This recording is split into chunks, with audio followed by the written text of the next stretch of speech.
Still solid when they not around.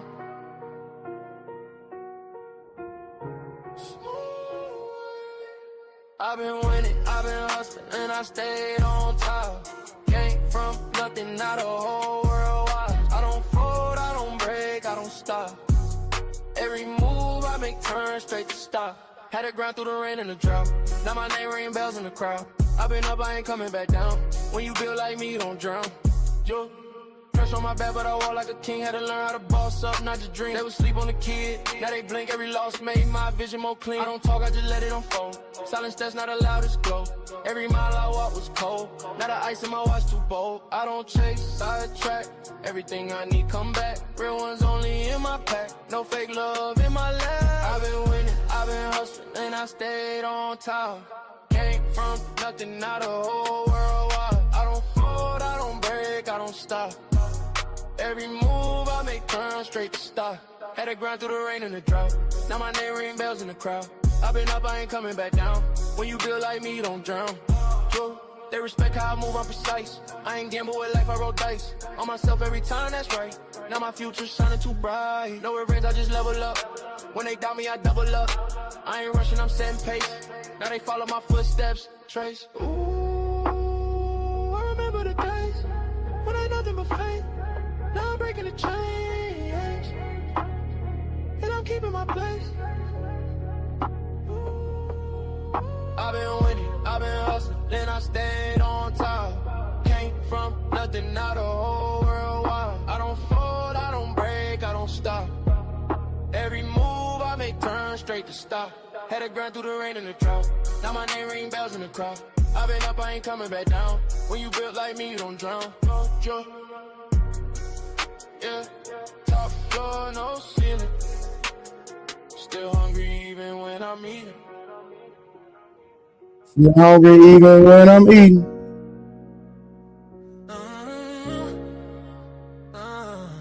What up, chat?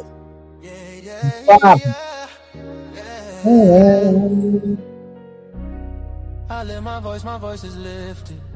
Gifted, I foresaw it and I ripped it. The whole enchilada with a side of avocado. Came down from my fences, desperados. My flow should be sold at low. Next to the two. Who are we got in the building? Electric range stove, the bolts and screws, home and approved. Gentiles and Jews, depending on views. Broken for you. Jerry, what it do? Approaching the coaching, the ocean is waving. The money I'm saving, the arrest Mo, what it do? the models I'm dating. This cup of mine keep cascading. God has engraved me into the palm of his hand. I'm in the best hands. I be washing Jeezy's dishes, pots and pans. I keep the law, the land I speak because I can. Legalize blacks, legislate that. Hurry up, please, because a brother can't breathe. Kaepernick kneel, the world stood still. The level of hate was so unreal. I foresaw the end right before the hook. Hating is not a good look. I took from the good book. I feel like a tree planted by a river brook. Let me cook them surgically with this sword. Will put my vocal cord itching to release. The source of my peace.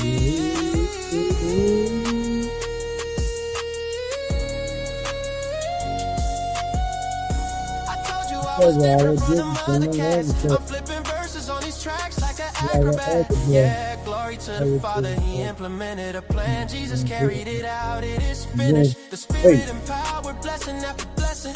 We win this, we win this. My spirit's mine. God dang, Tiffany K coming in. Stop. Tiffany, what in? Hey, Tiffany, you know it's my ex-wife now, right? Tiffany is my ex-wife now. Just a FYI. My spirit smile, my spirit smile. Do y'all hear what I'm saying? Think about it. Man, Jesus did that. We win this. We win this. My spirit get it.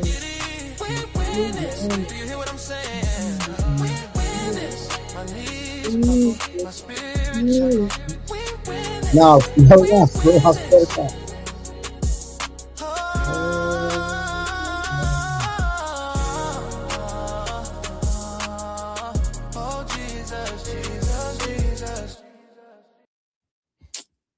Tiffany. I'm not lying. My ex-wife name is Tiffany. I swear to God.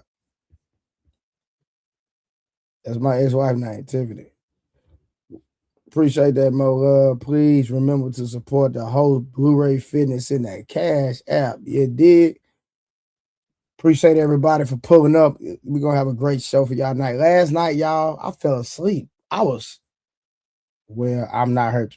I know that. God dang. God dang, Tiffany Casey. I know that.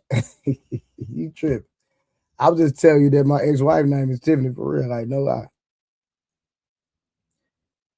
But yeah, I fell asleep last night, y'all. I was knocked out. I was just sleep. That's why I didn't stream. If I was up, I would have streamed, but I think my body just shut down. I was just so tired. Oh, hey, y'all, excuse me. Trey, okay, just clarifying. But yeah, so, I know you're not hurt. She don't even be on social media. So, we're going to talk about this Megan Thee Stallion. So, we're going to talk about it in just a minute. We're going to try to get us a full panel. Now, listen, y'all, I'm going to tell y'all something. There has been some pages. I got some good friends of mine that do social media content.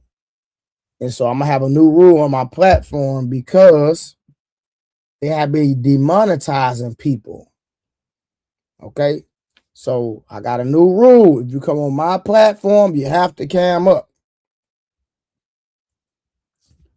You know, I might allow, if I have a full panel, if one person isn't cammed up, I might allow one. But moving forward, I need everybody cammed up because they demonetizing people because I forgot. I can't even explain it what they're saying.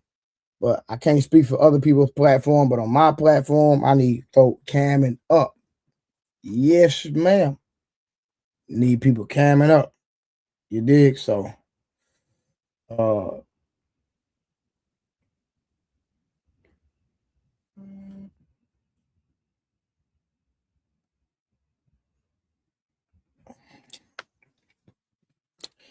yeah, sometimes.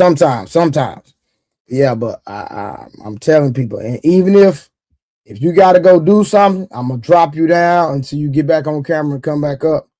Like I said, where's Munt? I don't know where Munt is, but that's my dog.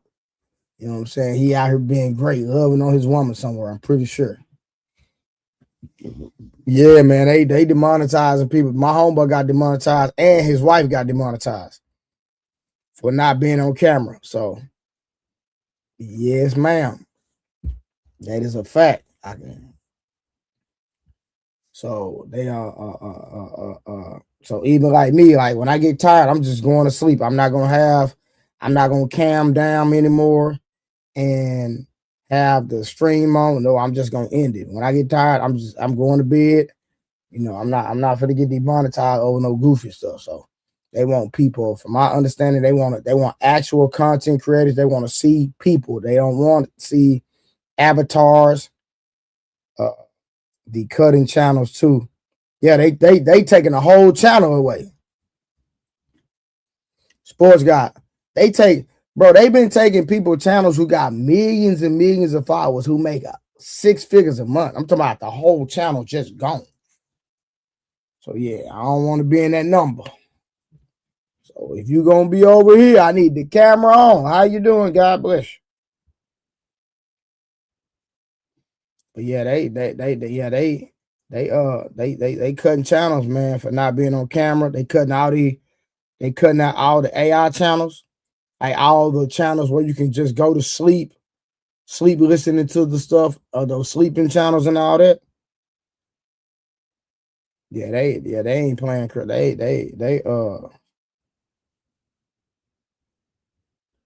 Let me see. You said being canned up is not one of the requirements, though.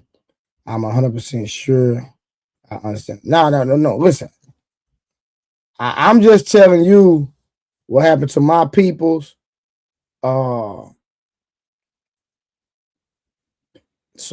you know, I don't even wanna play with it. So you know what I mean? But they taking whole channels away. That's not a lie. That's a fact. That is a FACTS. Facts. They taking whole channels away. So not because they don't like. I forgot. I had to send a video so you can see what I'm talking about. But I don't even want to be on their radar. I don't even want to play with them. Oh, yeah. Because I forgot how much money they saved. They saved like $35 billion. They cut. I forgot how many people they cut, but the revenue that they saved is like $35 billion or million. It's either 35 million or I think it's billion. And then not only that, the videos are still getting AdSense, so YouTube is still getting paid. The creator's not getting paid anymore though, off those faceless channels. So the faceless channels, they cutting them out. Period. All the faceless channels, they just one by one cutting them. So I want to see your eyes and your thighs. I want to see your eyes and your thighs. Nah, just playing. I got one more song to play real quick before we get this thing started. I'm gonna drop the link and y'all come up. I didn't play my last song real quick.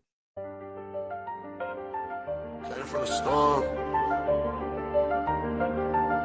Ain't nobody see it. No.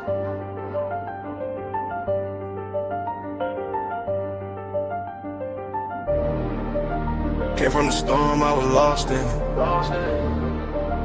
Now I got racks, I'm a boss with it. They didn't see when I was down bad.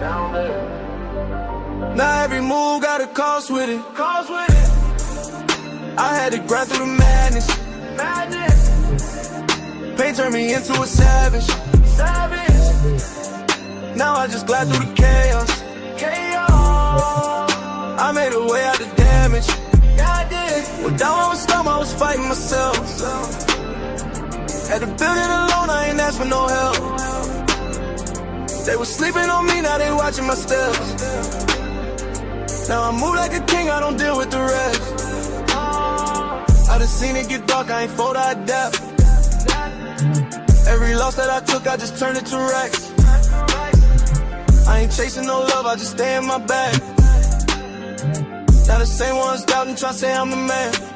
Yeah, I've been quiet, I don't speak much, but my vibe tell it all when I pull up. I was lost in the rain, now I leveled up. Now I'm floating above, I ain't regular. Came from the storm, I was lost in it.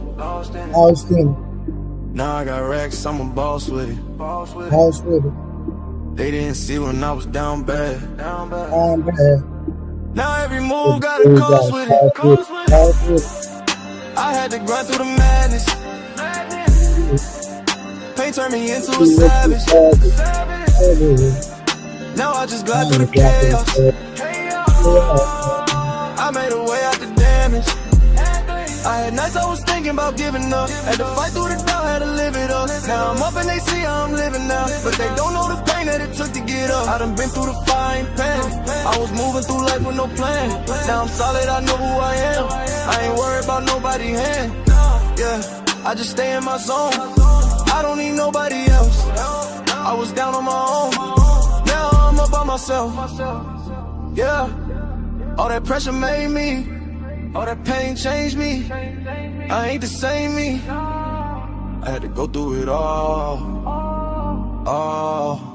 Came from the storm, I was lost in it.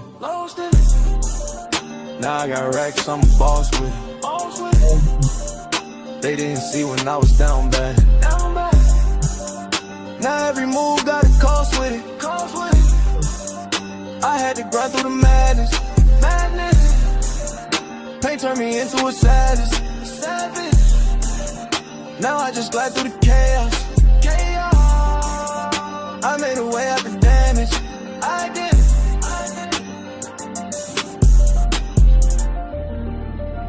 Yeah. Came from the storm.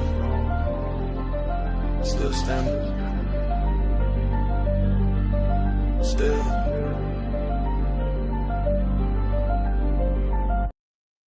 Hey, listen. Shout out to everybody that's in the goddamn building. Hold on, y'all, real quick. Yeah, so we talking about the Megan Thee Stallion. Remember, I have a new rule. If you're going to come on the platform, you have to be cammed up. I want everybody on camera moving forward. All right? If you can't come on camera, it is what it is, right? They are demonetizing people for not having people on camera. I'm not sure if it's just panels, but I know the AI people that use avatars or use AI pictures, they are demonetizing their platforms. So if you come on Trade the Truth Teller, I need you cammed up. I don't want no smoke with these people. I want no smoke. I'm on their platform, so I'm abide by their rules. Period. Plus, it just looks better when everybody's on camera anyway. So if you're ugly and you don't want to be on camera, that between you and God.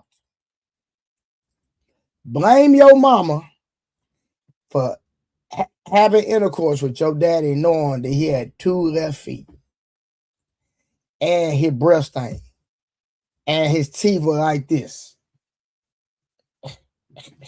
Blame your daddy. He knew your mama booty was flat, and he hid it anyway, not trying to get her pregnant, but got her pregnant. And then somebody said, hey, that's so-and-so, baby. And he felt guilty. He couldn't deny, so he had to go man up a little bit, right? Knowing that your mama heard about that long. So your gene pool, your genetic pool ain't hitting on nothing. Listen, ain't got nothing to do with me. Blame God. Okay? I'm just blame God. But outside of blaming God, you got to blame your mama and your daddy for your genetics. Because your daddy seen that booty. He seen them 44 triple Ds. He seen that. I'm just saying. So look, Tiffany, look at my teeth. Straight across.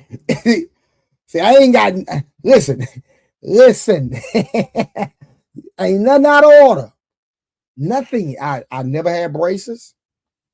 I've only been to the dentist like 4 times in my entire life. Literally, about 4 times in my entire life.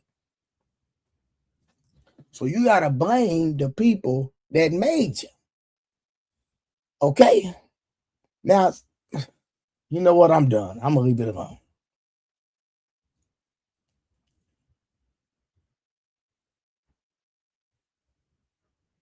I'm just saying. Tiffany KT, everybody can't get close to the camera and do this. Everybody can't do that. You know, everybody can't do that. Everybody can't do that. You know what I'm saying? Got an 8-pack. Got a nice look. You can see my chest through my shirt. I don't even have to, you know what I'm saying? I don't have to take the shirt off. You can see the chest. Respectfully. Fellas, hey, fellas, my bad. You know what I'm saying? I'm just saying. You know? Blame God.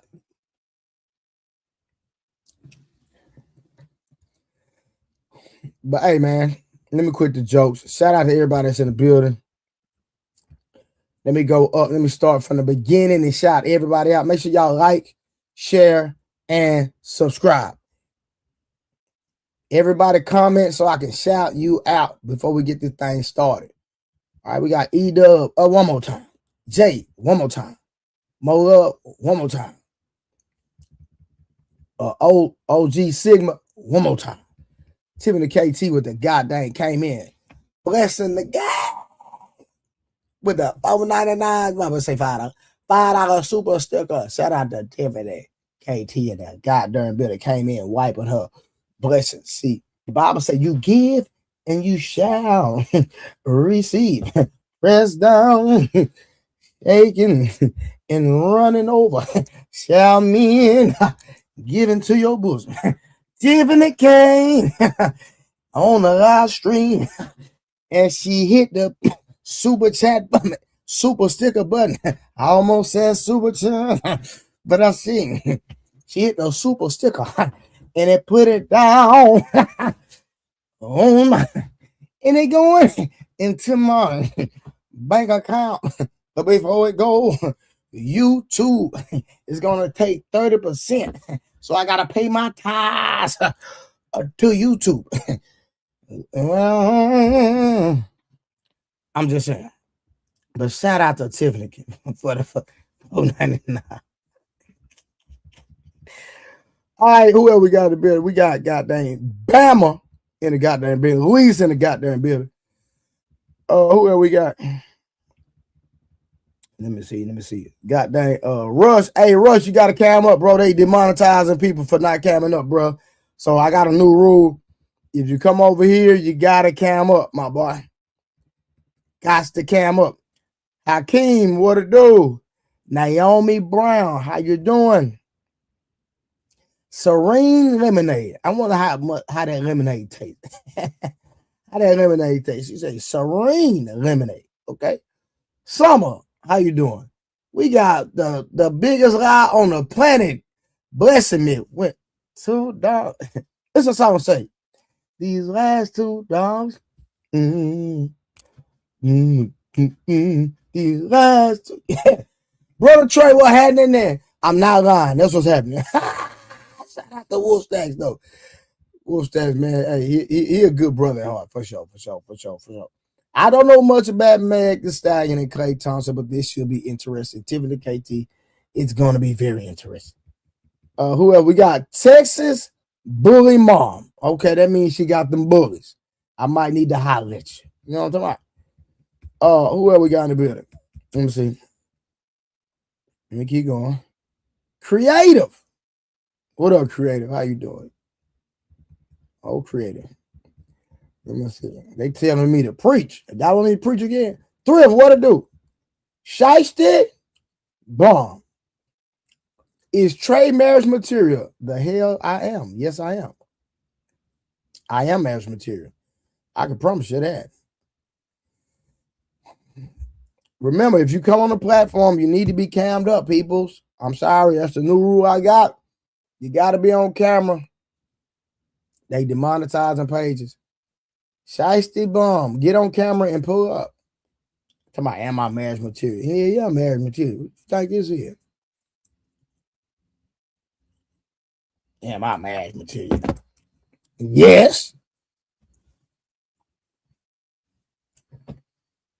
Creative, you pulling up? You coming to defend Megan? Are you going to come defend Megan? Now listen, I'm not here to demean Megan. I'm here to speak truth. And I'm going to keep it real. I'm going to get on Klay Thompson too. Don't act like Klay Thompson wasn't inside the thumbnail. I'm going to get on him too. I'm going to get on Klay Thompson too. Because Klay Thompson is the worst type of nigga. Yeah, he the worst. I'm not even gonna lie to you. I gotta keep it guys. He the worst type of nigga.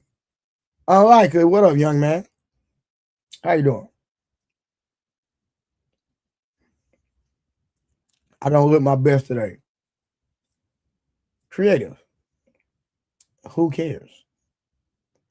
Put a bonnet on. You know what? I'll join. I'm gonna get.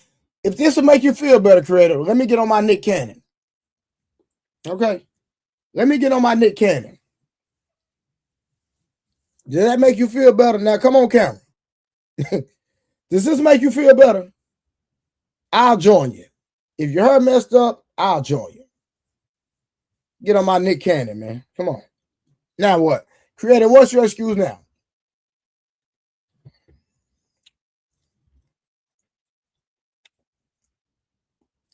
Will, chill out, Will. Will, don't do that. Will, this is not a bonnet, bro.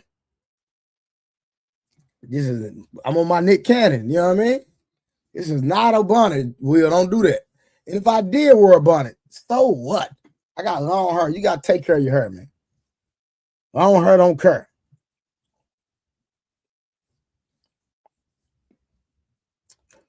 Actually, I don't know what this called. Hey, Will said, what is this called? I honestly don't know.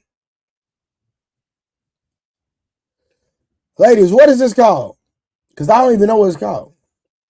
Ain't it like a, it got like a, I forgot what type of name it got. Hey, Kodak Cam, chill out. Don't laugh at me, man. Don't do that, man. Is it like a, I forgot what it's called. Turban. There you go. Turban. Yeah. That's what it's called. Thank you, Nubian. It's a turban, Will. Yeah, get your gang, get your, this is a turban, my brother. It's not a bonnet, it's a turban, man. No. I'm not trying to make fun of the people, so I'm trying to, it's a joke. All right. Sir, it's called a haircut, also known as a bonnet. Turbans are tied by, brother. No, this is not, no. I have one of those too. I have one of those turbans from Dubai. I got one of those too, but I don't have that one on right now. But this is a turban also, brother. Come on, Will. Y'all, why is Will on my neck about this turban, man?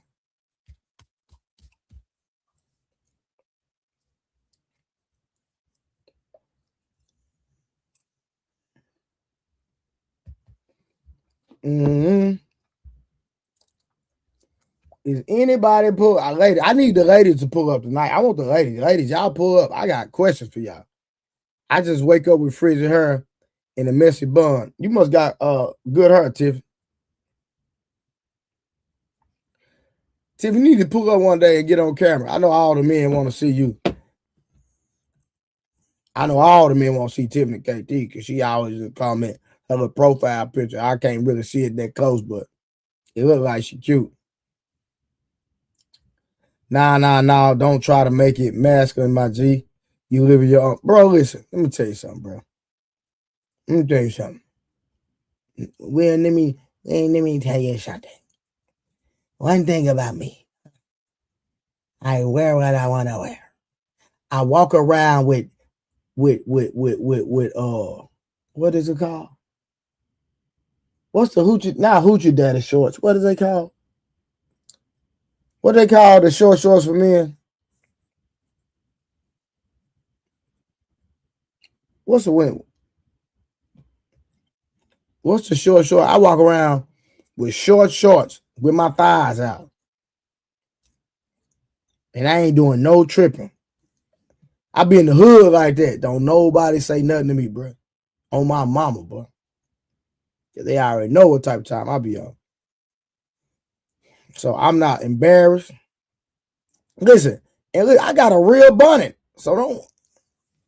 Hey, you talking about? I got turbans. I got all type of stuff, man. Nah, he on his jokes tonight, boy.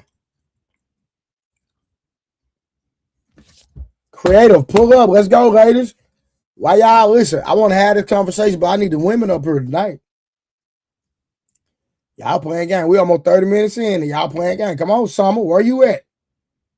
Summer. Angel, you can bring yourself up here too. Angel, Summer, Tiffany, Shiesty. Who else I seen in the goddamn comment? I'm calling out all the women. Who else I seen? I forgot her name.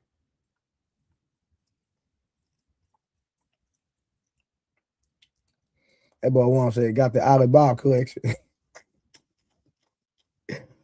Boy, that boy paid there. Hey, where the ladies at? Come defend y'all queen. I got questions for y'all though. Got a question for y'all. And any of the fellas, Thrift? Oh yeah, Thrift. Yo peanut butter head. Yeah, bring your little peanut butter head up here. Texas Bully Mom, that's a female. Yeah, come up here. I got questions for y'all. Serene, you can bring yourself up here too. Yeah, I got questions for all y'all. Naomi Brown, I'm calling you out.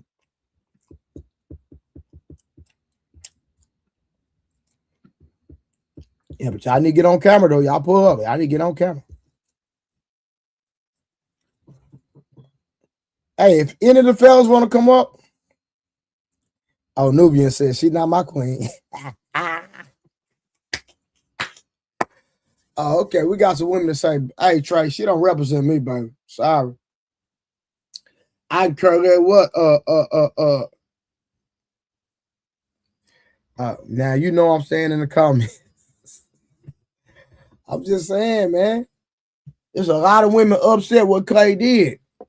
And me personally, I don't even condone what Klay did. Me personally. Because at the new where I'm at, I don't believe in cheating no more. Right? I believe you're a grown man, stand on business, tell a woman you're gonna deal with other women. Either she gonna accept it or she not. Either woman gonna accept it or she not. We ain't doing no more cheating, man. We standing on business, man. We gonna tell them, hey, I date other women. You can't deal with nobody else. You deal with somebody else. Bye-bye. And it's a double standard. Mm-hmm.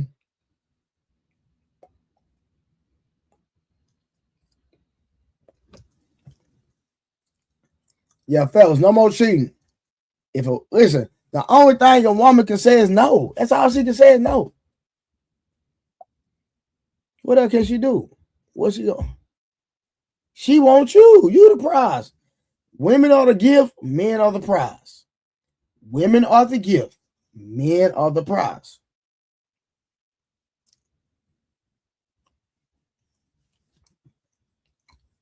Look, you got women saying it.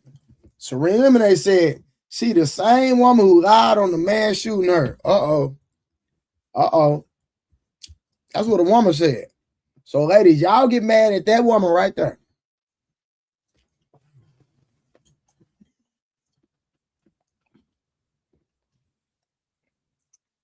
I'm surprised some are running from the smoke. Some of them want this smoke. Ah, man, she used to be the one. Creative, pull up. She did not lie. Yes, she did lie. Because I can ask you one question. Creative, and I guarantee you, if you answer it wrong, then you're being disingenuous and you're lying because it's a known fact what I have to ask. Summer, how you doing? I'm good. How are you? Did you and your husband go to the Chris Brown concert? We got our tickets. Oh, when y'all going? September 26th. We got J. Cole. Well, the lineup is Floyd Tree in May. We got J. Cole September 1st and then the Chris Brown on the 26th. Okay, cool. In September. Yeah, September. That's a long time from now. Yeah. No, okay. But ain't no way in hell if I was in a relationship, my woman better not want to go see no another nigga. Here you talking about. We don't even know if he cheated. Shout out to goddamn Wolf Tickets. That's the only boy. That's the first truth you told in a long time, Wolf Stacks. But shout out to Wolf Stacks with super chat, $2 super chat. Now, more than likely he did cheat because he had access. Who you have access to? He's just a ball player. You have access. There's probably plenty of women throwing themselves at him. He's a handsome young man. He has money, means, opportunity. Okay. Hey, Creator, how you doing, sweetie? I'm good. How are you? Doing good. I miss y'all. Hey, y'all, I fell asleep last night. I was asleep. I woke up like 12 o'clock. I was going to go live when I woke up, but I was like, man, forget it. I'll make it up. I'll make it up. I'm going to probably do a couple lives during the day this week. I got one that I'm going to do. This dude is, I said, there's a live I'm gonna do. This dude talked about how his mom messed him up Mm. and how his dad wanted to be in his life, but his mom lied. Mm. Yeah, that happens a lot. Mm. Creative, what you think about that? There's two sides to that story. What's Oh up, my brother Trey? God. That's Miss Summer. What's so if up, a man Creative? Hey, tell you, so if a man tell you what he went through, you gonna tell him that he wrong? No, because I'm going through. Look, listen, I'm going through the same thing. Like some of these men be lying. Some of them they just want attention and they just want everybody to believe them. And so that's why I say it's two sides to the story. I'm not gonna automatically believe the guy, but that's just me though. Do you see him going online making videos though, or you see her making videos online? So who want attention, him or her? Now we're not talking about Megan Thee Stallion right now. Oh, okay. I just got in the stream, y'all. My fault, Trey. My bad, bro. Nah, you good, you good.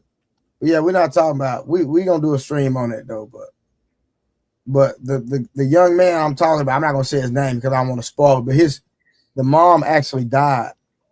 And he's mad at his mother because there's so many things he went unanswered. He never got to talk to his mom, but he was saying that he didn't even know how to talk to people to even express himself. And he said people used to make fun of him, but the whole time he used to hoard a lot of feelings in because he didn't know how to express himself. But he found out, God dang, Harvin, get out the comments, bro. Tell him, hey, bro. I ain't What's up, bro? that. I think I know who you're talking about, but we ain't doing that. I know you're talking about, but Yeah, we're gonna do the live. We're gonna do that live too for so. But creative, I already just can't even believe a man for man telling his story. That's crazy. No, I'm just saying there's two parts of the story. what? You talking about a man with his mama? You talking about? You know how many young black boys that they mama hate their daddy so bad they hate the son too?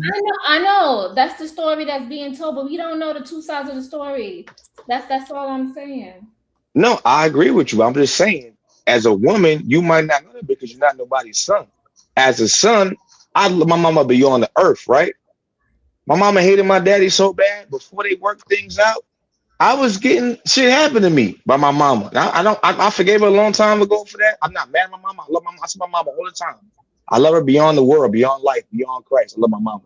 But I don't think that you should be as a mother. You're so mad at the child's father. You're taking it out on the son. That's weird and that's bad. That's Yeah, terrible. I don't agree with that. So then watch this. All right, right. You know my mom passed away March 13th, right? Yeah. So she been almost going on 2 months, right? My mom didn't even raise me. So if I tell you everything that I went through and all the trauma that I experienced, you mean to tell me that my side isn't the truth, that I'll be lying on my mom? I'm not saying that.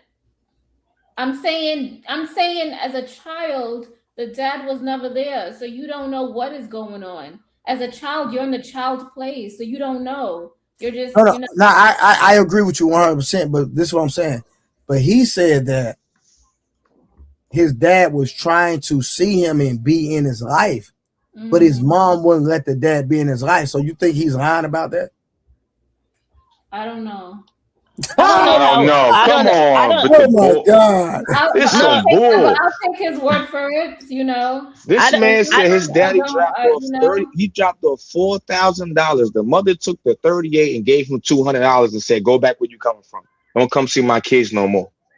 That's weird, yeah. and I know that for a fact to be true as a child raised with a bitter baby mama. My parents were married before too. They was married for 30 years, but they had separation. They came back, but she was so mad at him, we couldn't see my daddy. He come to the window, y'all come downstairs. Get dressed, come downstairs. Yeah, you better not go. The issue. I'm gonna beat y'all ass. You better not go downstairs. So we didn't see my The, daddy. the issue I have with this narrative is this, however, though, right? Mm-hmm. There's no way in hell anybody will be able to keep me from seeing my child. What happens is a lot of people give up, right? That's Because it true. becomes too difficult with their ex or whatever, they give up, right? There's a court system in place for a reason, right? If you really, really wanted to be in your child's life, a lot of people can, right? You just have to keep up the fight. It may take a long time. It may take years. It may take means. It may take, right? But you keep trying to go see your children. You never give up hope from seeing them. That's my stance I'm taking. I understand the system is rigged in some cases to go towards the mother, right? I get that. I'm not saying that is not true, right? But I feel like if you give up because it becomes too difficult, right? Then you do have to have some accountability in that when you are talking to the child. You can't just put it off on the mother or put it off on the father. You have to say, you know what? It just got too difficult for me to keep trying because this, that, and the third. You do still hold some accountability in not seeing your child, No, regardless of what you say. no, That's no, Miss fact. Summer, that's absolutely incorrect and that's wrong. The same way the woman get 99.9% custody all of the time. Why I gotta go to court to see my kids? Especially knowing I'm a good dad. Why I gotta go past the courthouse, but they're gonna give you a 90-day court date, which is 3 months. I gotta go to metal detectors and get paperwork to see my kids. They staying with you for free. Mind you, every mother's not a good mother. So why do I have to go to court to see my kids? I'm a good dad. That means a woman's being spiteful and she wants the man to go to court to take his money, to destroy his livelihood. He can't pay his rent because he got 3 or 4, 5, 6 kids with her. That's fucked up. That's weird to me. Why we But gotta can do I that? be honest? Can I be honest? Yes, The ma'am. accountability, the accountability comes in the choices that the woman made and the choices that the man made.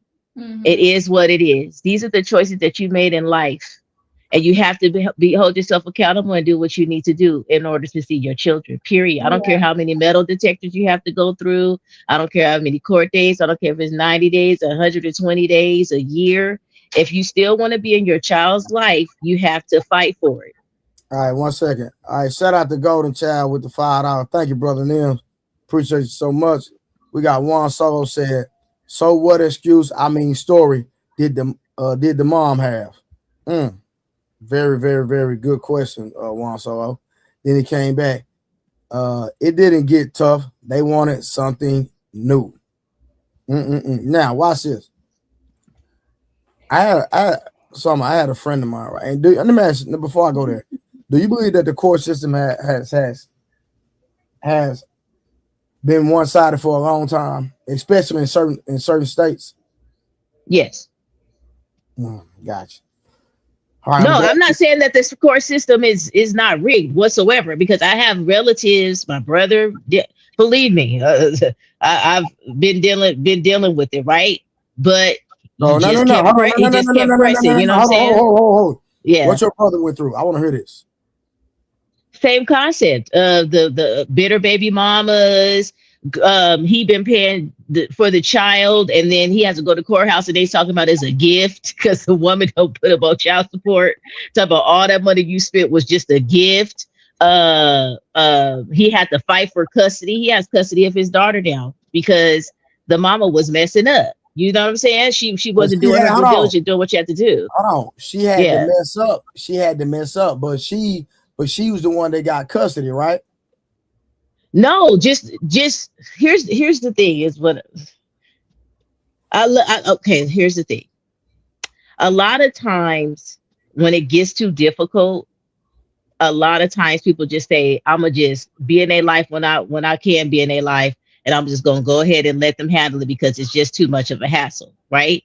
So then there's times when you have to there's times when you have to step up. Right? Hold on. Sorry, is that what your brother said? Yeah, there's situations where hold on. Why? No. Why you think your brother said that? No, I'm not saying I don't understand it. There's situations where I'm gonna tell you the situation. I'm gonna tell you the situation. You ain't gotta go in detail. I just want to know. No, I'm not gonna go in detail, but I'm gonna tell you why. The reason why is what I'm saying. Okay, tell me why your brother said that. Because the situation you guys were just talking about, where the child wasn't in their lives for a period of time, and the female poisoned the child, right, against the father because the father wasn't in the life, right? Okay. And so when the person tries to go in, by the time the child is 10, 12 years old, they've already had all these things fed to them, right? So where the man or the female will never get the opportunity to go in and tell their side of the story. So instead of ruffling up their situation, right? Because the child is content where they are, instead of Okay. ruffling up their situation, because the child doesn't want to have anything to do with the other parent, then they decide, you know what, I'm just going to back off because it's causing more harm than good. And those situations, I could give grace to that because the child is voicing, you know what, I don't want nothing to do with it. You keep trying, and they just don't want anything. They don't want to hear it. So now it's like I have to wait till they get a little older so that I could talk to them man to man. Well, especially if you have a boy, right? You got to talk to them man to man, right?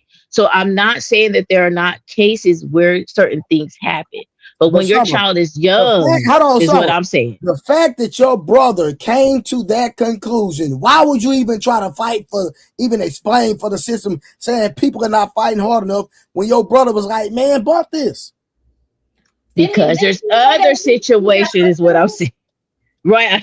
There's other situations where the child is young. The child is not poisoned against you. You just dealing with a bitter baby mama. Their child ain't saying they don't want to see daddy. The child ain't saying they don't want to see mama. Is the other person that has custody hold on. that's acting a fool, is what I'm saying. Let me ask you this. So in a situation where the woman controls 100% of the interaction between the father and the mother, what is a man supposed to do? That's, I want to know you, and then after you creative, you can go in there. Like the man, he can't do anything unless the mother give authorization. What is a man supposed to do then? Just keep going to court to get joint custody. Get joint custody. I would say. Okay, I'm not arguing with you. I'm just asking. Just get joint custody and getting good with the mother. How you getting good with somebody that makes no sense, Craig? She's already bitter. That makes no sense. So what? You have to go for joint custody. Listen. Let's okay, hold on. Let's please use our brains for a second, please. There's a lot of y'all that's so bitter. Even if he's being nice to you, he still can't see his kid. That's crazy. It's F to me. Why I gotta keep on, yo, if I give you $50 and I buy the kids some sneakers and clothes, can I come get my kids? Get my nails done. You can see my kids. That's weird. That's weird. If you don't want to take the high road and try to get in good with the mother and try to establish a plan, then go to court. Hold on. I'm not saying getting good with the mama. I'm just saying go to court and get custody. That is use the high road. You know how many men can't afford to go to court to get an actual real lawyer to pay to go see their kids? Then you got to take days off of work. You got to take days off of doing different things you got to do during the week or during the month. To do what? If you could have a cordial conversation, okay, you know what? Friday, Saturday, Sunday. That's what I'm saying. Hey, real quick, creative. So I had a homeboy, right? And I've told this story before, but I'm gonna go a little bit more in detail, right? He was in Texas. So the mother of his child took his kids to Chicago. Mm-hmm. So he was traveling back and forth from Dallas to Chicago, like every other weekend, driving. We talking about driving, planes, everything. He took it to court. He spent over $250,000 going to court, and he still didn't end up with his child because his child stayed in another state. What should a man do in that situation? In that situation, he could apply for joint custody. He went to court. He spent over $250,000, and he didn't get joint custody. And he didn't? Yes. Why? I don't know. Yeah. Because he stayed in another state. That doesn't matter. You can still get the child during the summertime. Yeah. He got that. No, he got that. But he wasn't able to get joint. He was actually trying to get the kid because he had the better situation. Well, he has to prove that to the judge. Most judges don't want to abrupt or disrupt the child's life. I know, but it was hard because he stayed in another state. She took him from Texas to Chicago. Well, then he has to work it out with the mother. That's the main thing. The last thing you want to do is abrupt the child, but understand the court system. They don't want to take the child out of the environment where the child has been raised. So watch it. Let me tell you something. So it's true story. I'm not lying to y'all. This is bullshit. I'm gonna say something without saying something. Mm-hmm. I received a phone call. He said, "Bro, I'm finna put a bag on her." Mm-hmm. You know what that means? Yeah. I told him, no, bro, don't do that. Hell no. I said, no, bro, please don't do that. No, don't do that. He had spent over $250,000 and still didn't even get no justice. And he said, man, bump this. And I talked him down. Swear to God, I talked him down.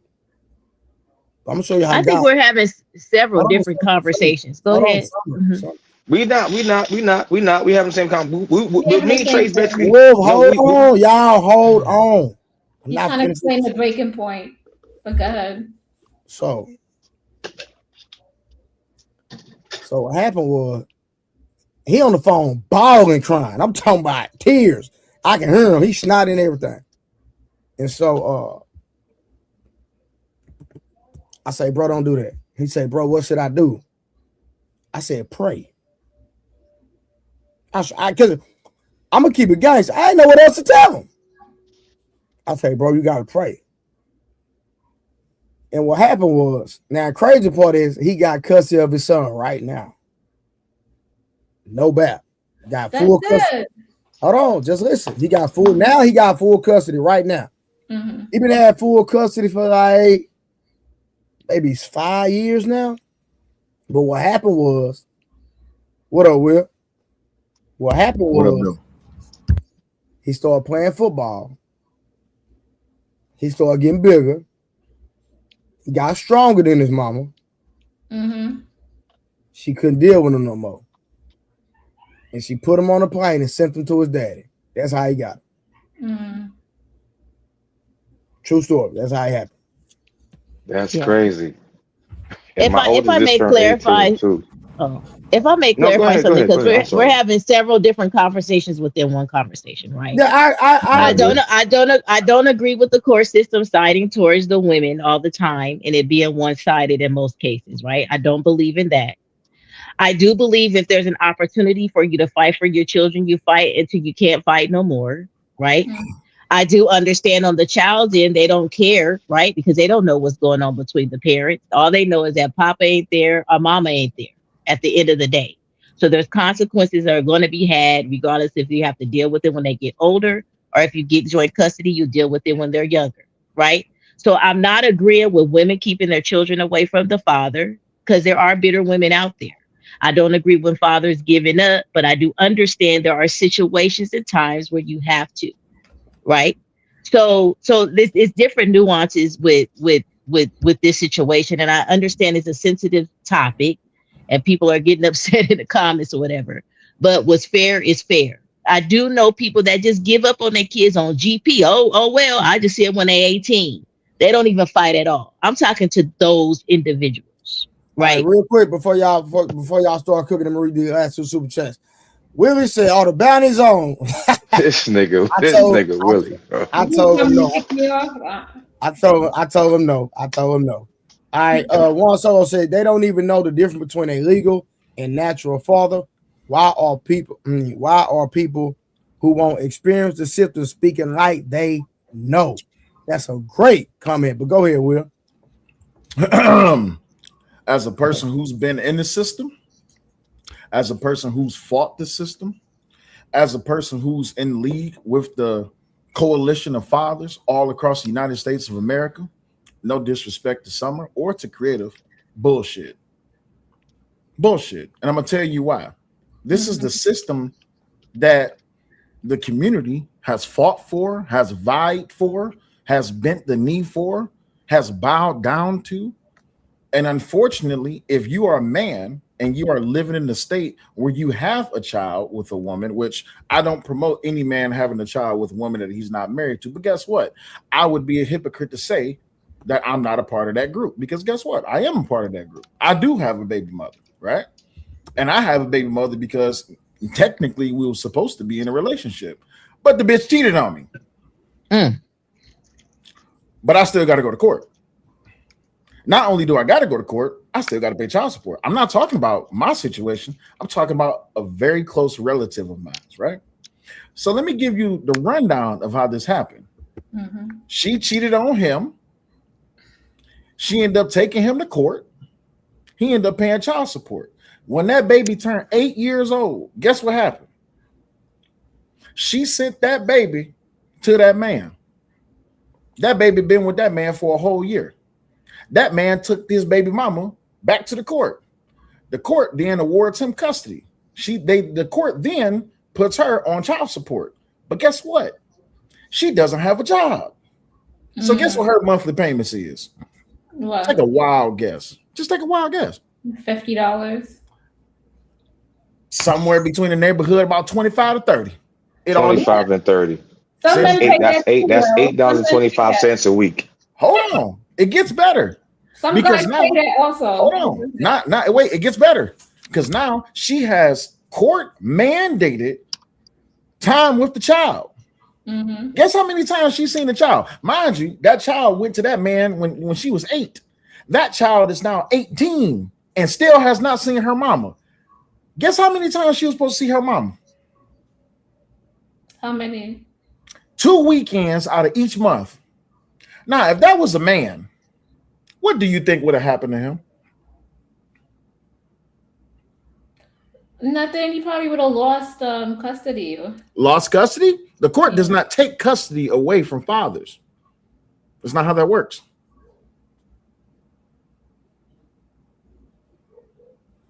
Take your time. I don't know. Okay. So here's what happens here, right? Unless the father relinquishes his rights or the mother can prove that he's that much of a piece of crap, then they can take his rights. Or they will lock him up, or they will take his license, or they will take they will put other fines and fees on top of them. I thought that was for child support. Is that for visitation loss? Oh no, see, child support and visitation is two different things. See, you got friend to the court and you got family court. That's two different things. You got to understand how this works. Okay, but here's the thing. Although they will tell you that these two complete different entities does not coincide with each other, guess what? There is some accountability that can be had on both sides. You know how I know? I can give you my situation. When my son was born, me and his mother fell out. Because I couldn't leave work. I was a manager of a warehouse at the time for a big corporation. I didn't have no employees. It was me by myself at night. My baby mama go into labor. Can I leave my warehouse to go witness my child's birth? No, I can't, because I have a business to run. My baby mother then gets in a tizzy, blocks me. I can't see my son for the first 3-4 months. Next thing you know, I'm in child support court. What the fuck what are we doing here? Why are we in court? I didn't came to see the baby. I didn't came to rock the baby, change diapers, all this, that, and the other. That don't matter. What you say, Summer? It's a gift? Absolutely. It's a gift. See, what people don't understand is, depending on what state you live in, then yes, some courts are motherish leaning. They lean more towards the mother, although they will tell you we does what's in the best interest for the child. Well, guess who they automatically assume is the best interest of the child when it comes to the custodial parent? The mother. The mother. Yeah. Right. But then guess what? You got a lot of women out here that just ain't shit. But how do you prove that a mother ain't shit? How can you prove that? It's kind of hard to do. Right? Especially because the court is already considering the mother to be the custodial parent. Why? Because they look at you as the man and say, well, look, you bust up in her. Apparently she good enough for something. See, this is where a lot of men go wrong at. And I'm telling this from experience. A lot of brothers, they get emotional. And when they go into court, the first thing they want to do is talk shit to the judge. That's how you lose. The second way you lose is you address her in the court. Don't address her. Y'all already at odds. You're not in court because y'all are co-parenting. You're in court because y'all are enemies at this point. Right. Harwin, I know I'm talking to brick walls, but I'm not talking to just Creative and Summer. I'm talking to the audience. No, Harwin, it is not brick walls. What are you talking about? You guys need to stop trying to push that narrative on people. I'm sorry. Okay, so not you. I'm just schooling those who's not familiar. This is my situation right now too, so I'm not saying nothing. That's why I'm being quiet. This is my situation right now. Hey Wolf, watch this. I've been down this road. Like Trey just told that story about my man's putting a bag on his baby mama head. I've been down that road where I had to pull him up off of her. After he done lost overseas gigs because they didn't took his license. They didn't pause. They didn't froze his passport. They didn't froze his assets. They didn't took his car away. They didn't took his DJ equipment away. Just to find this out. Watch this, Trey. You're gonna love this one, Trey. This was my uncle. My uncle is an international DJ. For years, my uncle was paying child support on 4 kids. Guess what happened on his youngest daughter's birthday, on her 18th birthday? She says, Daddy, I think we need to get a DNA test. My uncle said, baby, why? She said, because I don't think we're yours. He said, now, why would you say something like that? Guess what happens? Kid number 1, 2, 3, 4, 5th, and infinite is not my uncle's. Do you think they're going to award him back that money? No. No. They're not. Fuck no. You know why? Because child support is not paid to the mother. Because you know why? She's not an employee. Child support is paid to the state. The state just gives her a cut. Y'all need to understand this goes way deeper than what y'all think. And I get it. I say it all the time. There's ain't shit mothers and there's ain't shit fathers. Child support should definitely be for ain't shit mothers and ain't shit fathers. Family court should be for ain't shit mothers and ain't shit fathers.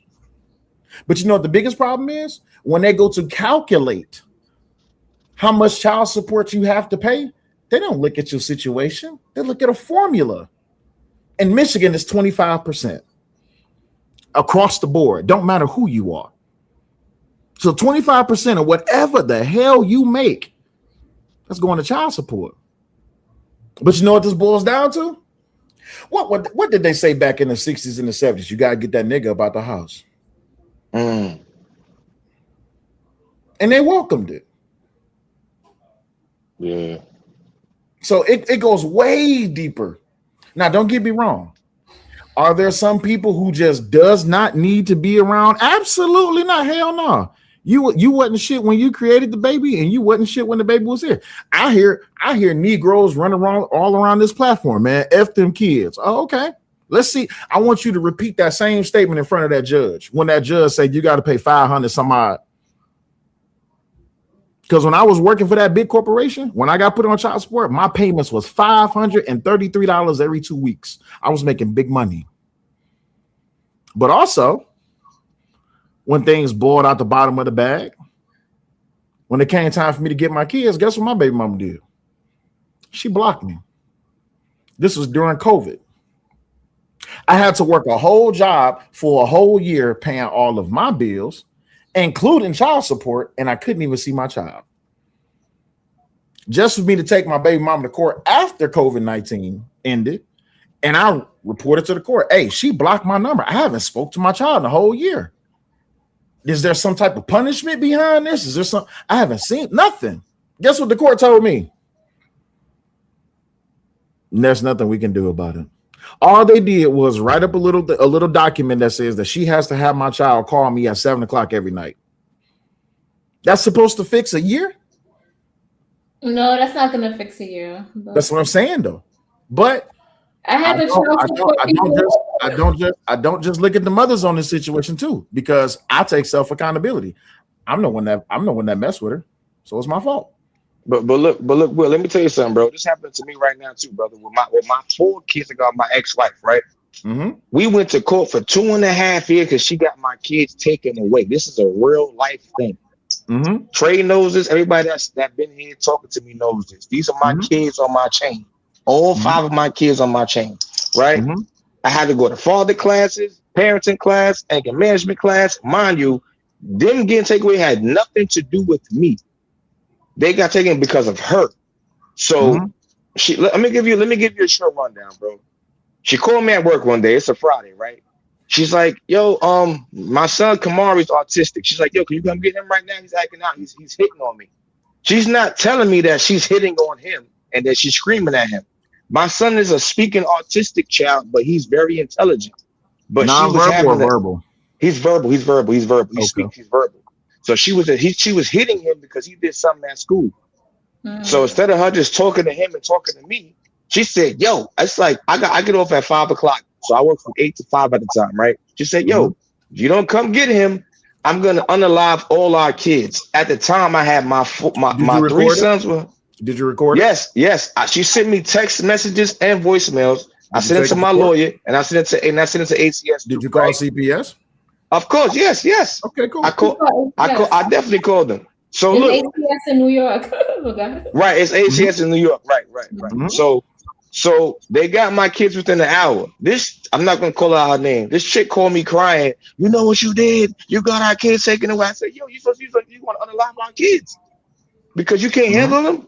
So then my lawyer called me like, yeah, they taken. They're going to the ACS facility. They're gonna put them in the foster care facility for the night, the little kids' house for the night. Boom. So now we going from court to court to get my kids back. So now, even though it's not because of me, because of her, I gotta go to mad classes, bro. Like I go to class on Tuesdays and Thursdays between 7 and 8. Hold on. I'm gonna pause you. I'm gonna pause you for a second. So I need you to, if you want to be honest, that's up to you. Did you have your own house? I got my own apartment, but living in New York, you have to have a room for every child. Exactly. That's what I was about to ask you. So at the time, you didn't have enough living arrangements for your children. Okay, that's true. I'm not saying nothing bad. What I'm saying is that Will, you're right. But in New York, they would help a woman. Let's say I'll be my girl ass, right? And we got 5 kids in the house. They get her a brand new apartment or house tomorrow. So I'm a better parent as a dad. Why I can't get a better house tomorrow? That's weird as F to me. That's weird. Because that's not how the system look at you. The system look at you and say that you're more than capable of doing it yourself. Well, maybe. And that's just the honest to God truth. Because you know what happened with my baby mama? At the time, this was right before COVID, my baby mama ended up getting a housing voucher, a car voucher, and got a bill voucher. Guess what my black ass was doing? I was paying a mortgage, bills, insurance. Real talk, bro. Real talk. Yeah. Why didn't you just leave work and go get your kids? Hey. So okay, can I answer that? Can I answer that? So the night that my son was born, if I would have left work, I would have lost my job. Let me ask you a question, creative. Hey, Will, my bad, real quick, because you think it's okay to bring JT up? He in the back, but he say he ain't got no camera. You think he good? Yeah, go ahead with it. But I'm saying, but we got this many people on camera. You think I'll be straight? Yeah, you should probably be straight. All right. Yeah, you should probably be straight. All right. So my thing is this, right? Re-ask your question because I got threw off. Re-ask your question.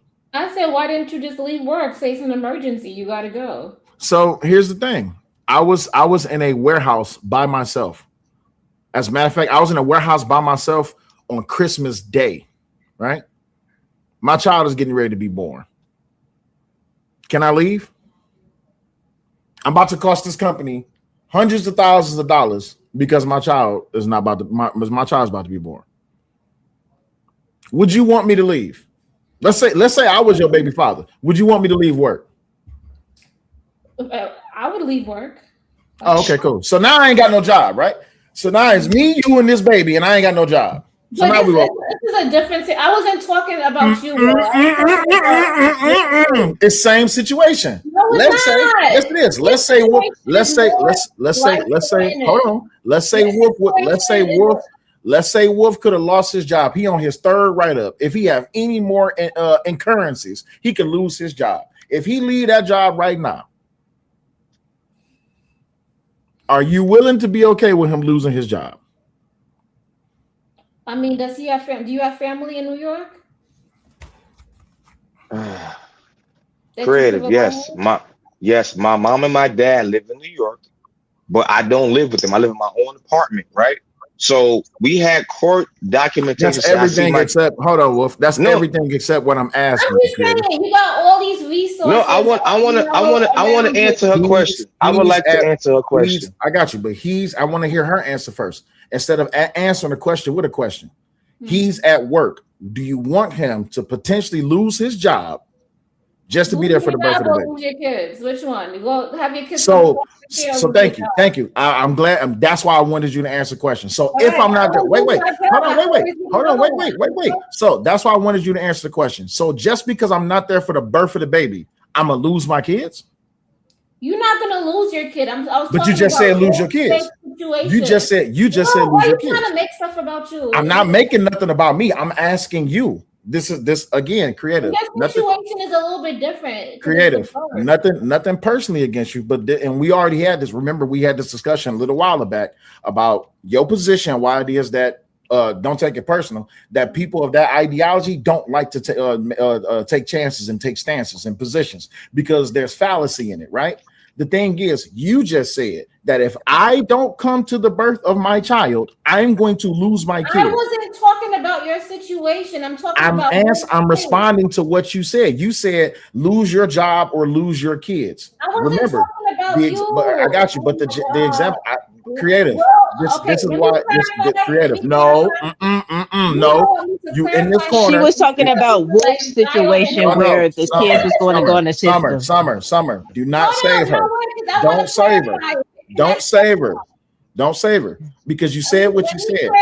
So if your baby's father had to be at work and you was in labor and that baby is coming, right? You didn't dilate it. It's you crowning, and he's not able to leave work. You're not going to let him see his kids. I would let him see his kids. That's a different situation. But you just said, but now you backtracking. About wolf steaks. No, she was talking about wolf steak where we had to call CPS for the kids. No, but the question. Okay, but sit there. Why answer the question? Why answer the hypothesis? The question was, you're in labor and he's at work. That was the question. You didn't listen. I made my statement to wolf steaks. I didn't make Got it you. to Will. And I have. I heard the statement. I have no problem with your statement. Other than that is a blanketed. Hold on, I'm not personalizing. I'm addressing it. Creative. I'm involved in all of my children's lives, even though I wasn't there to be able I was not able to be there for the birth of my son. Guess what? I'm still involved in my son's life, and I have a great co-parenting relationship with my baby mama. So you're not attacking me. I'm going after this. I got you. So hold on. So stop saying that I'm personalizing it. Wait, stop saying I'm personalizing it. I'm addressing what you said, and this is a blanket rhetoric and terminology that a lot of people use in this situation, that if you don't do what I want you to do, you can't see your kids. Well, guess what? If I do what you, Wolf, you got it, because you just don't want to be held. Okay. So creative, I know what you said. So let me answer your question, right? You know what I'm saying, right? I know what you're saying. I'm not even saying that's why I was quiet. I'm letting y'all figure it out. I'm saying, listen, we had it where I leave work early on Tuesdays to see my kids in the Bronx, which I work in Brooklyn. I got to leave work at 2:00 to get to the Bronx around 3:30, 5 o'clock, right? To see my kids when they get out of school, right? So my job said, if you leave on Fridays to do that, we're going to let you go.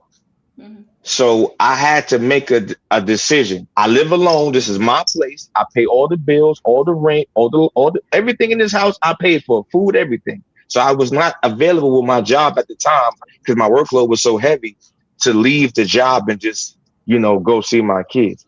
Did I want to? Of course I did, creative, but it's nothing I could do because they was in the system at the time. So I had to, whatever time ACS gave me to see my kids, that's the time I had. I had 2 hours every Tuesday from like 3 to 5. That's the time I had. So I was gonna say this. I'm gonna just say this. Wolf Steaks, that was a very sad situation. That you had to call, because you had to show the text messages and you didn't have nobody to take your kids. Like you couldn't count on your mother or any type of family. And I feel for you to have your kids go in foster care. That's like, do you want foster care or do you want to go? That's a hard situation. All right, my turn. Hey, Wolf. I don't feel. Hey, Wolf. Hey, Wolf. Guess what? I don't feel bad for you, bro. I'm glad you went through it because now you know what to do next time. No. Hey, for real. Hold on. Wait.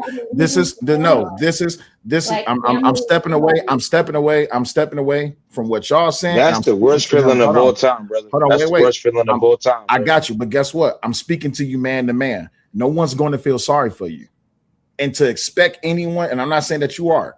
I'm saying this for the group now. To expect anyone to feel sorry for you would be delusional. So that's why I'm saying I'm glad you went through that shit. Are you still going through it? Do you have access to your kids now? No, I do not. My kids Okay, been cool. home for like 8-9 months. This what you do. The last time I seen him was 2 months ago. Because Trey said, Wolf, get them out the camera. Because my daughter wanted to sit in my lap. I was on screen. Listen to me. Reach out to Trey. Get my number. I got you. Don't worry. See, this is what needs to happen, right? This is what I don't. And a lot of dudes get mad at me when I say this. At the end of the day, I don't feel sorry for you, bro, because you're the one that put the dick up in them. So don't be mad at whatever situation you're going through. And hey, listen, tough words and tough truth is hard to take. But the truth of the matter is, if you need help, it's help out here. Not no mosey around the campfire, held hands, kumbaya moment. No, it's things that you need to do to get yourself in order to get your children. Period. I'm not in a disagreement with Summer when she says you got to fight for your children. I'm of the belief that I shouldn't have to fight for my kids. But guess who made this decision prior to me coming to this problem? It was the people in the 60s and the 50s and the 40s and the 70s and the 80s that said we want to be willing to accept this whole idea of get the father out the home so we can have access to benefits. So guess what? I don't feel sorry for you. I don't feel sorry. So Will, can I explain something to you, brother? Can I explain something to you? We was together for a decade, right? We grew up together, but I met her. I just turned 27. She just turned 21. So now I'm 39. That means she got to be 31, 32, right? We grew up together. We had 4 kids together over a span of 9.5 years, right? I did everything, paid every bill. I didn't cheat on her, none of that shit. Because she wasn't the same person she was. She didn't show me who she was until after we had our third child. And it was by that time. You didn't figure that out after the first time? No, listen. I'm gonna say this to you, brother. The time, what happens during that time, when we first had my first son, me and her had our first child together. My parents was kicking me out the crib, right?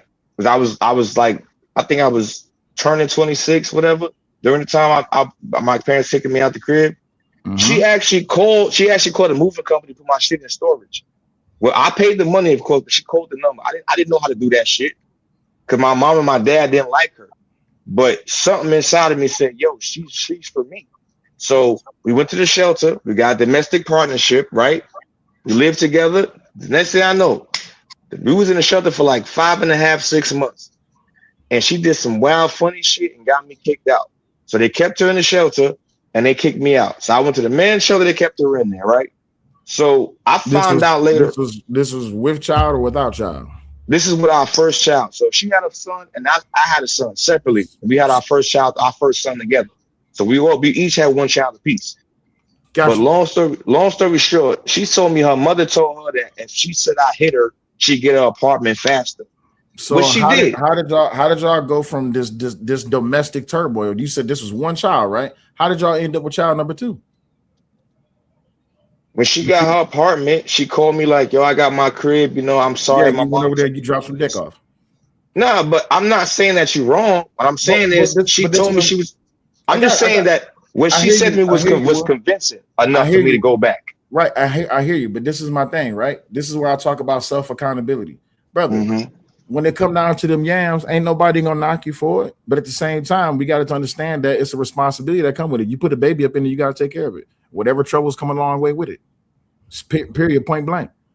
And I'm not downing your story. All I'm saying is that after kid number 1, and you recognize just how toxic she was, and you went back, it's the same thing I tell women when a woman tells me, oh, he put his hands on me, girl, you better leave that nigga.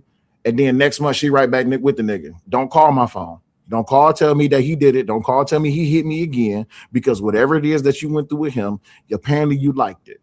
And apparently them yams and that box was so good, as toxic as it was. Absolutely not. Absolutely not. I'm telling you why you're wrong, bro. As a dad, have you ever got because I went back for my kids, not because of don't ask. That's crazy. So I miss sleeping in bed with my kids. Like you had a second child with her, right? Yes. You had a third child with my kids. Right? You had a third child with her, right? And my third and fourth child with her, we lived together in the same house. Okay, cool. So you went to go see your kids. How you end up in the box? Because if you living in the house with somebody, if she's a woman, I'm a man, we're having sex. So obviously kids gonna I'm just saying. Don't take it as disrespect. I'm just saying, common sense. We live in the house together with the kids in the room, the babies in the crib, whatever. The babies go to bed at night. We gonna have sex. That's what happens. You read the Bible? I used to. I should read it again, but I used to. What does it say about being in the house with a terrible woman? What does it say? It says a man should live on the outskirts of the house before he sits in the house with a terrible woman. That's what it says. Facts. Hey, baby. Hey. How you doing? Oh, my bad. I'm too loud. My bad, y'all. My bad. But no, what I'm saying is, this is why I say I don't feel sorry for you. Just don't take it personal. But you can't say I knew she was a toxic woman after baby number 1 if you had baby number 2, 3, or 4 with her. You like toxicity. It's okay. But you grew out of it. Now you want your children. But you can't also use the same excuse of, oh, I wanted to see my kids, and somehow I ended up in the box, and now I got another baby. And I want to see my kids again. I ended up in the box. It's self-accountability. I don't feel sorry for you. But don't take it personal. You with the bipolar female before, bro? Will? My baby mom. What? Wait. All right. Hold on. Wait. I don't. No, I need you. Wait. I'm gonna read you this text message. Hold on. I'm gonna read you this text message. Now, I want you to remember this. I want you to read. I'm gonna read you this text message. Right? Where's that? Oh, damn! I blocked her. Hold on. Let me go. Oh no, because I need you to understand something. Right? This is what I need you to understand. I sent it to my wife. There it is. Hold on. No. Huh? No. I'm not gonna read her name. She said no. All right, I'm gonna summarize it. Basically, my baby mama was mad because my thing was she had asked me for something that I'm not having to give. Right? It's not my time to get them. It's not I don't have to pay outside of my child support. None of that. You know why? You took me to court. Court says I got to pay $500 some odd every 2 weeks. Oh, well, he need money for shoes. Didn't you get child support? That's not enough. Make it enough. Oh, well, I need you to get him on Tuesday. My time is to get him on the weekend. You know what? I'm blocking you. Do what you got to do. My thing is this. If you're willing to sever the relationship between my child and their father because you're mad, do so. All I'm going to do is document it. And I'm going to take it to court. And I'm going to let the judge handle her ass. And this is what happened 2 years ago. This is the text message I'm talking about. 2 years ago, my baby mama took me to court, and the judge looked at the receipts and looked at her and read her the riot act. Hence why it is I got my child now. This is why I say I don't feel sorry for nobody. Sometimes you got to fight, bro. You got to learn how to cut shit off. Period. I'm not giving no pass to nobody, man and or woman. Okay, the same way I talk to brothers about child support and family court is the same way I'm talking to women about domestic violence situations. If he hit you and you went back, that's your fault. Look, what I'm saying is, bro, I'll be a whole goofy ass nigga if I say that 9.5 years it was all bad. I'm saying this, right? It was more good than bad. But when it got bad, but no, I'm saying this is a real thing. When it was bad, it was bad. Is your Police getting called and all type of wild shit happening, but when it was good, it was good. We did a family thing. We watched movie with the kids with popcorn and shit, go to the park and go on fucking trips and shit. It was cool. Absolutely. But when she decided that she was done with doing the family thing, she wanted to be single and free. She flipped the switch, the worst switch of all time. So if your baby mama call you, say, I got a brand new house, a brand new car, I want us to be a family again. You going back? Absolutely not. It sounds like you learned your lesson. Absolutely not. That's what 2 kids after me, but 2 different niggas. It's quiet for her. God bless her though. God bless her though. But I'm not. I would never sleep with that again. Hey, at the kid number 1, bro. My baby mama, I was sleeping in the bed. I just came off a 16-hour shift. My baby mama, she's like, oh, well, let's go do this. Let's go, because I had got paid. But my thing is just like, I'm tired. Oh, well, let's go do this. Let's go do. You don't never want to do that with me. When I tell you that this bitch bust my lip, and yeah, I called her a bitch because she hit me. When she bust my lip in my sleep, I woke up and I looked dead at her and I said, oh, yeah, you tripping. Damn. Yeah, you tripping. Because if I put my hands on you, what y'all think about to happen? Going to jail. Going to jail now. Come on, man. My nickname is 27. But my nickname is the 27. And My I didn't lawyer, even do shit What's 27 going on, times. fam? what up, though? My lawyer told me the realest shit ever, and I'm gonna pass the mic. What's up, JT? There is shit that a What's woman up, can. Blanco? There is shit that women can do, and there's shit that men can do. Just recognize what you can and can't do. Period. So what's good, everybody? How everybody doing? What up, though? What's up, Pocket? Blanco. What up? So after 27 times, you saying that it was more good than bad. But Man. I'm trying to like see if that's correct what I just heard. After that, bro, put you in the can for 27 times. It was more good than bad. Look, I'm gonna tell you something, Blanco. Dealing with a bipolar woman that I had kids with, I knew when I got with her, she no. I'm being dead serious. I know she was broken. I swear, and I hate to swear, but I swear I thought I could fix her. She had both her parents in her life. Her mom and her dad lived in the same house. Her dad is a drunk. Her mom's a narcissist. Her mom cheating on the dad. I'm like, yo, she seemed like a sweet person when I first met her. I'm like, maybe I could fix her, and I couldn't. And I say, I take my L for that. I take my L for that. I ain't saying nothing bad. You actually say that? You trying to say like I'm gonna fix her? Like yeah, bro. When you love somebody, you want to fix them. Hey, Money and Dick. He thought, hey, Poppy, Money and Dick. He thought he was gonna do it, baby. Yo. Yeah, I ain't gonna hold you. Well, sometimes I be thinking you just be capping people. All those buzzwords that you be using and shit, my nigga, that sound crazy to me. Bro, I got niggas that stay going to jail, but I still get a nigga a job. Nigga, I'm like, yo, this nigga stay. I get a nigga a job, he go back to jail again. He come out, the little 6 months program, go back to jail again. It's if I fuck with you, bro, I fuck with you. Same way from my baby moms, or women I dated on, my homies. That's who I am, bro. That's who I am. I can't say speak for y'all, Blanco or JT or Will. That's just who I am. Let me say that. You saying Wolf or Will? Me personally. No, I'm saying Will because I'm Wolf. Me No, JT was saying Wolf. Oh, my bad.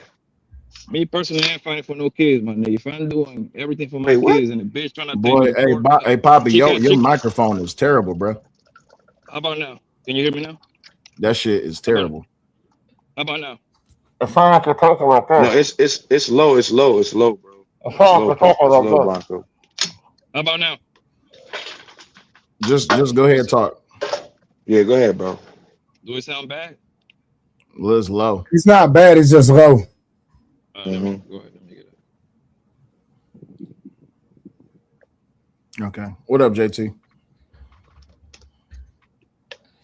Also, my bad, Trey, for the topic, dog. Nah, you good, bro. Nah. I was over here politicking most stuff anyway. Hey, Kiana, how you doing? Nah, I was gonna ask Wolf. Did he just draw an air cross and kiss his fingers? Wait, what? Wait. He do that all the time. He did like this. What did I just do? Yeah.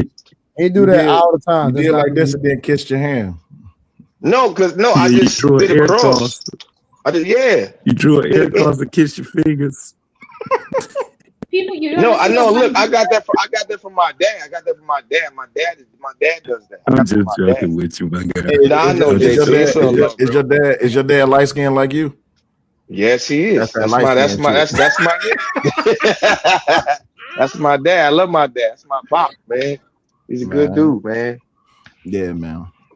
Yeah, the reason I get really invested into this whole family court and child support conversation is because a lot of people just be throwing shit at the wall and they don't know what they're talking about. I'm just being honest with you. They really don't. And when I hear dudes talk about it, how mad they be, bro, listen, I've been there, bro. I was in the court in front of the judge. But what? Man, my lawyer was like, hey, yo, listen. He's like, don't get your feelings hurt when I tell you this. I said, what? He said, sometimes you need to shut the fuck up. And I was like, man, who you talking to? And he was like, no, for real. He's like, because 9 times out of 10, what if you get a judge that just got done dealing with the worst case possible, and I hear you come, you want to raise your voice at the judge? Bro, have you ever? Yeah.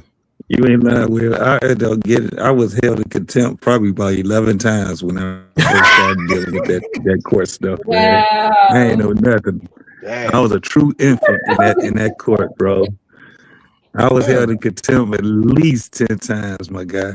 So yeah, you got to know what you're doing when you in there, and you gotta You gotta hang your emotions up, bro. Gotta be about business. Hey JT, one time I went to court and I didn't even get a chance to speak, my nigga. The judge started asking my baby mama questions, and my baby mama got pissed. And she was like, "That was how I got held in contempt." They kept asking her questions, and nobody asked me nothing, bro. I didn't. And I got held in contempt because I was like, "What this supposed to be about?" Yeah.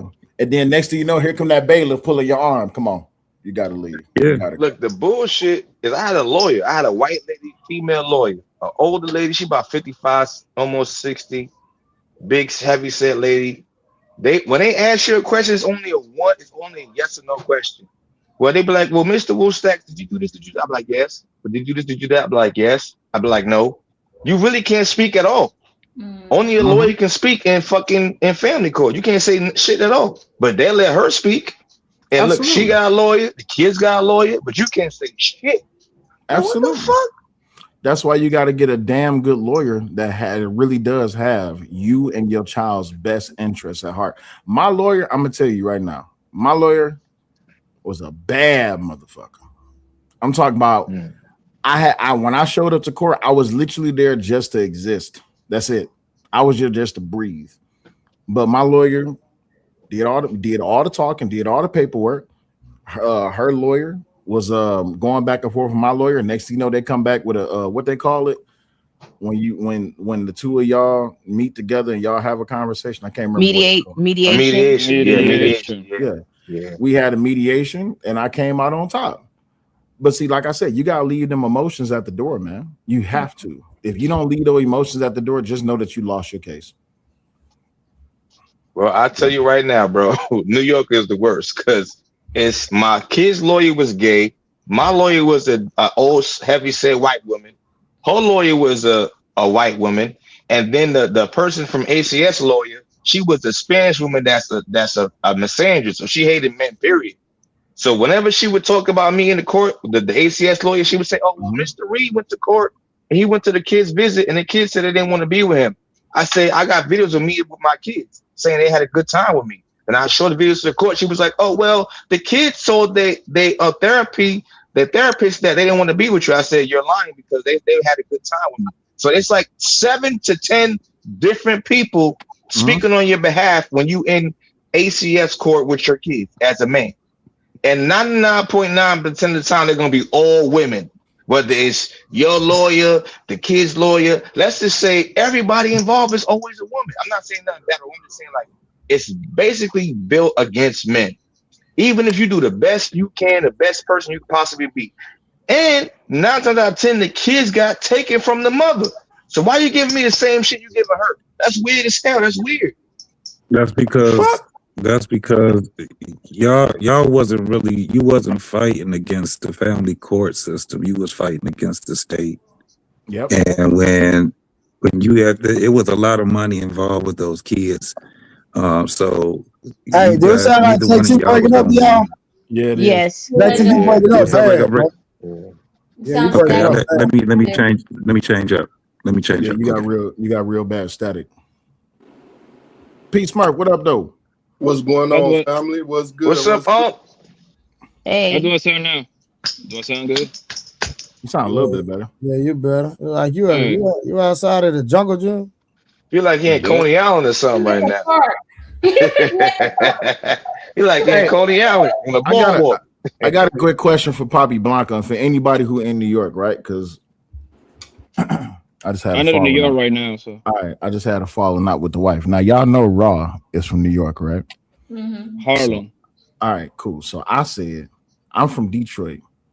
We eat coney dogs with chili on it. Now, to all New Yorkers, do y'all put chili on y'all hot dogs? I don't eat hot dogs no more, bro. I'm not gonna lie, respectfully.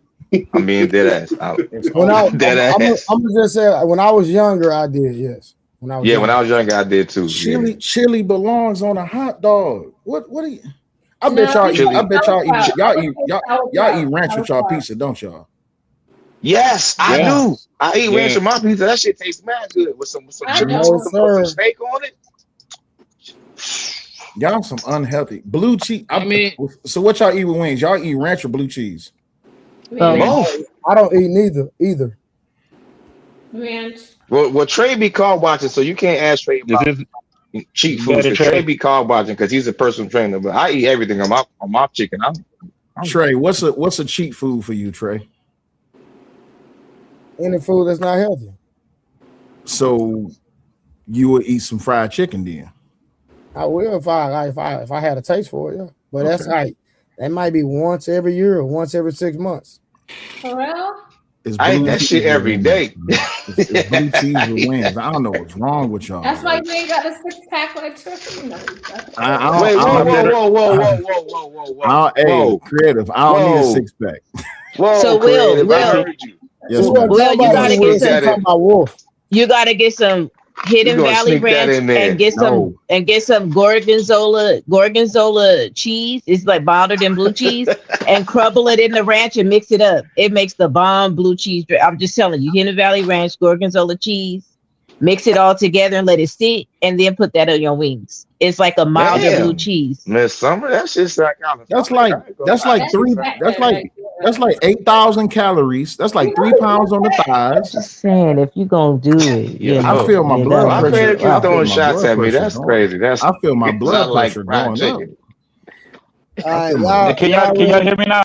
Can y'all hear me now? Am I better? It's still staticky, but it's still staticky. All right. I'm about to change another phone. Okay, hold on. Mm-hmm. I can't believe y'all don't eat chili on a hot dog. What's wrong with y'all? I did when I was younger. I don't even eat hot dogs anymore. But when I was younger, when I did. Well, what you gotta do is you gotta put some red beans on your hot dogs. Beans? No. You put red beans on it, and then you saute you have some fresh bell peppers and onions, right? And then different medley of bell peppers, the green, the yellow, and the red with onions. You saute that, and you put some red beans, a little bit healthier. You make you some red beans. You put that on there with the garnish on there. What are you talking about? How you gonna make a hot dog healthy? You got it. Well, I use links. Do you know what they made out of? Everything. I use links. Processed food, processed meat. Okay, but somebody did tell me though, if you put baking soda on the beans, you won't get gas. That's what I heard. You put baking soda on the beans, like a spoon. What?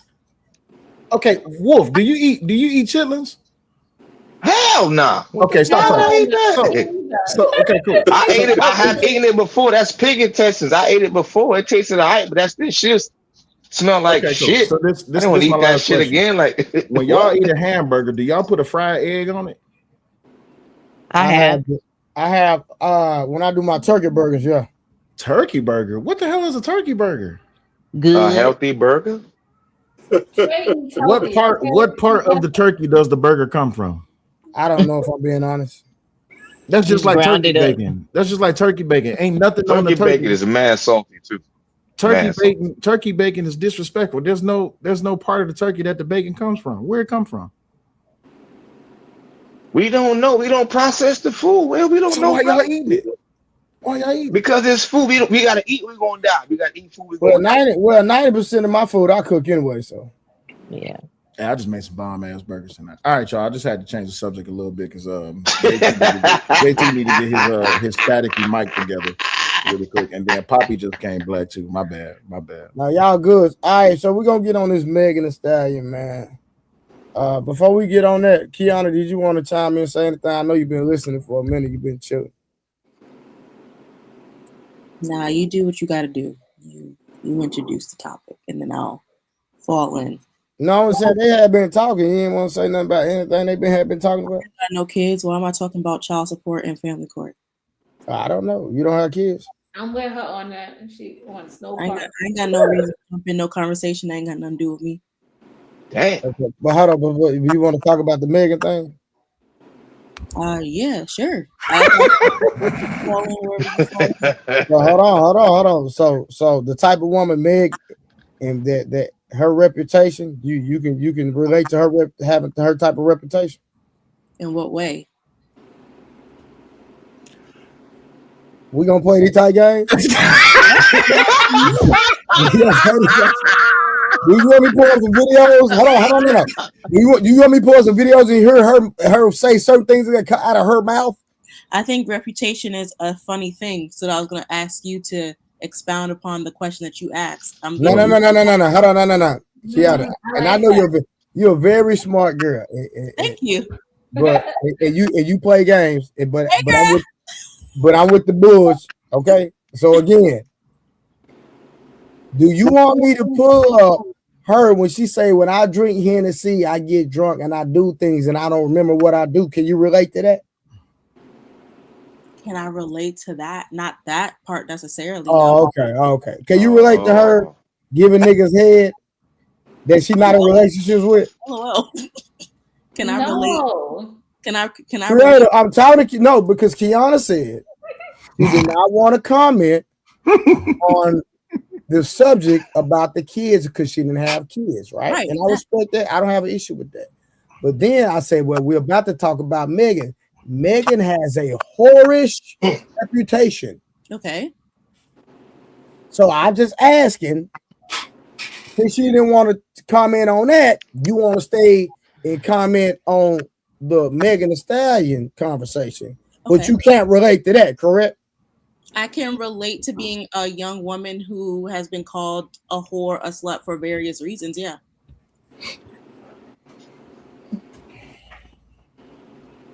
Why? Why? Nah. Look at Will. I'm confused. Well, y'all just let shit just. No, you go ahead, Will. Go ahead, Will. Y'all don't even let shit. Go ahead, nigga. What are you talking about? You said me? Yeah, go ahead. Oh, yeah. I'm gonna continue what I'm saying. Y'all just let shit fly over y'all head. So you don't want to participate in the parenting conversation, but you want to participate in the conversation about a whorish woman? Sure. I think that's my right to comment on whatever I desire to comment on. I'm about to talk about. I need you to listen. Hold on. I'm not trying to. I'm just want to. You in a corner right now. I'm trying to help you out of it. I'm not in no corner, but keep going.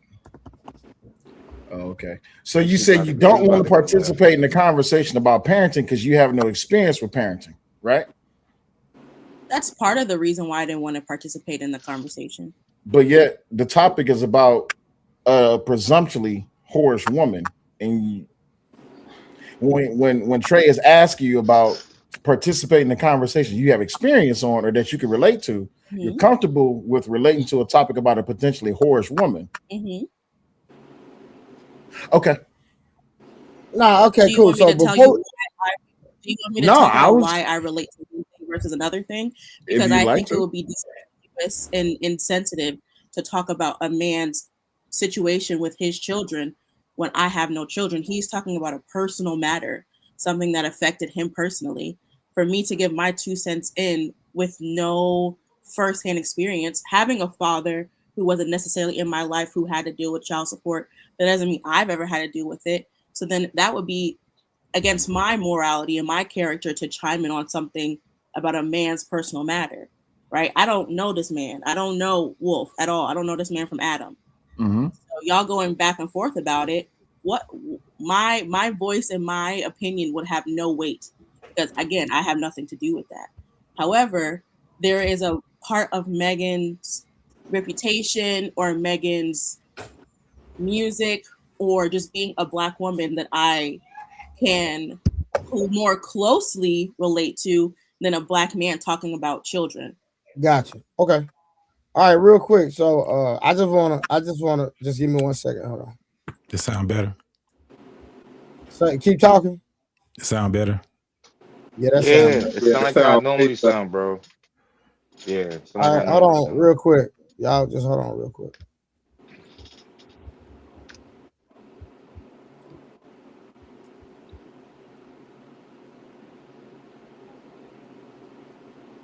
Not the sound. Ding, ding, ding, ding, ding, ding, ding.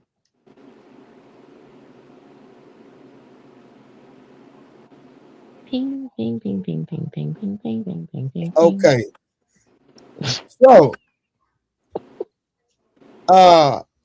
Summer, can you relate to that? Yeah.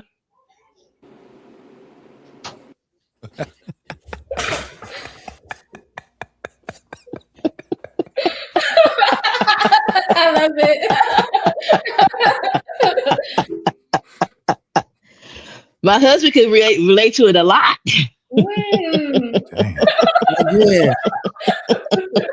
Again, Summer, can you relate to that? I can relate to that with my husband. Yeah. No. Quit the lame stuff. I'm telling you how. Summer. Yeah. We're being real right now. We're having a grown-up conversation. I just missed the video. What happened? Megan was shaking her butt. Who was? Megan. It was a great video about it. Yeah. Man, you shut up. What happened to the music? It was some ass shaking. I was not finna play the music. I just showed her video. Now, again, Summer, when it comes to exploiting yourself on the internet, can you relate to that? No. You know exactly what I was talking about. Well, when you say can I relate to it, I know how to drop it like sides and once left cheek, right cheek. I honestly don't believe you can, but whatever. All right, don't worry. Creative. Can you relate to exploiting your body on the internet? Oh, you know this is about to be a bullshit answer. Watch. Yeah. Hold on, what'd you say? Nah, I like to dance and everything. I feel like if a woman wants to. Can you relate to exploiting yourself on the internet for attention? Maybe not to that magnitude, but yes, I have videos of myself dancing. You got videos of yourself twerking or dancing? Twerking so too, yeah. You got videos of yourself twerking with the shorts all the way up in your butt crack. You All the way up, but yeah.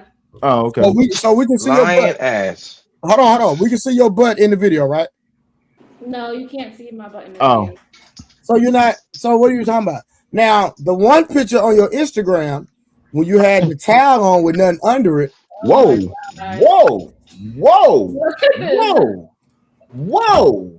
I'm showing the camera. You have a gooning picture on your Instagram? A picture on Instagram in a tile with nothing under it. Hold on. Creator, am I lying? You sip that water. Sip it. Sip loudly. I'm not showing anything. Trey, so it doesn't matter. You still didn't have no clothes on. Was that showing anything? You were not, but I can tell you didn't have no clothes on. Why would a woman post a picture with a bath towel on? Because I want to. That's my prerogative. So your prerogative was exploring your sexuality by posting a picture of yourself in the bath towel. Yeah, however you want to look at it. I'm respectfully, I'm married, ma'am. I don't want to, no disrespect to you, but I didn't mean it that way. But I got you. But my problem with y'all now. My thing is this. Can we call a spade a spade? You posted the picture because you wanted people to see it, right? No, it's for me. It's for me too. So you posted the picture. So you posted the picture on the internet where multiple people can see it. People who you don't know, but the picture's for you. Yeah. Why can I go look at my page and look at my phone? You can look at your phone. No, I want to see it up there. You want to see yourself naked in the bath towel on your wall. My family, I probably posted something. Wait, you posted what pictures of you in a towel? Wait, hold on. Pause. Wait, stop. No. Don't say creative. Don't say nothing else. You posted a picture of yourself naked in the bath towel for your family to see? Can we move to the next person? This is getting out of hand. What the hell? What type of answer was that? This is crazy, man. So all right. So prior to me being married, if I would have put y'all serious now. If I would have put up a picture in boxer briefs, all right, and I'm just bulging all out of control, and I come online and I say, hold on, wait. If I come online and say, yeah, man, I posted that picture because I want to look at myself bulging out of my drawers. I didn't post especially a picture that way. But anyway, did you post a picture of you in the bathtub? What if I was posting a picture and they was like, my family want to be like, oh, can you see a collarbone? I want to see my collarbone. Listen to yourself. Listen to yourself. Yo, you gotta cut this bull crap out, man. Trey, hold on, let Kiana, y'all. Hold on, let Kiana ask quick. Cause this is, I'm tired of hearing creative lies. You have pictures and videos of yourself shirtless, right? Yes, I'm a personal trainer. Right. So exploitation is when people use things for you using your body for labor, right? When we're talking about people being exploited, right? It's so you. hold on. So Can I finish? am I exploiting or marketing?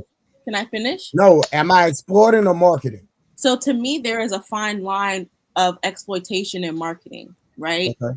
If you are using, if you are using your body in order to market, one can say that it is exploitation, right? Right? All right, so let me ask you a question. Because sex sells. Hold on. No. It has no. It has nothing to do with sex, Candace. Don't do that. So again, why do you have to be shirtless? Hold on. Just hold on. Let's use the panel real quick. Let's use the panel. Oh, I'm confused. Okay. I got you. Hold on. I'm gonna help you out, Kiana. I promise. Summer, would you prefer to train you that has the results or somebody that does not have the results? You got to show your abs for results? Hold on. Somebody has the results.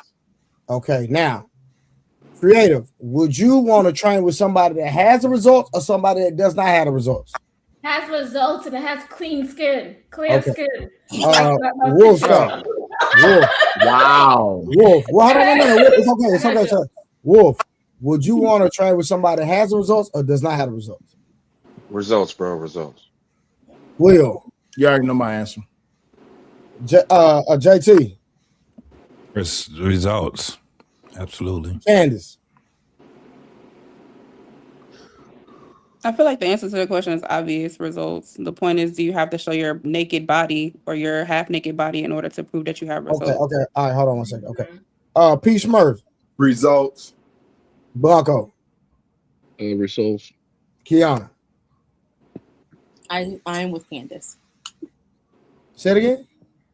I have the same answer as Candace. Okay, cool. All right, so the majority said that they prefer. We don't want to say something so bad, but like majority says that they prefer somebody with the results. Now, two of the young ladies up here said that, hey, do you have to take off your shirt just so the results? One of the main body parts of a man that shows that he actually practices what he preaches is six packs. Period. It's not his arms, it's not his chest. Most men, they look for a man to have a six pack. What is the only way a man can show a six pack? A muscle shirt? No. You can definitely show abs with a muscle shirt. Shirtless. You can, but everybody can't, Candace. Can I answer the question? Maybe they don't have the results. The best way to learn how to twerk is to have one half naked too. Can I answer? Can I answer the question? So, from a bodybuilding perspective, no one would judge Arnold Schwarzenegger during his prime with a shirt on. You know why? Right. Because they couldn't see his striations. Right. And unless you know what striations are, you couldn't see muscle definition. You couldn't see tone.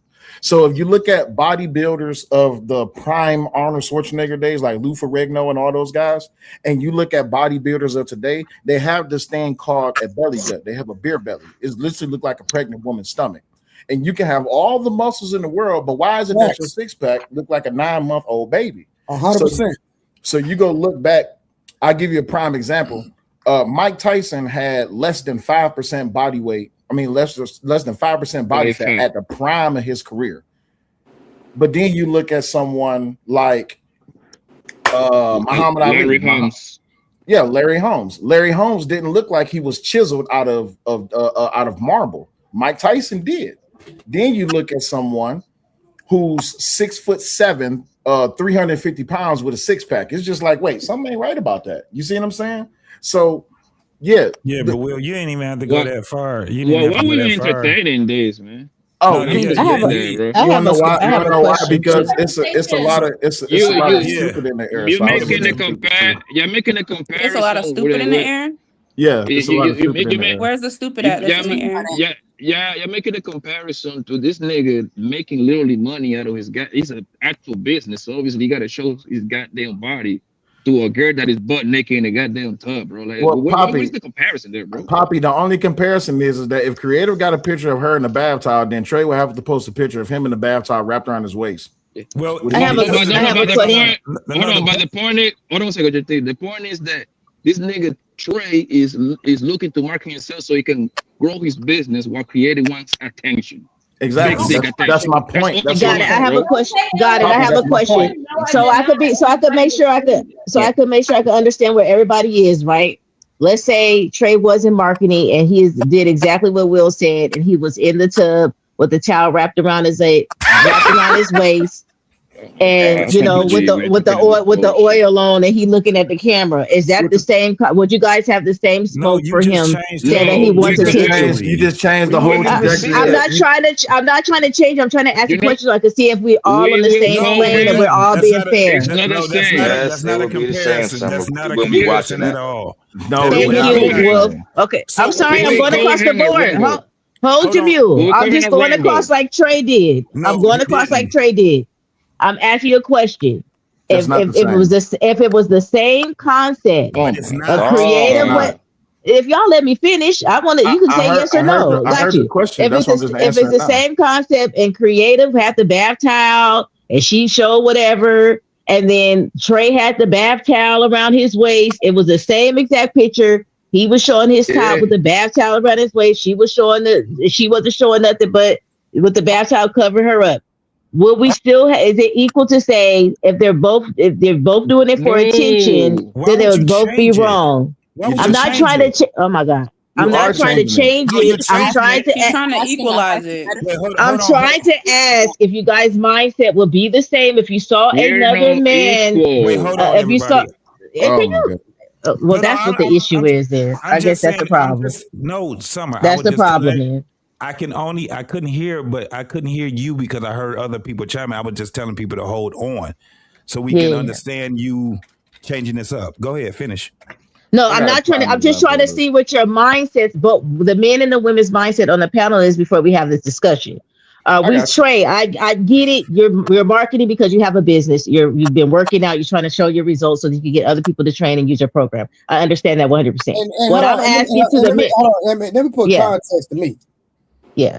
When I work out, the reason I take my shirt off is not to show my body. I take my shirt off because I don't like sweaty shirts on my body when I work out. Yeah, it feels nasty. I get it. Yeah, I get it. Kiana, I was talking about the average trainer takes off their skirt to show their results. Now, now I'm speaking about me personally, right? The reason I take my shirt off when I work out because me personally, I don't like sweaty stuff on my skin when I work out, period. So I take my shirt off while I'm working out because I hate sweaty stuff against my skin. I don't know about y'all. Y'all might be different, but that's me. But go ahead. Okay, so I'm not to change it up. Summer, you still. This is what I'm having a problem with. We already have two different scenarios. Now you're trying to equalize the scenario. Of course, when you change the whole thing around, what we were saying was look at the two. What Trey was saying. This is marketing. This marketing is to get results for what? More clients. What she was doing was what? It was strictly for attention. Right. There's no marketing. There's the only end result that they both reviewing it. People clicking it. They like it. So are you getting paid for it? Are you getting paid for it? Yes, you get paid for it. Okay, so you got paid for posting a picture of yourself in the bathtub. So you can get clients, right? Personal choice. Okay? So did you get paid?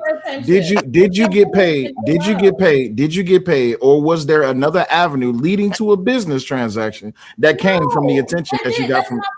Okay, but this is my thing, creative. You're trying to take it in a direction that it's not going, right? It's a simple thing.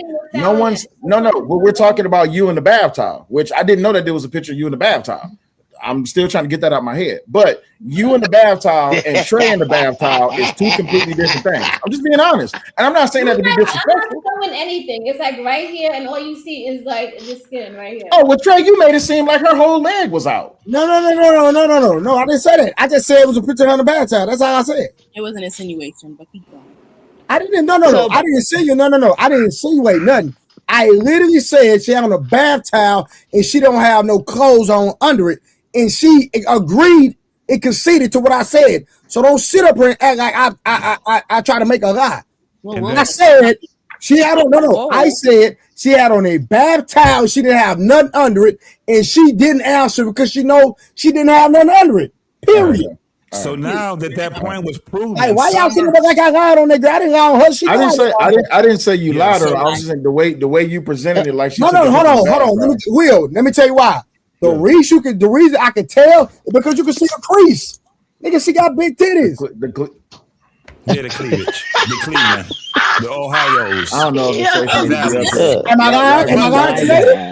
Hold on, Am I lying today? So the bath towel was that low where you can see? No. Oh, watch this. Am I creative? No. Creative. Am I lying?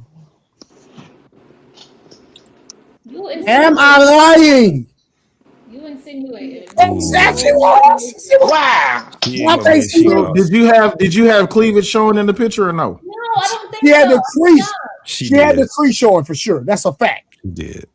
Wow. Yeah, baby. No, I don't even know. All right. Now you don't know. I knew it was coming. I'm about to get cussed out. Now you don't know. Having your shirt off that's marketing. Like, is there no part of it that's marketing for you? Say it again. Is there no part of it that's marketing? Like you were saying, how it's because you have like an aversion to the fabric. You don't like it on your body. I don't like sweaty clothes on me. Right. So is there any part that is marketing? Like I have to show my six pack. No, so like if I'm working out, if I'm doing a photo shoot, it's 100% marketing. But right. if I'm working out, then I'm just working out and I don't like the clothes on my body. So there is a part of your business in which you, not to sound crass, that you take your clothes off for marketing. I don't do it anymore, but when I first started, I did. When I first started like training, but now I'm at a level where I don't even have to. People know what I do. You know what I mean? So now what I do is I show off my clients. I don't have to show my body at all. Do you show their body? 100%, yeah. Okay, so if Megan, and this is not me saying I agree with her version of sexual liberation or not, right? I got you. If Megan is painting a picture of sexual liberation through owning sexuality, right? Owning your body, doing whatever you want with your body. Isn't twerking for her marketing? Yes. No, it's marketing. Oh. No. It's marketing. No. How is it? Why do you want to show that? No. Because she has It's little trash. girls that follow her. Why do you want to be trash. showing? It ain't no other way to say That's it. an opinion. There's no other, and that's fine, Candace, and that's fine. But now how is it not marketing? Now one of y'all will want y'all daughters doing it. No. There you go. Right. But that's Right. not the question. Hold on, this is my thing. Hold on, this is my thing. Let me kill this whole conversation.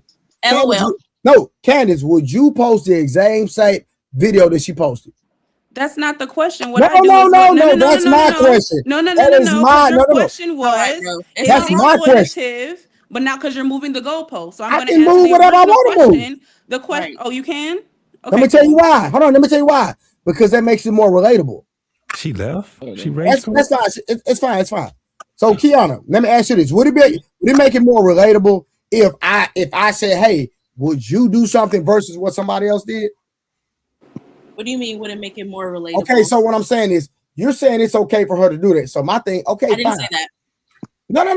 I'm just saying if that's somebody's reasoning, right? So I would say, well, would you do it? No, but that's not my brand. But regardless, do you think it's okay for you to do it? It's not about okay. I have my degree in communications. Hold on. I have my degree in communications and journalism, right? Yeah. So if we're talking about marketing, I can talk about marketing. Okay. You're asking me if it's okay to do it. If I'm building my brand as quote unquote, for lack of better words, intellectual, okay, it wouldn't make sense for me to do it. I got you.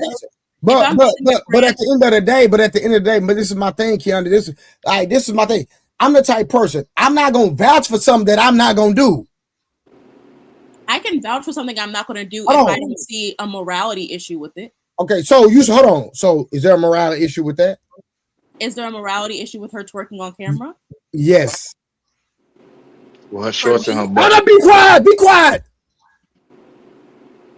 Is there a morality issue for her twerking on camera? Yes, ma'am.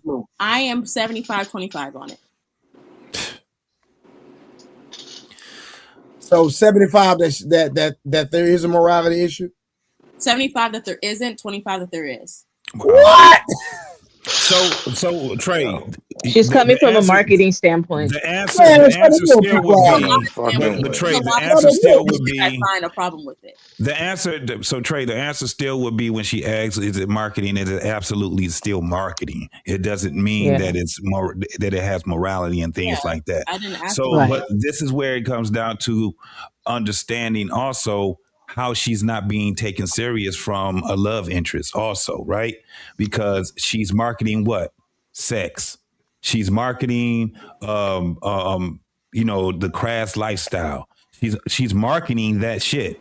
And she has a group of people that she's marketing to. She has a subset of people that she's marketing to. So it is true. Yeah, they go Night's sister right there, boy. No, I think she's stuck. Night. That's night. Nah, she's stuck. Creative. Yeah. Yeah, she's stuck. She's stuck. Okay, you was looking, your eyes was closed. Like you was looking like Nightish family member. But you get that part right there, bro. Listen, I hear the nonsense respectfully, but listen, Summer, would you post a video like that? No. Would you want your daughter to post it? Hell no. Do you condone that type of behavior? Nope. Oh, okay. So you shouldn't have nothing to say. But I was gonna say her doing that has nothing to do with her being with Klay Thompson because it's a different scenario. If we get into that conversation, listen. We finna get into the nitty gritty. We finna get into it. That's what I want to get to. Don't get it twisted. I promise you, dude. Oh, we finna have this whole conversation. All right, now,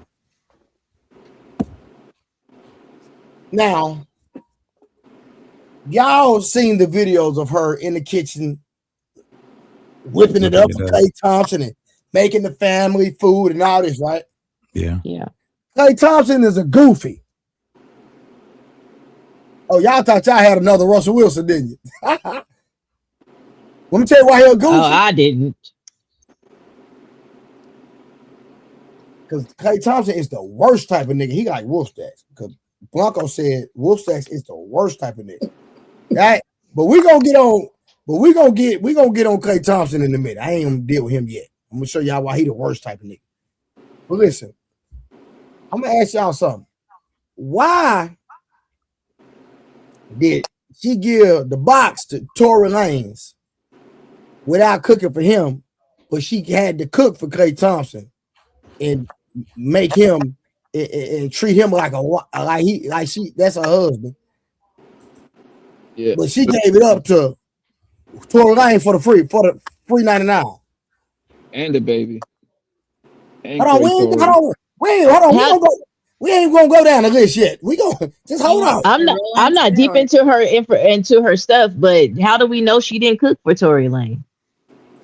Hold on, let me tell you why she didn't cook for Tory Lanez. Hold on, I'm gonna tell you why. You were there. Hold on. We know about Ben Simmons. Hold on, y'all ain't chat. Y'all hold on. Quit naming all the people she slept with. It's a whole bunch of niggas. We ain't gonna deal with them yet. We gonna let these women hang themselves about how wholesome she is. Then we'll run the list. No, I'm not saying that she's a overall wholesome, but she was wholesome for him. We're talking about their relationship, not all their past relationships, right? Let me tell you why. Let me tell you why she didn't cook for Tory Lanez. Okay. Let me see if creative, and let's see if Kiana gonna have something positive to say about this. The reason she couldn't cook for Tory Lanez is because she wasn't messing with Tory Lanez. Her best friend was, and she was sleeping with Tory Lanez behind her best friend back. Talk about it. Yeah, Kelsey. Okay, I'm confused about what you want us to debate with you on. That's the past. Like, come on. So people can. Here we go with the past. Here we go. So hold on. Creative. No. According to your past, Wolf, you should never have another woman in your life. Okay. Let's talk. Is that what we're gonna do? Is that what we're gonna do? Let's ready to talk. Hold on. Go ahead, Creative. That was low. People. No, everybody though is what I'm saying. Her own experiences, right? Where she probably did some fucked up shit in the past and she learned from it. She overcame and now she wants to date with integrity and wants to be in a relationship. Why can't she have that story? Thank God for Jesus. Hold on. I'm not saying she can't change. That's not what I'm saying. Kiana, did I say that? the way that you are. Kiana, did I say that? The way You're that alluding to did I say that? Are you gonna talk over me, or are you gonna let me answer? No, did I say that? Answer the question. So the way that you postured the question was as if she should be demonized for her past actions, as if she cannot change for the quote unquote better with this new man, as if that she was going to be marked by her situation with Tory Lanez, and then that should then inform her relationship with Klay Thompson, even though there have been multiple men between those two people, and she has, to me, as an outsider looking in, changed her persona online a tad bit. To me, I feel like she has definitely cleaned it up. Right? She's on Broadway playing house. No, hold on, Blanco.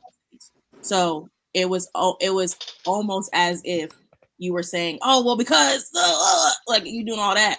You know what I'm saying? Like I'm gonna read my super chats. Then I'm gonna ask you the same question that I asked a few minutes ago because I'm not changing it. All right, shout out to A-Dub for the $2 support for the show and hit the goddamn like button. Then we got Miss Jazz C. Results: my son lives in California and hired Trey. Big facts. Yeah, y'all know I was all over. One solo POV, $5. Disingenuous AF. If their BF is posting gray sweatpants and bank rolls, they will have a whole issue and swear he was doing it for attention. Is that true, ladies? If your boyfriend was posting money and posting pictures of gray sweatpants, y'all wouldn't have an issue with that, ladies? Yeah. Issue either way. They both trying to get attention. All right, hold on. Okay, Kiana, would you have an issue with that? With my boyfriend doing what? Posting money in gray sweatpants with his print showing. No did. He's gonna get us robbed. Why are you posting money for? Okay, so the gray sweatpants is not an issue. Sometimes sweatpants come in gray.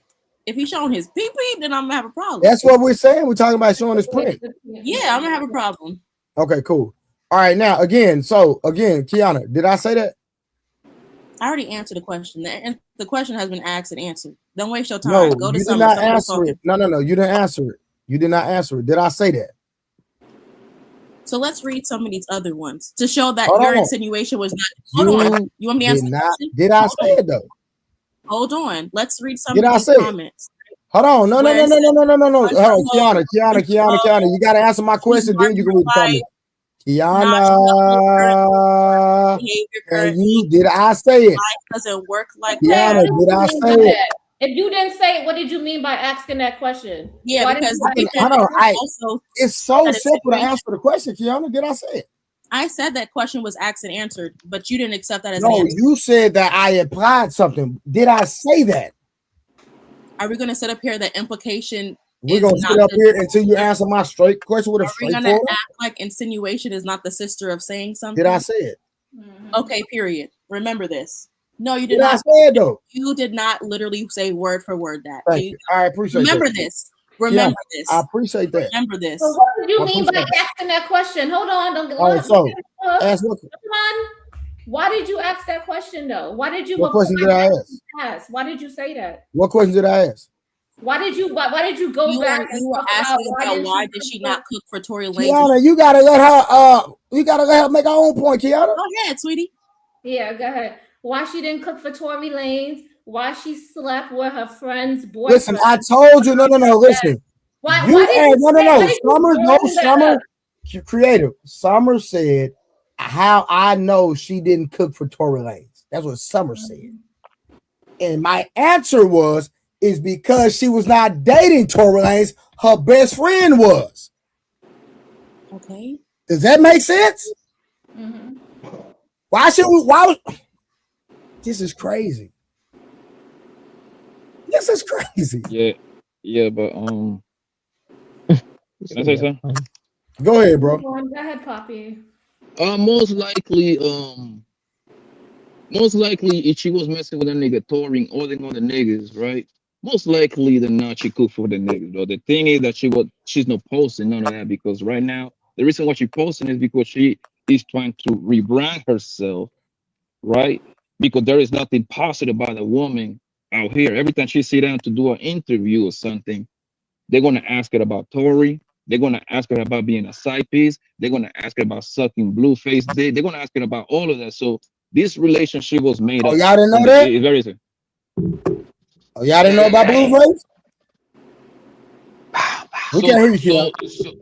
So this whole thing was made up from the label, from the top, so they can clean her image. Because now, if I'm not mistaken, she got like a big old commercial right now. I think it's about it's a big time commercial, right?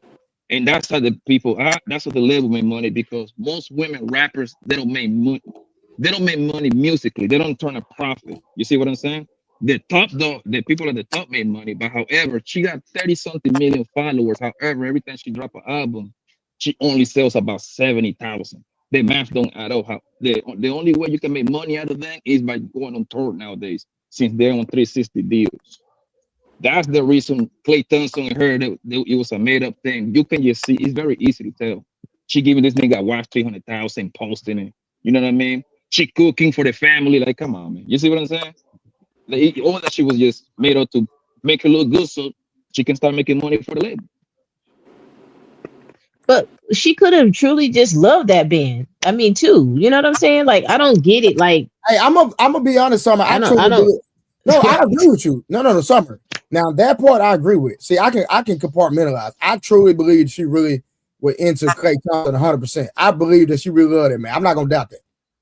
Yeah, because she could have kept her brand going, because girls are into that hot girl summer thing and all that. I don't think it was a play for her, but I think it was a play for Klay Thompson 100%. Klay Thompson, yeah, she was trying to back that man. Yeah. No, he played her. I ain't gonna lie, he did that for sure. Allegedly, we don't know if that actually happened. If you go back and look at Klay Thompson Jones, the one that they showed, this nigga mess with nothing but snow bunnies, bro. Model snow bunnies. And Megan is the complete opposite. Megan is a good-looking lady. So it's like I'm sorry. Go ahead, boss. No, go ahead, boss. Go ahead. No, I'm saying we saying it as if he played her like he cheated on her. Wasn't the thing was that he just let it be known that he's just not into the monogamy? That's what I read. That's what I read. From what I understood, he already probably was popping another bro, but that's part of the plan. And probably when she asked him about it, he was just like, he probably was like, yeah, no, you ain't the only one. But that's part of the plan, to make her look like a big victim and shit like that. And guess what? This is the end goal. Did you see what Cardi B did on her last tour?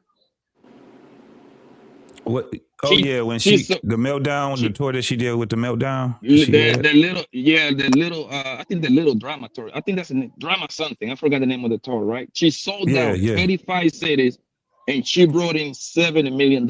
That's the play, my nigga. That's the play. Yeah. Forget the music. The new game is to get your ass on tour, because most people don't want to buy the music. They want to go into the stadium and experience the shit. They want to be able to take 25 pictures on Instagram. That's the game nowadays. That's most artists. Yeah. Yeah, it's most artists. You gotta go on tour. I don't think it's cheating on her at all. The music ain't making them no money at all. Wolf, why would you say? Why do you think that? I don't think this girl out here trying to say the man cheated. It sounds like a bitter chick that got cheated on, and the audacity that he cheated on her, having her cook for his parents. Mama love her, daddy love her. They going up, she buying him stuff and throwing parties. She was in it to be with that man, regardless of what y'all saying. And he cheated. He probably just it is what it is. Can I tell you why, from my perspective, you telling me that so you telling me I just didn't say that I believe she truly loved that man. What are you talking about? You said y'all. Yeah, the ones that's talking and saying the opposite of what they saying, not you. You didn't say that.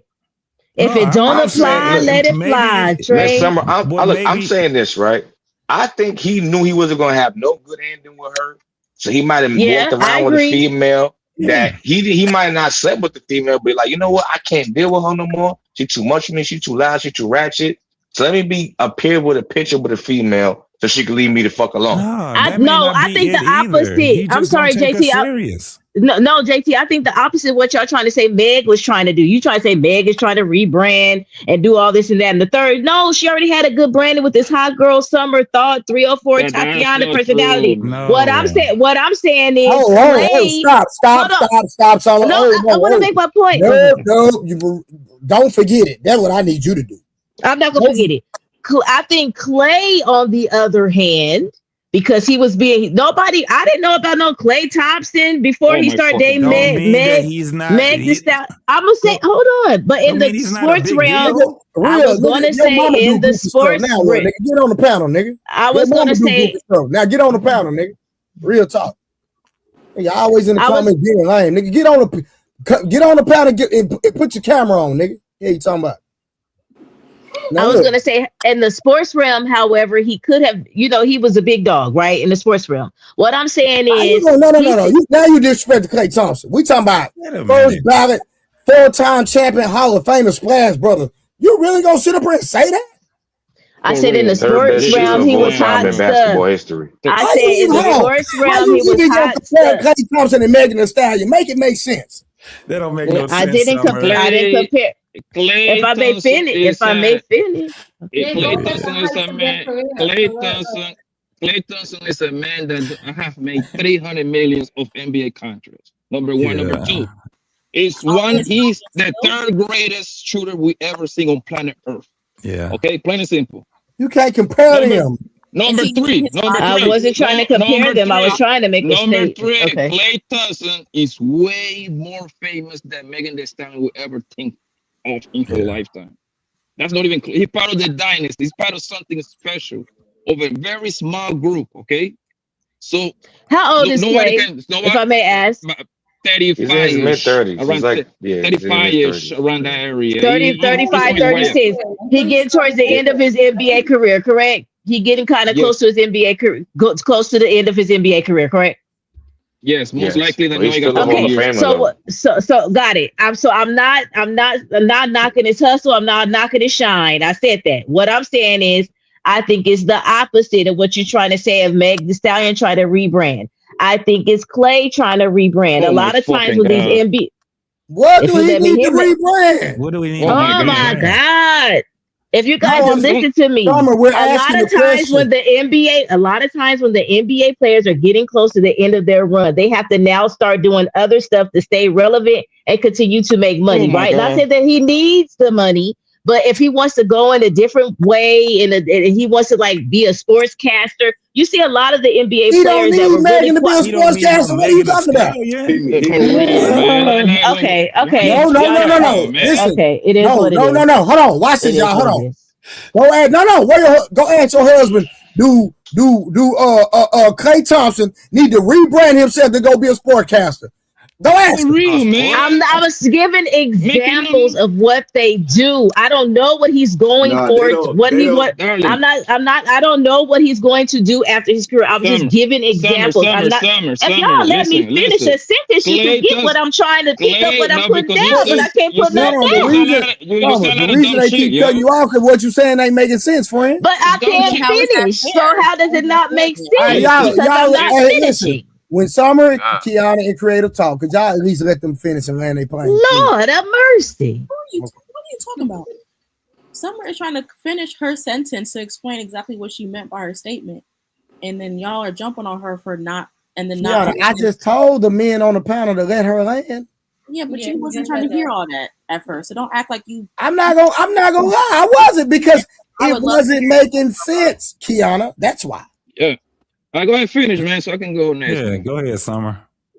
No, I was trying to say I don't know how he's trying to brand himself for when he gets out of the NBA as a player. You never know. Sometimes they want to go do I don't know what genre he's trying to get in afterwards, but a lot of NBA players that still want to stay in the limelight and in the game, they go do something in the entertainment realm, either it be sportscasting, podcasting, movies, whatever the case may be, to continue shining, right? Can I ask you a question?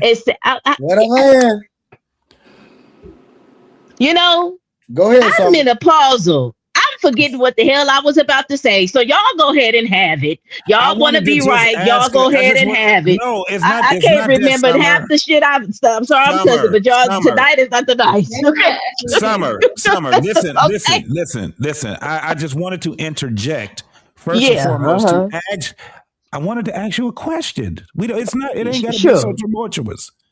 No, I'm over it. I can't remember nothing I said now. I'm a menopause kicked in. Y'all go have it. So can I ask you a question then? Sure. Okay, so this is the question I asked.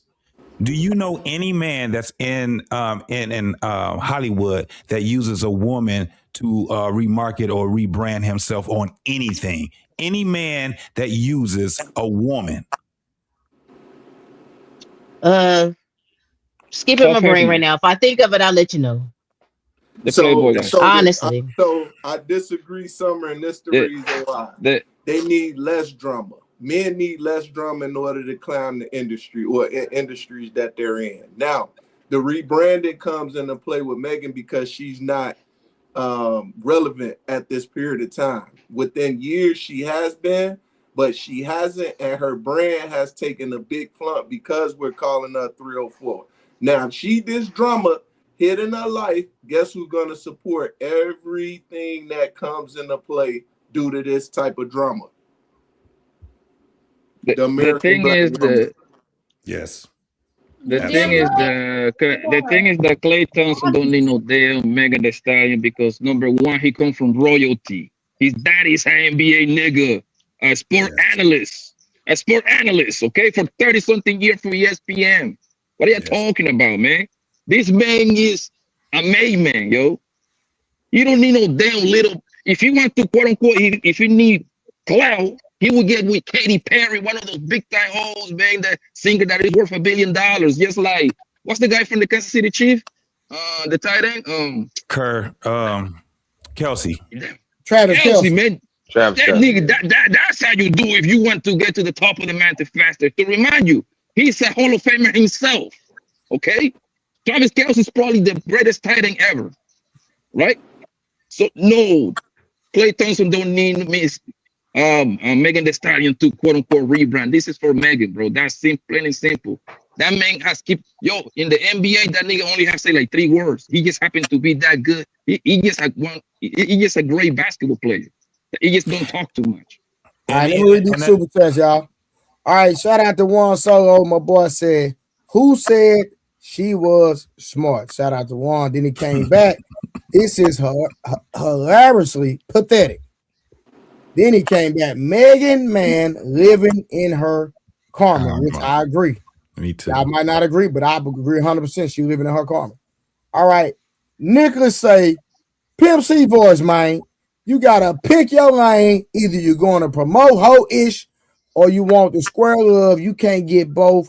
Women hurt themselves by trying to do both.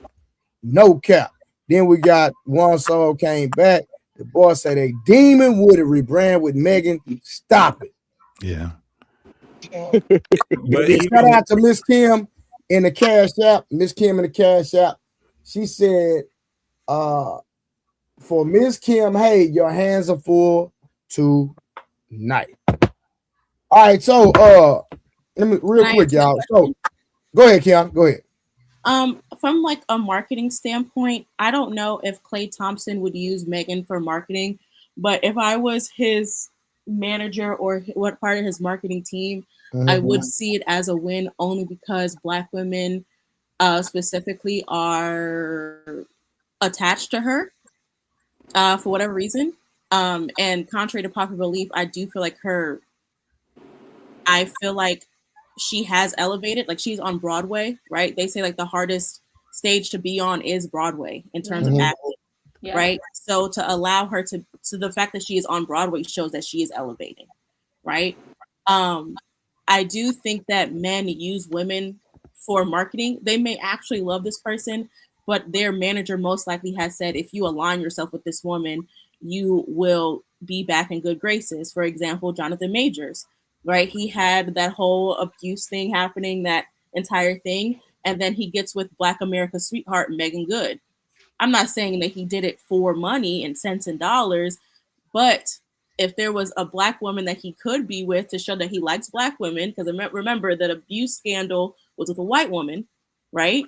If he was to show Black women that he is aligned with them, the Black woman I would choose is Black America's sweetheart, which is Megan Good, right? Yeah, she is just held at a high regard in terms of a woman who is like age appropriate for him, right? So that is a man who used, I'm not saying that he was nefarious, but he definitely used a Black woman to be put back in good standing. That's crazy. That would be, but hold on. That would only be a little bit true if he didn't marry her. The thing was that with the problem we have with the Black women that's in Hollywood and out of Hollywood is that nobody is marrying these folks. That's what we're saying. Megan Good. Megan, listen, Megan Thee Stallion is not being taken care of. Yeah, they're married. Megan Thee Stallion is not being taken serious. She's going from one dude to the next, and they're not. They're screwing her, but there ain't nobody out here talking about marrying her. Ain't nobody seen, at least when you had what's the girl name? The other girl, the Puerto Rican chick or whatever Dominican chick. Cardi B. Jocelyn. She had one. No, hell no. She got married. I thought she was talking about marriage. Definitely not. No. But with Cardi B, now she had one person that semi took her serious, right? But now look what happened. She's the same thing was happening with her. Now I do agree with Poppy because this is the thing about being in relationships and marriage and things like that in the limelight. Those things are definitely instrumental when you're out here marketing, being married to somebody, being paired up with somebody. It's always been that. The marriage part of it, the pairing up with other people that are stars and stuff like that, that's always been a thing in Hollywood or wherever. So those things are what Poppy was saying. That was not too far fetched when you're talking about putting that with the marketing too, pairing both of those together. Megan Good and Megan the Stallion are two different caliber of women. Facts. But they stand too close to each other because they both still wear the same fucking uniform. Y'all do remember what happened when Megan was with the preacher guy and what she was wearing, right? He was complaining about her attire. Yes. But if I'm still looking at those two women by my, from how I'm looking at them, they're two different types of women. All right, so real quick. So let me ask y'all. So do y'all know in her complaint in Megan's rant, she made the statement that he got cold feet. When I hear cold feet, what's usually the conversation when somebody talks about having cold feet? They don't want to marry you. Thank you. I'm glad everybody conceded to that. They've only been dating a year. So do y'all believe that she was pressuring, which I believe, that she was pressuring Klay Thompson in having a marriage conversation, which is nothing wrong with it, right? It's nothing wrong with having to see, where somebody potentially wants to go in the future. Kiana is dating a man and they've been dating for a year. And then she just said, hey, babe, do you think we'd be married in the next 3 to 4 years? And there's nothing wrong with that conversation. If she want to have that conversation, there's nothing wrong. And if he say, well, for whatever response he had for her, I believe she possibly didn't like it. I would say that. And that's where the whole cold feet conversation came from. So, and that's just my synopsis and my assumption. If anybody want to speak on that, y'all can, but I just wanted to put that out there because that was said in her rant over the internet. I think as a man, no man wants to be, especially of his status and his leisure, wants to be known that you walk around in certain crowds and certain people like, yo, bro, I hit that 2-3 years ago. She was doing some wild shit with me. You gonna marry her? Like, nah, we don't want to hear that shit. You can't even walk in the same room. You're gonna be like, damn, nah, I'm gonna go home, babe. I'm gonna go home. I don't want to be here. I'm gonna go home. It's embarrassing. Then why date her and have her as a public facing relationship? Because sexually good. Because it goes to the point, and watch this, Trey. That's why I said that the marketing, it was marketing. Let me tell you why. Because she marketed that wet ass pussy. Facts. And that nigga wanted to find out if it was really what she said it was when she marketed it. You see what I'm saying now, Trey? They got to do a remix song now. The crazy part is Cardi B. That's a song. That's a record with Cardi B and Megan, right? Blanco, hey, they demonetizing people pages for not being on camera. So if you can be on the camera, please stay on camera. This is my last time not I only let JT do it because he doesn't have a camera. But yeah, hold on, I'm smoking. That's why. Hold on, I'm smoking. Give me a second. Yeah, try to stay on camera. Yeah, I'm smoking. That's what I know. Now you good. Like good. But that just goes to show if you're saying that that's what it is, then he a low down dirty dog. Why are we even having Megan in this conversation then? Right. Why is this a character flaw on Megan? It's always the man, right? Every time. Well, no, baby. No, I'm saying by what you guys are saying. I'm saying what we're saying. I'm saying So hold on. Miss Summer and Kiana, y'all never dated men that were trash ass men, but you heard you got some good wood, so you had sex with them? Never. Yo, stop playing. Stop playing. It's never the women on the panel, bro. Don't ever bother that. That is never them. I just feel like Creative. that's You never did it either? Yeah. Yo, girl, he got some fire, but he a piece of shit, girl. No. Come on, man. Y'all be fronting. All right. I'm not fronting. I could honestly say I ain't never. Well, maybe not you, Miss Summer, because you're married for a long time. So pardon me. I'm sorry. I'm just saying. Yeah, the other one on the panel, I'm pretty sure y'all her was dealing with a guy that he's a piece of crap. He stayed locked up. He got mad tattoos. He stay in all type of goofy stuff. But you be going in the crib with him, buy him something to eat, and he going in the back room when the kids go on to bed. I'm just keeping it real. You would not be caught in public with that person. I'm just saying, like, y'all go to bed now. Mommy got company. I'm just saying. I ain't got no. First is double standards, and women aren't like men. But then when it come down to this, we like y'all because we got to be on the same. It's like which one pick a shit or trust? Oh, y'all like us more than ever now. Y'all actually out here beating people up. Y'all just having sex. Hold on, fellas. We ain't even got to. My bad. Go ahead, Buck. My bad, bro. Down dirty dog or not. We don't even have to fight that, right? It doesn't matter. She advertised it. So you're going to go right past her advertising that she got the wet ass pussy, huh? You're going to go right back all the way we already had no, what I'm saying is as far as their relationship is concerned, they were in a relationship, Megan Thee Stallion and Klay Thompson. We know Megan has a past. She was promoting a WAP in her past, right? But Klay still determined that he wanted to be with that girl at the time, knowing what she was doing and what she was promoting. That's his choice, his decision. She decided to get with Klay. That was her choice and her decision. Now they're in a relationship. We're not talking about Tory and Lenny and all the other stuff. And with them in a relationship, who was wrong in this situation? Not what they did in the past and all that. In their committed relationship, who was wrong in the relationship, not their past. That's all I'm saying. So let's just go off of what we know, and Trey just mentioned it. The whole thing about her going out here venting on social media. She didn't talk to him directly. This was her putting a some type of, she tweeted that on so everybody can see. She was venting, right? And she said, so now you got cold feet. Now, what was the other stuff that she had?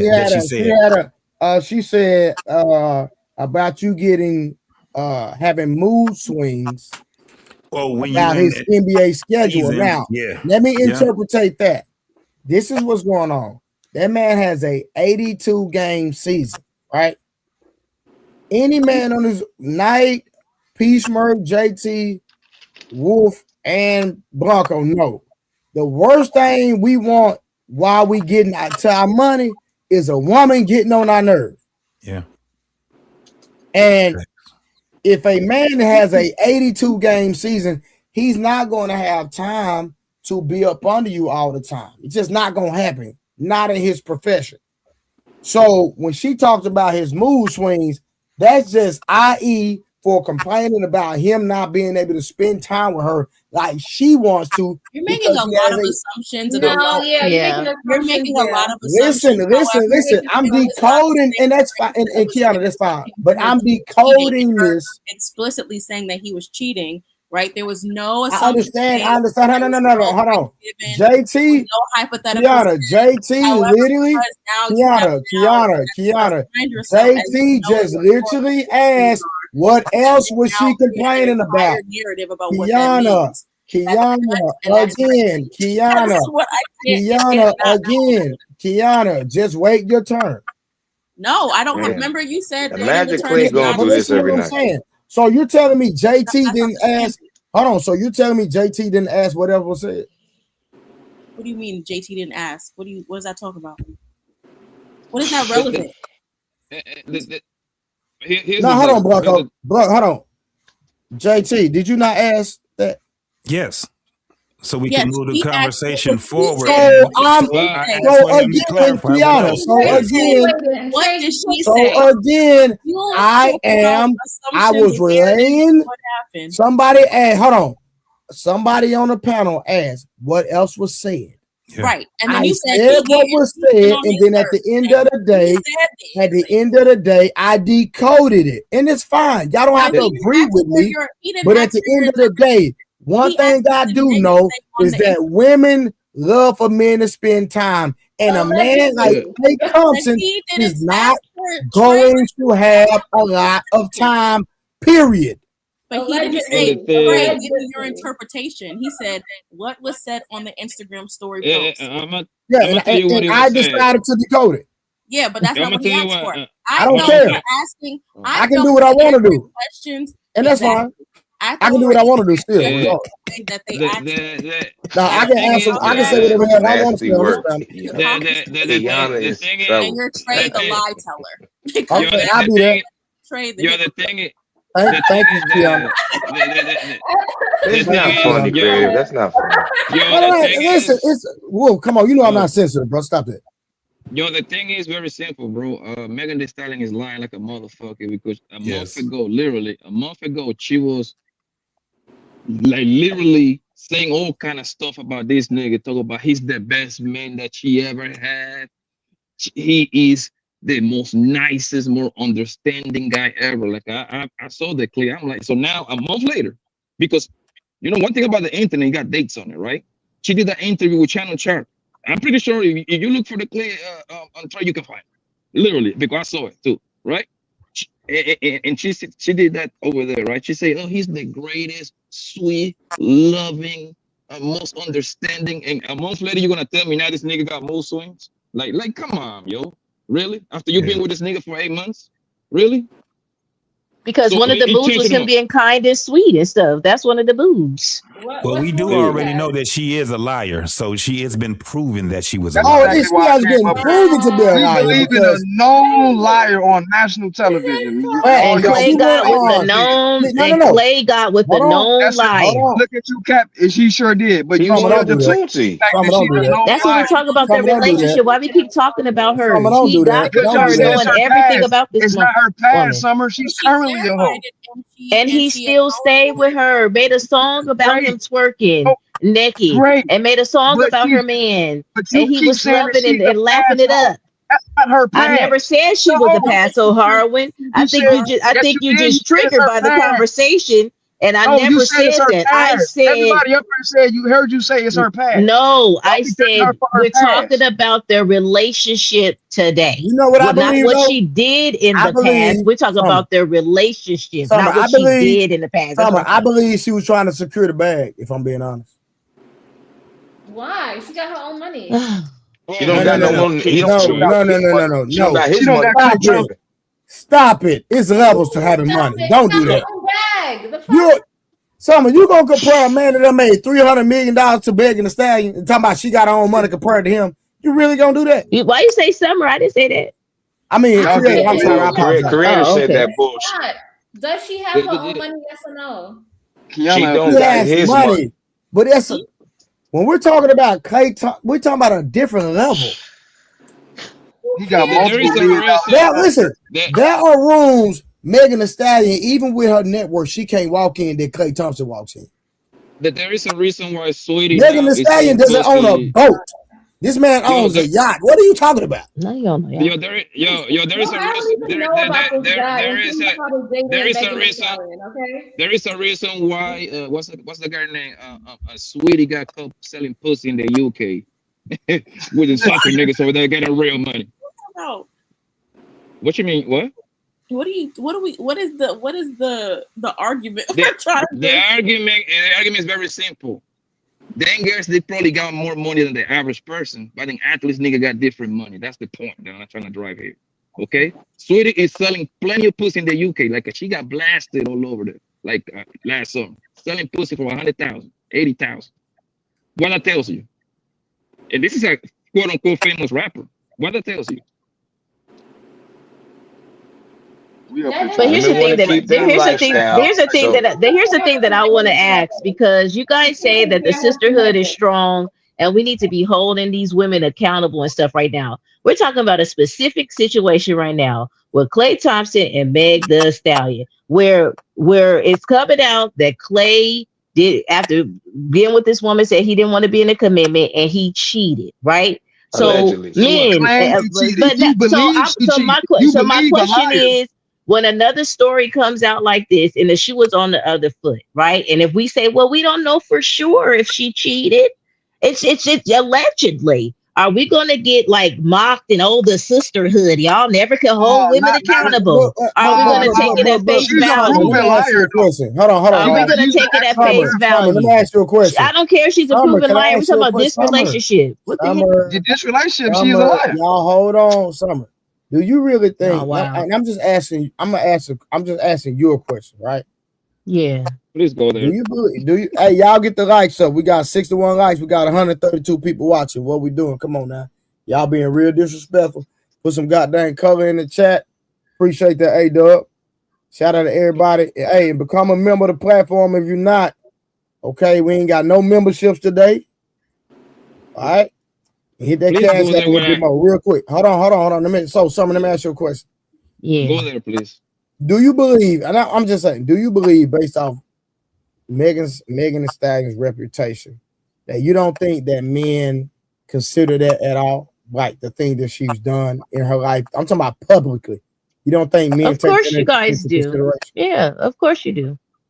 So when men do, because let me ask you this. Do you and I understand that you're married, right? So no disrespect. But if you were a single woman, right, and your husband, I speak to him all the time, I have the utmost respect for him. I'm just using that as an example, right? If you were not married, right, and you were seeking someone, would their reputation and their choices be a factor in your decision making in dating that person? Only if they were exhibiting that same type of behavior, of course, yes. So if they weren't, then no, I wouldn't care. So hold on. So their past wouldn't matter at all to you. No. Case in point, my husband. I'm talking about when it's public. I'm talking about when it's public. Saying. I'm talking about when it's public, though. If it's public, no. If they're not exhibiting those patterns and that behavior, I'm not going to hold them accountable for their past. Because thank God for Jesus. Because if we did, we all be going to hell. Okay, all every single last one of us. Okay, so what I'm saying is, I'm not trying to judge. I'm not trying to not hold her accountable. I'm going to say I'm not trying to not hold her accountable for her behavior. When did she stop? That's my question. When did she stop? As far as her behavior is, with her thought and the whorish behavior is what you're saying. When did she stop? She ain't never stopped having whorish behavior.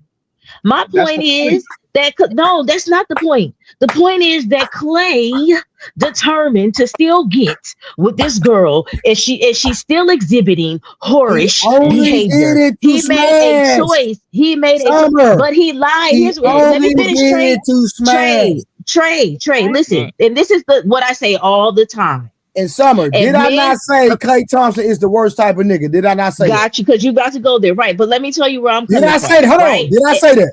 Yes, you did. You said that, right? But what I'm saying is that he lied to that girl face, acting like he wanted to be in a committed relationship with her. Had that woman around his mama, his daddy, his dog. Okay, had that girl cooking Thanksgiving dinner and stuff for the family and everything. And had her with the assumption that he wanted to be in a commitment with that girl. So I'm talking to that point just by itself. I don't care if she's still exhibiting whorish behavior. I don't believe in that. I don't agree with that. I don't agree with any of that. Well, I'm getting to we talking about the relationship and who was wrong in the situation. Klay was out of pocket for that. He was out of pocket. That's all I'm talking to. But Summer, the only woman up here that admitted that her being a whorish behavior is wrong.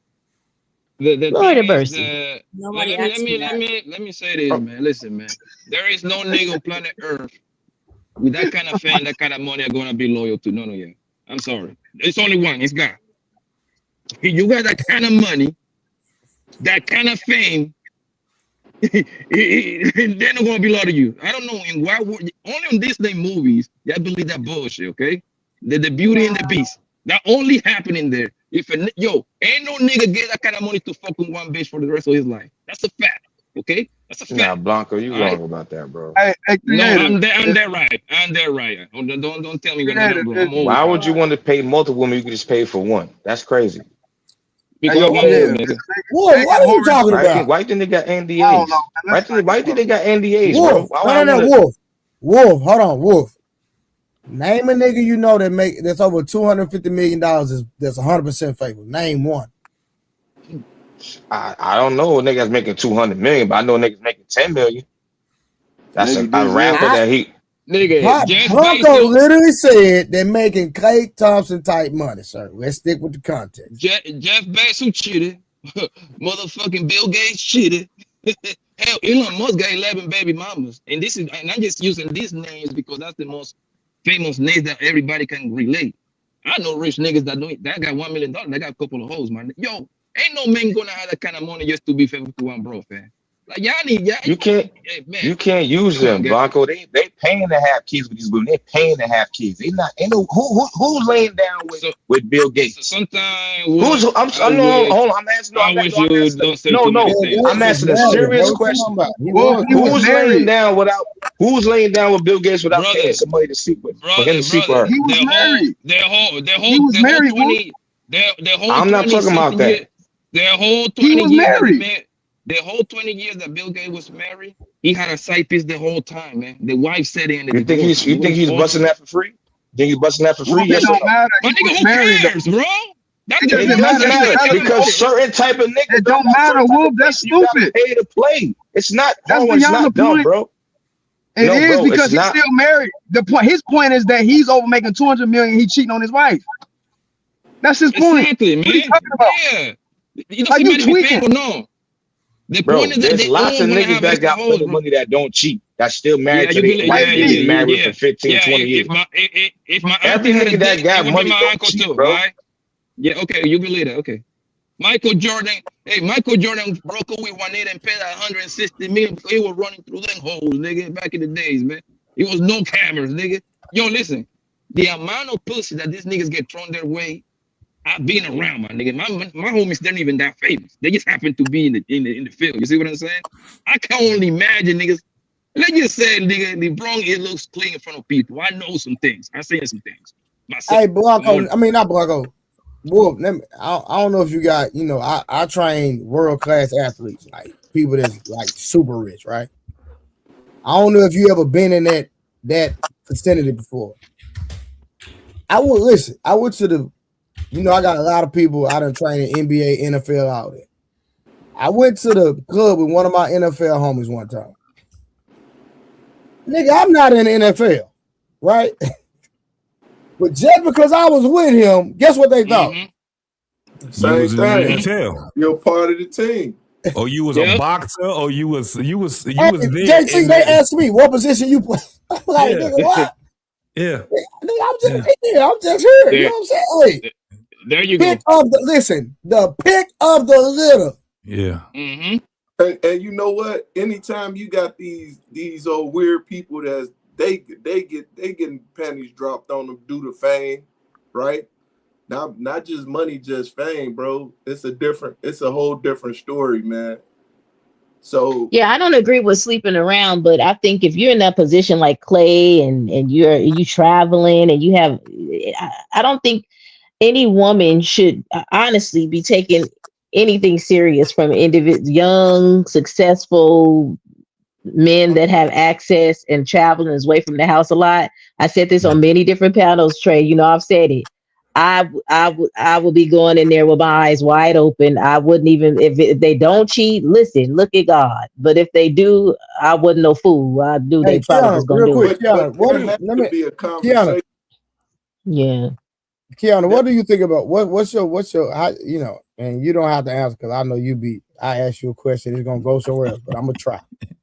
What is your thoughts on Blueface? Like as a person, like His music? In what way? No, I'm just talking about his persona, the things he put out on social media. I don't care for it, honestly.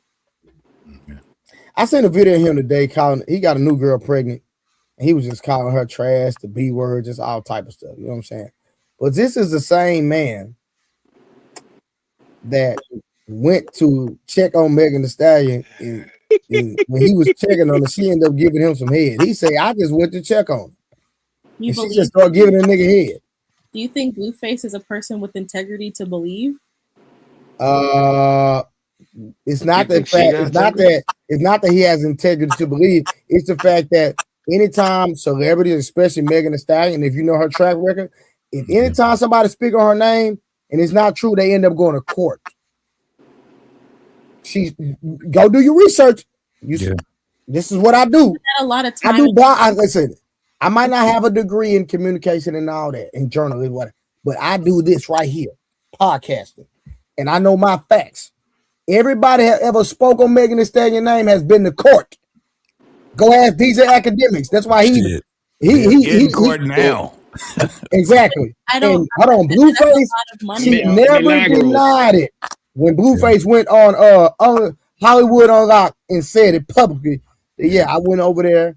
I felt sorry for I was checking on her, and she started sucking my dick. But I don't see that. Her not suing him, I don't think that's a that's what she does. And an announcement of that's truth. What she does. Can I finish? Go ahead. I don't think that's an announcement of him telling the truth. That may be her legal counsel saying, "Hey girl, it was a lot of money to sue Tory. It was a lot of money to sue." Well, she didn't sue him, but it was a lot of money showing up to court. It was a lot of money suing DJ Academics. That was the state. She didn't waste any dollars with the state. Like, it was the state of California against Tory Lanez. Can I finish? I ain't say what she spent the money on. So maybe that's her legal counsel saying, is it even worth suing a person who has no integrity like Blueface? Because as his brand, I don't see his brand as someone who has integrity. I don't see people being like, do you believe that Megan Thee Stallion has integrity? To who? No, I'm just saying in telling the truth. I don't believe people believe. I believe that people don't believe Megan Thee Stallion. No. I'm asking a specific question. Do you believe that Megan Thee Stallion, when it comes to telling her truth, has integrity? No. Okay. But I do think. But because I think we know she lied on Gayle King. That's for a fact. Yes, and I wanted to actually acknowledge that when I don't know how to pronounce his name, the young gentleman Harwin, that gentleman, he was like, "She's a liar," and I do understand how, because she lied on Gayle King about her sexual relationship with Tory Lanez, that will cause people to call her a liar. But however, on her documentary, she said, "I did, and I lied about it." And she took accountability for the lie that she told, right? And so in my book, anyone who takes not anyone, but people who take accountability are usually then able to atone for their wrongdoings. So why she not in jail? That wasn't the only lie. Hold on. Thank you. So then I cannot then judge them for their wrongdoings for the most part. What if it's multiple lies? Yeah. If it's multiple lies, like what? Yeah. He shot me. He shot me. That was a lie? That was a lie. Huge lie. I covered the whole entire shit on the main thing, let me tell you why it is, because I don't know if you know, Kiana, but the main thing that we can is documented and proven that Tory Lanez's fingerprints was not on the gun. That is a fact. Yes. They framed that nigga Tory. I covered the whole shit on my shit. I made some good money actually. But I'm saying the fact that we know it's documented that his fingerprints were not on the weapon. Tory didn't shoot that lady. It was documented that there were the fingerprints that were on the weapon. It was documented that the fingerprints that were on the weapon was unusable and that it appeared to be wiped clean. That is the totality of that fact. That is the totality.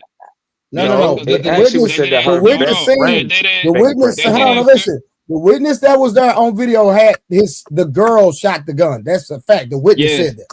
It was the neighbor. It was a white guy that saw the short girl, which is Kelsey, was the one. The guy said like this. He said like, "Yo, I saw something sparkling coming out of her hand, the gun, right? The shots fired, right?" And then when he went to court, he changed his story and put the gun on Tory. The thing is that they never fingerprint Kelsey. That's when you see the whole call. You see what I'm saying? When they got Corey on tape, like, hey man, saying sorry. He wasn't saying sorry for shooting this girl. He's saying sorry for fucking both of them. Yeah. That's what he's saying for. What? Okay, why is this woman on the phone with this nigga, right? When your best friend is in the hospital, allegedly being shot. Come on, we gotta use common sense. We gotta use common sense. No, because Kelsey was the one that shot Megan. Yes. And Megan was the bad friend. Shot the window. Kiana, Megan was the bad friend. Remember, the issue was she was sleeping with him. That was the issue. Megan was the issue. They were supposed to be bro and sister. Megan was the issue. Yep. Yeah. And remember, Kelsey said, "You always do me like this," meaning i.e. sleeping with the men that I'm dealing with. Summer and Kiana, I'm sure y'all don't have a problem with that, correct? I have a problem with what? Kelsey with Megan always sleeping with her best friend men. That is a problem. I never said that she was infallible. I never said that Megan Thee Stallion was infallible. I never said that she was a perfect person. I never said that I would follow her footsteps. I never said that she was an upstanding citizen. I never said that she should run for the president. Words you did say that. You did say I said that. When did I say that? Hey, Trey, say it like Bubba Dub say it. Trash. Can I ask a question? Because I remember. Let me read the super chat real quick, Kiana, real quick. Okay, go ahead. All right, Klay know. Shout out to One Soul over $2. Klay know a play when he sees one. Hey, y'all put some more cover in the chat. Yeah. All right, One Soul again with the $5. So Megan a 304, and they mad because he treated her as such. So when her feelings involved, now it's an issue about infidelity. But when it's her, shaking my head. One Solo, boy, that was a great point. When she cheating, it's not a problem. Wait. No, it's a problem all around. I don't get what he just was talking about. It is what it is. Klay got with that girl knowing who she was. So that is a null and void point. The man knew who she was when he got with her and made a commitment with her. We cannot keep talking about what she did prior to get with that man. He knew what she did, and he still made a commitment with her. Or like y'all said, he played the game, which makes him a low down. He's the issue in this particular scenario. No, he's not. Listen, Lord, many of men. Many of men sleep with women. I wish y'all could just concede and say that he was the problem. No, he's he not. He got with that girl knowing exactly who she was. Listen, most men want someone. That's what it is. So that means he wrong. Then he wrong. Yeah, I gotta go to bed, y'all. Yo, Trey, family, love y'all, man. Have a good night, man. All right, what's that? Peace, Wolf. Are you saying it's okay to cheat on a woman? Peace, y'all. Peace. To cheat on a woman if she in her past exhibited whole behavior. Say that again. Yes. I didn't hear the whole thing. I didn't hear the whole thing, Kiana. It's okay. Okay, wait, hold on. I have a question. I have 1A and then 1B. Okay. Because I remember when I was on here the first time, there was a conversation about separating the art from the artist. Follow me, right? And JT said, no, he doesn't separate. He does separate it. Meaning that the persona you do as an artist is different than you as a person, right? Correct me if I'm wrong, right? Because then we got into like the R. Kelly of the things, the Chris Brown of the things, and you were like, I don't know that man, blase, blase. Yes, right? Correct. I'm confused, and I'm not saying you have to. I'm not debating this or whatever, right? But and there was a lot of other people that agreed with you, right? That were like, no, we do separate it. These are two different things. My confusion is that why are we not able to separate Megan Pete and Megan Thee Stallion? Because if we're saying that she's continuing to exhibit these holiest behaviors, it's based upon the thing that we have already conceded that is marketing, right? Her twerking, her doing this, her music, right? That's marketing. That's Megan Thee Stallion, right? So how come we can't separate those two entities. I get it. Say it again, Peace Mark. That's fair. Because she hasn't. There you go. Right. But So she doesn't call her rap name Megan Pete. She goes by Megan Thee Stallion. Well, that don't got nothing to do with her behavior. That exactly. Yeah. Her behavior is coming behind exactly what she's doing. Yeah. Right. But her behavior shouldn't matter because Klay Aiken was okay with it, is what I'm saying. It's not a factor in their relationship because he condoned it. What's his name? Klay Thomas. Sorry. But we already agreed that he was lame for even parading her around like that. So no argument there. So I think we should get that off the table because he was okay with y'all it. keep saying it's her past. Well, not you, but Kiana keeps saying that it's her past. There was a conversation, right? Hold on. Let me ask y'all something. I said it wasn't. Hold on, real quick. Okay, then maybe if it's presently, I said that just now. Why are we doing that? Real quick. Hold on, y'all. Let me ask you quick. Hold on. Darling, you don't know. Hold on, Kiana. I'm gonna let you have a conversation. Give me a second. Mr. Harwin. Kiana, hold on. Kiana, hold on 1 second. Chill out. Kiana, hold on 1 second. I'm gonna let y'all have that discussion. Hold on. Summer, let me ask you a question. Should a man take Sexy Red serious? No, not with her behavior right now. Currently, no. So hold on. So Summer, what's the difference between Sexy Red and Megan Thee Stallion? There's no difference. I never said it was. I said that. I rest my case. What I'm saying is, if you chose Trey to go date Sexy Red and exactly who she is right now today, and you decided that you're gonna go date her, make a commitment, introduce her to your mama and your daddy and your dog, okay? Knowing Sexy Red ain't changed. She make a video about you, get my man, whatever that song is. Oh, he doing all this, and you at the video shoot, hey girl, hey, do them splits, twerk that thing, and you encouraging it. Her whole like behavior is not a factor in that relationship. Why are we talking about it? Because you're condoning it. That's what I'm saying. Like you know the Klay. Oh my God, y'all ain't getting it. Klay made a determination to still make a commitment with this girl in the way that she is. Period. She didn't change. So you guys keep bringing up her whole like behavior. It's not a factor because he didn't care. It's Summer. It's not her past. And people stop insinuating that it's not her. You know he got the right to change his mind, right? Like, let's stop Say that again. You know he got the right to change his mind, right? Absolutely. Then break up. Okay. With So no, I'm not saying that. Hey, I'm sorry, yo. Trey, yo, bro. Let Juan Solo go because he at work real quick. Go ahead, Juan. Yeah, man, my bad, yo. I'm on my lunch break, bro. My bad, man. I wanted to say so. I can't really be up here this long, but I've been listening to this. Now go ahead, real quick. Somebody's trying to make the point that, well, it's not about Megan's past. It's about the relationship right now. Then they saying, well, he made a commitment. Stop using that word. He made a commitment. They were boyfriend and girlfriend.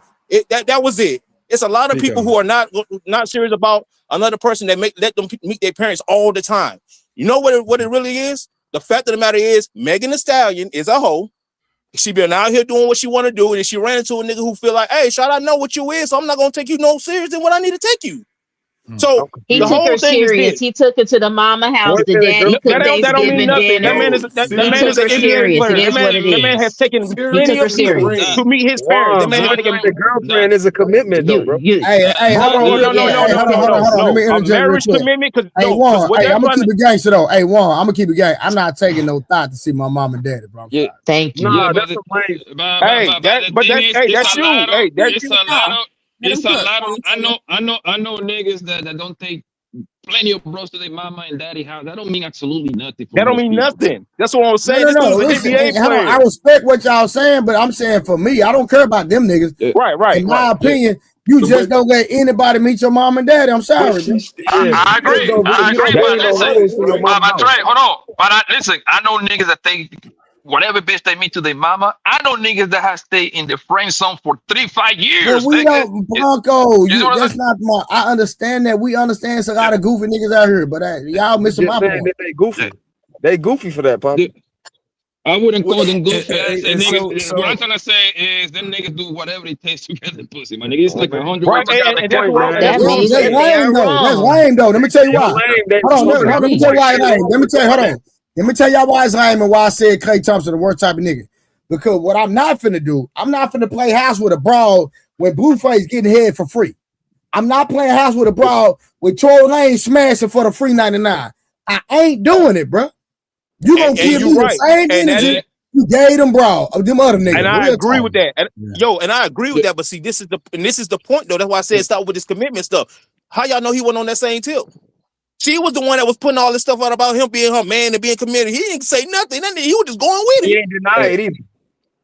Because it's a makeup it's a PR relationship, bro. That shit it was just PR. I don't know about that. It was a celebrity relationship, bro. It was a celebrity relationship. Let me ask you a question. If they would have got married, how long you think that marriage would have lasted before she just divorced and took his money? I don't want to do the hypothetical, bro. What we know is he didn't deny it. He ain't denied, bro. Ain't denied nothing. They was in a relationship. Okay. I wouldn't be surprised. If Klay got paid behind this through Rock Nation, because that's where Megan Thee Stallion is with Rock Nation. I wouldn't be surprised. He got a couple of millions. I would pay if I'm JC. I would pay that nigga to play boyfriend.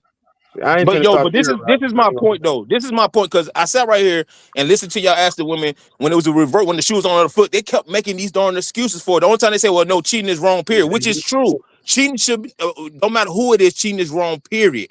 But this is the thing. You're talking about two people who have public lifestyles. It's one person lifestyle that's more public than the other one. Because everybody can keep talking about, yeah, Klay was smashing all these girls. Have you seen none of these girls? Have you seen any messages, any news about these women that he's smashing? No. The only time you found out that Klay was smashing a woman was when he was smashing Megan. So the whole point of the matter is you got two public people in a public relationship, and you have one person that's coming out saying this dude has cold feet and he don't want to be monogamous, but goddamn it, you ain't been monogamous your whole life. What the hell are we doing here? But that's a good conversation right there, Solo. So it go right back to my point. There had to be a conversation because she said, once again, she like holding you down through all the horrible mood swings and treatment towards me during your NBA season. No. Listen. Thank you. Peace Murd. That is code word for you not spending enough time with me. That's all it's saying. I get that part, but watch this. There was a conversation about being monogamous, and he told us. That's what I was getting to. To be monogamous. So that's the conversation if she brought it out. Right. That's a good point. Mad because he don't want to take it to the next level. She's Megan Thee Stallion. He's still buttering around the family though, P. Smurf. Even though you get what I'm saying. It goes back to what Jay Solo say. Jay Solo just made a great point when he said, once again, she's public figure. She's Megan Thee Stallion. So if his family members want to meet him, that's nothing. That's just because she's a public figure anyway. Yeah, it could be nothing, but he's still for doing it. How much I want to bet that in the next 2 months, Megan Thee Stallion going to announce a tour? How much I want to bet? It's already put into play. It's already put in play already. When y'all was talking about it. It's part of the plan, brother. It's part of the plan. When you got Cardi B selling out 35 cities and bringing home over $70 million, this is the way to go. This is the way to go. Yeah. So the thing is also is that what's been missing is this. If you're hearing the conversation with the men, we know how to compartmentalize, right? We understand, just like Trey already led at the beginning of his show, that Klay on some goofy shit, right? Right. And we all as men, we be like, yeah, nigga, you on some goofy ass shit. However, Juan came with another point. He was like, well, shit, it's Megan the motherfucking Stallion. My family want to meet her, right? And I'd be with her for that. So when we're talking about somebody that's out here, at the end of the day, this is the thing. The sisterhood is fucking set. The sisterhood is upset. The men, we ain't trying to be no motherfucking PR for fucking Klay. That man is doing his thing. But on the other end of it, it's the women that are up fucking set. They're mad because they think that their savior is supposed to have, because this bitch had made it seem like she had flipped turned a new leaf. And now, she's good to go. No, ain't nobody taking her serious. But JT, you know what it is, JT? JT, you know what it is? JT, you know what it is? A lot of these bros see themselves for Megan Thee Stallion because most of them are hoeing just like Megan Thee Stallion. And we don't see it. That's what I'm saying. That's what I'm saying. So that's what I'm saying. They got the belief of the hoe as a housewife. But what I'm saying is this, and when you hear it, how dare you make it like that? Hold on. What was Kiana saying? Hey, y'all, hold on. We got 25 niggas talking at the same time. God dang, hold on. Let me get some super chats to reset the room. Right. Hey, so Juan, Party wanted to marry Megan and she cheated on him? Yes. Bro, Party made. Hold on. Let me explain it. Party made a whole diss track explaining the whole situation, because a lot of people like to forget that Megan made a diss track about Party, talking about how he had some other woman in the bed. He even addressed that room and said, "Yo, we was already broken up when I had old girl. You came over there unannounced." Another lie. And Party even said, "Yo, you had me dapping up dudes that you know that you were smashing." Damn. Party ain't no regular rapper. Hold on. I gotta finish the rest of the super chats. Hold on. I only asked him that because he super chatted that real quick. Y'all. So why y'all mad? Hold on, real quick, Angry Man. So why y'all mad that she getting her karma? Hold on, real quick. Let me run through these real quick. Let me see. And then Wolf Stats came. The relationship ran its course. She's mad. Now he rode the ride and got off while he mad. Last one, shout out to Wolf. Always fighting for bad women for what? It shouldn't be none at all. But ain't nobody fighting for no bad woman. I was fighting for the conversation. I was fighting to get to the nitty gritty of the conversation we was having. It is what it is. That's what I'm saying. Hey, Juan Solo. Yeah. Right after that whole Tory Lane situation happened, Party actually hit me up on Instagram. Get the hell out of here. What do you say? I ain't gonna say what he said, but I will say this. Now I'm respectful to people. I ain't gonna say what he said. Yeah, that was a private conversation. All right. But he asked me, he was asking me, I will say this, he asked me about my sign. He thought my sign was cool and shit. But yeah, she a whole other type of monster. Yeah. To remind you, What'd you say, Kiana? What'd you say? Hold on. What'd you say, Kiana? That man wrong half of her sons, pretty much. Okay. JT was talking about why women are upset about this, about Megan Thee Stallion getting cheated on. And I guess I would like to talk as a woman on why I feel like women are upset about this. I think a lot of women are upset because this is parasocial as fuck. You know what I'm saying? A lot of the times we see celebrities as reflections of ourselves, and at the end of the day, we don't know their life, right? We don't know the ins and outs of what they got going on. We don't know the intimate parts of them, right? We know what is on social media, and then we know what we can hypothesize about what the blogs say, right? That's it. That's all we know. I think women are upset about this because Megan Thee Stallion to them is beautiful, educated, all these things that a quote unquote good woman is to them, right? And sorry, I didn't say she was a good woman. I said a good woman to them. You just want to argue with the kid, but that's okay. What are you talking about? I'm laughing at you. Can I talk? Thank you so much. Coming towards me with your comments then. Hold on. Thank you. And I think because you ain't learned how to handle Kiana yet. Come on, man. They're projecting their worth onto how Klay treated Megan. So they're like, well, if Klay treated Megan this way, then how am I going to be treated? If in their opinion she has the money and the education and the beauty and the desirability. What? So then again, I ain't ever heard nobody cap like this before. This is amazing. This cap is amazing to me. That's what a lot of these women are saying, though. Just to hear her out. A lot of these, this was what a lot of those women are actually saying. No, they're not saying that. What it is, Megan Thee Stallion was life goals because Megan Thee Stallion was doing the same shit they were doing, and she still came out on top. And unfortunately, for a lot of these motherfuckers who can't even work a cashier, register, you are not gonna live like Megan Thee Stallion. You know what? This was the same type of anger that these motherfuckers motherfucking hoes had for Cardi B when she left Offset. It was like, yeah, girl, do you, and then got pregnant about nothing, and they were doing just as bad as Offset. So the whole point about it is y'all don't want to take no L. Y'all don't want to take no L. That's what that is. But that's what she's saying. If you listen to her, that's literally what she's saying. So go ahead, Kiana. So hold on for a minute, Kiana. Hold on for a minute. Let me just say this. Kiana is not saying that she's part of the woman, these women. What she's doing is, what she's saying is that this is what her synopsis is for these women, because she does not. She already made it clear that she don't fuck with Megan like that. So that's why. But I'm saying that I don't see her as. I see her as a celebrity. I'm not going to then attach my worth and my doings. No, I'm saying as far as like you being up under the Megan Knights. You know what I'm saying? As far as that, but you see her as a celebrity. You see her as somebody, she rapping with all these different things. But right now, what you're saying is not that you agree with what she's saying or what the other women are doing. What you're doing is you're just trying to be more impartial. Am I correct with that? Yeah, because to a certain extent, because I feel like a lot of the times when I say things, I'm being misrepresented.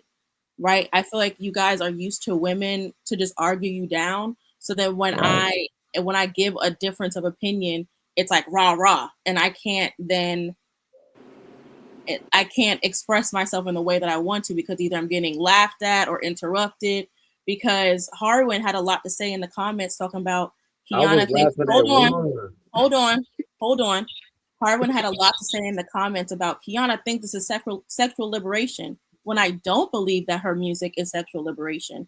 I don't think that any way that you have to exploit your sexuality for payment is liberation.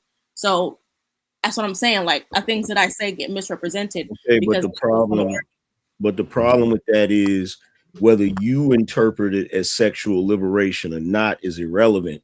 They interpret it as sexual liberation.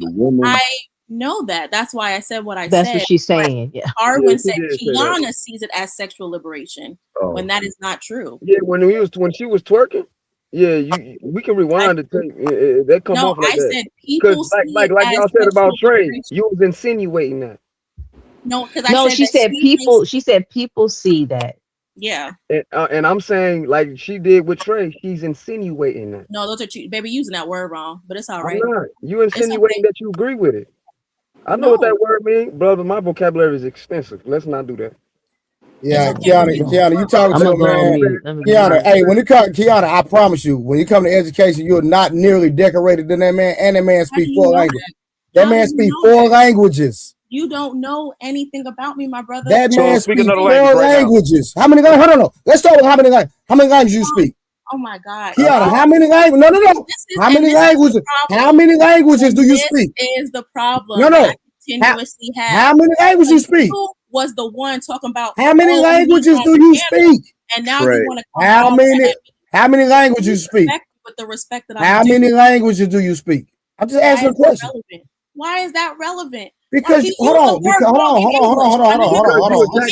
Listen, because I know this man is very well educated, documented. He got degrees like you got degrees, Triana. So what you talking about? Well, I'm working on it. But he said, well, but I know you the word wrong in English. What that got to do with Dutch, Spanish? What does that have to do with any of those things? Trey, go ahead, bro.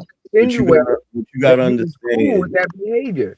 No, I never said that I was cool with that. I didn't say you did. I said you insinuated. Hold on, because I very clearly said that I was 75%. I understood the behavior, and 25%. So what's the other 25%? And I was 25% against it. Right? Okay, there we go. I never said explicitly that I was for or against it. Didn't say you did. I said you insinuated. How can I insinuate if I said? Oh, just hold on, bro. He's gonna go in circles. What up? Go ahead, argument. So what you got to understand, Trey, is that black women are more educated than black men. So anytime there's a disagreement like that, black women gonna get upset because they feel like they're more educated than us. I never said that. I didn't say you said that. I know, but I didn't say you said. So the same way you corrected me about what Harwin said, you said you were saying, and you said I didn't say that I believe that.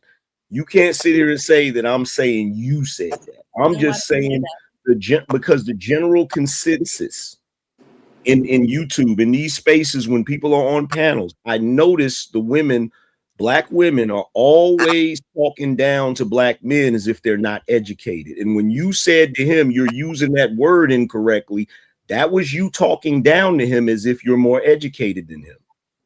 No, he just used the word incorrect. They don't understand the difference between educated and indoctrinated. A lot of them are just indoctrinated. They're not educated, and they damn sure ain't smart. In a minute. Well, I'm just speaking on it. I'm just speaking on. I ain't got no education. I'm a thug. I believe that Harwin is a very educated man. There's been multiple people who have said that. I have no reason to not believe that.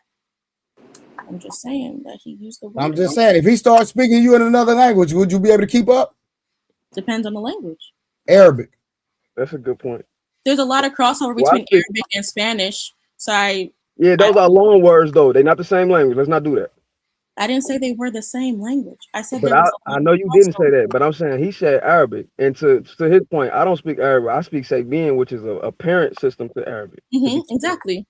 Okay. So when he actually, nigga, when I heard you talking to that dog, nigga, you was talking to the dog in another language. That was a mixture of different Nubian and hieroglyphics and shit. But nigga, how your dog know this language? Nigga, your dog, nigga, I tell my dog, get up, get out the house, and shut up. This nigga talk this dog in a whole nother language.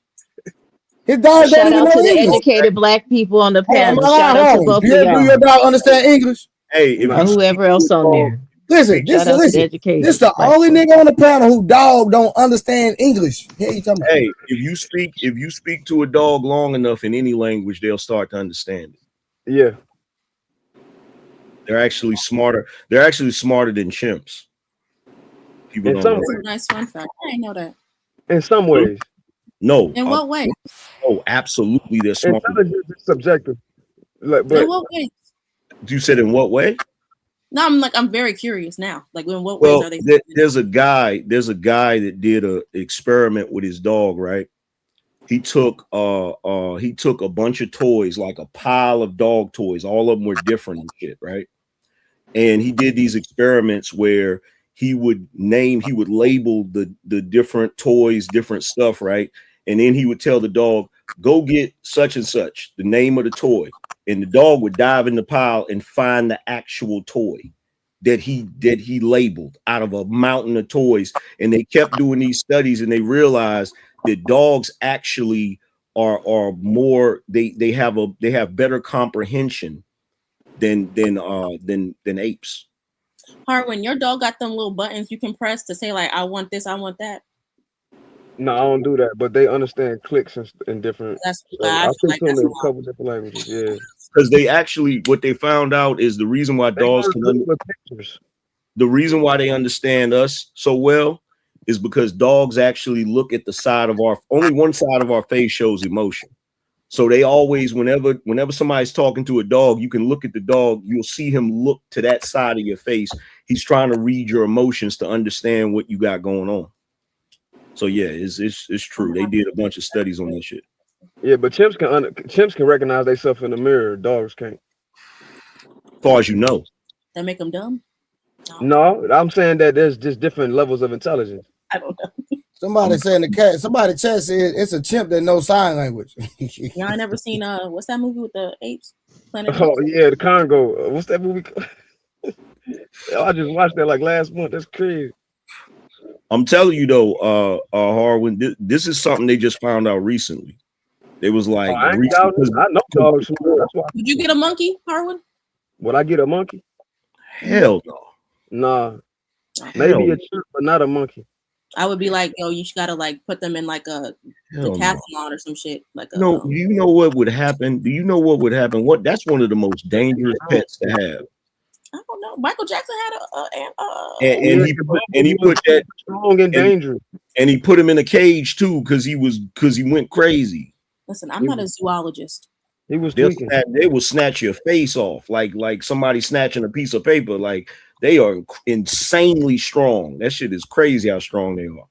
Yeah. I'm just asking questions. I don't even know how we got here. But to go back to the thing. I brought it up, but go ahead, Angry Man.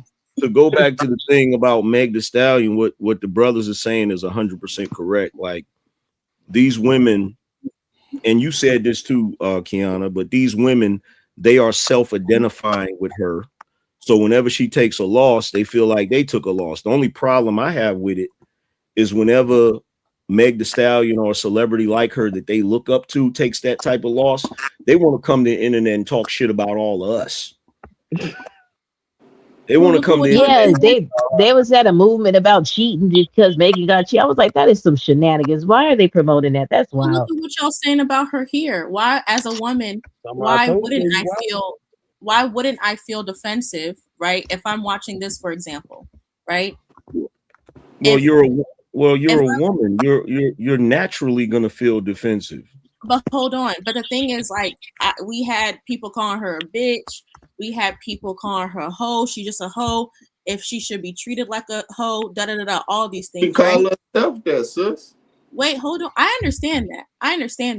But what I'm saying is, why would I not feel like I have to defend myself if I'm watching something like this? In which, if I then already said that I don't, but if I'm saying I identify with her, and y'all are calling all these things with a child of God, why would I then? You know what I'm saying? Like, if it was just 2 + 2 = 4, you know, this is a very logical. Because she has displayed herself to be everything but a child of God.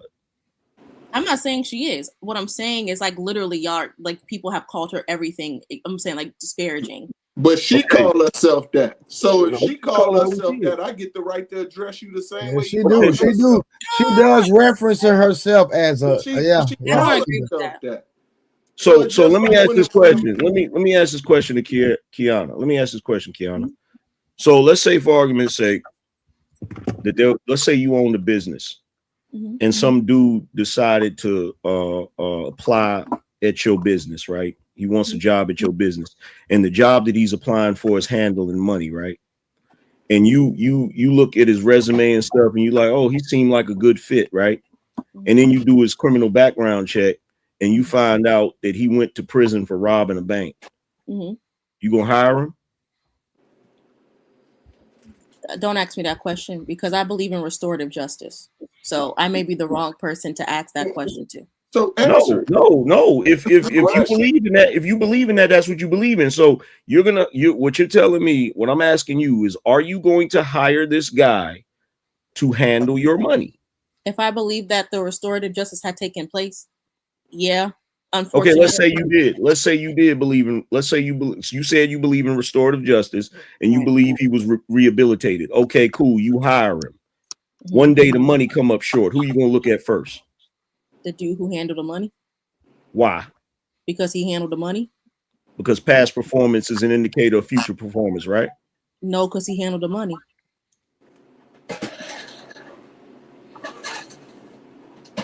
If I give somebody my dog, if he handled the money, I'm gonna ask the person I gave my dog.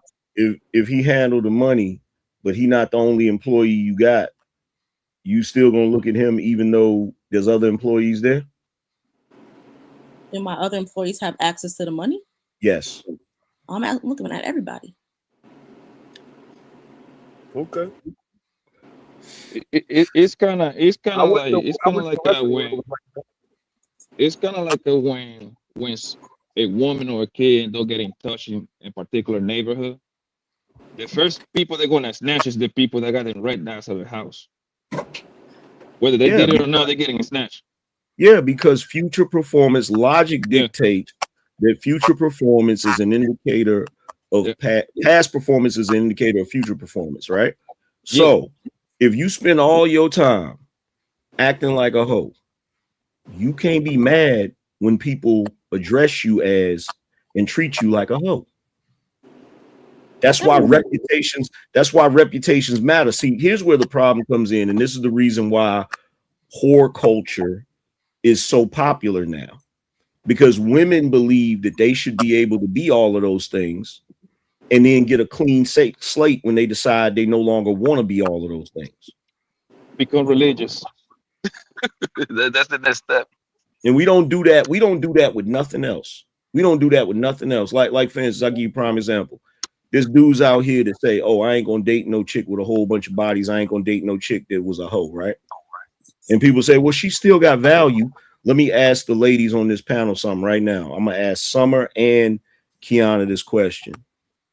If you were single and you started dating a dude and you find out that he's bisexual, he used to date men, you still gonna keep dating him? Yes. And I think I might be the wrong person. Yeah, I'm gonna date him. Yes. Y'all are so cap.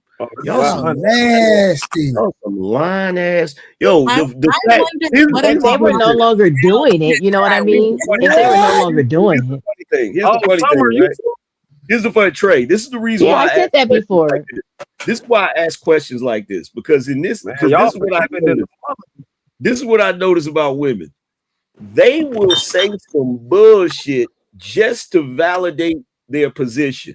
And you know damn well you would not be dating no dude if you knew that he used to mess with dudes. Stop lying. I just said that I believe that was justice. I literally just said that I believe in grace and all these things, right? I said that before you even asked this question, right? So what about my personality shows that if you know that I would have a problem with that? This is why men run the world. This is why men will continue to run the world. Because right now we're having this conversation in theory. Right now we're having this conversation in theory.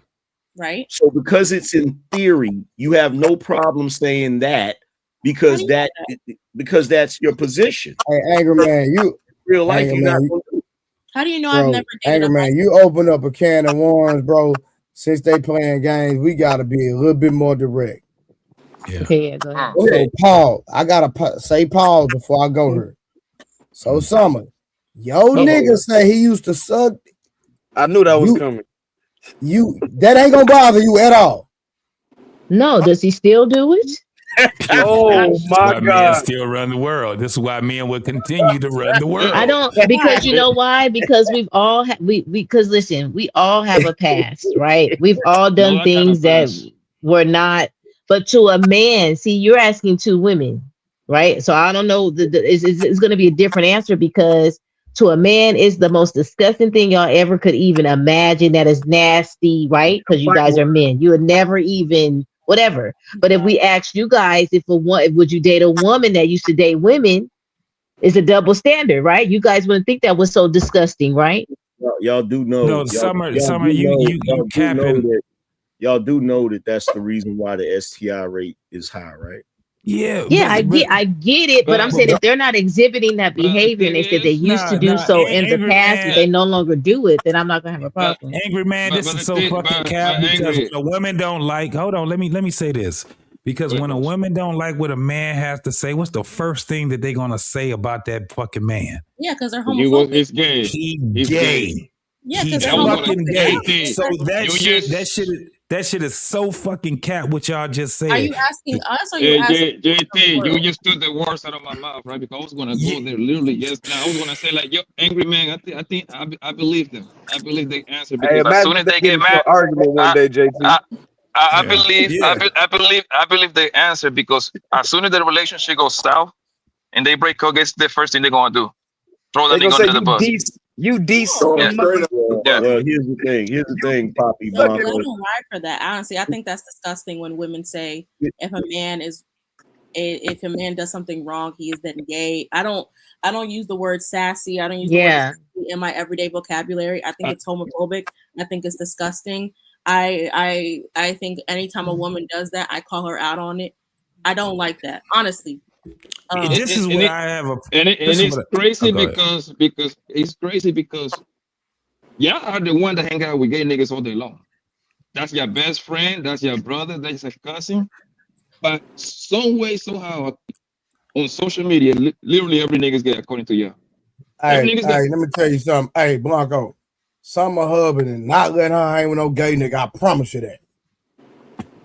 Shit, kind of that didn't answer that she just said yes now. I don't know about that. No, am I wrong or something? He wouldn't care as long as he ain't trying to get at him. Man, he wouldn't care. Hold on, I bet you won't go ask him. I bet you won't go ask him. Cause guess what? He right next to me snoring. He sleeps. Listen, Every time I ask you to ask your husband something, I am 2-0. Every time you don't came back to me, he agree with me. Is that not a fact? Right, but we've dealt with individuals like that already within our relationship. Before you go on your monologue, every time I ask you to ask your husband, has he always agreed with me? Yes or no? Not always, but sometimes, yeah. No. Now you're lying. There's not a time that he didn't agree with this conversation because I asked him. When? When I went on mute. Hold on, you just asked him if we're okay for you to hang with a gay nigga. No, about the Megan Thee Stallion and Klay Thompson situation. Hold on, what I didn't add. What I asked you to ask him about what you guys were talking about. What about Meg being the issue and the whole behavior. What did I ask you to ask him? No, you did not ask me to ask him anything. So you're not talking. But what I'm saying is he doesn't agree with the. No, you have every time I ask you to ask, you see, you don't want to be wrong, and it's okay.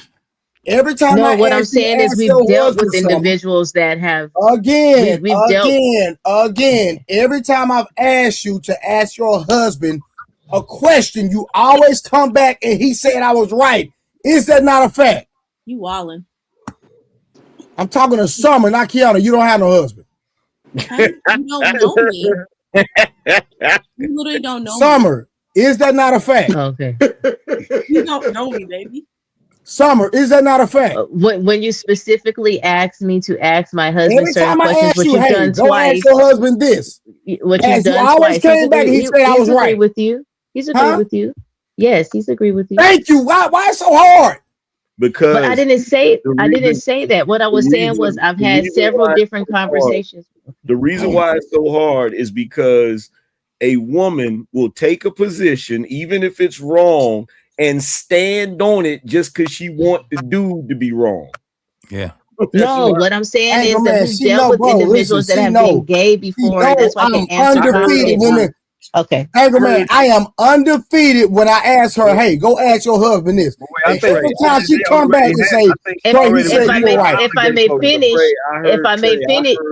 finish, you said. I literally heard you say this to her before on another stream. Thank you. She said yes. Mm-hmm. Right, but what I was saying for this situation, I didn't ask you to go ask him nothing today. What are you talking about? I just said something just now. I said, go ask him, can you go hang with a gay nigga? That's what I'm saying. I don't need to ask him in this situation because it's already happened in our relationship and he was cool with it. So why would I have to ask him? Hold on. So hold on. So you had a best friend that was y'all were cool hanging out all the time. I've had a friend that was transgender. Yes. Oh, Jesus Christ. Yeah, that's good. He didn't have no as long as it wouldn't come swinging his way, no pun intended. Okay. Wait. Stop. That's terrible. You got what you said. Hold on, y'all. You said trans. You left that out. I've had trans friends that were trying to transition to women. I've had gay friends. Like I grew up in the church too, so we had some gay directors. You know what I'm saying? But so it's not a problem. You speak your truth. In the church I grew up in, if you was gay, you couldn't do nothing. This is right. You got sat down once they found out. Yeah, you got sat down once they found out. But so what I'm saying, run the world. We will always run the world. What I'm saying is, you tell them what your beliefs are, what your morality is, but we're always supposed to lead in love, irregardless if we agree or disagree with the lifestyle, right? You always lead with love. You know what I'm saying? So there's no. Okay, but here's the thing. Because y'all trying to deflect. Y'all trying to get away. Y'all trying to get away from the original thing, right? So the original thing is this: we have a culture now, specifically in the Black community, where women think it's cool to be hoes. And the reason why they think it's cool to be hoes is because no matter what they do, people are always going to absolve them of it. Yeah. That was my point. I didn't say that earlier, so No, you didn't say that, but I was saying that was my point. Yeah. Yeah, and the thing is that it's funny when y'all can just pick when y'all want to delineate yourselves from the rest of the women, but at the same time fight for their bullshit. Yeah. This is why Was we I call it fighting the for it? sisterhood. It's just wild. But what I'm saying is, when you say y'all, there's two people on this panel that didn't do nothing y'all talking about right now. Well, y'all representing all women right now, so don't worry about it. And so all women just, and so you need to maybe you guys should speak to what we actually represented, not to what y'all think we Y'all represent. all over the place. This is what I was on the right. I was in the right place. I said I was talking to the relationship between Klay and Meg. Who was wrong in the relationship? I wasn't talking to her behavior or anything. I said who was wrong with that. That's all I've been talking to.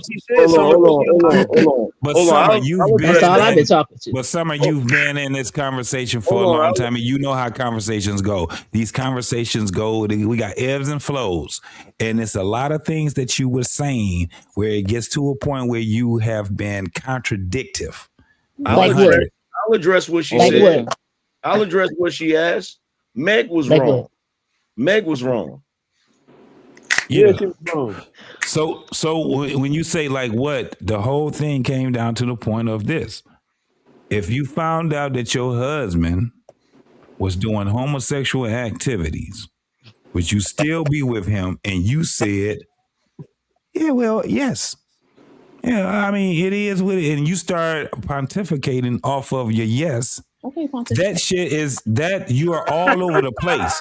While at the same time, you would sit back and you would say, just like what you were saying earlier. Let me tell you how you were contradictive, Summer. Well, what Meg does is that I've already said it. Give me 1 second. My daughter's at the door. Hold on a second. Okay, so go ahead. You guys can keep talking. Yeah. Yeah, so what she was saying was that Meg Thee Stallion is whorish and all these different things, but now she still tries to fight for why Meg Thee Stallion was wronged. And at the end of the day, as the men, we've already said it. The karma is 100 when it comes down to this. It's 0-45 right now. But she would sit back and contradict herself by saying, well, Klay was wrong. There's not been one man on this panel that said that Klay was right. We ain't fighting for Klay. We don't got to. Say the nigga is goof. He called it wrong. It's a fucking goof. The nigga was lame as hell for what he did. We instantly gonna say it's lame, but y'all gonna go around the whoa, wait a minute. Wait. Let's back up for a second. Hey, man, I'm gonna tell you why. The reason I don't respect it, bro, because my nigga, and you know how I go in the hood, fam. If we got somebody that's a go live in the hood, ain't only the lame nigga gon' cuff her. Facts. Yeah, but we ain't bringing her to the crib though. Yeah, he did. He had all the holiday dinner. This nigga brought her a Bentley, fam. What you talking about? He bought her a Bentley? Yes, nigga. That nigga buying. It doesn't. No, angry man. Listen, my nigga Blueface got the head for free. My nigga Tory Lane got it for free. My nigga got spend nothing on that, man. But she spent money on him too. True, yeah, I give you that. I give you that. Money on him too. No. I listen. I respect the pimping, right? But at the same time, we don't pimp the thoughts. Period, angry man. So I'm gonna be the only dude up here. Klay didn't do nothing wrong. I'm standing with Team Light Skin. Forget that spot. You feel me? Listen. He didn't. I actually said that Klay wasn't wrong. He did what he's supposed to do. No, listen. Blanco, listen. If a broad is giving it up for free, I'm getting it for free too. I'm sorry. I ain't buying nothing. I don't care how much money she spend, nigga. I ain't gonna spend $1, nigga. Hey, y'all talking about? I'm not sitting back and I'm not letting this bitch know. I'm not letting this bitch think one thing and she know it from off the rip. Nigga, I ain't taking around my family, none of that. Nigga, what y'all niggas on? She knew it off the cuff. He bought her a Bentley. He bought her a Bentley too. Yeah, he out of pocket. And so the Bentley part of it, the money part of it, that's something different. But what I was wait. No, go ahead. We know that's like spending $3, Hanger man. We know it's $3 a goddamn. That was what I was getting ready to go with. I'm like, that's irrelevant. So wait a minute. So let's point out something that nobody is addressing. So, Angry Man, before you make this, hold on. Let me ask you one question real quick before you go there. Was he supposed to even play like he was gonna wife her? Nah. Okay. Oh, go ahead. That's why he wrong. Well, no, look, go ahead, Angry Man. Look, I don't hate the player. I don't hate on the player. You know what I'm saying? I don't hate on the player. I just don't. But it's a lame game out here, though, Angry Man. I just don't. I don't hate on the player because look, you don't hate the player. We don't hate the game, but it's some lame game out here, though. Look, well, here's the thing, though. What we got to acknowledge. All right. What we got to acknowledge is the brother Klay Thompson dealt a serious blow to the hold'em. You feel me? Now, the reason why I say this is because Mrs. I'm a savage, Mrs. I get this paper up out of these dudes, and I'm not doing none of this other stuff and none of that. He had her in the damn kitchen like Susie Homemaker. Yeah. Making turkeys, cooking turkeys and ham hocks and yams and all types dressing.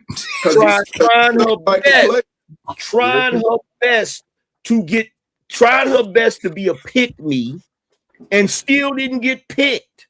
And that's the reason why these women is mad. They not mad that it failed. They mad that they hero was in an apron cooking and cleaning and trying her best to be a wife candidate and got tossed back into the streets. Wait a minute, like garbage. Hey, wait, Angry Man, are you telling me that she was trying to be Susie Homemaker and she turned out to be cooking with Keisha? Yeah, that's exactly who she turned out to be. That's exactly who she turned out to be. Yeah, that nigga Klay Thompson had her cater his whole damn Thanksgiving and then sent on her way, and now he on the boat chilling and shit, doing Michael Jackson dances and shit. I'm sorry. City boys up. City boys, they up. They up. The thing is that she wrote that little statement that she was trying to she said that Klay Thompson had her in the house playing house like that was a bad thing. I'm finding too many conversations. Well, it was a bad thing according to what Klay did. I mean, listen. What'd he do? What? My nigga Angry Man just knocking for the light skin niggas. I get it. It's all good.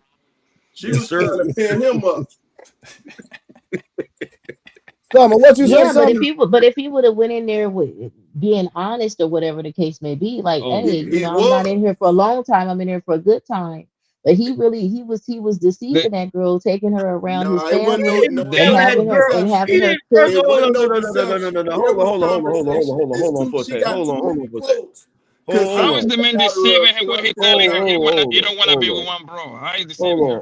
He wasn't telling her that at the beginning for sure. That's why she coming out saying that. Really? If he would have said it from the beginning, cannot confirm that. You cannot confirm that. No, that's not true. You don't know what that man was saying. That man was kicking with her. Let me tell you something. This is what happened. That man was kicking it with her, having a good old time, and she was formulating a marriage in her damn head that he ain't said nothing about. And when he finally realized, hold on, when he said it on live that he was gonna wife her. That's hold on for a second. He said that. Hold on. Yeah, on lives when they were when they was going out to dinner and they was eating the sushi and things of that nature, and on the beach and stuff, he was saying stuff like that. He was calling her by his last name. Hold on for a second. Hold on for a second. We gotta see it. Look, I'm gonna quote the great poet and philosopher 50 Cent. He said, I'm alive, man. I really don't care. I tell these hoes whatever they want to hear. That's what happens when you a hoe. Niggas lie to you. Tell them what they want to hear. To you. So if he said, and I don't think he said earlier, but I'm gonna take your word for it. I'm gonna take your word for it, Summer. He said he was gonna wife her on the live, right? But my question then is, what did he see? What did he witness that made him retract that statement? Everybody coming out the closet. Ma's coming out the closet. That whole facts. He saw that whole facts. He saw that whole facts. Yo, this is getting ridiculous. And he was like, oh, hell no. Because I'm gonna tell you He the saw it truth. before he even got with that girl. That's what I think is the deceptive part, though. He was not displaying any changed behavior. What I'm saying, no, that's what I'm trying to say. She was not displaying any type of changed behavior when he got with that woman. She was in that thing, okay? She was Megan Thee Stallion, and he made a determination he wanted to be with her. But then to say, well, I looked at the whole facts. He already had the facts in his head before he went in. Hold on for a second. And there it is right there. There's the whole defense. Yeah. There's the whole I'm not defending. I'm saying that he's a dummy. I'm saying you guys are defending him. No, we not. We No, what I'm saying is you guys always. What I'm saying is that you guys always try to look at what we're saying. I'm saying is the light skinned nigga. No, but this is but what I'm saying is that she was when he decided to get with her. Yeah. Shout out to Tiffany KT, always putting the blessing on the platform. Gifted somebody a membership. Thank you so much. And T.O., thank you, my brother, for the $5. He said, on y'all free time, due to copyrights, need to go listen to Meg X this song, Partisan Fontaine. The person Klay ain't want to end up like LOL. So on y'all free time, go listen to the diss song, please. Look at here. Let me tell something. Hold on. Let me say something. Let me say something real quick to Summer and all the other people in here, right? So number one, we already lost one light skinned brother. We lost J. Cole. We can't afford to lose no more light skinned brothers. How y'all lose J. Cole? Why we lose J. Cole? What? He's a bitch. That's what. When that nigga got his goofy ass up there and apologized and shit. Like, bro, we had a meeting the next week and kicked him out of the club. Somebody to court over a diss record. When we lost J. Cole, we definitely lost Drake. No, we I'm gonna He lose Drake. He apologized He took somebody to court over a diss record. First of all, Cole is a bitch, bro. Wait, hold on for a second. As a representative of the light skin coalition, it is not off code for a light skinned nigga to take somebody to court. That's some very light skinned shit. Like y'all got to pick a struggle now. Then look, here's the thing with Drake. We good with Drake. Iceman is coming. We good. You feel me? So it ain't light skin like to get over there and apologize. J Fold. That's how you call him, J Fold. J Fold. That nigga post, yeah, Drake coming back like a dark skinned nigga. No, it's way worse to go sue over a diss record that you talk about. You wanted that smoke. But here's the thing, though. Going back to what you got sexual assault charges against minors. You gonna take that man over someone? I got J. Cole all day. I'm gonna say J. Cole. Allegedly. Who got sexual assault charges? What I'm saying is that Kendrick's whole thing was that this dude was weird around children, right? Fuck that was Kendrick. Kendrick's whole thing, right? And Kendrick's a liar. He currently got homeboys on TDE that's going through a sexual assault case right now. Same thing. So why Drake didn't talk about that instead of taking him to court? You said what? You didn't take Kendrick to court. Y'all got to stop this. Man, he took Universal to court. No, he took Universal.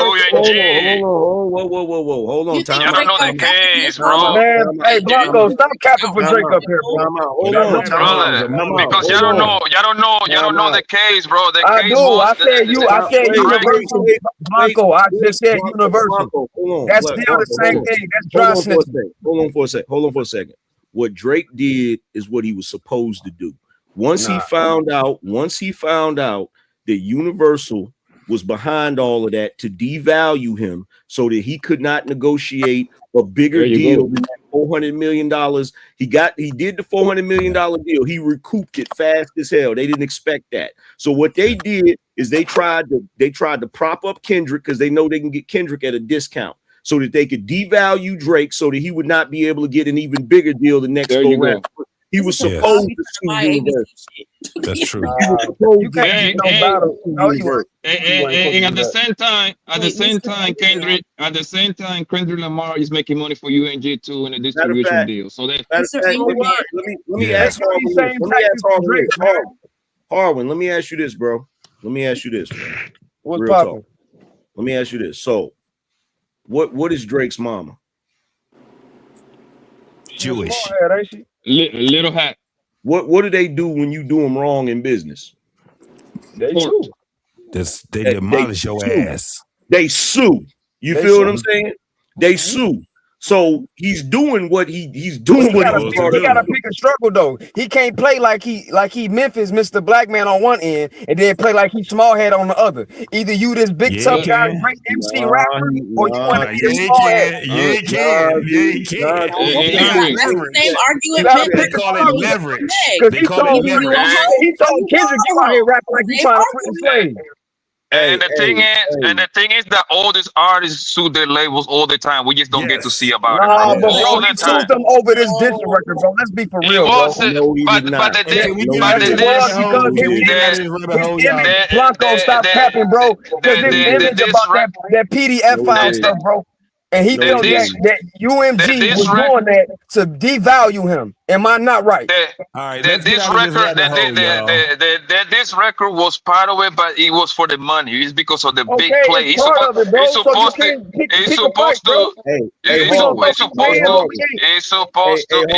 to be a $600 million deal, bro. That's what happened. Hold on, Harvard. Check this out, bro. None of that matters. You know why? Because Iceman is coming. It don't matter. Oh, this is a hot take, my lord. It don't matter. It don't matter because y'all gonna be. Look, I said this last year, the year before last. I said this. I said y'all think Drake is done. I said you wait till he's done. I said you wait. Hold on. I said you wait till he starts singing on these hoes. It's a rap. Yeah, what they don't understand is this. We talking about being Harwin. What you don't understand is this. And Poppy, you understand this also. Angry Man is not a Drake fan. Who? Angry Man. He's not a Drake fan. I didn't say he was. No. I'm saying that you would think that what he's saying. Angry Man is a Drake fan. What are you talking about? He's not. He made a video the other day saying, I got content on Angry Man right now. You're not listening. He literally made a video the other day and said he was a Drake fan. When I was in the chat. Hold on, no. Oh, so you joking, Angry Man? So let me point out my position. I did not 0 to 100 real quick, Angry Man. I did not start out as a Drake fan. Right. I didn't start out as a Drake fan. I ain't trying to hear nothing but I'm talking about what the man said out of his mouth. Go to him, Trey. Hold on. My favorite rapper, everybody knows my favorite rapper is DMX. May he rest in peace. Okay. So my favorite rapper is DMX. However, I have become a Drake fan with his later stuff because a lot of his later stuff I can relate to, right? But here's the thing, and this is what Harwin don't get. Yo, Kiana, you can't spend the whole summer, you can't spend the whole year. The culture I'm speaking of, the culture can't spend the whole summer saying that Drake ain't part of the culture, that he a white boy, and that he ain't real. And then expect him to be cool with that. If I was him and niggas was telling me you ain't part of the culture, oh, I ain't part of the culture. Okay, then let me sue y'all. No. I'm gonna say no. And he picked one. That's why if you notice, he stay over there. Exactly. So pick that. I'm good on that, but stay open. Okay, well I tell you what. I'm gonna say this to you, and I'm gonna say this to Kiana. You stay on your side. I don't want to see you diddy bopping to no Drake. I don't want to now one of you partying to no Drake. Hey, I stopped listening to him when he said that. You rapping like you're trying to free slave. When he said that, hold on. I said this. Wait a minute, and we can get off this. Hold on. I said this the other night on my show, and I'm gonna say it again. What the culture did to Drake was the goofiest shit I ever seen in my life. That's like canceling Michael Jackson right after Thriller. The goofiest thing I've ever seen in my life was people talk crazy about Tupac. That's the goofiest thing I've ever seen. When somebody say Tupac is fake and he not real, that's the goofiest shit I've ever seen. Check this out. Check this out. First of all, Kiana, I see now y'all K-Dot fans, but hold on. First of all, my favorite rapper is not even Kendrick Lamar. Here's the thing. I'm a Nas fan, bro. I need y'all to stand on it. I'm gonna need y'all to stand on it. Look, I'm a Nas and a Pac fan. Okay, cool. Okay, cool. But here's the thing. It's like Here's a the thing. rapper. If like you really Here's the into thing. rap, Nothing. you know who Mick Jenkins is. Here's the thing. Nothing that y'all are saying is going to alleviate a couple of facts. One fact is the last rap song that was on the Hot 100, that was on the Billboard 100. What did I miss? That's the last rap song that was on the top Billboard top 10, right? That song hard too. Hold on for a second. Hold on, because I'm a Drake fan for sure. Hold on, because I got one more fact for you. Ever since your boy, your Lord and Savior Kenny Christ, ever since he put out Not Like Us, right? And disappeared. What is hip hop been right now? Disappeared. Hip hop. Megan Thee Stallion and that dumbass bullshit that we've been dealing with. The sales for hip hop is down 50% right now. Yes, it's down 50%. Rap big bad and a bad place for a while. You know what everybody waiting on? You know what they waiting on to save it? No. You know what they waiting on to save it. He not finna say. He finna say. You know what they waiting on to save it. You know. I personally think rap is going back underground, and I personally think, based upon my interactions with it and my observations, is that it's going back to where it need to be, and that's where. I'll tell you one thing I know for a fact. I know Megan ain't gonna save it. I know that. Yeah, no, Kiana, I actually agree with you. I like it better when it was underground. Me too. So and I like it better when it was underground. I'm a rappity rap. And by the way, Trey, just so you know, bro. Wait, what happened? I'm defending Drake more because of his light skinnedness than him being a rapper. Wait, JT, what you say, JT? Clear about it. The thing is that I want rap to go back to being underground. We have to be able to rekindle some shit. We can't do it out here, motherfuckers trying to be in pop and all that bullshit. Yeah. It done went too far and got out of hand. So now we have to go back to the art of what rap actually is. And by the way, nobody addressed this. Nobody addressed this either. And I want Summer and Kiana's take on this. Why is it took for Meg Thee Stallion to get with a biracial dude for her to start being traditional? Damn. Why is it when she went to that household with the light bright and damn near white and white folk, now all of a sudden she want to cook and shit. Now all of a sudden she want to be domestic and shit. She ain't want to cook for none of the darkies. None of them. That's crazy. I don't think it had anything to do with his complexion. I think it had to do with his caliber and how he treated her differently. Than she was used to a certain caliber of men, and he treated her a bit differently. I don't know. She said she a savage. Now I don't think he is, but maybe he acted very well. She chose to try to act like she ain't rapping when she got with the light bright. Wait, can I answer? She got on camera. That's true. That's true. She got on camera. This is what she said about Klay. She said, "I just never had nobody to treat me like this before." Right. He's so kind, and he's so distant. And I don't care what nobody say.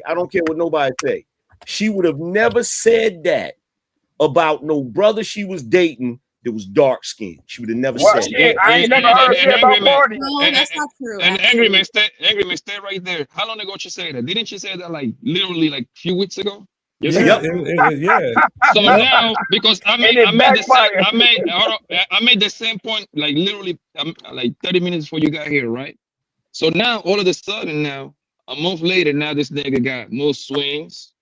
Yep. Now this nigga got. You see what I'm saying? So like, is she lying then or she lying now? Which one it is? Yeah, that's what I said. And see, this is the thing.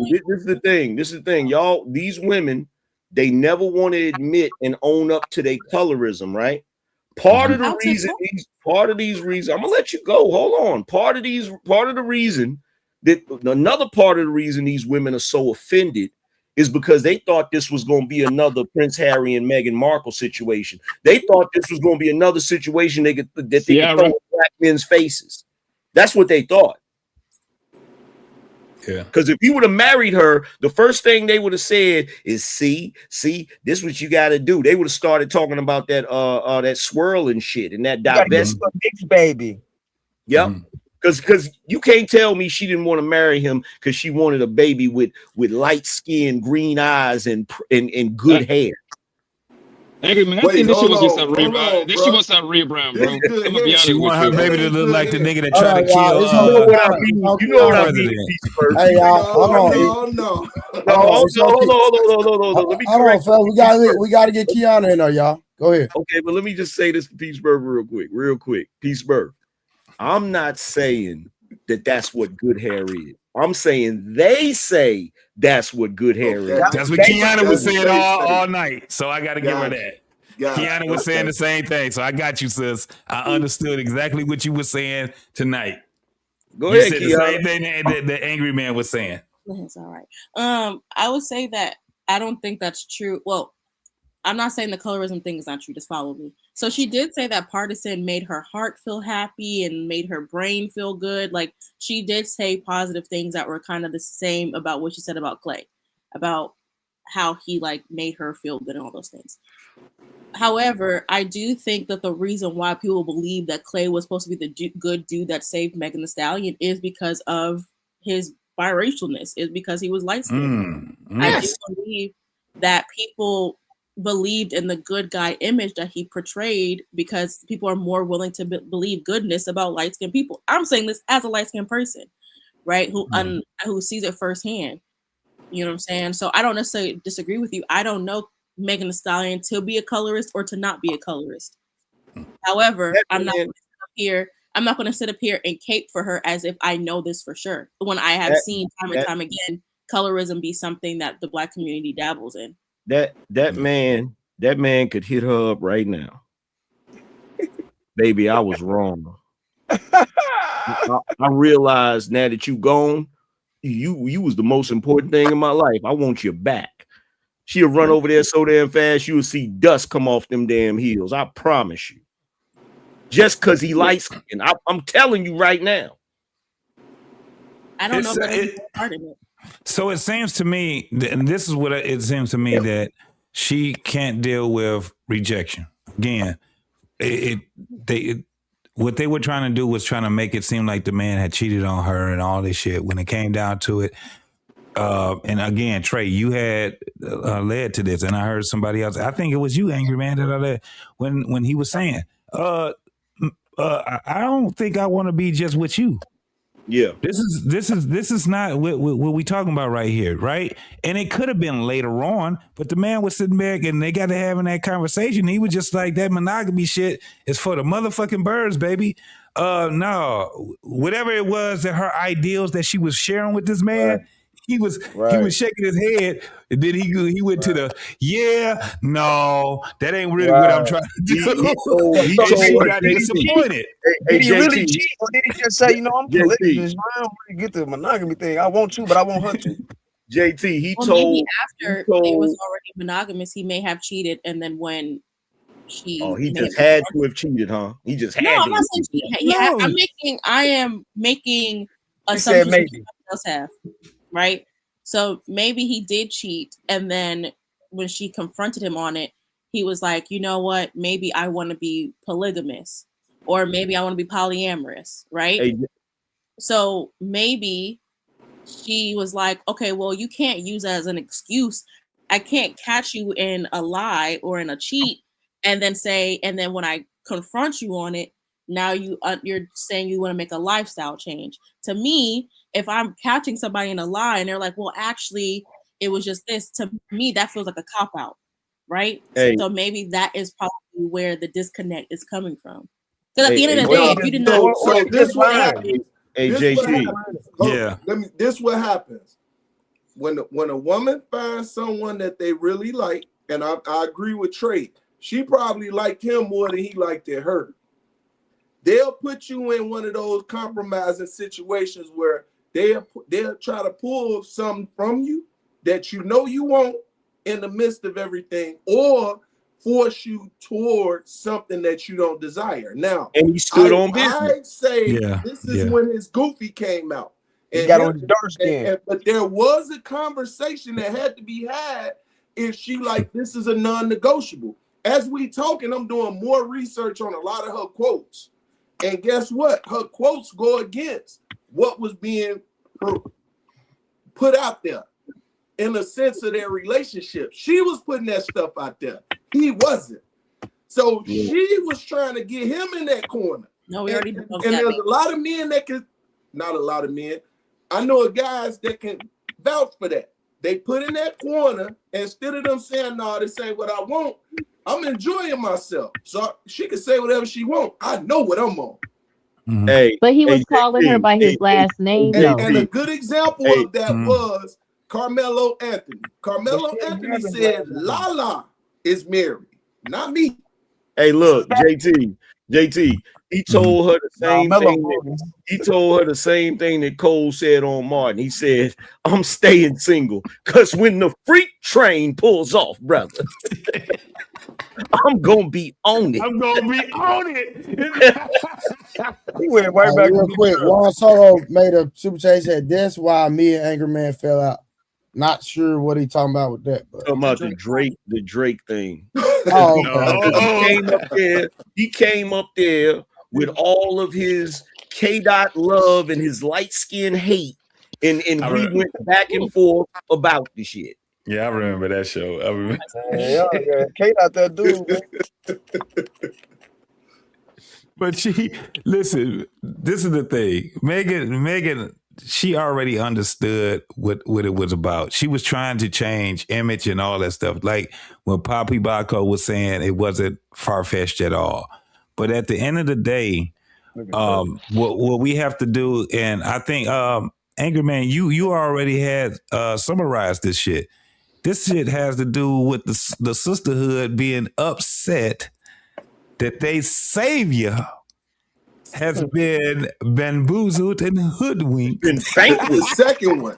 She's been vanquished. She's been vanquished. Right. Let me tell you something. She has been vanquished. You understand what I'm saying? Yes.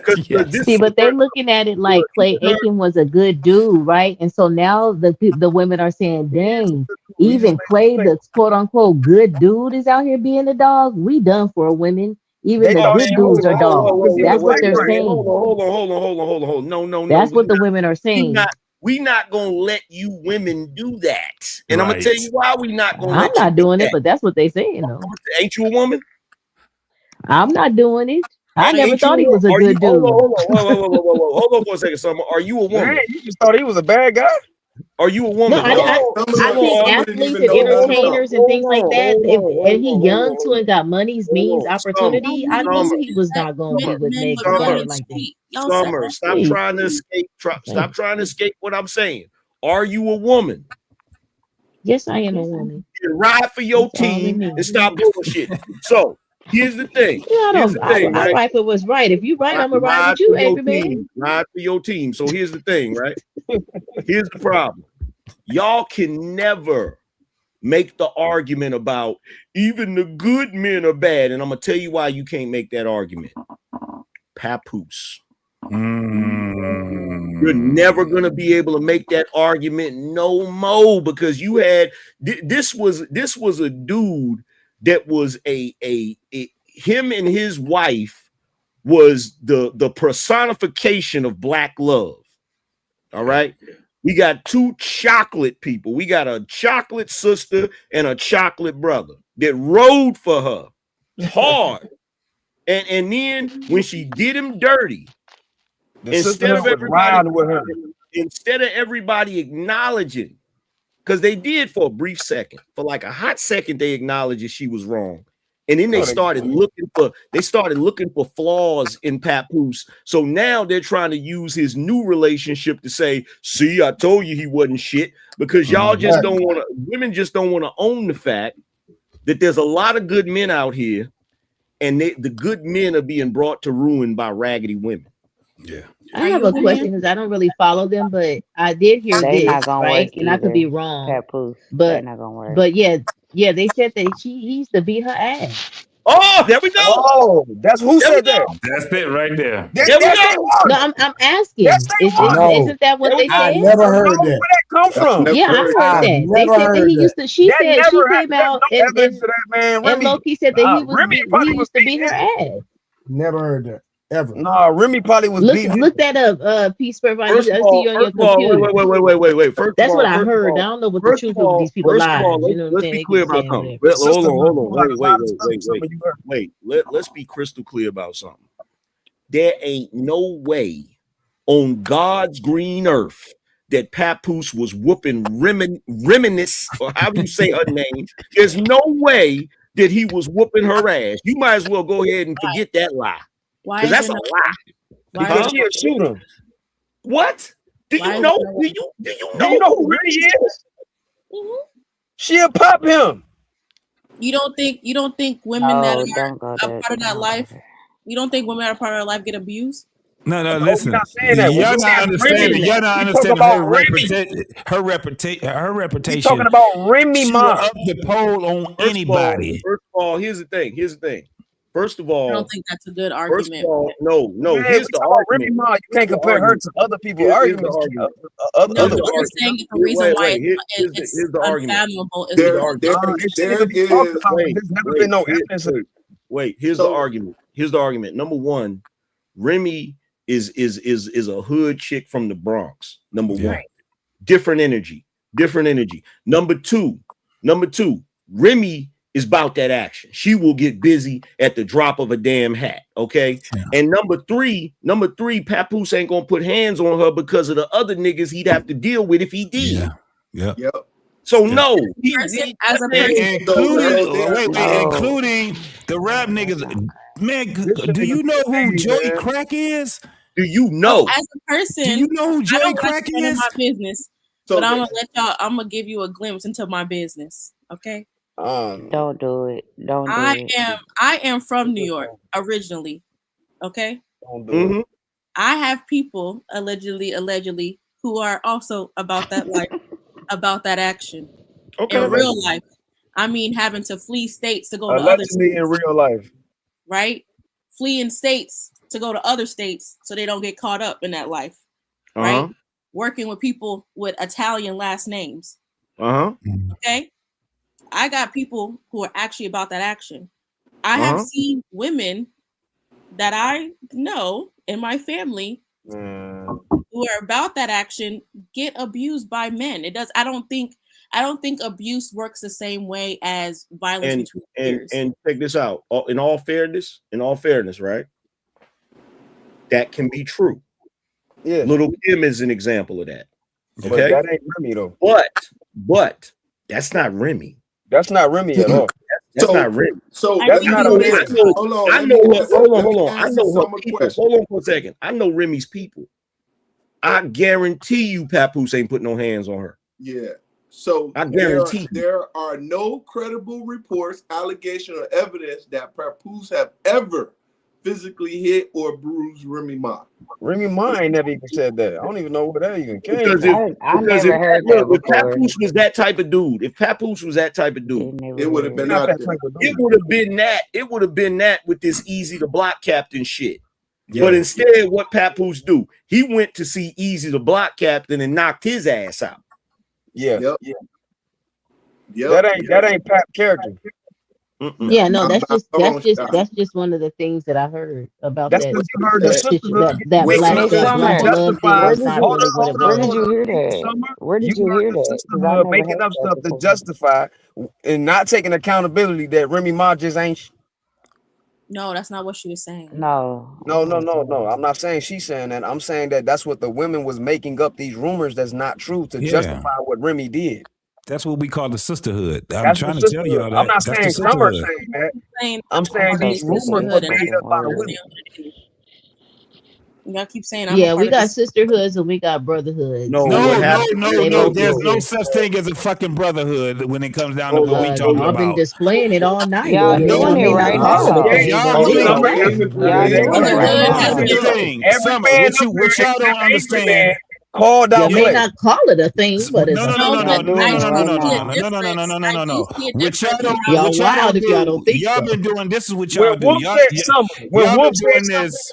I said, man, stop that stupid shit, Wolf. Yeah, but right, we'll check the shit said out. it Y'all see me check JP ass when he came on this bitch. But when you So talk, he's a part of the brotherhood. But when we're talking about, there's no brotherhood when it comes down to it. When it comes to that part. Hold on. Check this out. Here's the thing, right? The sisterhood is a real thing. Y'all just don't know because you're not part of it, right? I don't know. The sisterhood, because I know, because I done had to fight the sisterhood. But I done had to go back and forth. I done had to go back and forth. Hold on. I done had you so disingenuous. I done had to go. Yeah. I done had to go back and forth. I like you though, for real. I don't think I'm disingenuous. I just think I done had to go back and forth. You done said some contradictory stuff already. I ain't pointed out, but you have. Yeah, she did. I don't mind if you do it. No, it's all good. Go ahead. No. I done had to go back and forth with the sisterhood. Yes. Okay. The closest thing to a brotherhood is the manosphere, and them niggas fight each other all the time. Is this not the manosphere? No, I'm not. Listen, I've been doing this since December. I'm a hood nigga, straight up out the hood. I don't know nothing about and only thing I know is how to keep it real. Outside of that, I ain't a part of no group, and I only relate to real niggas. That's all I know. They don't realize when I'm talking about the sisterhood, I'm talking about a collective of women that come to the internet, right? And no matter what women do wrong, they gonna pretend like women ain't did shit. They ain't did nothing. nothing. That's the sisterhood. That's Kiana. In all fairness to Kiana, I can say this. In all fairness to Kiana, Summer, and Kim, y'all ain't really met them goddamn women yet. You ain't met them. But I met Trey, and he don't call me five. He said he's No. the manosphere. He don't call me 5 different things. He don't say I'm a part of. You ain't nowhere so many near hoods. Wait, JT, watch this. So if somebody say he a part of a hood, he a part of that hood too. Kiana said she would like to meet him. Watch this. So let me ask you this, Kiana. Do you think that when black women get pregnant, if they have a girl, they should keep it, but if they have a boy, they should get rid of it? No, that sounds crazy. That's the sisterhood. Yes. But I think I have kind of shown the kind of person I am, right? So people having a opposite of opinion doesn't mean that I don't want to meet them. Okay, well, here's the thing. This is the sisterhood. The sisterhood is Madame Noir. The sisterhood is Lipstick Alley. The sisterhood is a collective. I ain't never heard of none of these hoes. A collection of women. Synthetic G. A collection of women that absolutely despise men. By all means. Of despising men. And if you say now anything, that I have that now watch this, definition, Kiana. please never tell me that I'm a part of that sisterhood because I have zero clue about these people. If it's more than 2 of them motherfuckers, you're gonna be arguing with them. You can't be part of the sisterhood. You can't be part of the sisterhood. Summer or Kim can't be part of the sisterhood because y'all got husbands. Y'all got husbands. Y'all can't even. Y'all pygmies. Yeah, y'all pick. Can y'all tell Trey that? Because he said I was a misandrist. And then he said I was a feminist. I ain't never called you that. Kim doesn't exist. But Kim, why is you lying? I ain't never said that about you. Come on, dog. Don't lie like that. You didn't say I was a misandrist. If you married Kim. Kim, you my dog. Why would I ain't never said that about you. You be on our Kim, you be on our side more than the females. What are you talking about? And you said you were. I ain't never Kim. Quit lying on me, man. That's what them other niggas don't be lying on me. Okay. Did you ask me if I was a misandrist? Yeah, me and you ain't me and my nigga. We from the same city. You already know how we rock. I know. So did you ask me if I was? I ain't never asked you that. I ain't still. So what is you talking about? Did you tell me I was a part of the sisterhood? Keep talking. I'm just asking. Cool. Go ahead. Did you ask me any of these questions? Kim, I said no. God dang. But Kim, okay. The thing is that we You be know what you was pointing about to out. do, Kim? Okay. But a lot You of the don't times, remember. Kim, you will be talking, you be speaking some points of And you did it too, the sister. JT. I You did it talk my too. shit.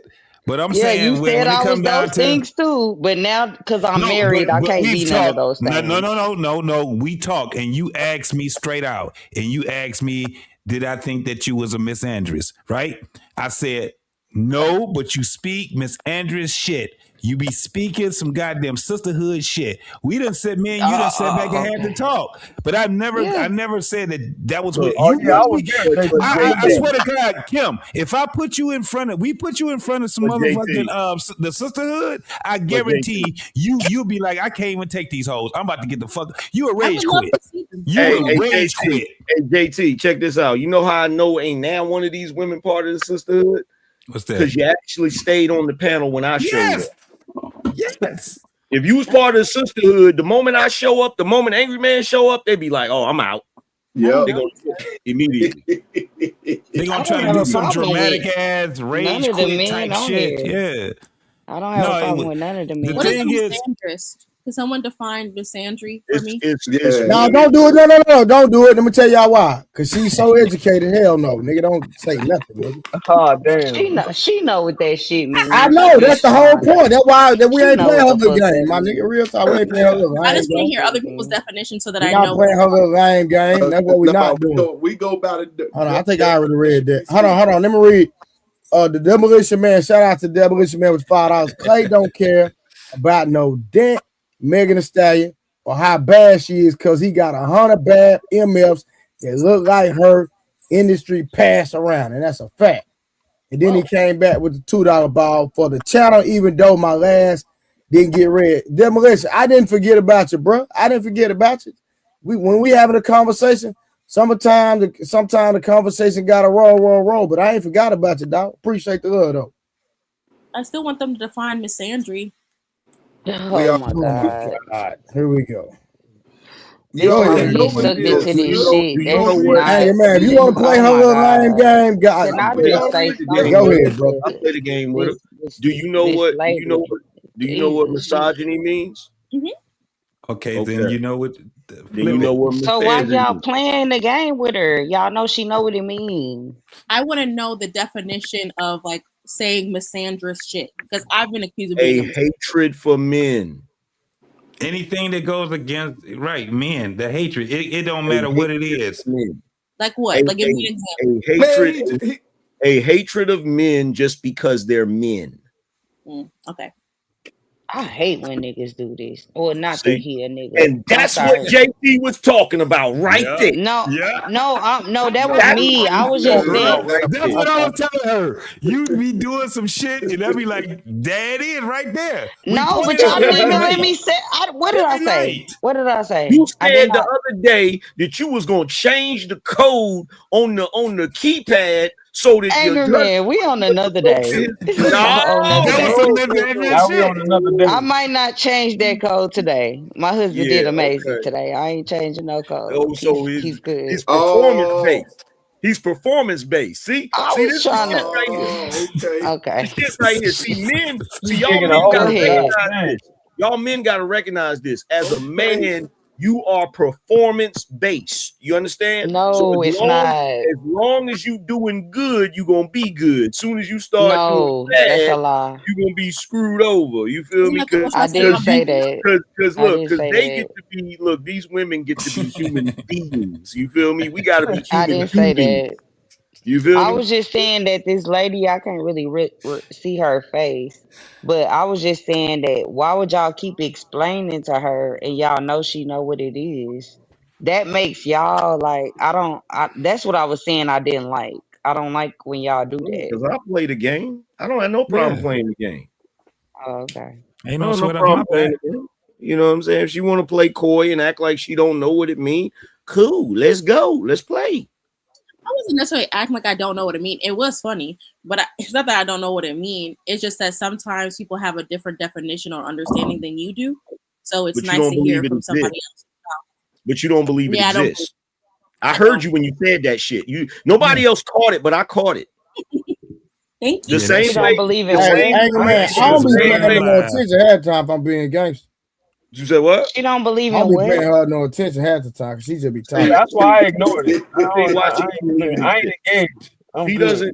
She doesn't You know believe what's it really exists. you know what's really funny, Angry Man? What up? They've been throwing this damn word misogyny for about 40 plus years around. And when we started to ask them, what's the definition of misogyny? They said everything but what the fucking definition was about misogyny for 40 plus years. Well, you got to realize, JT, the women on YouTube didn't even know what a narcissist was until I started talking about it on my channel. Once I started talking about it on my channel, they co-opted the word. The only problem is they don't know the real definition. They think narcissist means a toxic ex-boyfriend. That's what they think. Narcissist. Gaslight. Yep. That and gaslight. But that's another buzzword term after the next buzzword.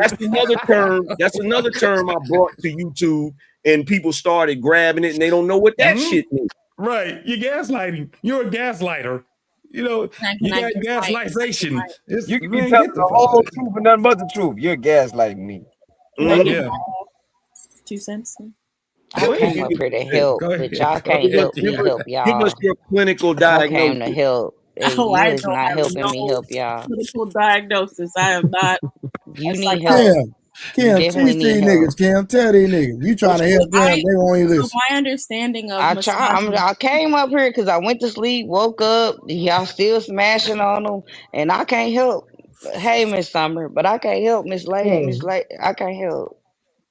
I tried to come be on y'all side, but it ain't working. You just not get. You just I can't. You failed miserably. What was you saying? I did. I failed. I should have just stayed asleep. Cause this Miss Lady ain't trying to hear nothing. I don't know what your name is. I'm not trying to disrespect you, but her name Kiana. That's I want to know what Kiana. Yeah, the woman that will never concede to the truth, even when you tell the truth. I want to know what her clinical diagnosis is. I'm waiting. And I said I am not a psychiatrist, so stop putting that on me. In my understanding, misogyny is like a hatred or a mistrust that is based upon like prejudice and based upon the system of patriarchal control, right? So like when JT is saying like men are always going to rule the world, right? He kept saying that, right? And so that misogyny is the hatred based upon that system that JT was talking about. Okay, right? and guess what? Misogyny is the same thing, except it's y'all's women's version of it. Misogyny is the hatred and prejudice of men and your feminist system that y'all use nowadays, where y'all try to pretend like, oh, we're still under the rule of patriarchy, when y'all have more benefits than us and get more privilege than us. I don't think that's true. And I think that's where we may have to agree to disagree, right? Because I believe that when I hear misandry used as a argument, and you may not agree with me, and that's okay, but I hear reverse racism. It gives the same thing, right? Follow me. It's all right. Yeah, because I got you. Well, hold on, I got you. What she's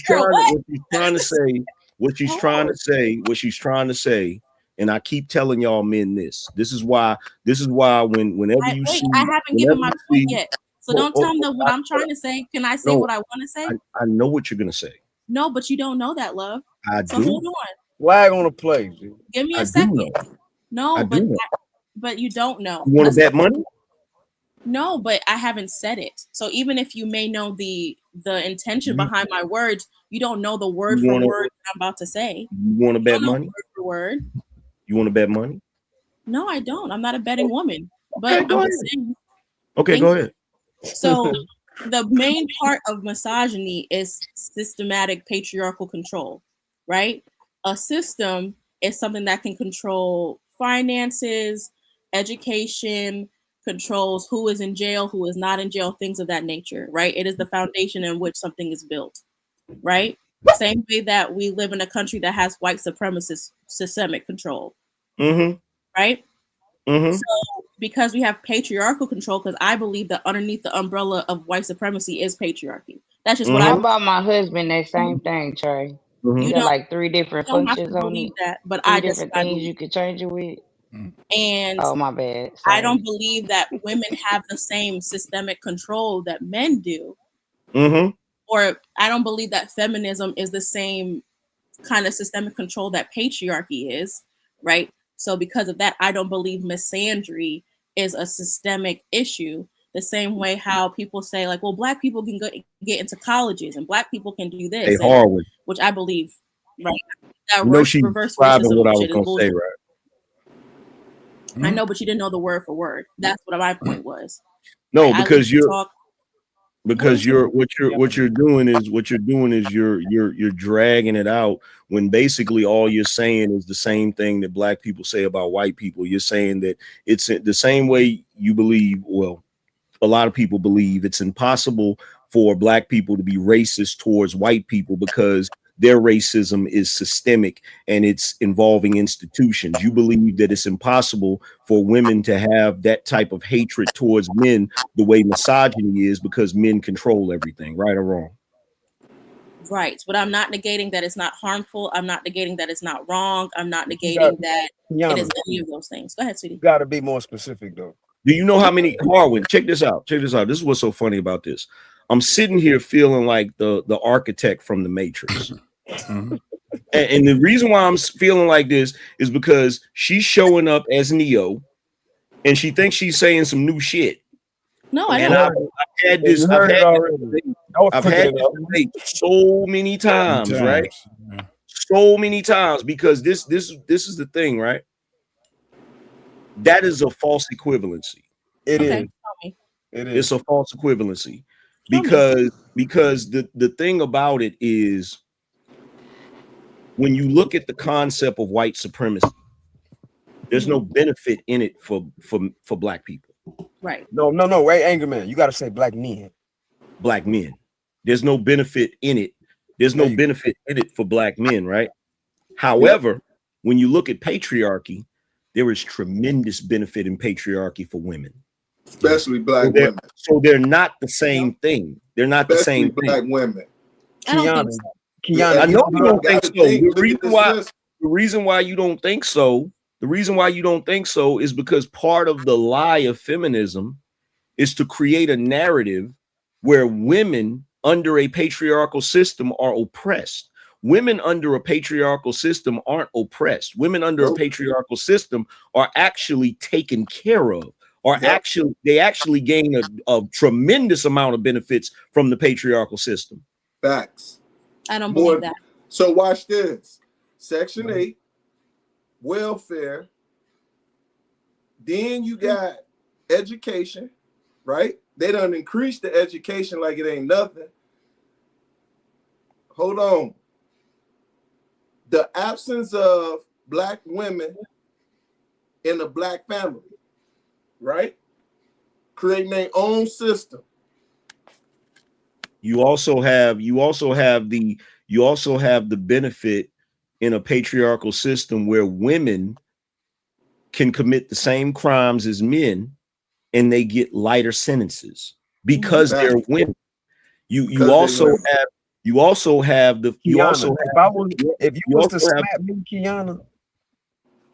was to slap the dog shit out of me, you'll be good. Yep. If I come back and hit you with this straight right hand and turn my fist over, I'm going to jail. Yep. I'm coming from a lens of black feminist thought or womanism. Oh my God! Wait a minute, but that's another. That's an even super false equivalency. At least she admitted it. She admitted it. She said she's a black woman feminist. She admitted it. No such thing. You can have your. Better have that. You can have your viewpoints on the world, right? Your worldview. You ain't shit, Kel. No, I can't. With me, you can. But so you also my point. So as being a black woman, but if we're having a conversation between me, Harwin, Angry Man, Peace, Nerve, JT, Miss Kim, Trey, right? Mm-hmm. I'm talking about how if I'm coming into the conversation accepting your worldview, I desire the same respect. That's okay, but check this out. Check this out. You know something? Here's the funny thing. When you bring up black woman feminism and womanism, right? The funniest thing about this is you have a book that was written back in the day. It was called the Black Macho and the Myth of the Superwoman. That was by Michelle Wallace, right? I know you read it. I know you read it. The problem is you don't realize that Michelle Wallace didn't write that book. Right. Gloria Steinem wrote that book. Right, but who said and that? The entire reason Gloria Steinem was a CIA asset. The entire reason she wrote that book was to break up the black family. Yes. Do you know what my principles are as a black feminist? Wait, no. Before you go to that, before you go to that, oxymoron. But do you want to know? Before you go to that, can I talk to myself, please? Before you go to that, I don't believe in the Gloria Steinem of it all. I don't read anything, or I don't subscribe to anything she got going on. She a white woman. That ain't got nothing to do with me. She wrote that book. I don't subscribe to that book. I haven't even gotten to talk for myself. Wait, Kiana, hold on. Why do you even have to identify with feminism at all when black men never oppressed you? How do you know that? Because I know history. Like we black men. What the fuck? We got black daddies and black granddaddies. You don't know what a black man wait, is ever. Kiana, I'm talking about when I say you, I'm talking about black. Listen. Okay, then use different words, my love, because I'm thinking you're talking about me. No, I should have stayed in the beginning. I was just trying to help Kiana out. Playing now. Listen, so here's the thing. Come on. So here's the thing. So here's the thing. Let me wait. Let me talk. Let me say this real quick.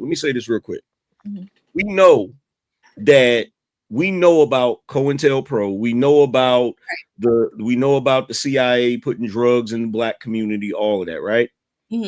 Again, if you do your research, you will find out, because Michelle Wallace was extremely young at the time that book came out. The first place where that book was actually promoted was in Miss Magazine back in 1978. The only reason I know that is because that's the year I was born, right? They started pushing for black feminism.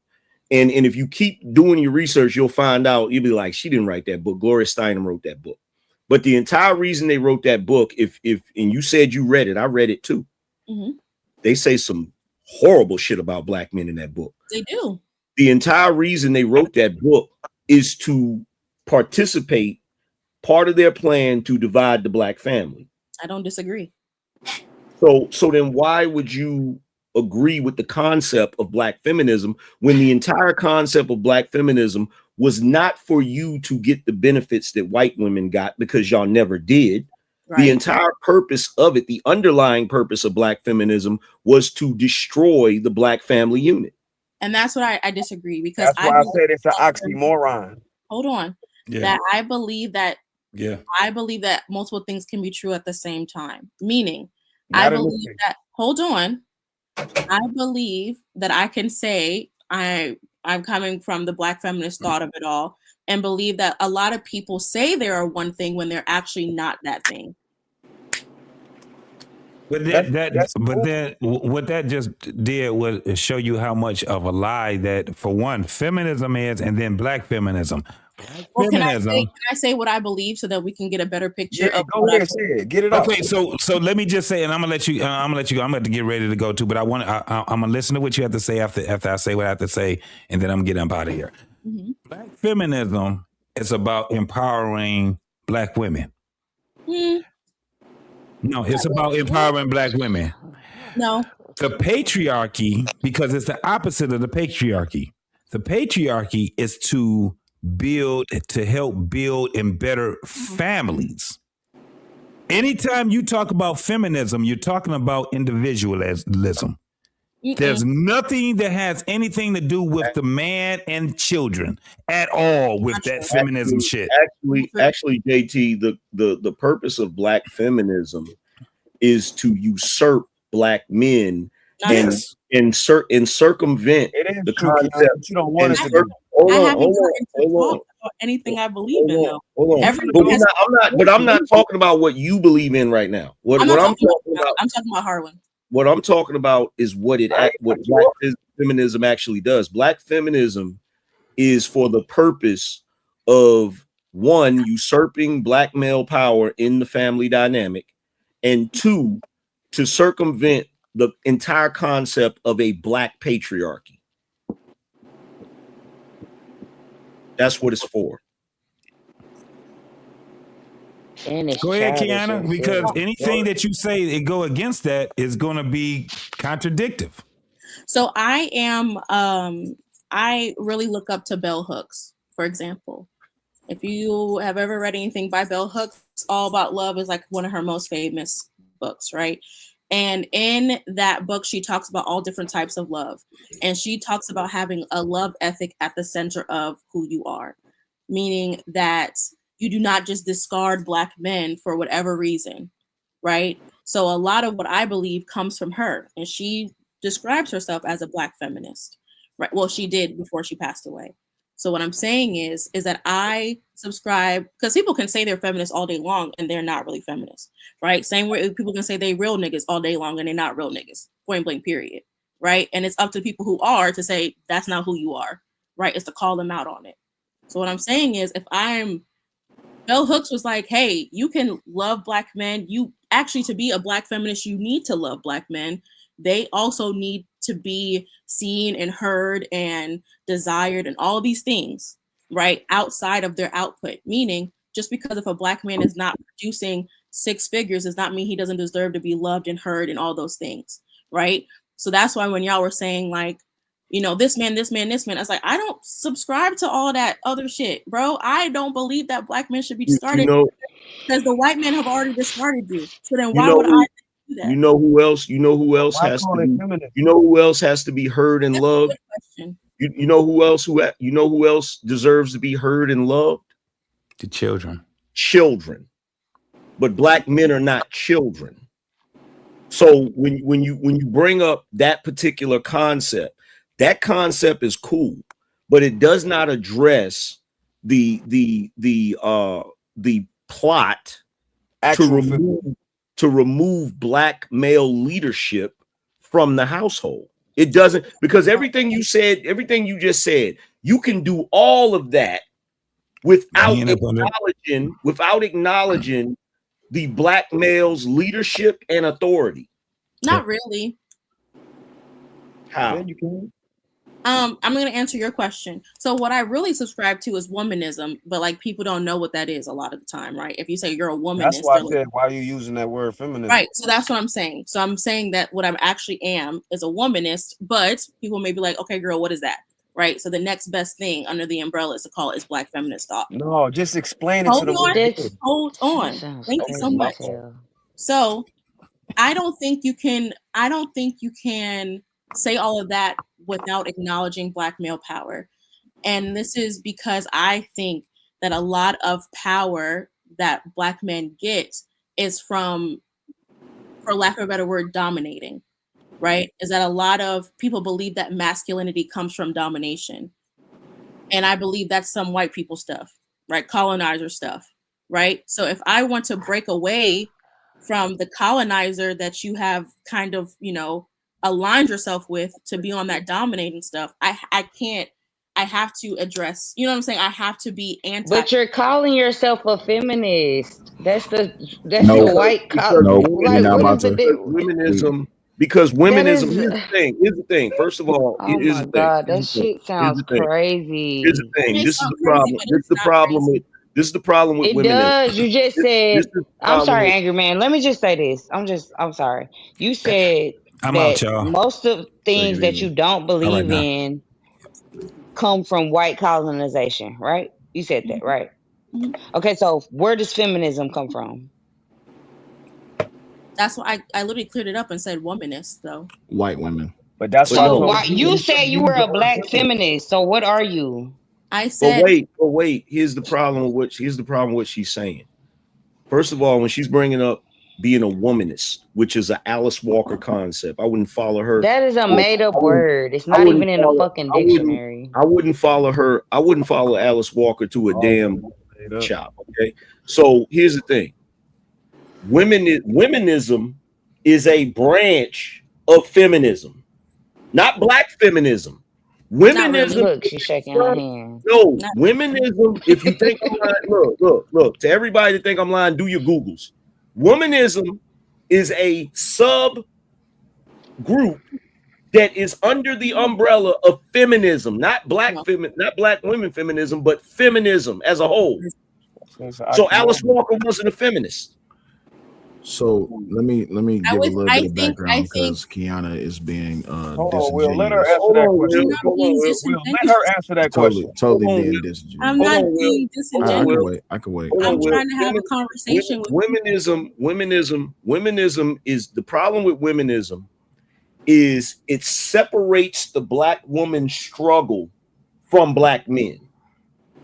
And that's problematic. That's problematic.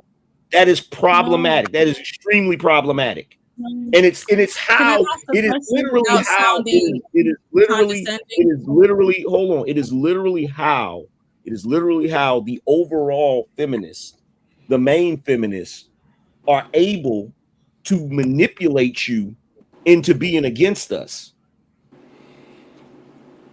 How am I?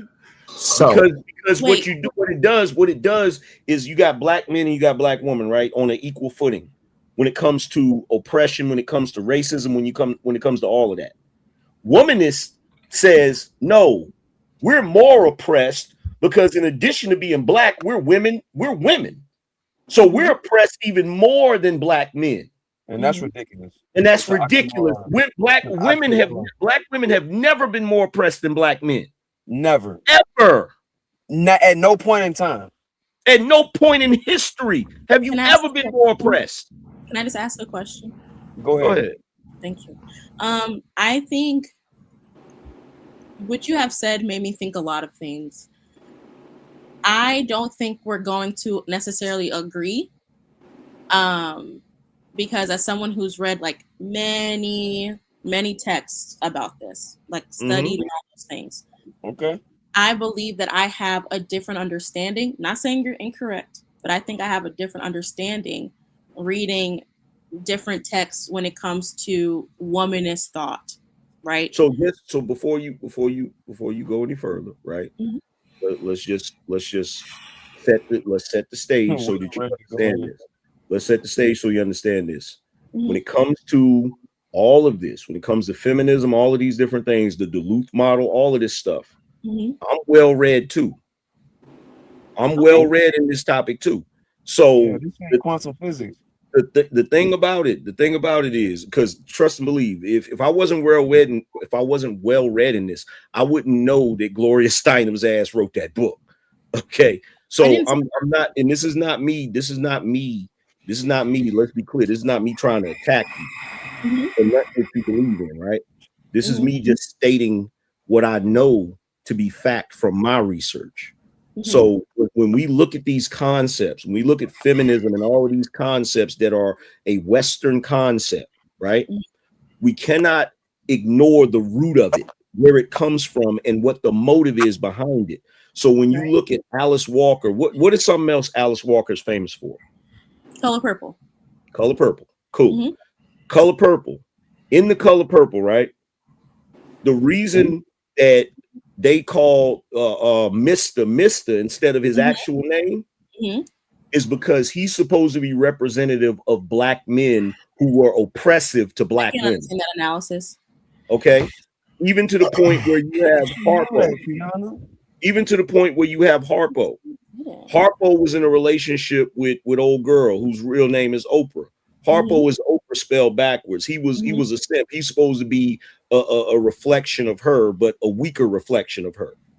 Alice Walker put a lot of bullshit in the Color Purple, and I don't care what nobody say. That is one of the biggest contributing books. I'm not even talking about the movie. That is one of the biggest contributing books to the false concept that once black people got out of slavery, black men became the new oppressors and oppressed their black women. Wait, angry man, you know what they say? They say the equivalency of the white slave owner to the black man is the black man to the black woman. Yep. Do you know why they say that? So and color purple is the worst example. So this is why I had to come back up here, because I do not appreciate the disingenuity in Kiana's positioning of bell hooks. I really don't appreciate it. Miss Kiana, are you familiar with We Real Cool Black Man and Masculinity? Yes. Okay. What is the premise of that book? You tell me. What is the premise of the book? It was written when?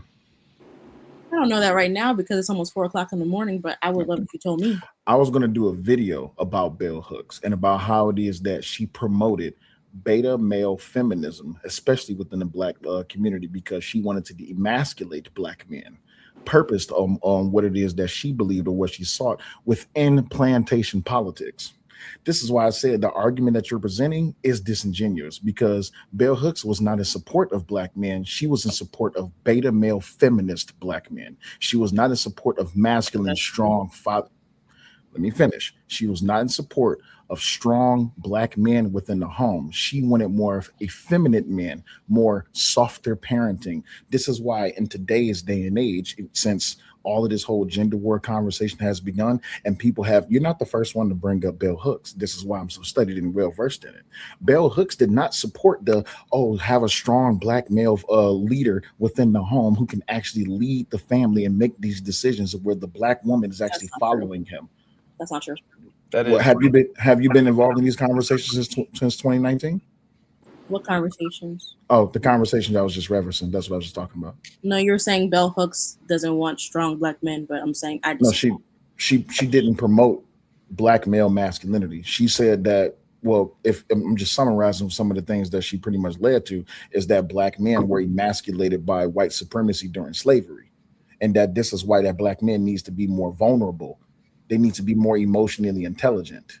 But you can stop me when I'm wrong, though. Is that a bad thing to be emotionally intelligent? And that's the problem right there. That's why I said you was being disingenuous. Black men don't need to be vulnerable to the world. They need to be vulnerable to first of all, there's not even a safe space for black men to be vulnerable. You know how? You know how I know this? Because look at what's happening right now. You have a group of black men since 2010. As a matter of fact, I can even go back to 2006. You have a group of black men who's speaking out against all of the disingenuities that is coming towards them, that has been coming towards them since the 40s, since Reconstruction and the Great Migration. And what have black women have been doing since that time? They've been doing nothing but stepping on the necks of black men and putting the white man in front of the black man, saying this is the better choice, or that the bear is safer to be with than the black man. What did Bell Hooks preach? Bell Hooks preached and teached that the best place for the black man to be is in a feminine position next to her. Is this a safe space for you? I'm sorry. And that did you read? That ain't a good space. When you're talking about, I'm not ignoring anything. I'm asking a question. When you're talking about male vulnerability, right? Mm-hmm. Black men being vulnerable. Have you read The Man Not by my homie Tommy Curry? Me or Will? You. No, I haven't read it. What is it about? Okay, The Man Not is basically a full diagnosis of how black men in the Western world are not allowed to be vulnerable. We're not allowed to be vulnerable. We're not allowed to be victims. In fact, on the cover of his book, he has a picture of that 13-year-old boy that was executed. Right. Mm-hmm. So the problem that I have with the whole concept of black feminism, every single black woman that is a black feminist has participated, all of the notable ones have participated in the vilification of black men, mm-hmm. and ultimately the destruction of the black family. Yes. Right. When you talk about Alice Walker, when you talk about Alice Walker, who was Alice Walker married to? I don't know who. A white man.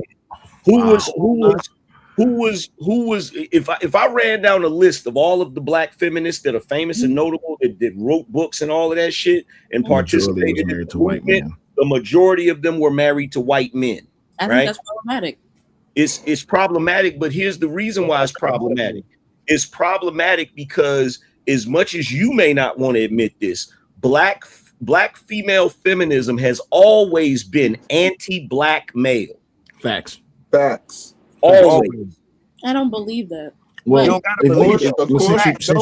since you brought up Bell Hooks, I mean, you look at some of the things that she's been teaching about over her time, even being an author and being a activist for feminism, as you would call it.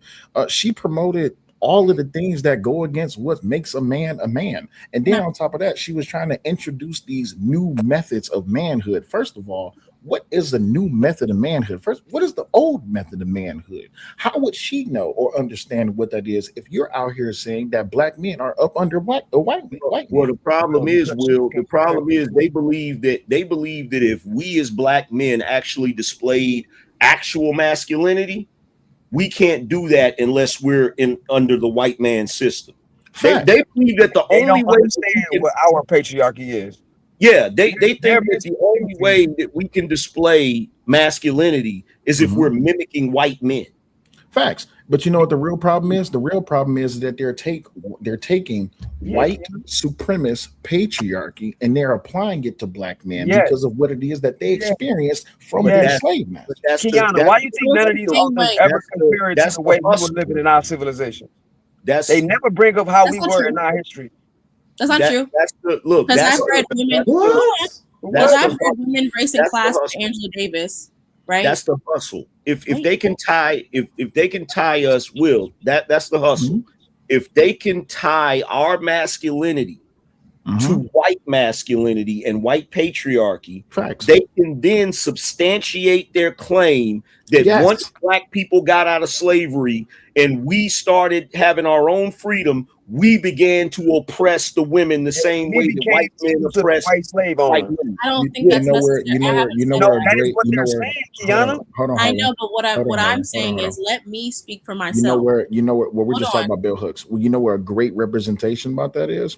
I really don't care right now because I'm trying to talk. Well, I'm not talking to you. I'm talking to Angry I'm trying to talk. Right? That's great, but I'm talking to Angry Man. Give me 1 second. What I'm saying is, a great representation of that is in the book, representing the black male body. Well, that's all I'm saying. I'm not trying to cut you off or stop what you're saying, but no, but there was like the statement was like posture to me. This is why I was talking. Well, Angry Man said, you know what, Will? He didn't say Kiana. Awesome. So my question is, and yet still. Great, and yet still you're trying to stop my statement just so you can ask your question. Consider this podcast a safe space for you? Who you asking? You. Because how are you asking me? I was making a statement. Well, I'm asking you. Do you consider you cut me off? You cut my statement off to ask me a question. Yeah. Do you go ahead, ask your question. Do you consider this podcast a safe space? Because I'm about solutions. Anywhere that black men are, we don't feel safe. And that's sad. No, you know why that's sad? You know that's sad because that's a reality.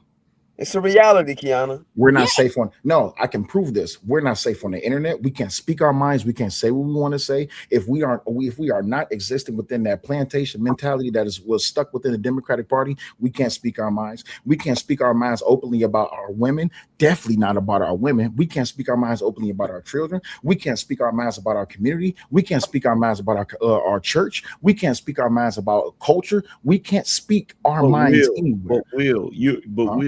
You're leaving out why.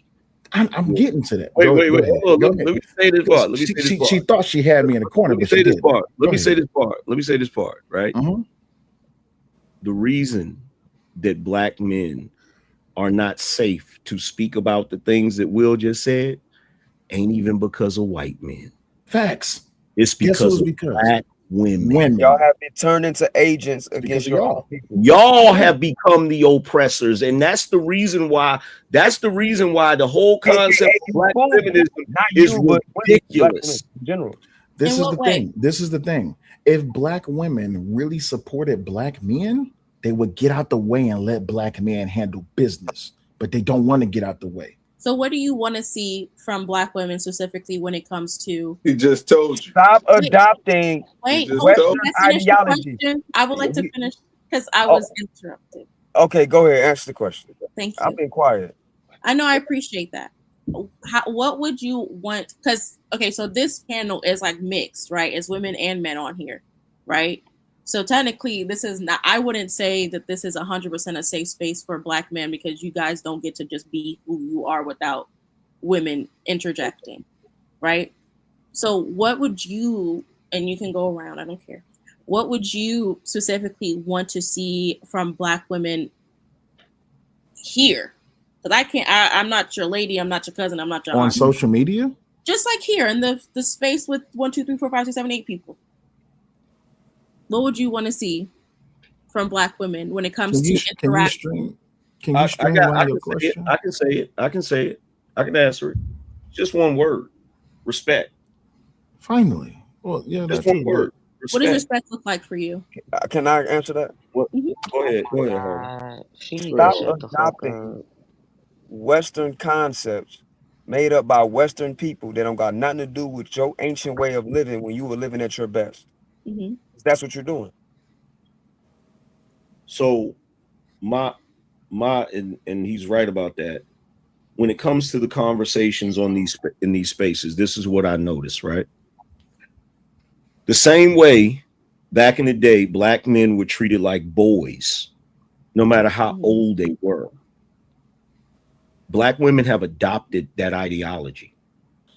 When we're in these spaces and we're having conversations, there are a lot of Black women who are extremely disrespectful.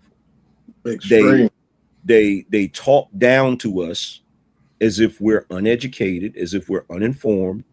They constantly, whenever we talk about male leadership, they always go to the lowest common denominator, comparing us to Pookie and Ray Ray. Mm-hmm. There's always a negative connotation attached to us. And whenever we do display masculinity, we get associated with white patriarchy and thus associated with being an oppressor simply because we're speaking our mind or simply because we believe that Black men should be the leaders, should be the loudest voices, should be able to run shit. So the moment that we start speaking like that, because I've been on panels, and she might be in the chat room. I've been on panels with Jess, and every time I have a conversation with her like this, she immediately goes to white patriarchy. Immediately. As if because they don't know what it look like when we in charge. Yeah, they have no point of reference. They don't. So they have no point of reference. Hold on, wait. I gotta disagree on that. No, there was a point in time where Black men were in charge, but you know what the problem? No. I didn't say it wasn't on time. I'm saying the modern women today don't have a point of reference. They don't have a point of reference. Oh, yeah. Well, I agree. They do, but they resist it. They do, but they resist it. I'll say it again. They do, but they resist it. Soon as that man come into play and do what he do, first thing they do is they get scared. I had too many women during a period of dating where they feared the fact of understanding what true leadership was. So they would always go back to what the matriarch was, and that don't work. It ain't gonna work in a house where a man runs the house. A man provides, a man put in the thing, so they can't trust it, right? And they can't trust it because they mama couldn't trust what they daddy did. And that's why them households what they was. And then they lie and try to say what grandma did, and they didn't know nothing about what grandma did. Watch this. Went through. Watch this, P. Smurf. We have a real live example right now in the chat room. Lady D said, "You're still boys.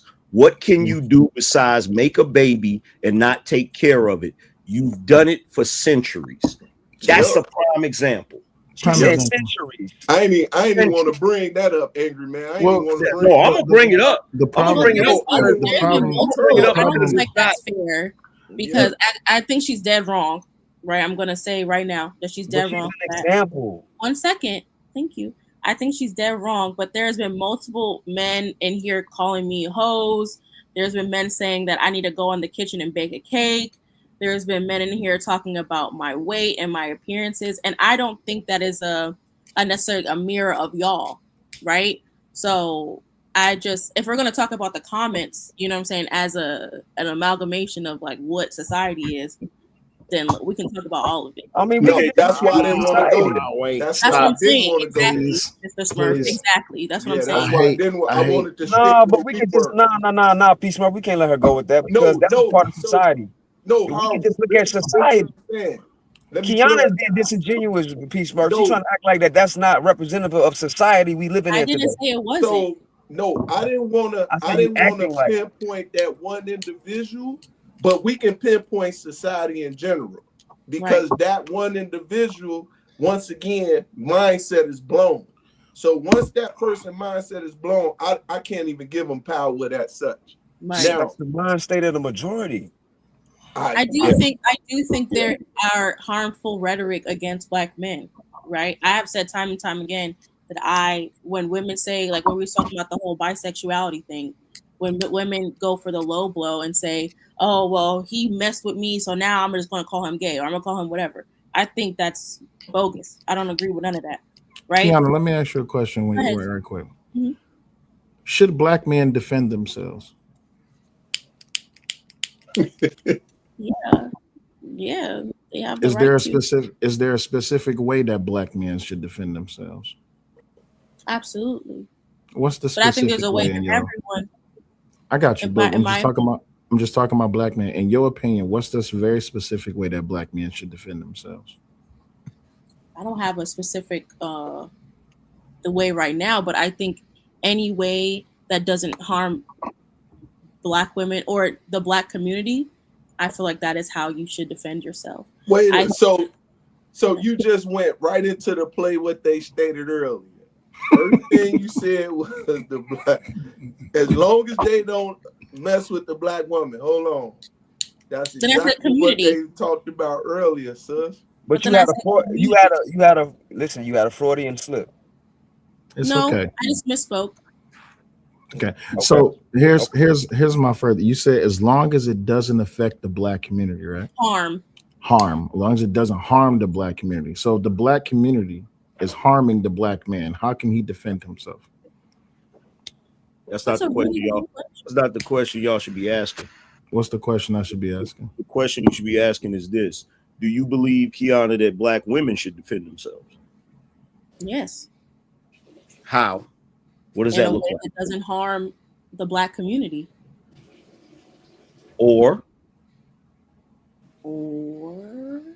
your original answer when Will asked you, should Black men defend themselves? Your original answer was as long as it doesn't harm Black women and the Black community. No, what happened was I said Black women. I said, oh, well, the Black community. As in, like, I'm swapping women for community. Okay, but here's the problem. Right? And it's just like here's the problem. And it's just like when them chicks was talking to Ice Cube, and Ice Cube brought up the Black community, and they said, no, we need something specific for Black women. Mm-hmm. Why are we saying the community? Because here's the thing. This is what's so funny about this. Black Lives Matter had a whole manifesto that was about the Black community, but the Black community did not include Black men. It was gay people. They didn't include Black men. You ever read the Black Lives Matter website, their mission statement? It was for the LGBTQ women and children. It was not absolutely had nothing to do with heterosexual Black men. And which is crazy because that includes our Black sons. Which is crazy. But see that goes back to Smurf. Smurf, you probably didn't see my video I did some years back about hyenas, right? Okay. When you look at a hyena clan, the way hyenas operate, the male and female cubs are indistinguishable. So when they're cubs, they're treated the same, they're treated equally. It isn't until they get older and the males start displaying male features that they then start being mistreated. Because in the hyena clan, the only people that have any type of authority are the females. The hyena clan has a queen, and the females get to eat all of the best food. The males get the scraps, which is why they never gain any real size. They end up breaking their teeth on bones and stuff, so they're not able to take care of themselves, right? So I've said that Black culture, what it's turned into, is like a hyena clan, because literally see it with Black Lives Matter, where they'll say, okay, the Black community is the women and the children. Well, on the statement right here, it says Black Lives Matter imagines a world where Black people across the diaspora thrive, experience joy, and are not defined by their struggles. In pursuing liberation, we envision a future fully divested from police, prisons, and all punishment paradigms, and which invest in justice, joy, and culture. You're reading the new website. That's not the original. That's not the original one. So there was an old one in which that said just gay people and women.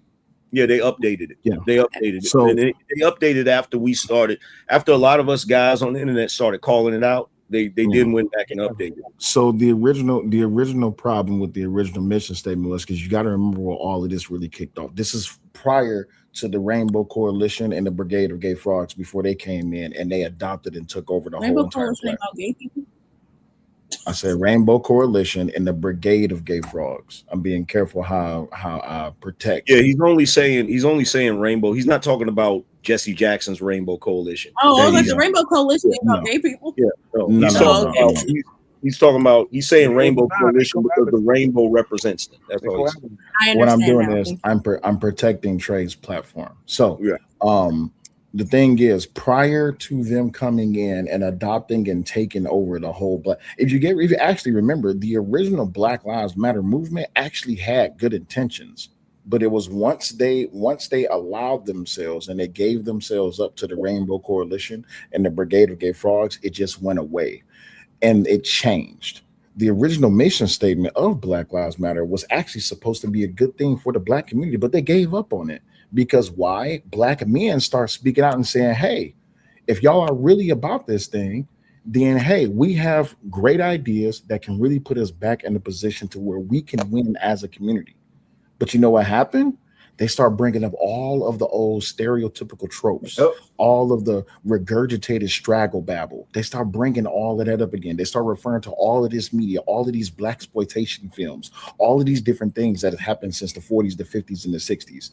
They start bringing all of this up, and then they start pretty much justifying why it is that they got rid of and even accepted Black men being removed from the Black community. AKA disrespect.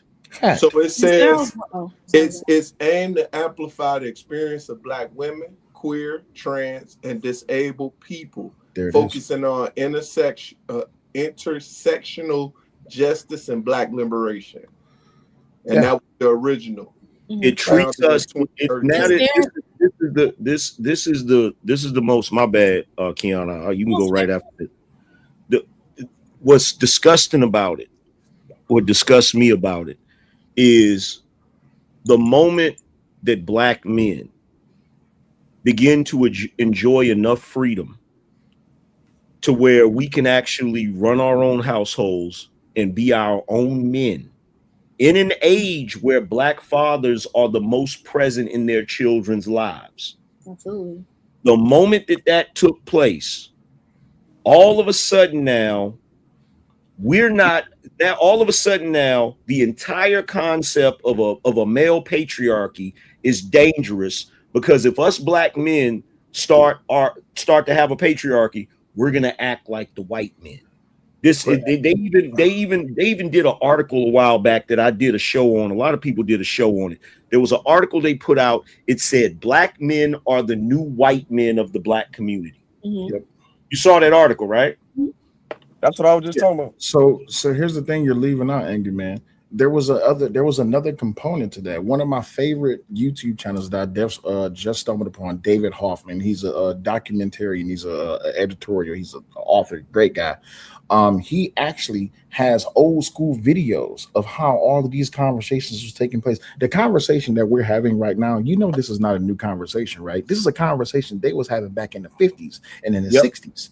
Right. Yep. So even then, the biggest problem is that not only was it black men, it was black women who was speaking out against all of the negativities and the debaucheries that was going on in the black community. You know what they call them today? They call them mammies.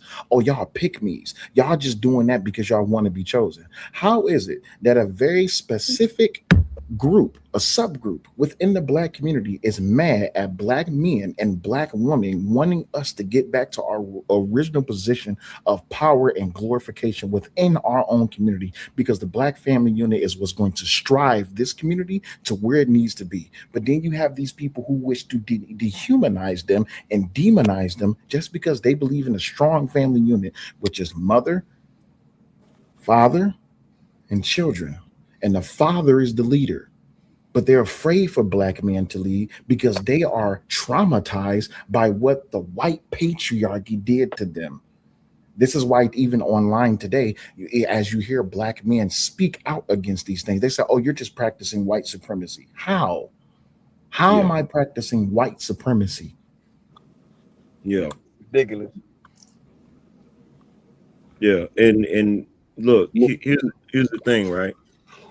Did y'all see the video that I showed everybody of the white guy that was interviewing the black woman? It was back in the 30s or something like that, where she was in the house, she was in this shack, and he was interviewing her, asking her about how many kids she had, and are you able to feed your kids? And she's like, no, sometimes I don't eat, right? And she's like, well, does your husband work? She said, yeah, he works. So how much does he make? He made like $3 a week or something crazy like that, right? And they said, well, why don't you go get welfare? Why don't you go get food stamps? Back then they had to pay for food stamps. Yep. They had to pay for food stamps. And she said, well, I don't have the money to pay for the food stamps. So why don't you go to the welfare office? She said out of her mouth, because one of the talking points I used to use all the time is that welfare was created for the purpose of getting the men out of the house. And so many women from the sisterhood told me that's a lie. That's not true. And literally in that interview, that black woman said, I can't get help because I have a husband. Yep. The only way I can get some help is if I don't have a husband, right? So you have all of these things. You have all of these different data points, that moments in history that were created solely for the purpose of targeting black men and removing them from their seat of power in the household. Because if you disrupt that, you now have a group of people, you now have a tribe that can't thrive.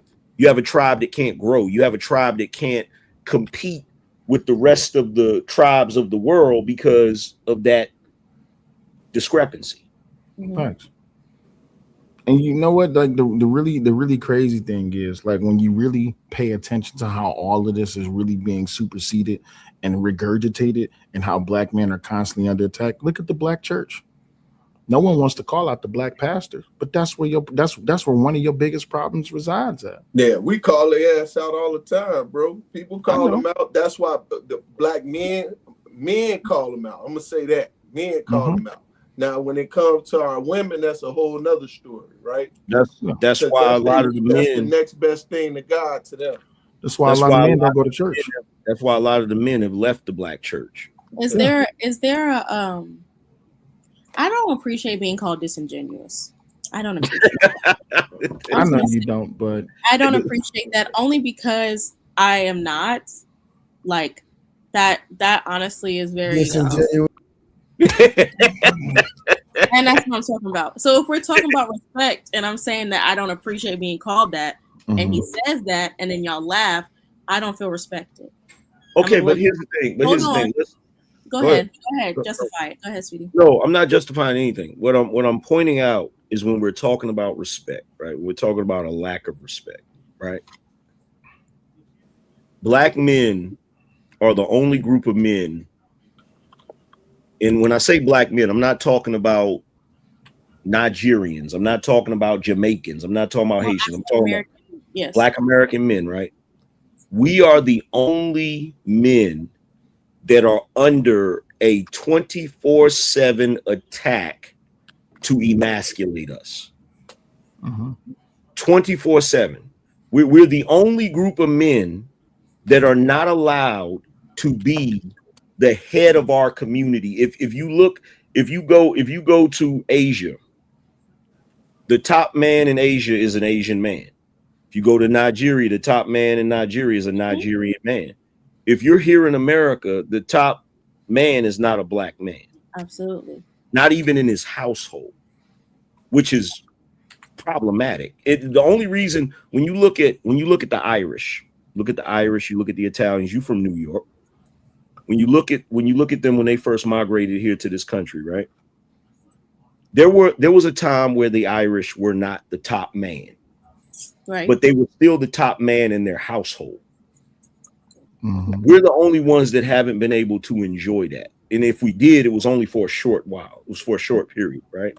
Until you get up to the 60s, right? Once you get to the 60s, you start seeing this dismantling of the black family, right? And so black men end up in this situation where we're in the sort of catch-22.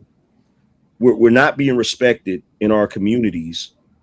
So we have to watch as our communities disintegrate, right? But we still get blamed for it. That's what I mean when I say the level of disrespect. Now, you can point out the disrespect that black women receive, right? But I would argue that it's different. And the only reason why I say it's different is because y'all still have this sort of mechanism. I call it power by proxy. Y'all still have this mechanism where y'all are able to be celebrated and have your own sort of thing within the confines of the greater society because they love to use y'all against us. Facts. So they will celebrate you when you get education. They will celebrate you when you do certain things, right? But when it comes to us, we don't get to do any of that. If black men, and I did a show on this one time where I showed everybody, there are countless programs for black girls. There's only a handful for black boys. And the way they do it is this: if black men start complaining and say that we need programs for black boys, they fall on that same ideology that you just spit out. Because when they want to suppress us, they pretend that because we're men, we have the same rights and privileges of every other race of men in this country. Well, and we don't. Angerman, it's like you said when you did that live stream, when you showed that video, when black women do it, they're glorified and celebrated. When black men, the disingenuous comment I'm going to get to that, but like he said in that video, when black women do it, they get glorified and celebrated. When black men do it, we get told that's what you're supposed to do. It's almost like we don't even have a choice to just be ourselves because that's what we're supposed to do. Now, as far as the disingenuity of why it is that I use that word is because you was only presenting one side of the argument when it came to bell hooks, and I appreciate your interpretation of it. But to discuss the full interpretation of what it is that bell hooks was preaching and teaching, she was teaching black male feminism, or effeminate black men need to be promoted within the black community. So disingenuous means that I'm not being sincere. It means that I'm being dishonest for a front. Yeah, you wasn't right. So if you're saying that I'm being not sincere when I feel like I have been vulnerable and open and honest about my viewpoints, regardless if y'all yell at me or if y'all come at me, right? To then say that I'm being disingenuous is disrespectful. So are you gonna go to the third interpretation of the word disingenuous? It doesn't It doesn't gives a false appearance of frankness. Right, exactly. So I'm not Right. giving a false appearance of anything. But you was presenting the Bill Hooks argument. Okay. You present the Hooks portion incorrect though. Right. It was false. So I didn't. Yo, my thing. No, because my thing. This is what it is, right? Mm-hmm. I have listened to all of you talk about what you desire from Black women. I have been quiet. I have been agreeing. I have been open. I have been honest. All I am saying is, hey, before I even get to my point, I don't appreciate the disingenuous shit. Right? Mm-hmm. I don't like that. Great. So what I'm saying is I desire respect. And Gotcha. the moment that you could have been like, you know what, Kiana, my bad. That I understand how you see that as disrespectful. But this hold on, Angry Man. Hold on, Angry Man. Wait. Hold on. Wait, let me say this, Will. You in a panel with men. And when it comes to a panel with men, we hold everybody accountable. So how you feel in the sense of what we perceive or what we receiving is gonna be two different things, sis. So at the end of the day, when you amongst us and we making these, yo, you wrong, this is why you wrong, this is the purpose in you being wrong. So right. refigure that. You gotta do that. This is the respect we give each other. So if you notice, if I disagree with Angry Man, I disagree. Will, I disagree. Hard when I would disagree. Yes, there's a difference between disagreeing. Yeah, but here's disagreeing and then saying that you are being dishonest or you are putting upon a fake front. But since we're calling out disrespect, when the angry man speaks, you stop talking. When every other man speaks, you start speaking. And I take accountability for that. Appreciate that. So when we talking about respect, notice that I notice every time angry man goes to speak, you shut up. When I specifically went to speak, every time you start talking. You do a lot of hopping around. I'm not gonna lie, no shade, but like you said, I do a lot of hopping around. Yeah, you like it'd be like because this is what happened, right? Angry man is talking. He said, "You know what, Kiana? I'm gonna let you go after I say this last point." Right? I go, you start talking, right? So it's kind of like it's not that I'm interrupting, but when people say, Kiana, it is designated for you to go, you start talking. So that's what's happening. So it's an open forum conversation, and we get in when we fit in, right? There's not a selection table. Where do I fit in? I'm sorry. Yeah, he hasn't spoke yet. Aaron hasn't spoke yet. Oh, yeah. Go ahead, Aaron. Been here for a while. You kind of muffled. You kind of muffled. Hey, Aaron, it sounds like you're talking like this. Yeah. What's that? It sounds like you're talking like this. It sounds like you muffled real bad. Yeah. Try your. All right, let me do this real quick. At 30K, UNLV, shout out. You say salutes to everyone. So love and respect for the chat. For the what is it? The super chat. Absolutely. The $20 super chat you just read that one? Yes, sir. Yes, sir. Is that the only one? Yeah, that's the one I'm deep. Okay, going from one. Interesting. He said, I know you're not comparing Asian men to Black men in America. Did Asian men have to go through slavery in America? I think he was talking to somebody else. I thought that was very interesting. Yeah, I compared it, but I didn't compare it in that way. What I was comparing was the concept that regardless of what continent you're on, what country you're in, the men of that country is represented in power. Right. The men in this country, it is few and far between when Black men are represented in power. And even if they are represented in power, people will say, well, they don't have any real power. That's fair. Right. So even if we have a Black president, Barack Obama, who was very powerful, still powerful, right? People will say he ain't got no power. You know they're trying to cancel him, right? Well, you get what I'm saying, though. He did a lot of shit that he was able to do a lot of shit. He just didn't do stuff for us, right? But here's the thing, right? I'm gonna point this out, and I hate to have to point it out because it seemed like I'm nitpicking, but I'm really not, because you probably don't even know that you did this just now. Whenever, I'll give you an example. Whenever us men, whenever we're debating with each other, whenever we're going back and forth with each other, we'll have disagreements, but very rarely will you hear black men say that was disrespectful. Very rarely, right? It's just something I noticed. However, whenever there's a disagreement with black women, the word disrespect always comes out.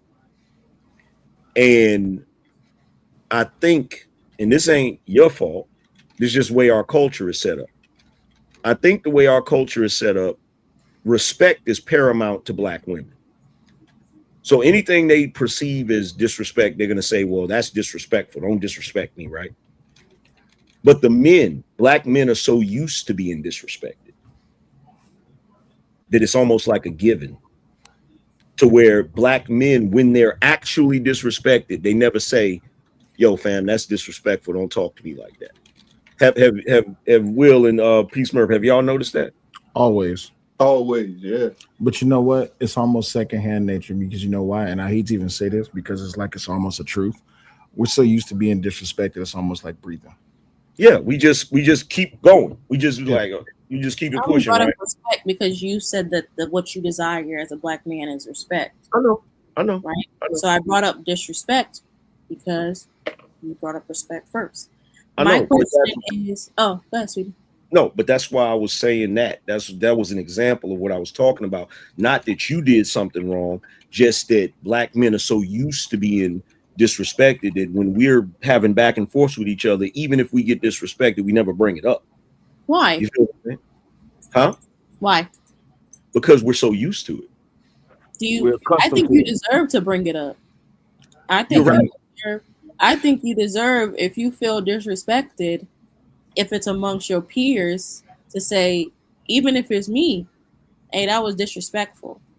Right? No, I feel like you should do that. And I feel like you should make it a point to create a culture in which you say that more often. I think you should do that. My question was, do you think there is ever a time in which your version of any one of y'all's version of defending yourself or speaking your mind that black women can say, hey, this is harmful to me, to us, and it is valid? Yeah. We can. How would you like black women then to approach those situations? Like if the way you're approaching it right now. By just listening. The way you're approaching, because you're in this conversation, even though you disagree with certain things, even though you felt disrespected, you're still being reasonable. You're not using that to weaponize it and then just launch shit at us. I'm kidding. You know the beautiful thing about it is, Keanu, once people get offline and they recognize that the majority of these talking points only exist online and they don't really exist within the real world, then it's almost like a wake-up call for them. But I can tell you this much. I didn't answer the question earlier because we went to a different conversation. I don't look for black women to do anything for black men because I have a wife, and my wife does everything for me that I desire. Not be in community with other black women, like familially or platonically or just communally. I don't believe. Is that not a thing that you do? I think this is what I think about the community part. Okay, the one thing that's got to stop, in my opinion, and this happens in the real world. Black women. I gotta call Trey real quick because Aaron trying to come back up. Black women have to get out of this thing where the moment they see a black man's face, they're annoyed. That's a community thing that goes on a lot. I got you, Aaron. Can I give something in response to that? Go ahead. I think as a black woman, I feel like in my experiences and in my observations, when I bring up my distrust or mistrust or whatever grievance I have with Black men, it is seen as like an attack. Like I can use this conversation, this panel tonight as an example, right? Mm-hmm. When I said, "Hey, I understand that I literally led with, I understand you may not agree, but I consider myself a Black feminist. I corrected myself and said a womanist, right? What did y'all do? Oh, here she go, right? I couldn't even express myself in a way that I could then be in a conversation of mutual respect, right? Because if that's what I met with, and I'm just talking about in this conversation. You see what I'm saying? Well, and I see what you're saying, but in all fairness, when you said that, I wasn't one of the individuals. Just speaking for me, No, I wasn't. You did all that. Did I do that? You did that. I did. Yes, you did. Well, my bad, but I did have a conversation with you about it, though. Right, but that's after, and I'm going to use the word. And if you remember, and I'm pretty sure P. Smurf remembers this, and I'm pretty sure Will remembers this. Mm-hmm. Within my conversation with you, I made it a point to say, this is not me attacking you. Right. Mm-hmm. I respect that from you, but you're not the only person that I've had a conversation with tonight. Right? That's you. Right? But there were multiple people, men and women alike, that whenever I had a difference of opinion, it was met with a lot of, I would say, negative energy, right? Well, when I feel, okay, go ahead, sweetie. No, so it was two standpoints that they were coming from, and there was two people out in particular, male and female, that you can point out that stated that. So when you keep saying feminists, you gotta understand they're alluding to the ideology of it in its fullness, right? Mm-hmm. So that's what we're getting away from. You don't hear us as men say we're men in this, right? But you said that you guys were patriarchal. No, right? We never said that. No, you guys said system, we want to build. We not subscribed to that system. We're just in fact, we said we should let go of the European stuff. No, you guys said we're building a Black patriarchy. I said that. Hold on. There was multiple people who said they put Black in front of patriarchy, right? And said we're building this. So, but I didn't say, oh, that's some bullshit. That's not. Right? That's not. So to be fair. So to be fair, Harwin, P. Smurf, I know they didn't say that. But what they did say was that's an oxymoron. You can't believe that. I didn't say that. That was JT that said that. I said that it's an oxymoron. Right. Because it's anti-Black family. It goes against what's best for us. That's what I'm saying, right? And that's what I'm saying. Instead of allowing me to talk for myself. I did. I was quiet. Well, before you was quiet, you said a lot about it being an oxymoron, babes. And what I'm saying I stand on that. And I believe you can. I don't have a problem with you disagreeing. Conflict to me is not a bad thing. I'm not anti-conflict by any means. Right? Conflict is how we sharpen one another.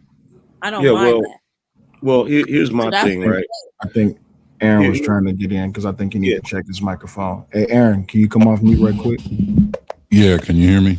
That's much better. My bad. Yeah. Yeah. Go ahead, Aaron. Go ahead. Well, I wanted to ask the young lady a couple questions. My brother Sigma. Yeah, exactly. So I wanted to know kind of what your perception of the male experience is, the Black male experience, just overall. You had said something about, for example, earlier, masculinity it's not associated with dominance. Oh, you're saying like how I experience Black men, or how I believe Black men experience each other? How do you interpret our experience? Oh, that's a big question. And by Black men, I mean like African American, like descendant of slaves, Black men. Yeah, right? Yep. Mm-hmm. I see y'all's experience as very complex. That you, just like me, come from a stolen people. That you have had to build something out of nothing. right? That you have had to be capital, bought and sold. And then I then see that a people or a species or a gender that has been trying their best to figure out what it means to be Black American and what all that is in totality, and you're carrying all of that. So then you're just figuring out what am I doing? That's how I view your experience. Why would you deny a people dominance? I mean, you know what I mean? If that's because I believe that domination is not leadership, right? I'm not talking about leadership. I believe that domination is based upon the making the other person smaller. I believe that if I'm dominating something or dominating a people, then that I am making the other person smaller, right? Leadership is fine. Being the leader of your household is fine. I'm using specific words for specific reasons. Right, which is why I'm staying away from leadership and going directly at dominance. So I believe, first of all, you may have a misinterpretation of dominance. It's not necessarily making someone small. It's simply a position of, you know, superiority by potentially force. So when you think about when you think about masculinity, right? Would you associate it with competition? Maybe. All right. So the winner is dominating the loser. Right. In all but why cases. they're losers? Well, because that's the nature of competition. What you do in competition is you take the best example in a particular discipline that represents two different sides, and then they essentially compete to achieve a goal. The first person or the best person to achieve that goal has dominated the other one. Therefore, they're the winner. Right. And there's a loser. Correct. Right? So there has to be a loser. Who would the loser be? The inferior party. Whoever, I mean, in the case of dominant, the people that aren't dominated. Right. So if I'm not exactly, so if we're saying that if we're okay with the whole masculinity as domination, I'm not masculine. You know what I'm saying? I'm not a man. Right. So then that means the man is winning, and then thus via domination, I am losing. No. Wait. We didn't establish masculinity. The dominance of masculinity is to be dominant over femininity. That's a presupposition. When you outline the Black man's experience as being a piece, capital, human resource, robbed of his culture, robbed of his, identity, all those things that you said about us, which was very true, that makes life challenging. And then I followed up with asking, why would you deny someone in that position the propensity towards dominance? It's because it's dominance against the people that put us there, not you. Yeah, because I think that's a lot of the times the problem is that women, their presupposition is that we're in competition with you, especially when the conversation becomes slightly contentious, right? That's the first thing you jump to. But we never established in competition, us being in competition with you. I was talking about with the men that fucked us both up. So where do Black women fit then? Men only, hold on. See, here's where the problem is, right? And that conversation kind of gave me an idea of what the actual problem is. So, you caught it too, right? The way you're viewing it is incorrect, right? Because men compete with other men. Facts. So when we're competing with other men, if we become dominant, that means we won over other men, and it was other men that lost. You're not masculine, but that doesn't make you a loser because you're on the team with the man who is dominated. But you think you're the beneficiary of our right. You're separate from us. Yeah, because Black men are not more than a beneficiary.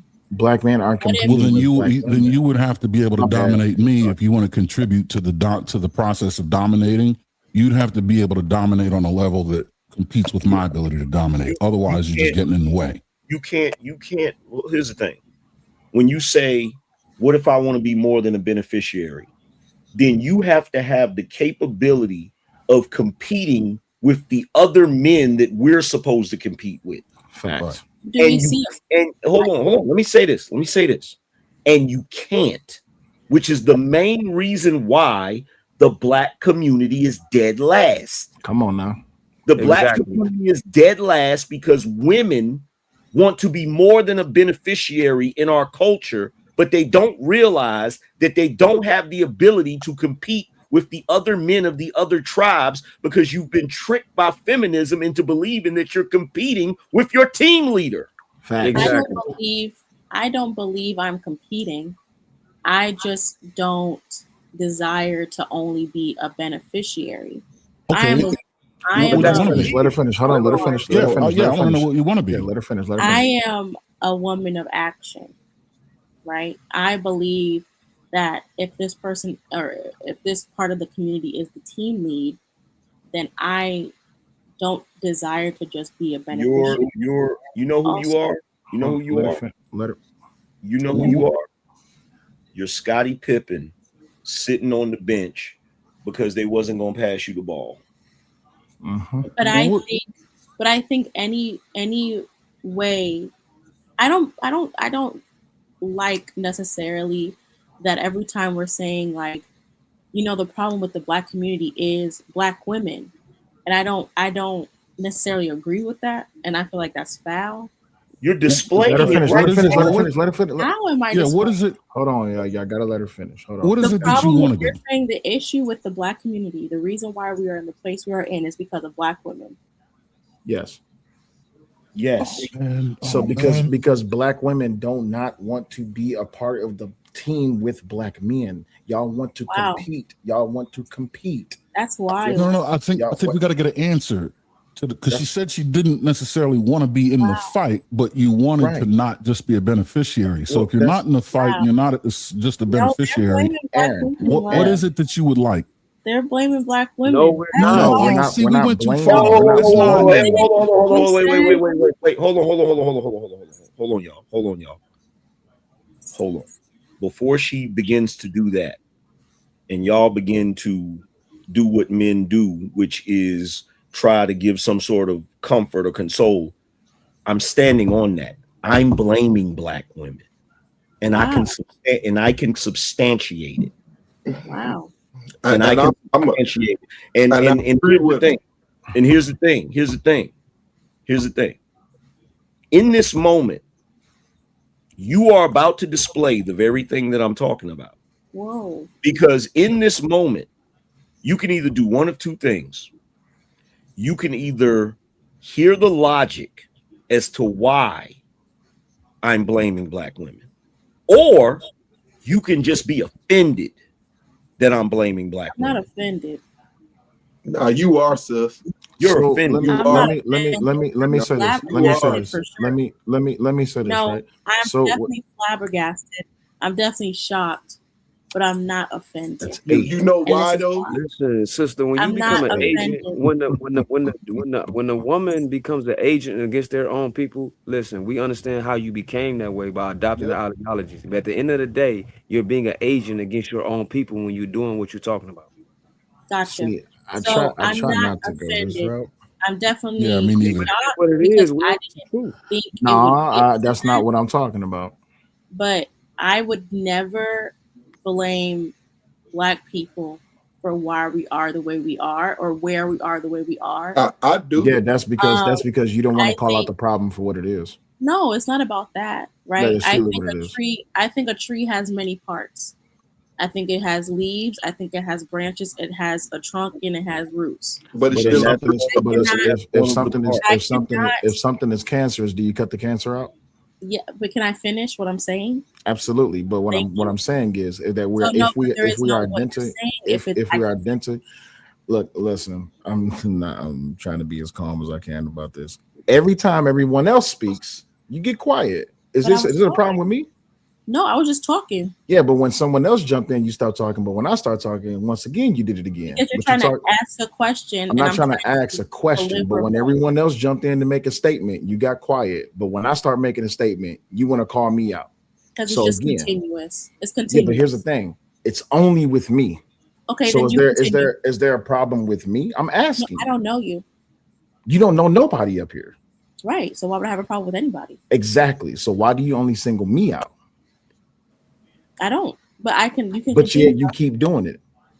Continue. But yet you keep doing it. This is what I'm talking about, right? Every time I go to speak, you start speaking. But when someone else jumps in, you get quiet. So my question to you specifically, is there a problem with me? I do not know you. Okay, cool. Thank you. Now that we got that established, I'm respecting you. I'm not asking you, nor am I demanding. I'm just calling out the fact that you're being disrespectful specifically to me. Okay. Thank you. So what I was trying to say was, in this particular moment, you're doing exactly what it is that's being called out, which is the problem is literally being put in front of you, and you're overlooking the problem because not only do you not want to be in competition with black men, you want to overpower by competing with white men and then putting white men in front of black men. No, I don't. Not you. You know what? I misspoke. Not you specifically, but the majority of black women within this community. This is what they do. They parade white men in front of black men and say, I'm trying "This to is talk what's about better." solutions. I got that. Solutions. But we what already gave you the solution. And what I'm saying is that if there are different parts of the tree, I can say that, yeah, the branch is cancerous. I can say that this part, right? But I'd rather look at the root of the thing to uproot it. That's just the way I operate, right? So what I'm talking about, what are things that black women can do to make you feel or to respect you? What are ways that black women can show up for you, right? No one has asked me what are ways that black men can show up for black women. I don't expect you to. Because we were talking about black feminism. But I don't expect you to. But what I'm saying is I have delivered an energy of respect and openness and honesty, right? So then when you're like, well, black women are the problem, I'm like, well, damn, all that shit was in vain. No shade. It's like, wow, I really put myself out here for men I don't agree with. And this is no shade to y'all, but there's very little that I agree with y'all on this whole thing that we've been talking about all night. And then I come to you humbly and been like, okay, well, what do you want to see? What do you want to hear? And then it's like, black women are the problem. It's you didn't hear me ask you that same question? It's the damn truth. Wait, angry man. I gotta get an answer, man. You didn't hear me ask you the same question? Sorry, Mr. Big Aaron. You didn't hear me ask you the same question? Mm-mm. When you said you didn't want to be just a beneficiary, and then I said, well, you want to compete? You said no. I said, well, what is it that you do want? You didn't hear that. I don't think it's about competing. Oh no. Did you hear the question? Now the question? Did you hear me ask you that? I want to be a help. I don't want to just be a beneficiary. You're missing it. So what I'm doing is I'm showing you why a moment ago they may have interpreted you as being disingenuous. Just now you said that no one on the panel asked your perspective or what you would want to make you feel better or whatever it is that you're saying you offered the men. What I'm saying is that I not just asked you that before you made that assertion. And I used the example. I said, if you don't want to be a beneficiary and you don't want to compete, what is it that you would like? You're saying that was not offered to you tonight. I'm saying it was at that moment. Okay, and I said I didn't hear you, so I apologize. Besides okay. That's what. Okay, you didn't hear me. That's fine. That's why I was asking that specific question. I thought you heard me. That's all. My bad. I didn't know you didn't hear me. Yeah, so I didn't. I didn't get an answer because you didn't hear it. Kiana, listen. So go ahead. So here's the thing, right? Here's the thing.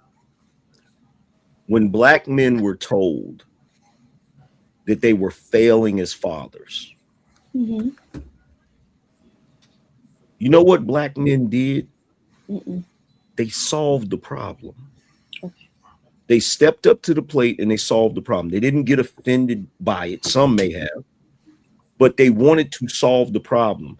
When I say that black women are the problem, I'm not saying that you're going around setting the community on fire. That's not what I'm saying. When I say that black women are the problem, I'm basically saying that black men are running point. They're the point guard.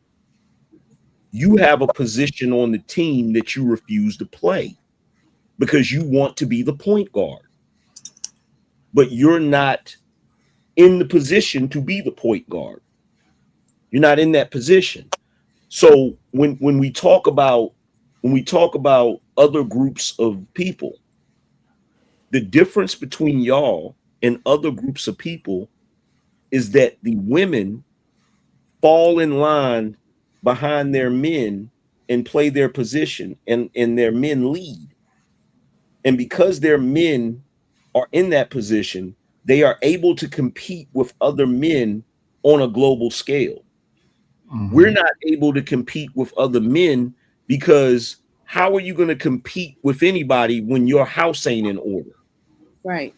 If your team is out of whack, it's just like that episode of Fresh Prince when Carlton and Will was playing basketball, and Will was a superstar, and Carlton got so mad at him that when Will was getting ready to take the shot, he ran up to him and grabbed the ball from him and slung it.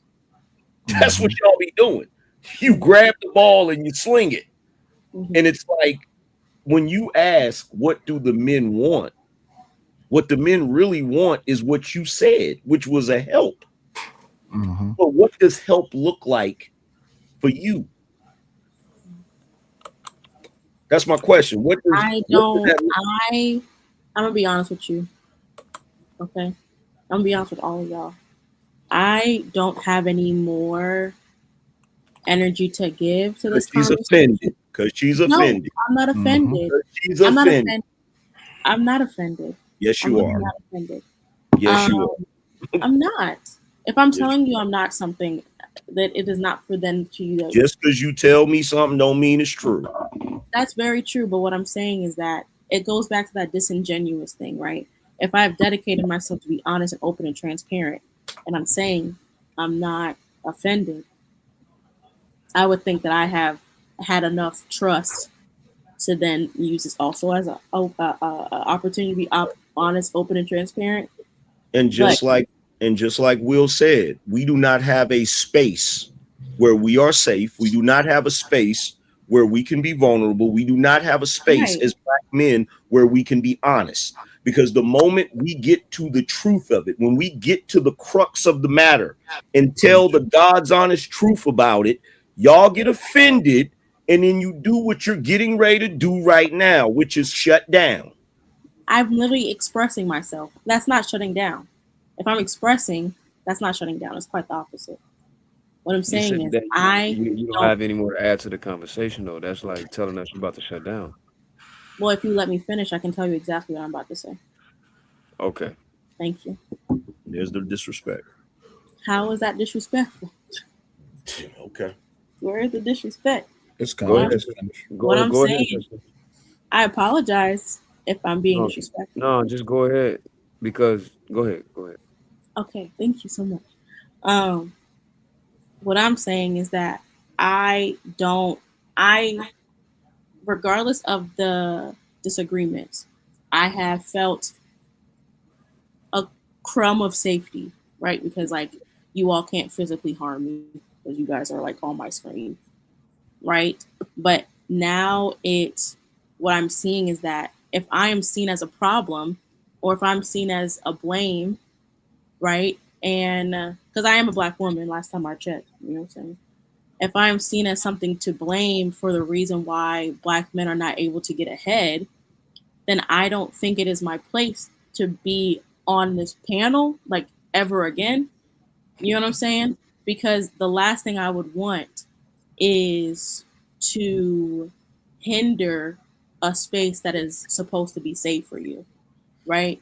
And as someone who desires safe spaces, you know what I'm saying, for me, for people who align with me, I do not want to then hinder this safe space for you all. The community, before you say that, Will, let me just say this. The community is cooked. We're done. We're done. The fact that, and this is what I meant earlier when I said Black men only get to preside over the disintegration of the community.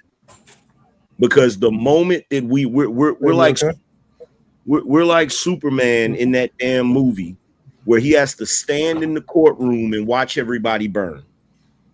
Because we're not allowed to address issues. We're not allowed to address problems without being treated as if we're wrong for doing it. I didn't say you were wrong. And nowhere what I said is that you were wrong.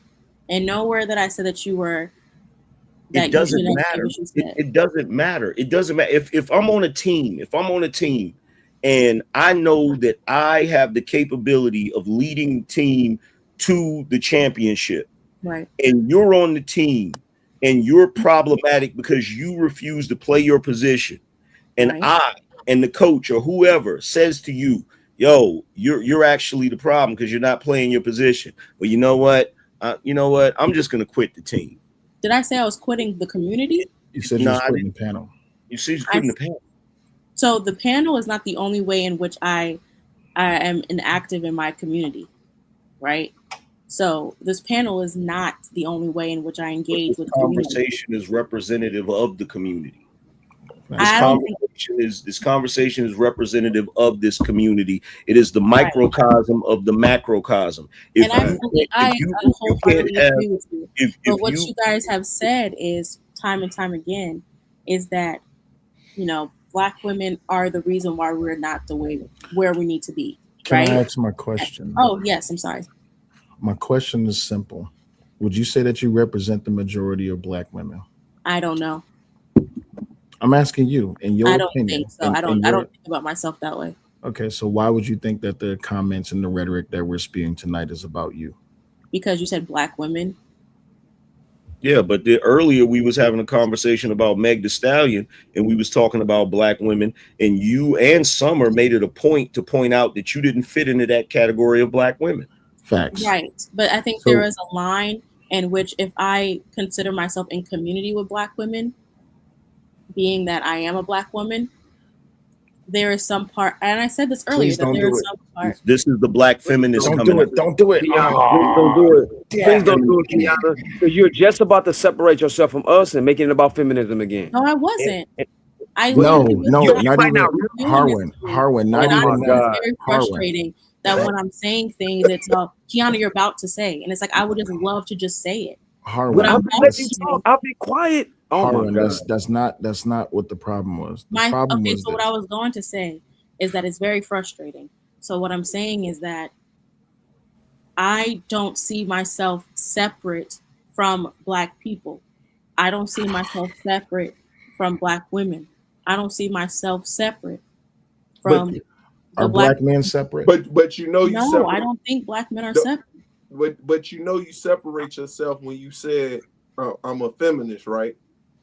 No, y'all separated me. No, listen to what I'm saying. Because all I said is what I subscribe to, and y'all took that as a character analysis of who I am, and y'all separated me as a Black feminist. No, sis, you did. So when you say, if you would have just look, sis, if you just say I'm a Black I'm gonna be woman, honest with you. I'm gonna be honest with y'all.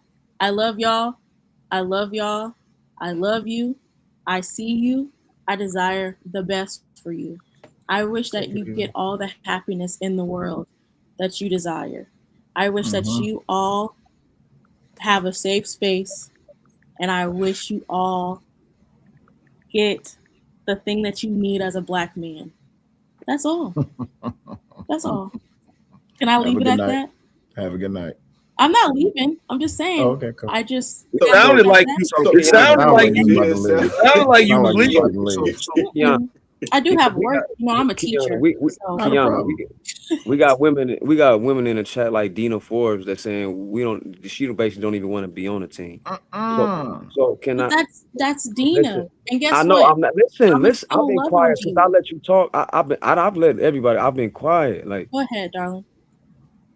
I've been really patient. I've been quiet, and I understand that you're really. And I know you don't like the word offended, but I'm gonna use it. You're offended by the fact that we said it's the woman's fault. But listen, me and you can agree on this. Just say yes or no. Do you agree that Western civilization, particularly America, has destroyed the Black family? Yes or no? Yes. Okay, we agree.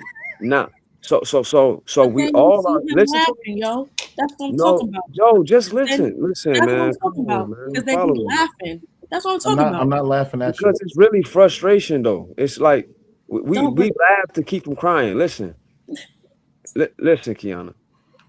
Because we can agree on that right there, right? We agree. Mm-hmm. So when Black women adopt concepts that come from them very people that you just agreed destroy our family, do you not see how that can be black women's fault? I can see that's what I'm saying. No. When you adopt, listen, no. When you answer my question, did you? No, the answer is no. You don't see how that. So you adopting feminism that is rooted. Are you trying to convince me, or do you want to hear my worldview? Just so I already heard your worldview, and I was quiet. I heard you break down your view on feminism. No, but I'm saying, are you trying to convince me, or are you just talking? No. Okay. I'm asking you questions. Like you literally, and I've listened to you. I haven't cut you off. I've been quiet, and you won't even let me rock. You won't even converse with me, and that's interesting because we agreed what the root was. Great, we agree on the root, right? Okay, and I can do the same thing with black men, but right now we talking about black women. Is that fair? Sure. Can we not talk about black women with no, it's no, not we fair, can't. Harlan. It's We not fair, can't. Harlan. It's not fair, Harlan. And let So me tell you why, Harlan. About black women, soon as we start talking about black women, Harlan, it becomes a problem. Harlan, As Harlan. if y'all are infallible. Harlan, do you know why? Do you know why that is, Harlan? Bro. Okay, because as long as you know it and you about to say it, then I would love if you talked about black women. I desire to hear it. So Harlan, you know what the real big problem is when it comes to the white community. White women stand behind their white men. When it comes to the Asian community, Asian women stand behind their Asian that's men. That's the point I'm making. Exactly, I know. The point that I'm making is it is clear, and I can show actual government documents to prove it. It's not a matter of opinion. To be honest with you, it's not a matter of opinion. But when we speak about these facts, it get looked at as if, oh, you're blaming black women. Listen, sister. If you just agree that the American government separated the black family, now we must go to how did they separate the black family, Kiana? And then that's the answer to your question. Answer to this, the solution to this is the answer to that. Yeah. So I'm gonna ask you, Kiana, how did the American government separate the black family? Reaganomics, cracking up black communities, slavery. No, I'm talking about. Oh. And Dina says I'm projecting, even though you agree with me. So I want you to listen to the ignorance. I'm not responding to her. I'm using her as an example to show Kiana the ridiculousness and what's going on here. You can't say that slavery separated the black family because the black family thrived after slavery. Facts. Exactly. That couldn't even Kiana, listen, Kiana, I'm willing to concede that it's a part of it because it's entrenched on us epigenetically. We can go there. But what I'm saying to you is within the last 50 to 60 years, there is a new way they attacked us. Yes, the crack epidemic is a part of that. Great. But guess what that did? That took the black men out the houses because they locked us up for drugs that they put in our community. I think gender wars is what I would mostly attribute to that. Okay, hold on. Wait. Okay, I'm gonna let you go. I'm gonna be quiet. The gender war. The gender war didn't attribute to shit. The only reason there's a gender war is because black men finally got tired of being quiet and spoke up about the bullshit that's going on. The only reason black women think there's a fucking gender war is because they're used to black men being docile, shutting up and allowing the bullshit to happen, which is why we're where the fuck we're at right now. It's a pseudo war that shouldn't exist at all. And you know why it exists? Because y'all keep thinking y'all separate from us in our oppression when it goes hand in hand. Well, Harlan, that's because they put a price tag on the removal of black men, and black women accepted it. The prime example is what's going on right now. You cannot talk to them. You cannot have a earnest conversation with them. And come to solutions because this happens. We can't agree on a solution, Kiana. And you are very intelligent sister. Very well spoken. You can. Anytime we get to the crux of the matter, anytime we get to what the actual issue is, regardless of who it is, regardless of whether it's black men or black women, there's blame on both sides. But whenever we talk about black men, black men are willing to sit down and listen to what black women say black men's faults are. You see it all the time. You see it all the time on these damn panels. You see it all the time on these shows. You see it everywhere. Black men will sit there quietly like little boys and listen to every single word black women have to say about what we're doing wrong. And then they'll go out and try to change it. But the moment that a black man opens his mouth and says anything about black women and their culpability in the shit, we get this. We get the manipulation, we get the shutting down, and we get the gaslighting. So you know how you cut through it? When have I gas? See, that's not how you cut through it. That's because that doing what you just did is going to create that. Yep. You got to know how to cut. What? Okay, watch this. Because I did it with the dominance thing. I'm gonna do it again. Kiana, do you agree with him with what he said about men, by and large, black men, when they're criticized, they sit down, they listen to it, take it, analyze it, and then go try to do something about it? Would you agree that that's the case? I've seen it. By and large. I don't know by and large, but I've seen it happen. For the most part, in society, for the last 40 years, do men do more pushing back, or do they do more in the way of listening and then trying to improve over the last 40 years? Again, I don't know by and large, but I can say that I've seen it happen. Okay, I'm asking your opinion. Do you think it's a majority one way or another? I don't know. I haven't thought about that before. Right. So now you understand their frustration when you can't pin down a specific stance. This is exactly what he's talking about. Now do you see it?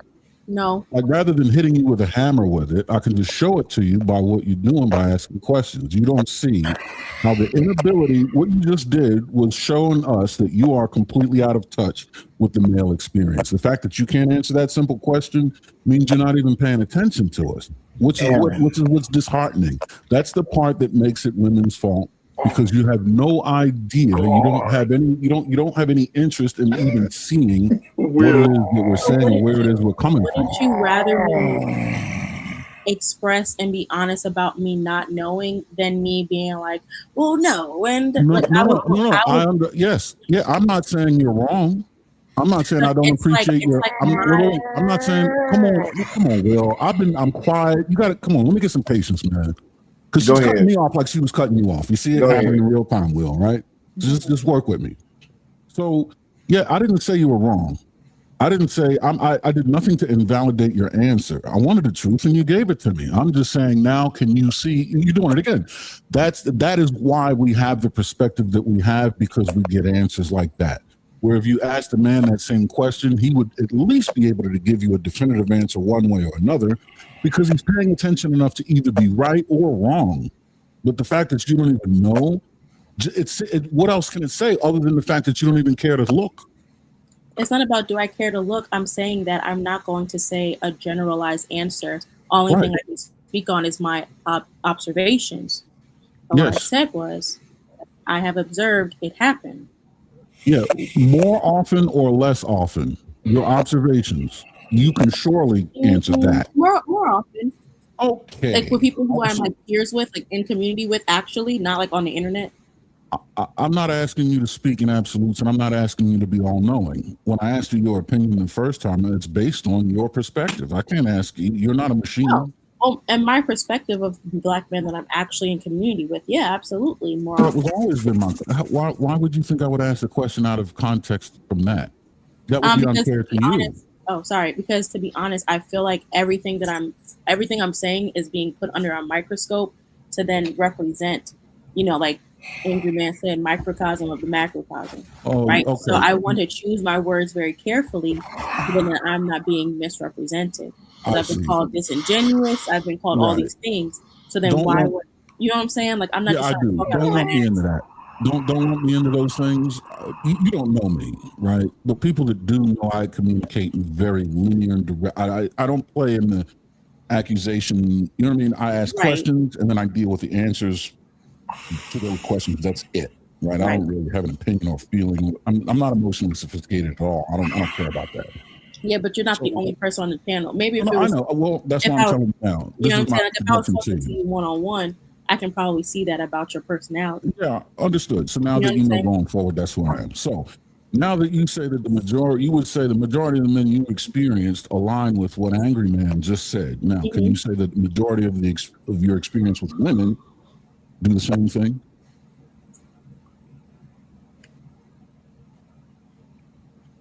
Yeah, but in a different way. In what way would that be? I would think that when the Black women I'm in community with, if I'm expressing like something that I'm no men. I gotta make a correction right there. Okay. When you say you're expressing, okay, you mean like opposite within gender? a man is expressing discomfort or disapproval with a woman, does she respond the same way as a man does with women? Yeah, well, then I change my answer on both Right. sides. What's the answer now? I change my answer on both sides. I feel like when it's opposite gender to each other, I think neither have a good way of responding in an emotional, intelligent way to not see the disagreement as an attack. I think both have a way of at each other. You're changing the question. Okay, because at first I thought you were saying like me, like the way that No. What your perception of other people. I'll make it real simple. Your perception of men, yours.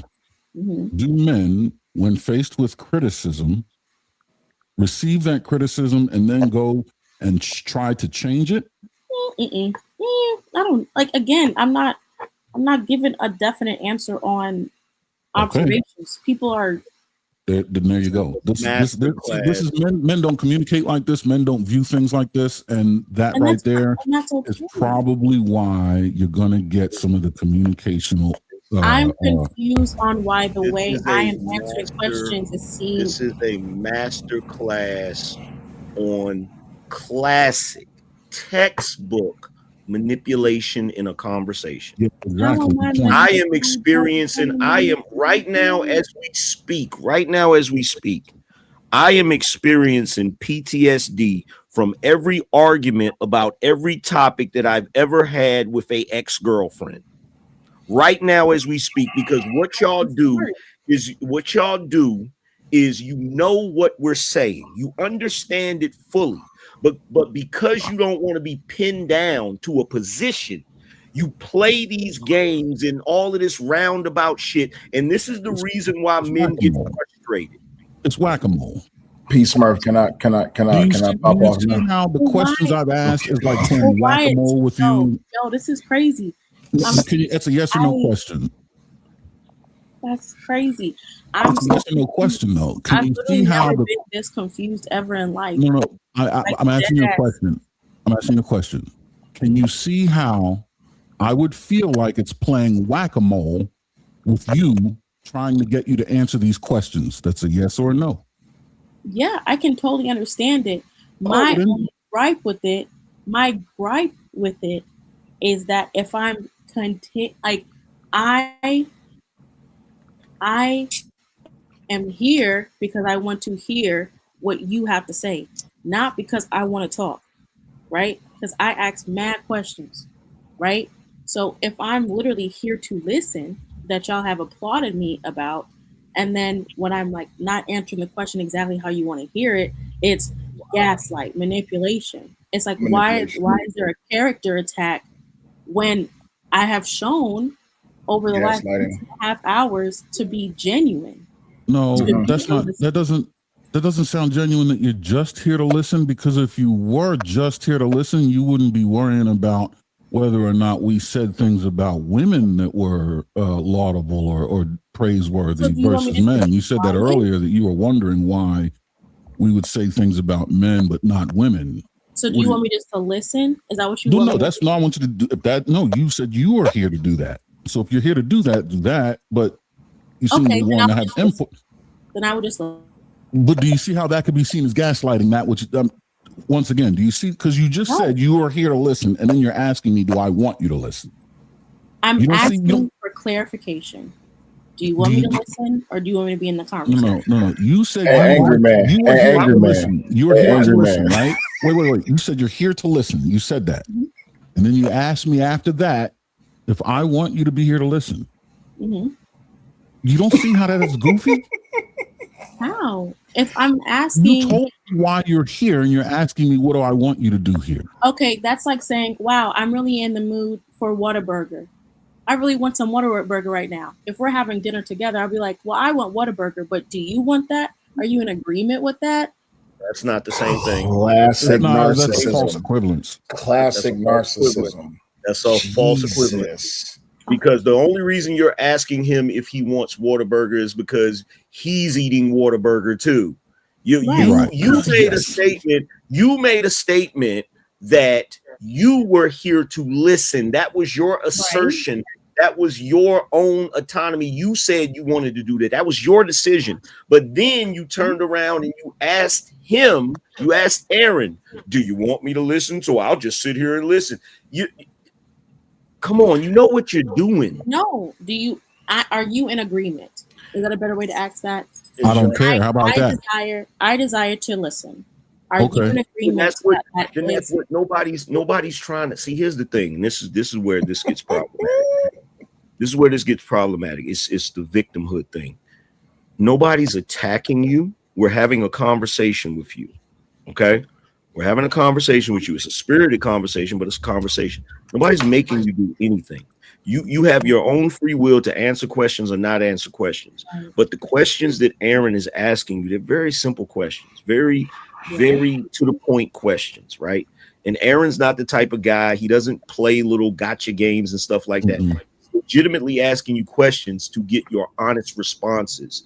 You're choosing to respond to those questions, but whenever he gets you to a point where you have to take a hard stance on something, you jump to something else. You obfuscate and go to something else, and it makes it difficult for us to get to a resolution because you're trying to avoid the resolution. This is why I said. This is why I said that this is giving me PTSD, because anytime I've ever had any problems in a relationship with a woman where they were wrong, key thing, they were wrong, and I'm trying to use logic to show them that they're wrong.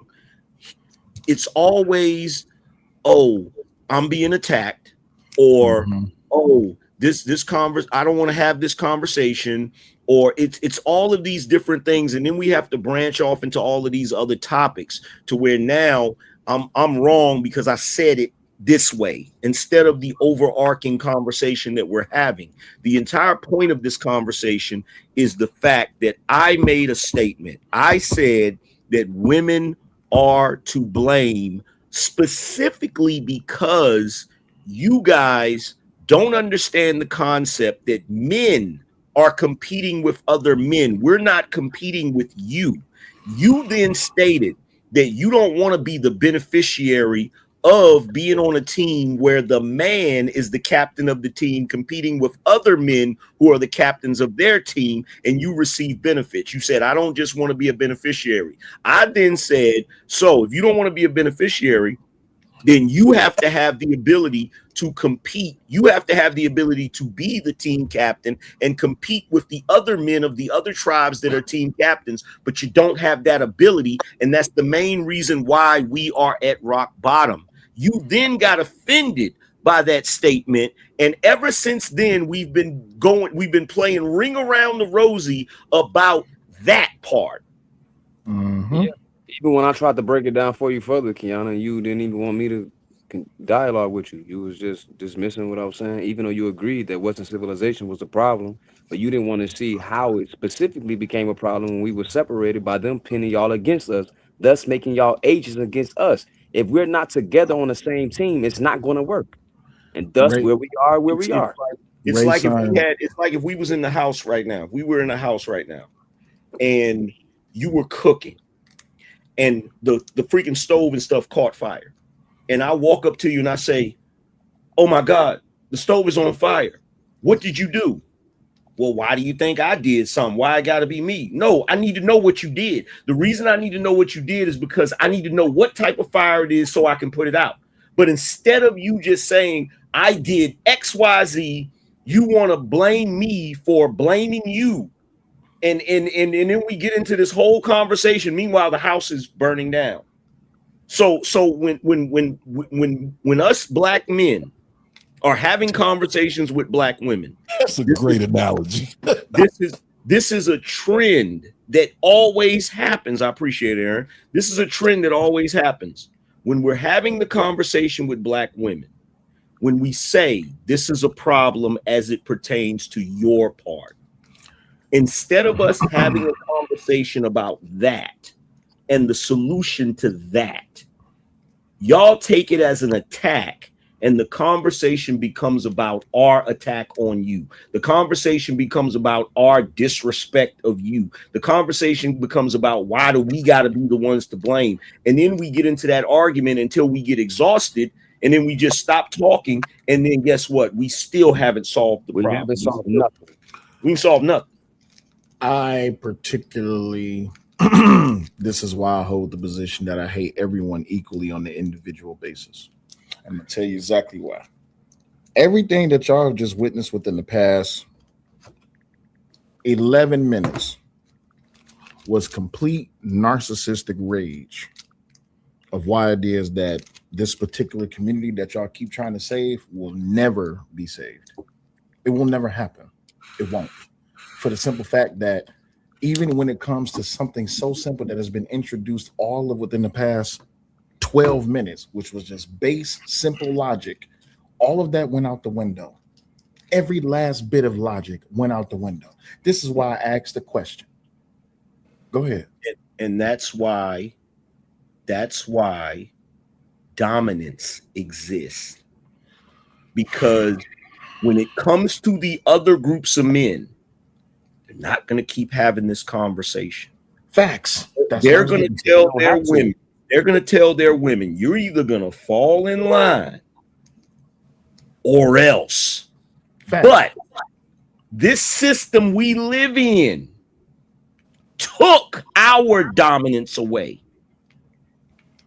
Yes, and they know this.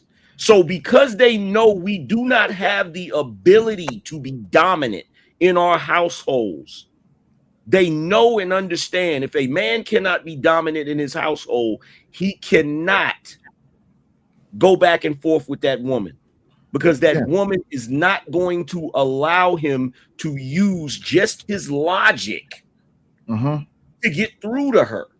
Yeah, you know why that is? I hate to have to say that. I hate to have to say that, but it's painfully obvious when it comes to our group, because every single problem in the black community can be boiled down to a argument between black men and black women. Facts. It's a simple concept of just being on the team, being a team player. Black women, this is why I asked you earlier, Kiana, would you consider yourself a part of the majority or the minority of black women? And I don't remember your answer to that, so I apologize. But when it comes to the majority of the black community, if it was not for this straggle babble rhetoric that is being regurgitated on a daily basis to where now it has exited the online arena, it has exited multimedia, all facets of all entertainment, and has now come into the home, y'all have reduced. This is one of the craziest things that y'all hear. Y'all hear the word submission and y'all go crazy. Y'all hear the word domination, dominance, y'all go crazy. Y'all hear black family unit, y'all go crazy. Because why? In that whole concept, it's a two-party system. In that whole concept, first of all, for women to be able to be dominated, they have to choose their dominator.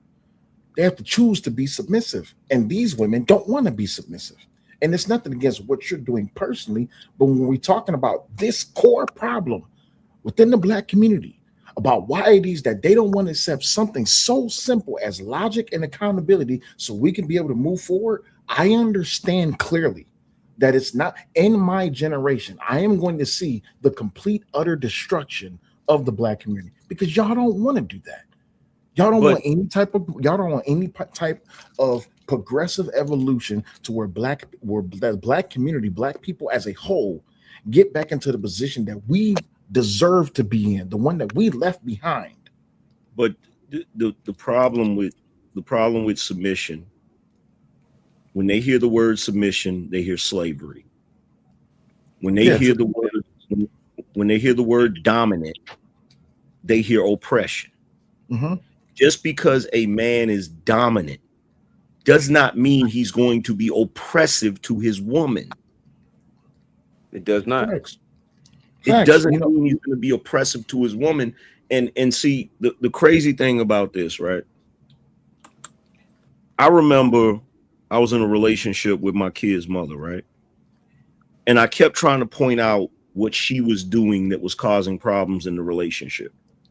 And I kept getting this same type of response, which is, why you got to blame me? Why I got to be my fault? It take two to tango, all of that fucking manipulative bullshit. So right? glad I don't deal with that shit. So, me too. So this is what I said to her. I said, I tell you what, and this is what a lot of men will do. I said, I tell you what, okay, fine. I'm the problem too. Tell me what I'm doing wrong. Oh man, and a lot of times, guess what? They don't have no answer. You can't. And even if they do have an answer, right? Even if they do have an answer, because with my ex, she had a couple of answers, right? So I said, okay, cool. This is what I'm gonna do, because I didn't even talk about what she was doing after she said that. I said, fine, tell me what I'm doing wrong. She told me what I was doing wrong. I said, okay, this is what I'm gonna do. I'm gonna fix that. And that's all I said. I didn't say shit else. I didn't address her issues no more, because what I did in that moment is I made up my mind. I said, I'm going to fix these problems that you say are problems. But once I fix these problems, if we continue to have a messed up relationship, it's you. Then I'm going to know for a fact it's you. But now I'm not going to come back to you and say, okay, I fixed these problems, because I don't do hoop jumping. I'm not gonna come back to you and say, okay, I fixed the problems and it's still going on, so I know it's you. No, at that point, I'm just bouncing. Facts. And see, this is what's going on. This is why Black women nowadays are complaining about Black men. They're complaining about, there not being enough dateable Black men. They're complaining about Black men don't want to be husbands. They're complaining about all of these things, right? You can say what you want to say, but that's on y'all. And the reason why is because Black men as a group have started checking out. Yep. They've started checking out because they're tired of trying to convey what the problem is and trying to point out what the issue is to a teammate that refuses to take any accountability of what they're doing wrong. Because if you let y'all tell it, y'all don't do shit wrong. No, it's not that we're not trying to convey it anymore. We reach a boiling point where we just say enough is enough. And guess we're going to get to a point. I was born in 89. And yes, I talk a lot of shit about the boomers because they wasn't shit. But honestly, in more ways than one, I'm starting to understand that maybe it was the reason that them Negroes did leave. And I'm starting to understand maybe it was the women. It is. It's a reason why they said, I'm going to the store for some cigarettes and never came back. Facts. There's a reason, even though I can acknowledge they ain't shit for that. I'm now angry man. You see how fast you can acknowledge that Black men wasn't shit for that? Yeah, but here's the thing. Now, how fast can Black women acknowledge that they ain't shit for allowing them to turn them agents against us? But Harwin, here's the thing. As Black men, we acknowledge a problem and we fix it. We address a problem and we fix it. When it comes down to this particular community, and these straggle baggle ass hyena women, this subgroup of a very specific type of women, what they do is when you tell them what the problem is, they look at what you're saying and then they flip a mirror back on. But what about you? But what about you? What about what you did? Exactly. But that's when I blame us, Will. I blame us because when you get to a certain point, that got to go out the door. This speaking the same point 8 times, 5 times, 3 times, nah. 1 time, and after that, it has to be results. I mean, it has to be some action put into play. Oh no, I'm just going. But you show me, P. Smurf. Whenever these men are on panels, regardless of who the men are, when we start talking about what Black men do wrong, everybody can participate in that conversation. Men can participate in that conversation. Black women can participate in that conversation. We can have a whole show about the shit that brothers do wrong. We can have a whole show about what black men ain't doing enough of. But the moment we have a conversation about what black women do wrong, it's like the conversation comes to a crashing halt. Yeah, it's a curse. But that's when it has to continue on. And it has to be the voices that stand behind it with action. And that's what's happening right now. That's why the first thing they say is it ain't no gender war. You lost. Because if you don't have the power that be when it comes down to what's finna transpire or what's transpiring, guess what's happening? We see the results of it. Degeneracy in these communities when it comes to our families. Families. Hey, P. Smurf, you want to know the saddest thing I saw recently? During the pandemic, right? When it first jumped off and everybody was scared to death, right? Yep. When I went out to the stores to get supplies just in case, when I went to go get batteries and battery operated lights and all this different stuff, I didn't see no women outside except black women. The only other people that was outside when it came to white men, when it came to white people, it was just white men. When it came to Asian men, it was just Asian men. When it came to Latin men, it was just Latin men. The women were not outside because the moment that shit happened, the men stepped up in their position. The women fell back in their position and knew that it wasn't safe for them to be outside. But the black women were still outside. And the reason why they was outside is because they didn't have men. And even if they did have men, they still feel like they supposed to play that position. When I was running a warehouse during COVID, right? I had a lot of black female drivers. I said, how come y'all not, where's y'all men at? Where's the dudes? Where's the brothers at?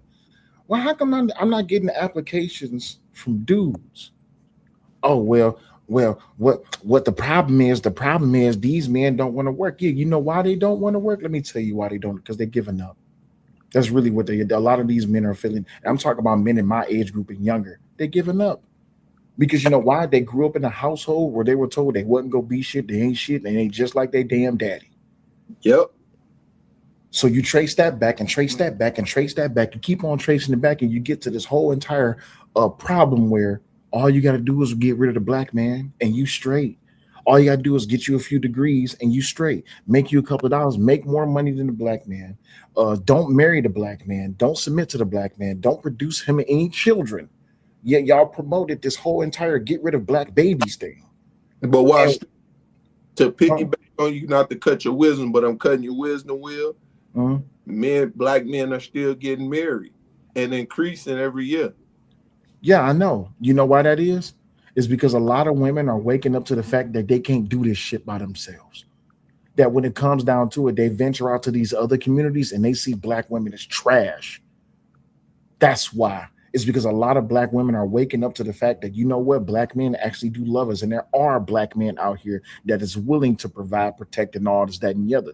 But the thing is, all I got to do is just get away from this bullshit, this feminism, this ideology that we just hate men.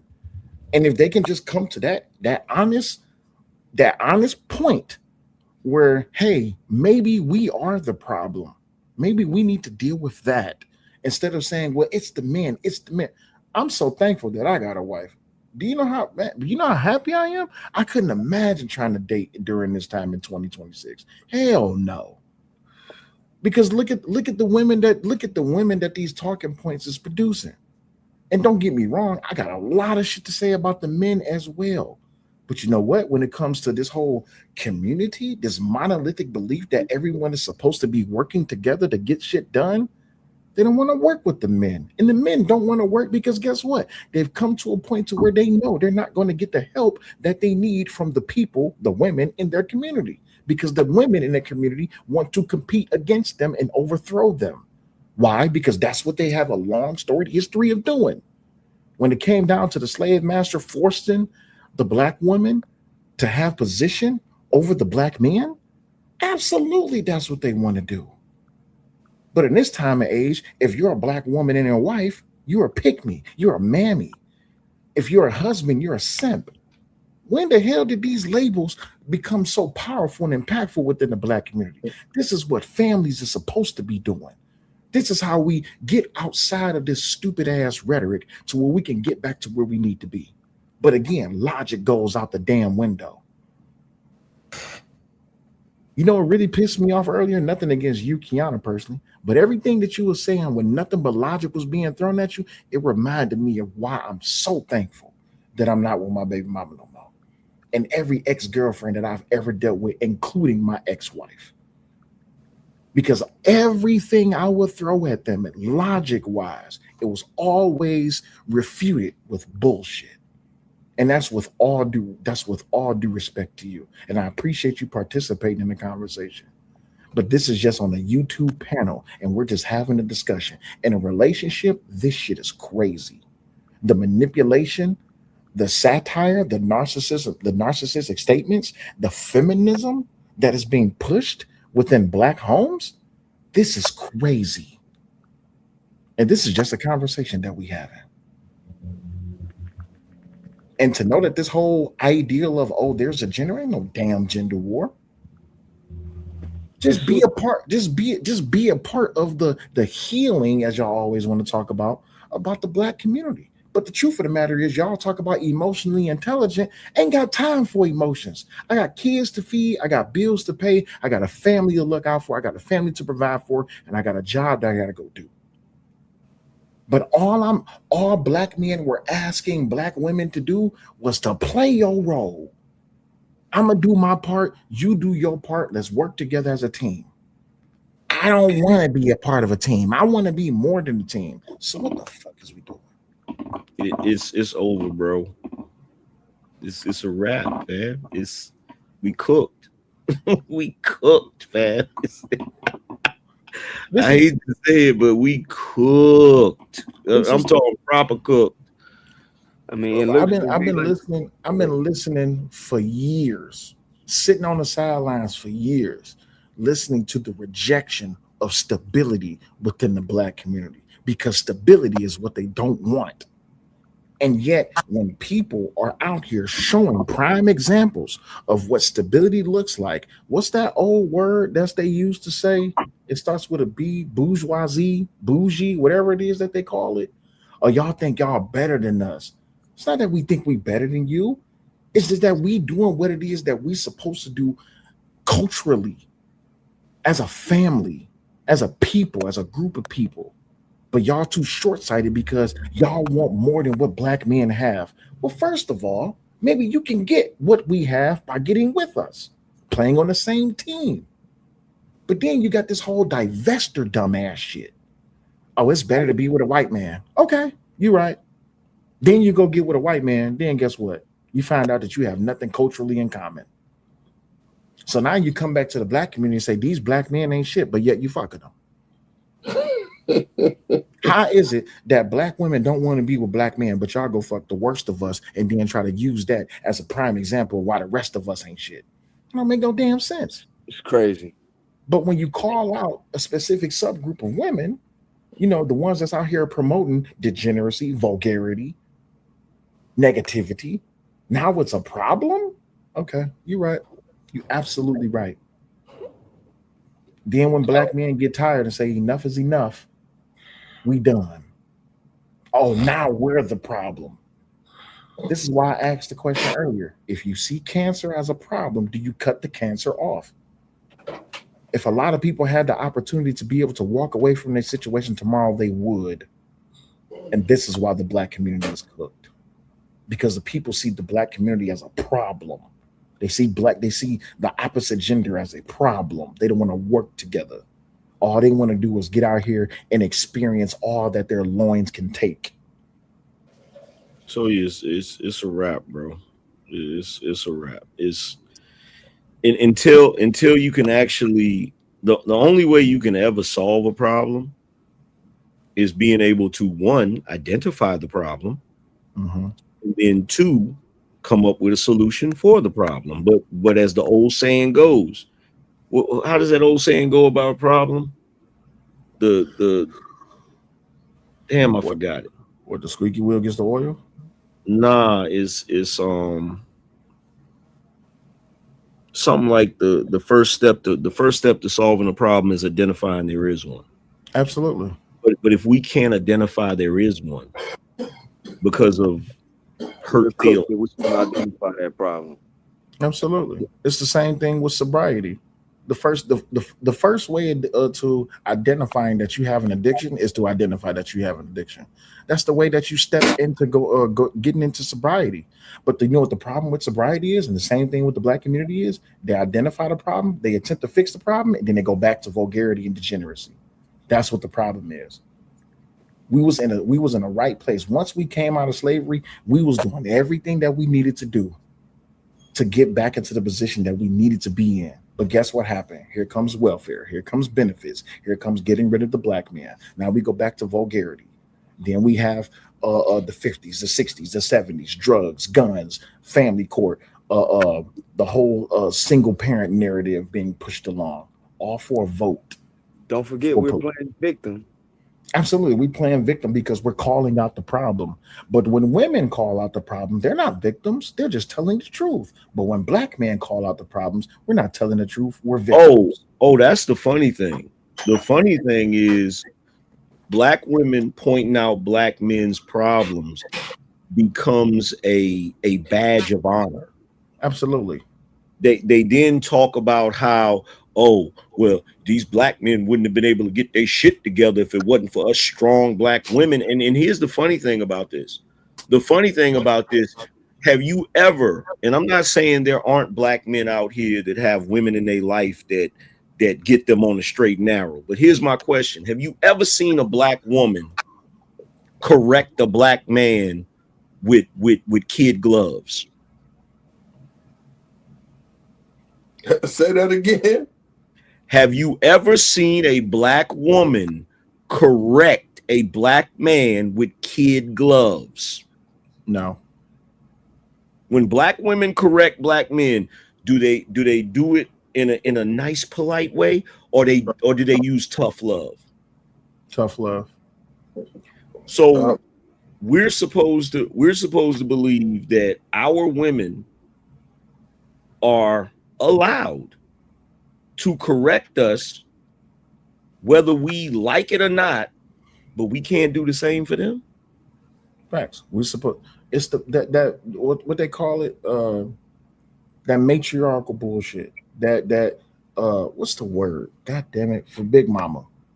Oh yeah, matriarch. You a matriarch system. Yeah, pretty much that. Yeah, but it's even worse. It's even worse than that. And hard when you tell me if you agree with this, bro. All right. The funny thing about it is when it comes to Black men correcting Black women, right? They will. Damn, I forgot my damn talking point. Shit. My bad, y'all. I'm thinking about some other shit. It'll come back to me in a second. That's it. Here it is, right? The funny thing about it is we can't even correct our Black women because they will use our position in America that they know was forced on us to take away the legitimacy of our leadership. That's a fact.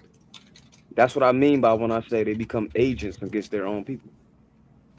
Yeah. So basically, if you try to correct a Black woman, she hits you with the, well, you can't tell me what to do. Look at the position. I've even heard Black women say this. I've even heard Black women say the reason they don't listen to Black men is because we stood idly by in slavery while the slave master did what he wanted to do to Black women. Crazy. I've heard that. Crazy. As if we didn't cause multiple revolts. Mm-hmm. This is the problem. This is the problem with ignorance of history. They can't see the forest from the trees. Hey, hard when I couldn't be a slave, bro. I probably would have got deleted on the first ship, bro. Bro, here's the thing. Here's the thing. This is the problem. The problem is most people's history or their knowledge of slavery, their knowledge of history, it comes from these bullshit ass movies. Yeah, they read. Most of them don't read. When they was in school, they didn't pay attention. So it doesn't even matter majority of the time, because every time I hear that black men didn't do anything and we fought in every war, matter of fact, every war that was even put into play, we was tricked after we helped. Why would they have? Why if we were so docile during slavery, if we were so docile and so willing to accept slavery, why the hell would they need slave catchers? Facts. Why the hell would they have all of these diabolical punishments? Why would they need the penny pinch letter? Yeah. Why would they need all of that shit? Like they talk about here we go again, like we're being victims. But these are historical facts we're mentioning, and that's about here we go again. But that's their stupidity. So that they should go here we go again, because that's their stupidity runs ragged in their mind versus the fact of what we're saying. So it doesn't even matter, because every time we pull up the facts or the receipts, they don't want to hear it. So they can go back to where they was going anyway. I don't even know why Here's my question to whoever said here we go again. Have you ever heard a Chinese woman say to a Chinese man, the reason why I don't listen to you is because you stood idly by when Japan invaded us? Hell no. Have you ever heard a small hat woman say to a small hat man, the reason why I don't follow you is because during the Holocaust you stood idly by and didn't do anything? Even though many of us in that same movement, you said what? There is the 4B movement. The 4B movement the 4B movement in Korea is actually an over-exaggerated movement. I actually did an example of a time in which women of a different race have but I know what you're saying. That's all I was doing. Yeah, but that example is not them saying they're not gonna fall behind their men. That's them. That's basically them saying that they're going to rebel by not doing the certain customs and traditions that they're supposed to do based on their society. And it was only a small percentage of the women over there. I actually did a show about that where I had videos from Korean women who talked about the fact that 4B movement is a small portion of their population, when in actuality they actually have services over there where they pay to be matched up with people so they could get married. So that movement, like, people love to bring up that movement. That movement is nowhere near as big as people try to make it out to be. You know what that movement is really about? What's that? They just want to breed with black men. You know that they actually have contracts out there where black men they paying black men to go to their country to mate with them, right? You know why that is, Will? Yeah, I know why. Because they don't want to mate with their men. There's they have a declining birth rate. I don't know if y'all ever seen, because they, unlike these black women, they are aware of the power of our black men's genetics. Yeah. I don't know if y'all ever seen my guy Drex that be on my show sometimes, right? Drex works for an airline. It's cheap as hell for him to fly anywhere in the world, right? Drex has actually gotten paid for it. I thought he was bullshitting when he showed me the contract. That motherfucker got paid big money to go over there to Japan. Now I gotta ask you brothers a question just to make sure I'm not losing my mind. Did she or did she not get offended? Yes. She got offended the moment I said she was disingenuous. And shut down. Yeah. And shut down. And I wasn't saying she was disingenuous to attack her. You just wasn't telling the whole truth. This is typically what we always deal with. No. You make that clear when you said what's the third explanation of that definition.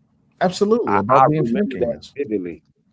Yeah, but this is the thing, though, right? Even when we talk about, Will, come on, Will. What? You know good and well, based on what I went through, you're not allowed to use anything other than that first definition. Yeah, I know, but guess what? People need to learn how to expand their horizons, right? Because even when it comes down to the whole I'm glad that you brought that up. Even when it comes down to the concept of being sorry, a lot of people only exist within that first and second definition. A Harwin. Yo, I had a whole argument, 9 hours, with 9-hour argument with brothers because I said I don't think people should be telling people that they're sorry, because the way I grew up, sorry means that you're a sorry individual, right? Yeah. If niggas argued me down, and then they pulled up the definition of sorry and was talking about the first definition, and I was like, can y'all move on to the other definitions? They didn't want to even acknowledge the other definitions. They was like, nah, because I'm talking about the first definition. It wasn't even 9 hours that day. It was 9 hours over a span of like a week. This is how bad it was. It was multiple shows, multiple arguments, going back and forth about the definition and the use of the word sorry. And it was a great conversation because it really just showed the dynamic of how people come from different walks of life and how they have different understandings of things. And when we may disagree, but guess what? As men, we can argue until cats and dogs get to flying. But eventually we're going to come to a conclusion. And then the crazy thing about it, and shout out to Uncle Jeff. I got love for Uncle Jeff. Yeah, that's my man. I cussed his ass out though. The funny thing about it is the whole premise is he said when he first meet young dudes, he tell them he's sorry, but because he's taking accountability for what his generation did wrong, right? And so this is how I checkmated him, Harwin. So when he was like, I told you that the definition of sorry was XYZ, which was the first definition, right? That's what we was arguing over, right? And he said, you were wrong, angry man. I said, well, technically, I'm not wrong. And he said, why is that? I said, because I'm younger than you. And you said when you meet younger dudes from younger generations, you automatically say that you're sorry. Right. So how am I going to be wrong if you have to say you're sorry? Because the reason I don't know the definition, that first definition, is because you failed me. Hey, Harwin, when I tell you that one argument that night lasted for 4 hours, back and forth, bro, it was the most craziest shit ever. But that's just how us men it is. It is what it is, right? But here's the funny thing. Do you know that there was not a woman involved in that? It was not one woman on the panel over a span of 4 days. Because they don't want to. Here's the thing. Here's the thing about women, right? This is what I notice about women, not just black women, but all women, right? They want the glory, but they don't want the battle. So they want to be able to be in the square with the rest of us and exercise their intellectual chops. But the moment that they get ready to swing their sword, and a man swings his sword and it hits that damn shield harder than they thought it was going to be, it ain't fair. Now it ain't fair. Now we gotta make concessions because it's a woman on the field of battle. And it's like, how do you expect to get respect from us equally, intellectually, if you want us to give you a handicap? Because by doing that, you're acknowledging what men say about women not being able to be equal to men. But your argument is that you are equal. Like it's goofy. It's goofy because over the span of time, we in 2026 now, so we on 70 years where this whole landscape has been changed to where, and I appreciate Kiana saying what she was saying, but I just can't let that go. Why do you need to compete with us? We trying to fight against the men that's causing the problem, and you want to fight against them too by fighting with us. That's the most backwards ideology I ever heard in my life. But see, here's the problem. And I didn't say this part, and that's what lets you know that I wasn't really going at her as hard as I could have went at her. You could have, because I could have said this. Cool. We was being cool as hell. I could have said this. I could have said the biggest problem is not the fact that you don't want to be our teammate. The biggest problem is that you're white men's teammate. Facts. But that's what it is when you adopting an ideology that don't come from us. That's why I said it's an oxymoron. Black feminism don't go together because feminism is a destruction of black people. That's it. And it only thinks of, once again, it don't think about one part of everybody. We keep talking about family and community. They keep talking about me. Narcissism, manipulation, victim tactic. And if you really think about it, and you know, I wanted to say this to her earlier, but she pissed me off. I ain't gonna lie. That's why I had to check into her right quick. You're practicing the same white supremacist tactics that was used against us back when in 1619, all the way up for the next couple hundred years. Well, the funny thing about it is she's talking about feminism. She doesn't realize black feminism is, for lack of a better phrase, a denomination of feminism, and so is womanism. Facts. All of that shit is under the umbrella of feminism. You told her that, and then gave her the source. But it wasn't. Isn't that a part of the project that they did with the rats when they had the community of rats? Yes. And they put everything into play. And what happened with the women rats? They quit. They forgot about the children and start worrying about themselves. And then the men was doing what they was doing. That's what I'm trying to tell her in the chat piece. What you saying right now? The social conditioning. And she want to say, well, it's my personal experiences. And I'm like, but your personal experiences is in a civilization that has been programmed with these different experiences right here. But Harwin, pay attention to what Aaron did. That's why I shout out to Aaron, right? Pay attention to what Aaron did. Aaron, in more ways than one, I'm not going to say he put her in a corner, but he introduced the line that she was not comfortable or willing to cross, which was take a position in your experience or your purview or your perspective of what it is you consider that black man is going through. And she couldn't do it. And a lot of women don't do it. Aaron's logic, every time I've heard him have a discussion, is flawless. He don't know this, but Aaron is my spirit animal.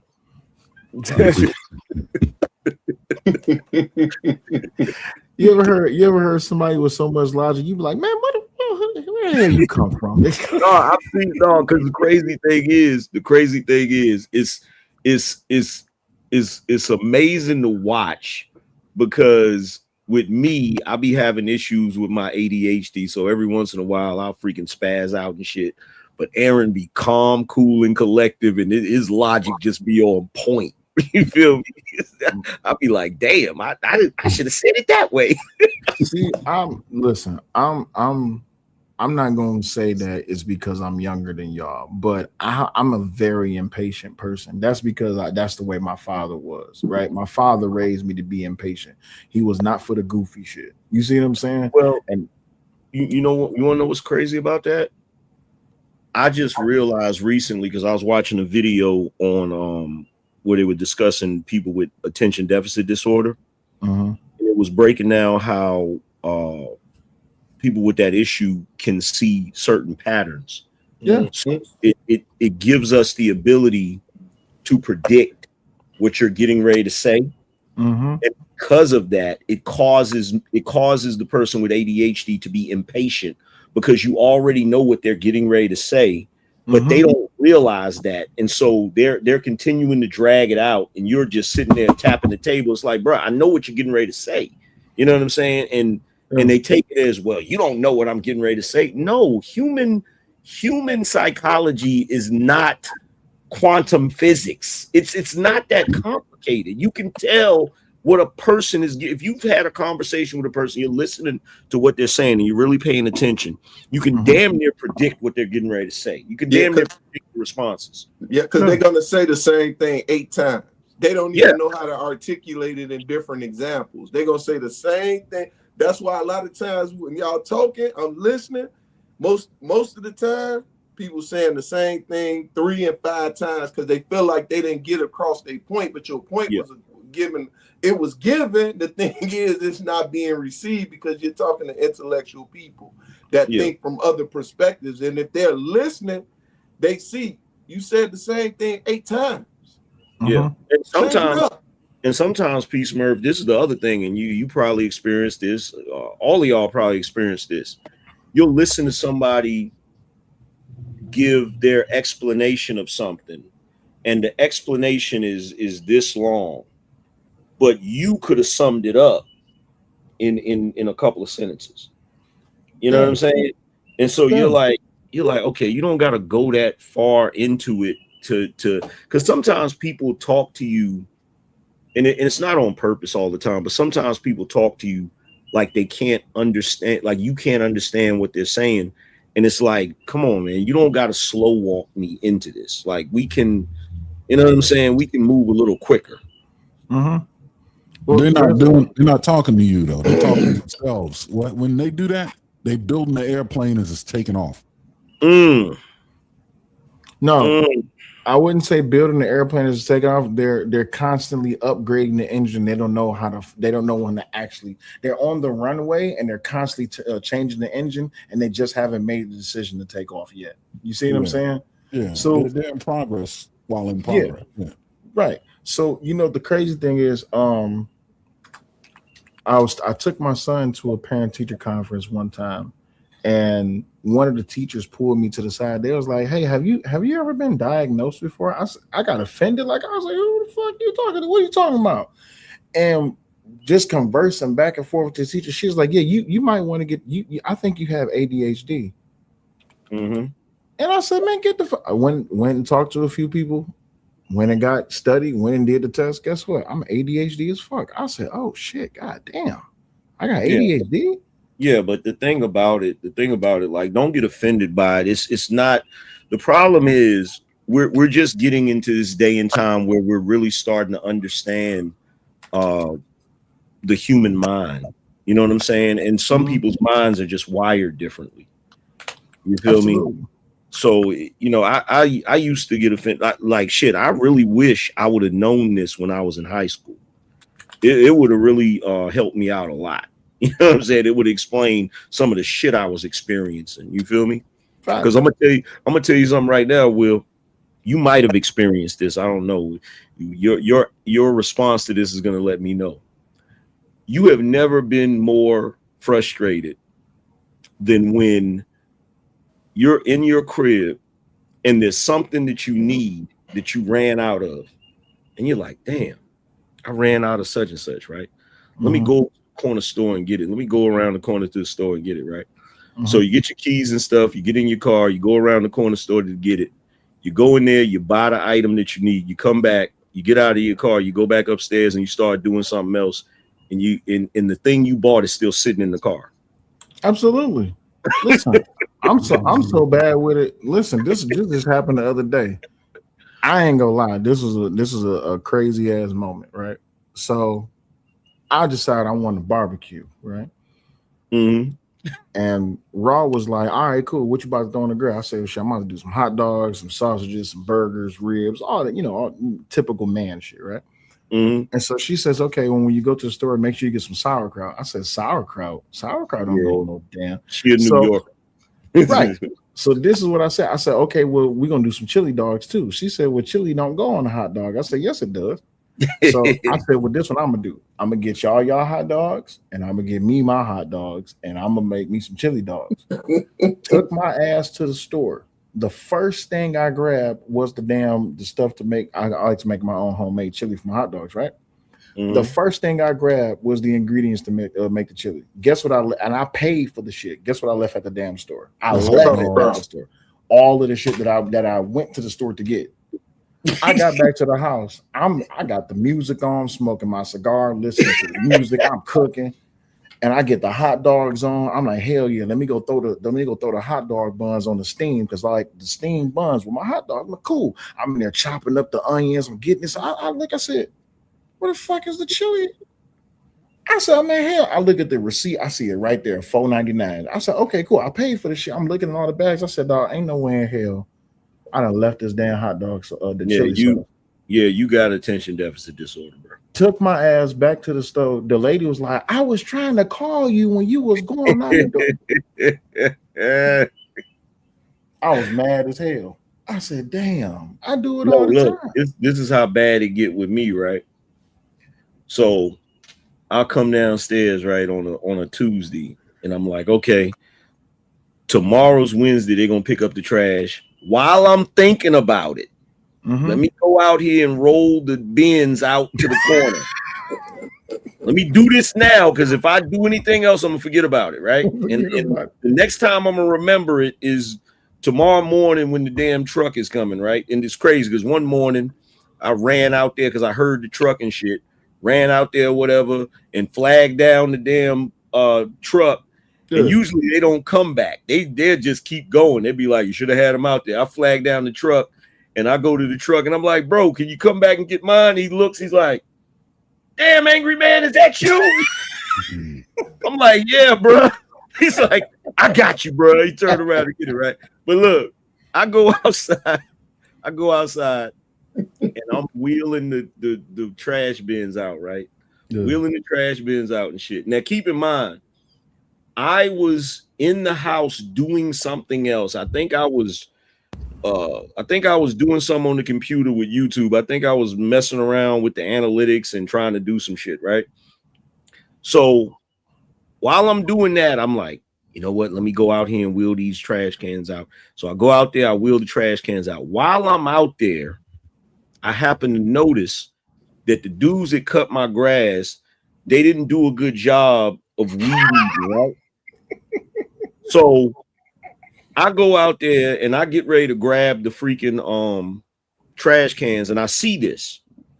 And I'm like, damn, they didn't even do the thing. I said, matter of fact, I got the garage open. Let me just grab the weed eater real quick. So I go in there and I grab the weed eater and I go out there and I start weed eating and shit, right? And I'm doing it and I'm getting everything done and shit. And I keep looking and I noticed that I noticed something else. I was like, damn, I need to go to Lowe's and shit, right? So you got it bad. So I take the weed eater and I put it back in the thing, right? And I get in the car and I go to Lowe's and shit, right? I go to Lowe's and I'm looking at the stuff I need, but I'm looking at other shit too, right? And so I'm in there, I get that, and then I get something else or whatever. I get back in the car. I'm like, cool. So I'm leaving or whatever. I'm like, damn, I'm hungry. Let me grab something to eat, right? So I grab something to eat. I come back to the house and shit. I take the stuff out of the car. I think it was some topsoil or something. And I was like, man, it's hot. It's done got hot. I don't even feel like doing this shit no more. So I take the shit out and I put it in the garage and I go back in the house, right? And I'm like, damn, it's hot outside. So I fix myself something to drink and I sit on the couch and I start watching TV, right? Guess when I remembered that I didn't roll the trash cans out? The next day. Next day. The next damn day, bro. Hey, guess what I was supposed to do today? I went live earlier today, right? I called the gun store early this morning and I said, hey, do y'all got I'm looking for a new riser for one of my weapons.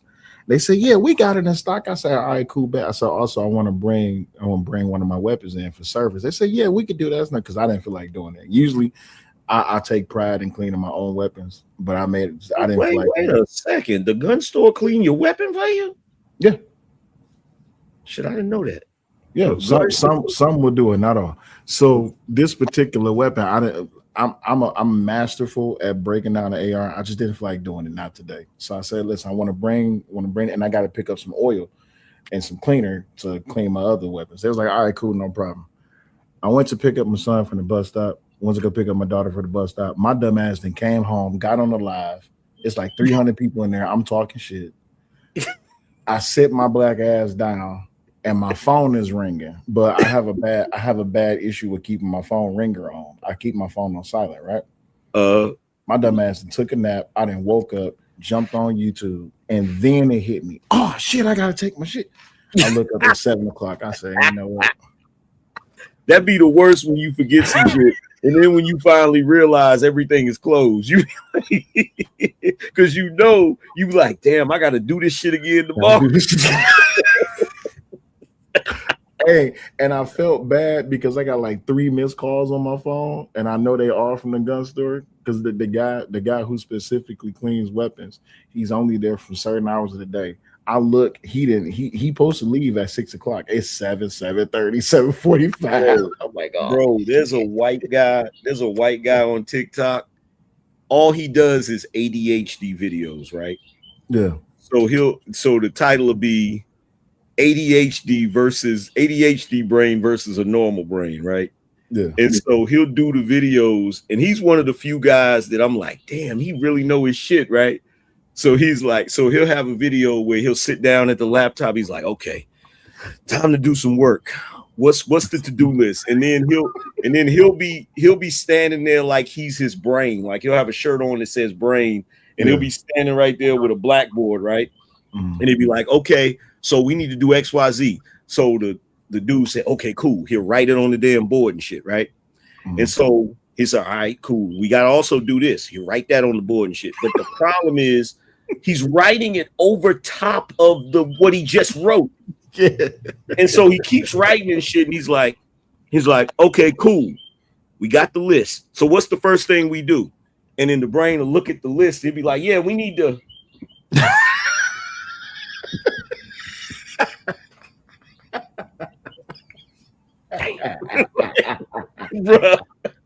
Bruh, that dude be having me rolling, fam. Like that shit is crazy. That be my problem when it comes to this YouTube shit. I wake up, it's something I didn't seen the night before or something I didn't seen that morning. I'm like, hell yeah, I'm about to do a show about that.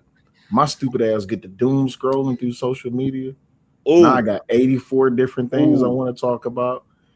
Hey, bruh, don't get the doom scrolling and thinking you was doom scrolling for 30 minutes and find out you was 4 hours later. 3 hours and shit. That's the other thing about ADHD. Bro. You have no concept of time, bro. Yeah, it's bad.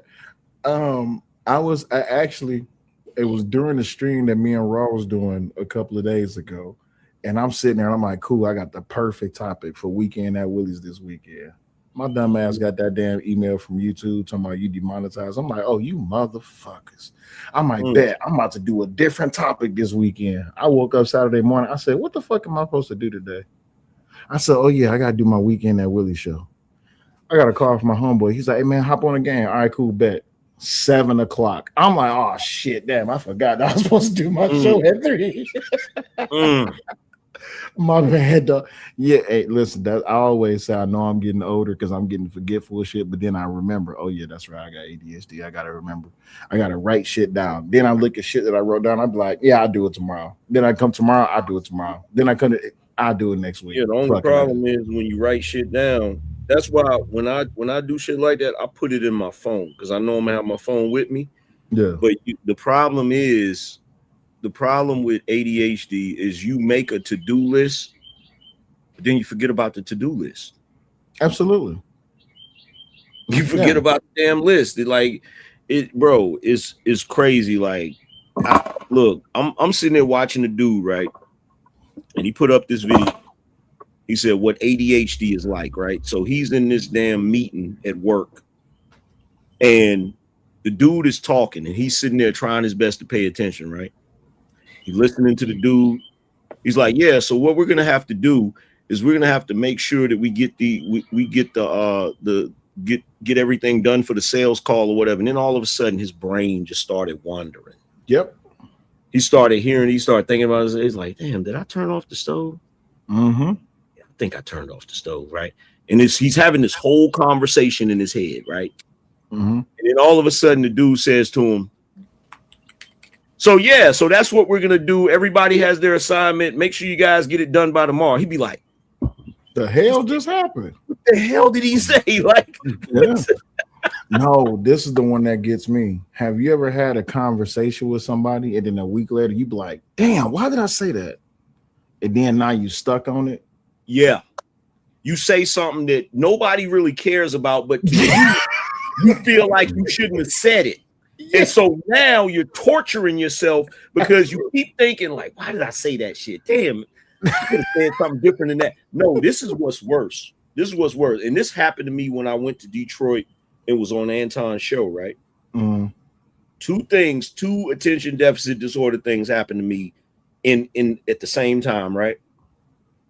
I walked in there to do the show, and the people that was on the show, they introduced themselves and shook my hand and told me their names. Yeah. And I tried to make it a point of remembering their names, because usually when somebody introduced themselves to me and they say their name, I hear it, and then 10 minutes later, I forget it. Yep. And I don't want to ask them their name again because I feel like it's rude, right? Mm-hmm. So I'm sitting there, we having the conversation, we doing the podcast or whatever, right? And I'm getting ready to make reference to what somebody said. And I think I got it, right?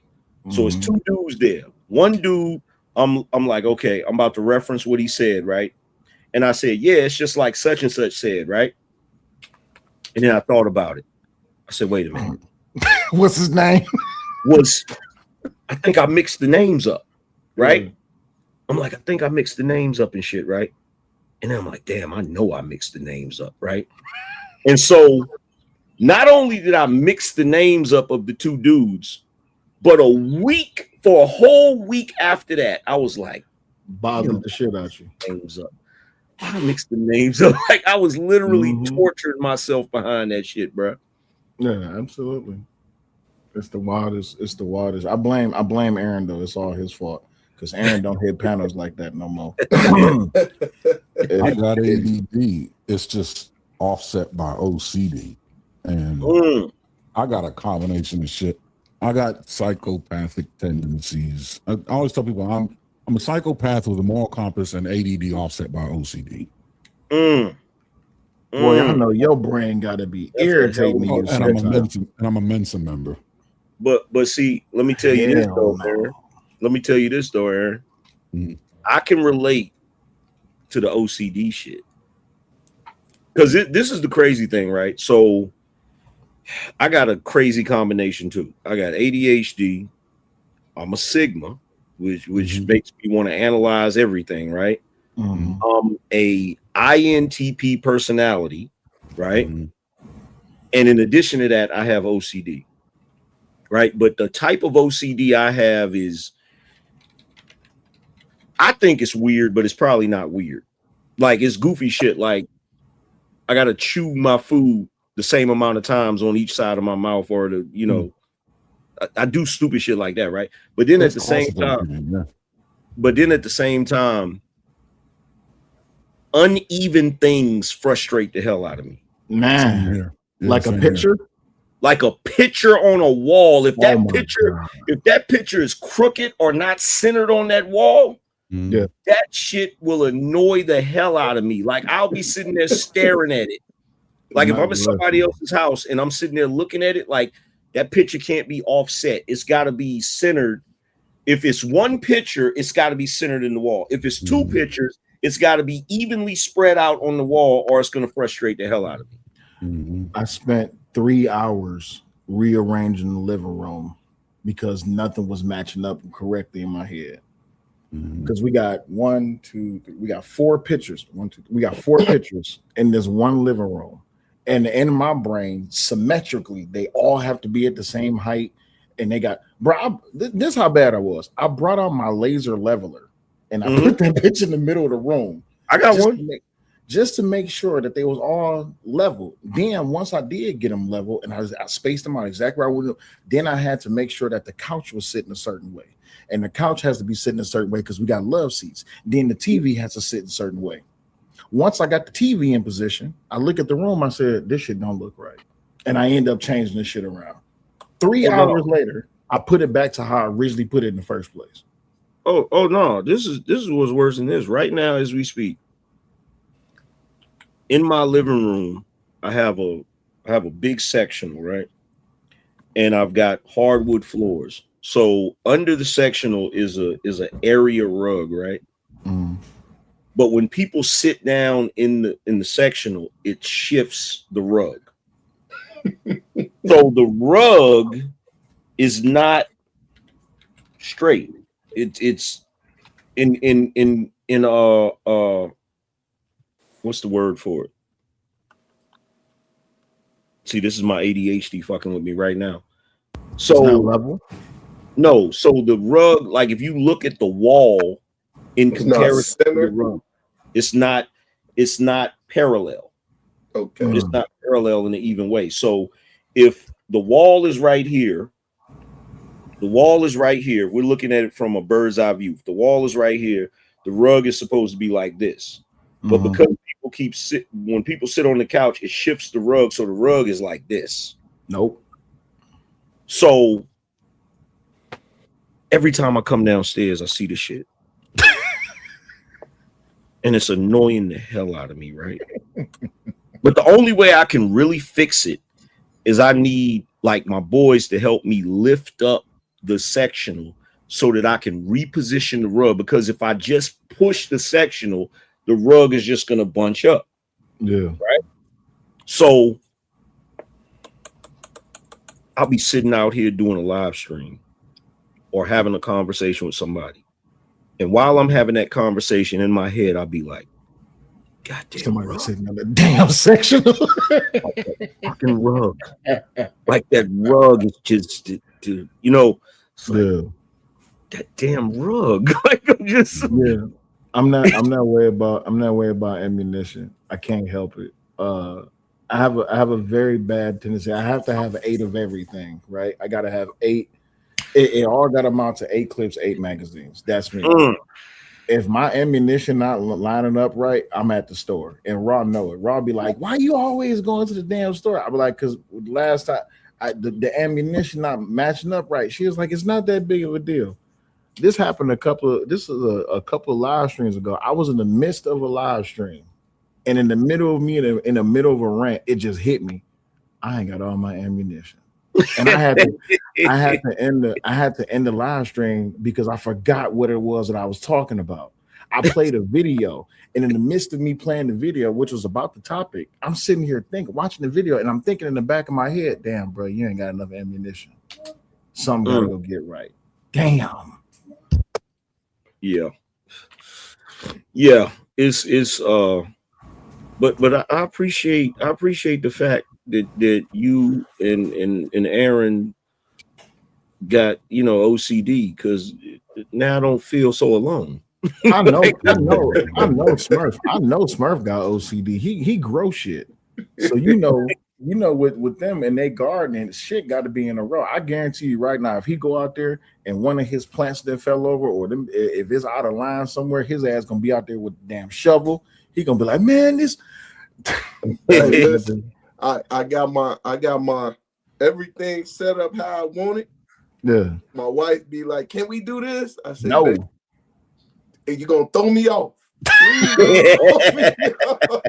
I said, "If you want me to help you, please don't throw me off. Leave my little stuff alone. Do your thing, but leave my stuff alone, please." I bet you. My bad. Go ahead, bro. No, I was just gonna share in. Y'all speaking of certain things, I'm like, damn, I'm glad I ain't that bad. I am that bad though. Hey, has anybody ever touched your shit and you saw it and it just irritated the living hell out of you? Oh, I was getting ready to say that. I said, I bet you any amount of money that, bro, one of the things I cannot, oh my God. So when I'm out here, I got a stand that I sit my phone on, right? Yeah. My daughter comes out here to smoke and shit, right? Every time she come out here, she always moves some shit. Rearrange shit. She'll move that. She'll move this chair. And soon as I walk out here, I can instantly tell somebody been out here. And I'm like, damn it. And then I got to put everything back where it was at and shit. And then what's more annoying is having OCD, but having ADHD, so you can't remember exactly where everything was at. And so that frustrates the hell out of you, because you know, like I have freaking, you know, I have like cleaning ladies that come once a week, right? Mm-hmm. And they go in my studio, and in order to clean off the desk, I think I've never seen them do it, but I think they take everything off the desk and then they put everything back on after they clean, right? Yeah. And they always rearrange the shit. Yeah, that would throw I'll cuss their ass out. And I go in there and I'm like, and look, my wife done heard me so many times, and I just been like, and see, here's my thing, right? I don't say nothing to the cleaning lady. She's a Mexican lady.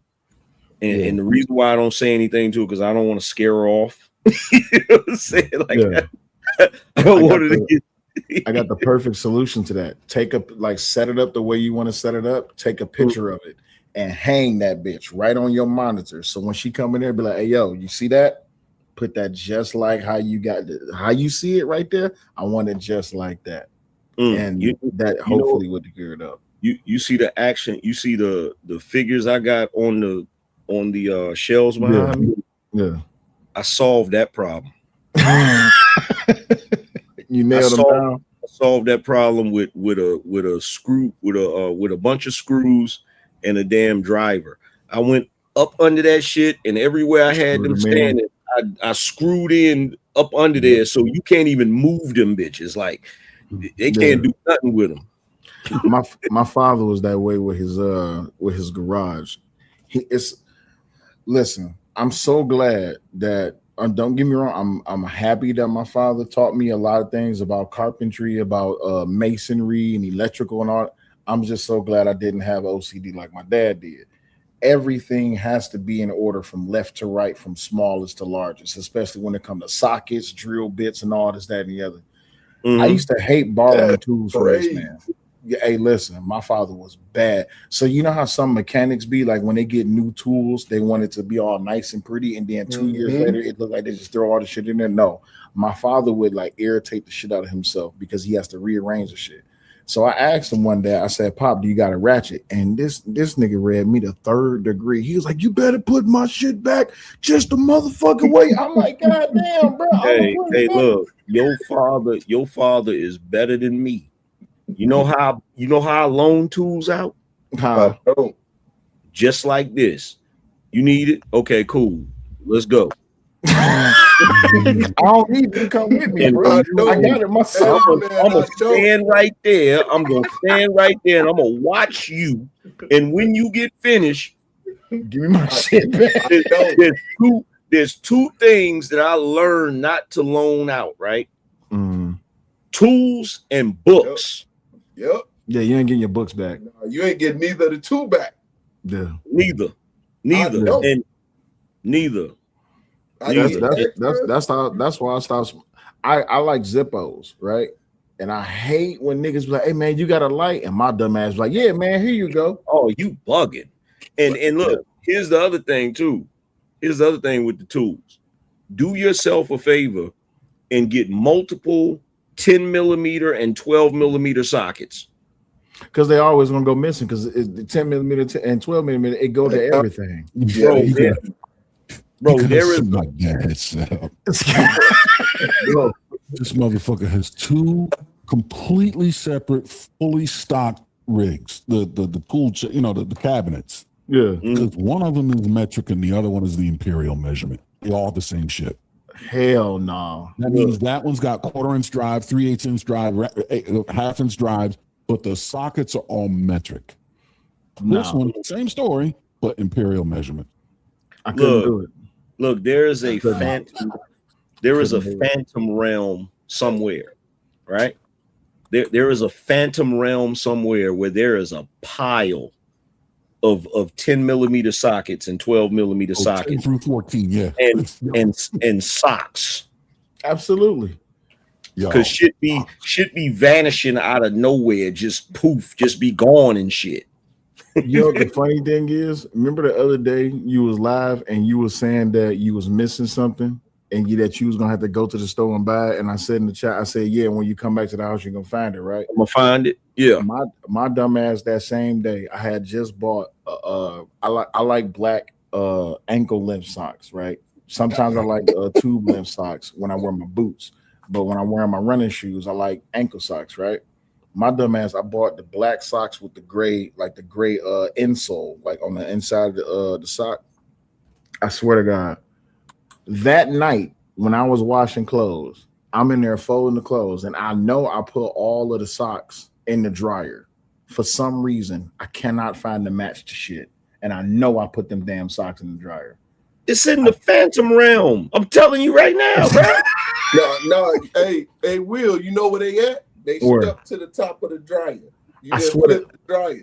Listen, they stuck to the top of the washer. You didn't flip it. I personally believe that the mechanics of a dryer, when it's on and closed and nobody's observing, it's a portal opened up. It's a portal. And the damn socks be vanishing to another dimension, never to be seen or heard from again. I swear, bro.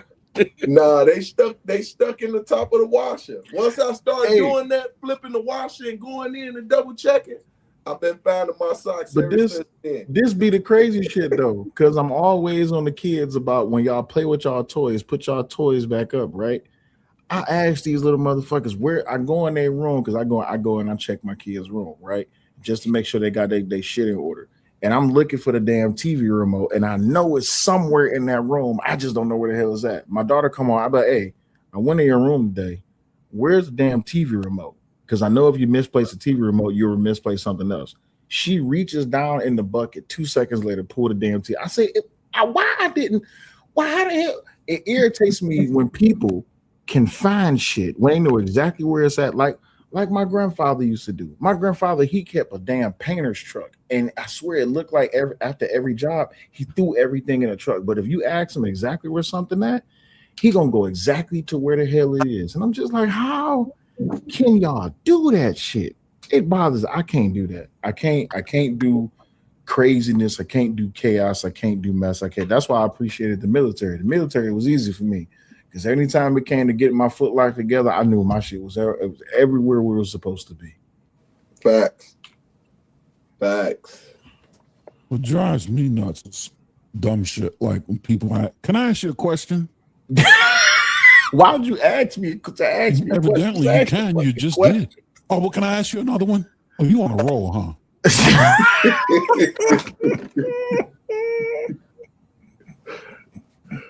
You know? Shit like that. Yeah. Well, they asked me, well, where'd you find it? The last fucking place I looked. Yeah. Where else did I find it? It's the human place you nature. left it. The last place I looked. Well, what do you mean the last place you looked? Well, I found it. Why would I keep looking somewhere else? Yeah, well, it's human nature, right? They can't help themselves. Yeah. You found the thing. That's the thing you was looking for. It's where you left it. I found it. The last place. Exactly. I'm gonna show Where'd you something, find right? it? So look, check this out. This light right here, right? Mm-hmm. I bought this light, right? And one day I'm looking like I had it just like this, right? Mm-hmm. So one day I'm looking online and I saw that they sold a holster for it, right? Yeah. So I'm like, okay, cool. I'm gonna order that, right? So I order it and get it. And this part, the clip that goes on the belt, not on it. It's not on here. So I'm like, why the hell is it not on here? And so I'm trying to figure out, like, why it doesn't have a clip on it, right? Because it's on your belt. Is it on the light? It's a part of it. It was, here's the thing. This is what's so funny about this. I'm trying to figure this shit out. So I go to the website that sells the light, right? Mm-hmm. And so the reason why this doesn't come with a clip is because the light comes with a clip. It's on the light, yeah. So the clip is supposed to go right there. It's a part so of it. I'm like, wait a minute. That means the clip is inside the damn box. You threw the box away. No, here's the thing. I never throw boxes away, right? Mm-hmm. For that reason, right? So I'm like, the clip is in the box. Where the fuck is the box? Where's the box? Damn it. And I'm looking online. I'm like, well, maybe I can just get a clip from the manufacturer. Like, so I'm looking on there and it's like, yeah, you got to email them. They'll send you a clip and shit. I'm like, I don't want to wait for no damn clip. I said, fuck it. I'm going to just look for the box. Bruh. I tore this whole house up looking for this. Where you store your boxes at? 80-cent like, clip. Usually I'll sit them in the dining area. Like there's like a table that has like shelves on it. Sometimes if I buy some and I got the box, I'll just stick it under there, right? Yeah. So I'm like, that's the first place I go, and I'm looking. I'm like, damn, I don't see it. Where the fuck is it, right? And so I'm looking for it, and that night I just gave up because I looked everywhere, couldn't find the shit, right? And so now I'm pissed because I got this cool ass thing that holds the damn light, but I don't got the clip for it, right? So I'm like, damn, where the fuck? So the next day, I'm still frustrated. I'm telling my wife, have you seen the box? It looks like this, whatever, right? She's like, nah, I haven't seen it, right? Where's the last place you put it? That's all they always say.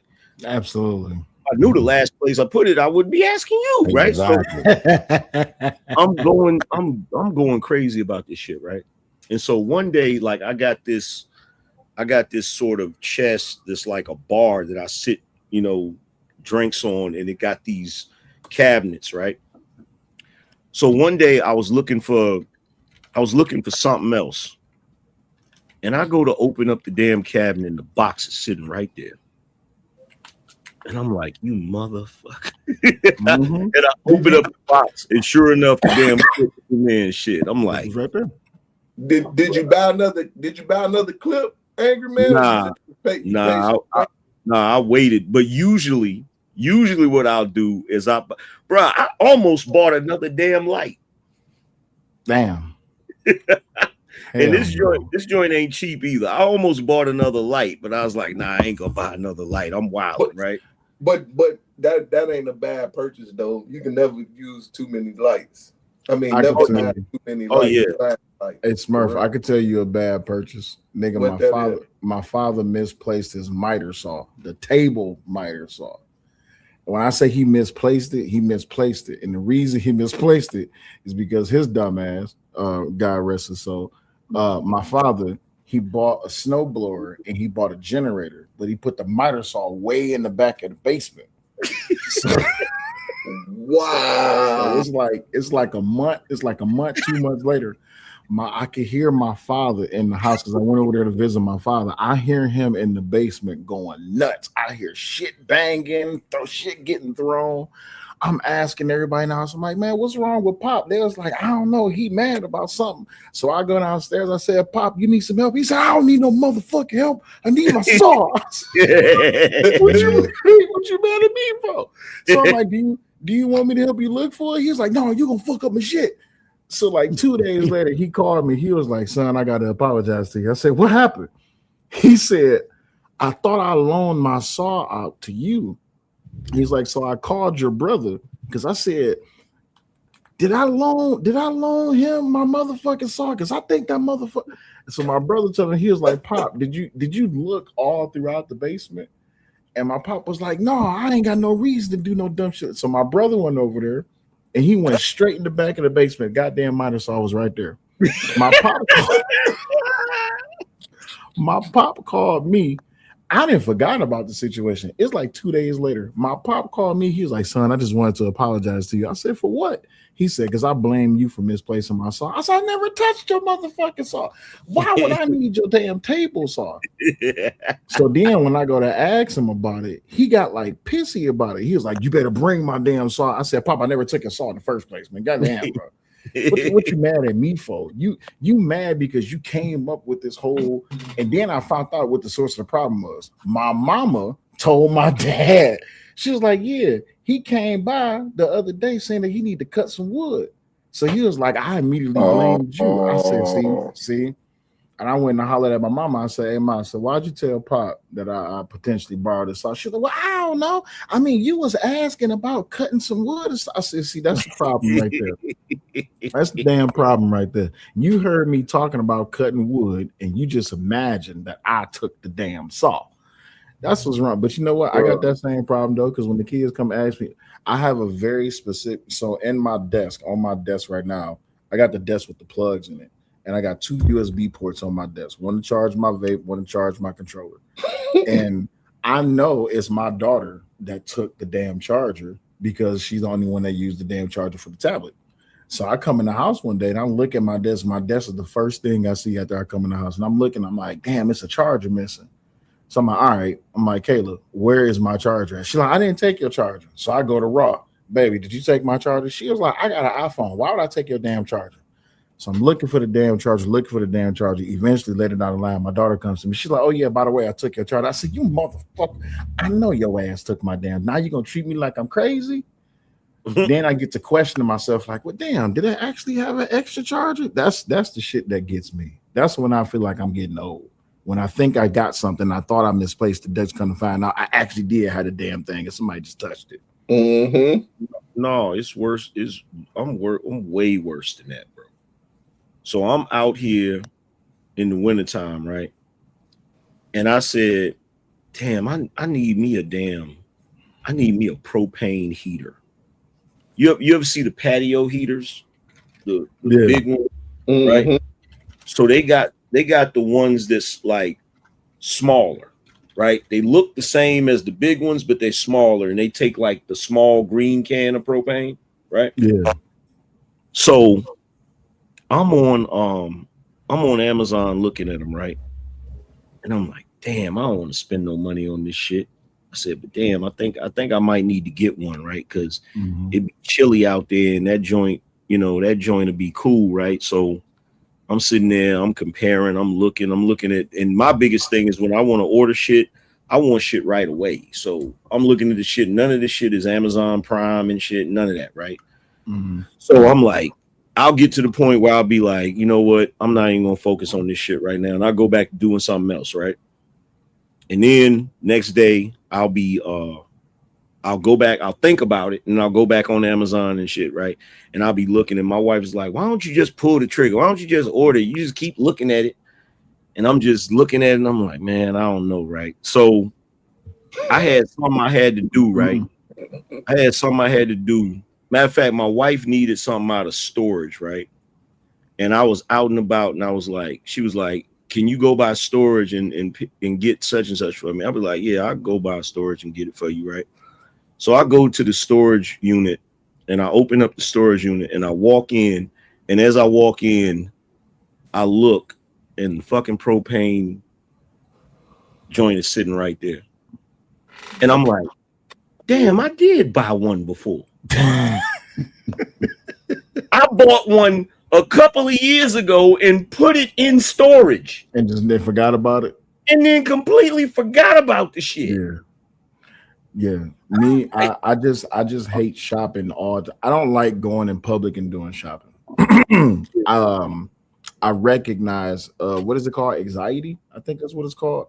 My palms get extremely sweaty when I got to make decisions about shopping because I'm not a price shopper. When I go into the store, I know what I'm going to get, and I get the shit and I get up out of there. Get the hell up out of there. Yeah. When I go see 18 different variations of the one thing at various prices, I usually go for the cheapest one. But at the same time, then I start price gauging and I start using quality control. Like, okay, this is a little bit more expensive. Maybe I need to get this instead.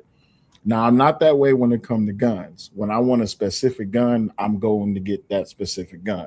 But just shopping for clothes, shopping for food. Now, listen, I got the easiest cheat code ever. I got the wife. I'd be like, here. And she'd be like, what's this for? I'd be like, take your ass to the store and go get what we need. I don't feel like doing the shopping. I don't like shopping. I hate shopping. I hate being public. I hate being around people. I'm thankful for the what we got, the thing that brings it to your house, DoorDash and Amazon, all of this. Now, when they start doing ammunition, then I'll be extra happy. I'm glad we could do alcohol. Bro, but listen, if they can DoorDash me a gun, boy, it'd be over. Bro, I got a far worse story. When Aaron, you don't think DoorDashing a gun would be cool? I know they won't DoorDash. They ain't doing that shit. But look, bro, I got getting a 50 cal from DoorDash, bro. I'm just saying. I got a far worse story than that. And this shit is so messed up, bro. And one of these days you're gonna experience it when you get older. You put that juju on me, Ricky Bobby. You gonna experience it, bro. So I experienced some goofy shit that I had never experienced before in my life, right? So one night I'm sitting on the couch. I'm watching that new Frankenstein movie, right? I'm just chilling, right? And my wife says, "Hey, it's water on the floor," right? I'm like, "What?" So I get up and I come to the kitchen and I have one of the water dispensers that you put the water in, right? Yeah, the big jug. I done had it for years, right? I done had it since I would say 2019, right? And so it's leaking water, right? And I'm like, damn. Now keep in mind, I had thought about replacing it, but it's one of those things where it's like, what's the point of replacing it if ain't nothing wrong with it, right? Yeah. And so I'm like, damn, I should have just went ahead and replaced it when I thought about it, right? Because I was going to order it from Amazon, right? Yeah. But it's leaking. I got to take it up out of here, but I need a new one because I got water and I don't drink the water out of the tap, right? Because the water out of the tap is horrible, right? Yeah. So I'm like, damn. So I told my wife, I was like, look, I'm going to take your car. Like I cleaned up the water and shit and took the old one out. And I'm like, look, I'm going to take your car and I'm going to go to freaking Walmart of all places. Because it was late. It was like 10:30 and shit, right? Mm-hmm. Walmart out here closed at like 11. So I'm like, screw it. I'm gonna go to Walmart and get this water thing, right? So I go to Walmart and I'm in there looking at the water dispensers, right? And it's like 4 different kinds, right? Mm-hmm. And so I'm like, okay, I'm not doing this. So I'm using AI. I'm using Gemini to freaking tell me which one is the best one to get, right? So I'm like, okay, cool. I know which one to get, right? So it's sitting on the shelf. The shelf is probably about this high off of the floor, right? Mm-hmm. So I take this water dispenser, the box is huge, right? So I slide it off of the thing, right? And I'm like, okay, you know what? Let me not get buck wild with it. Let me lift this thing properly so I don't mess around and pull it back out. Yeah. You know, not really throw my back out. I don't really have them problems, but I'm just aware that I'm getting older. So let me just not be wild with it, right? Yeah. So I squat down to pick this damn water cooler box up, right? I pick it up properly and I'm trying to put it on the cart. And as I'm putting it on the cart, you know, when you put something heavy on the cart starts moving. So I'm struggling a little bit, not because I can't lift it, but because the cart is moving. Yeah. A dude is standing right there. Young black dude that's probably about 30. Mm-hmm. Standing right there watching me. He walks up to me. He says, "Sir, do you need some help with that?" Bitch ass nigga. That's exactly what I thought, bro. I'm like, nigga, I ain't that old. Like, because the way he said it, the way he fucking said it, I'm like, nah, I'm straight. But I wanted to say what you said. I'm straight, bitch ass nigga. You know what I'm saying? I ain't that fucking old, right? So as I'm leaving, I did the first thing I did. Well, we pick it up again. I called your wife. I said, babe, you'll never believe what just happened to me. I said, this young ass nigga try to play me off like I was some kind of elderly motherfucker. He gonna tell me, do you need some help with this, sir? And she's like, why are you upset about that? She's like, you better take advantage of these dudes and let them be lifting stuff. I said, I ain't that damn old. Like, bro, I was so heated, fam, because nobody had ever came at me like that. And he didn't say it in no negative way, but I could tell by the way it was just a little something on it. It was just a little, he put a little something on it. And I'm like, nigga, ain't that damn old. I'm like, bro, that shit pissed me off, bro. Yeah, them days is coming. Them days is coming, and I'm not gonna say that I'm not looking forward to it, but I take advantage of it right now though. Because whenever certain things got to be done around the house, I remember it's a pair of young legs. I'd be like, hey, daughter of mine, come here right quick. And she'd be like, what now? Go get that. Go do that right there. Go wash them dishes. Go take that trash out. Go do something. Do something other than me doing it. That way I ain't got to get my black ass up and doing it. Word. But you know, I ain't looking forward. I seen my father go from carrying bundles of shingles up a ladder, taking OSB up a ladder, to him struggling to go up and downstairs before he passed away.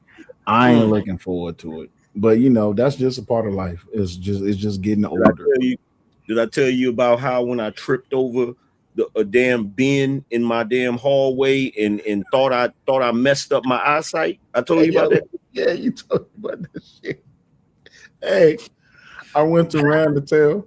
Listen, I'm going through that shit right now. You probably can't see it, but I cracked. Yeah, I think you can see it. Nah, you can't really see it. I cracked the shit out of my phone.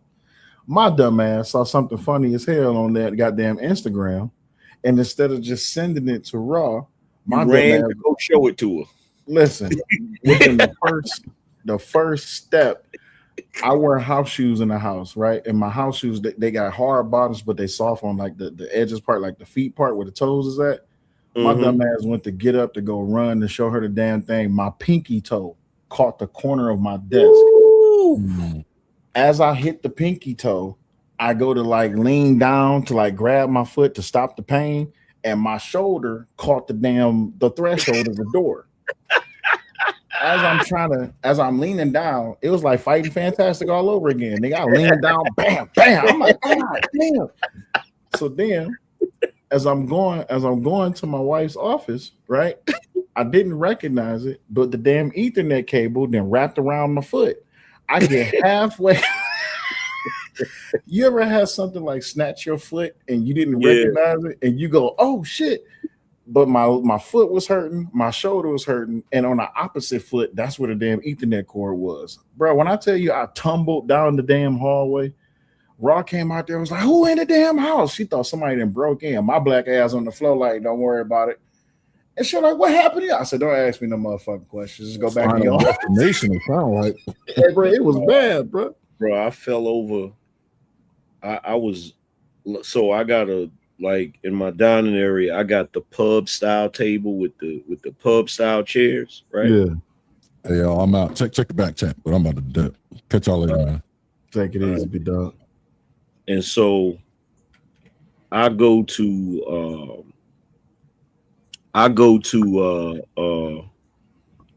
sit in the chair.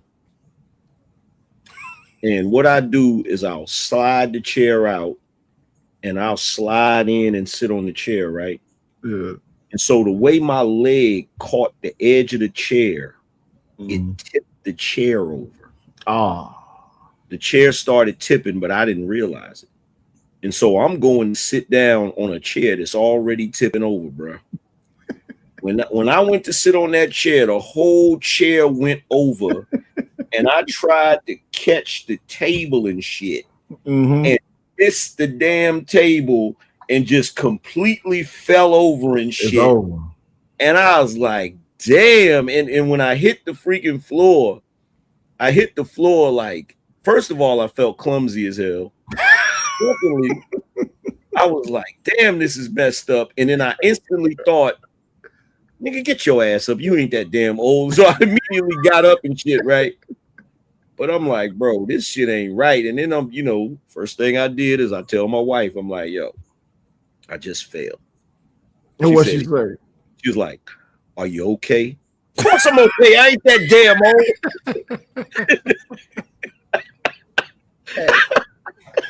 That day when I was on the floor in the hallway, this is how disrespectful Raw is. Nigga, she stepped over me like in basketball when they step. I started to grab her fucking foot like, bitch. She was like, you can't be mad at me because your dumb ass fell. No, man. You know the old school office chairs, like the leather boys with like the metal bottom with the wheels. Yeah. One of my old school teachers, big heavy set guy, he sat down in a chair. And you know when something's about to happen, you can hear it before. I can hear the hydraulic in the chair going out. It's just going.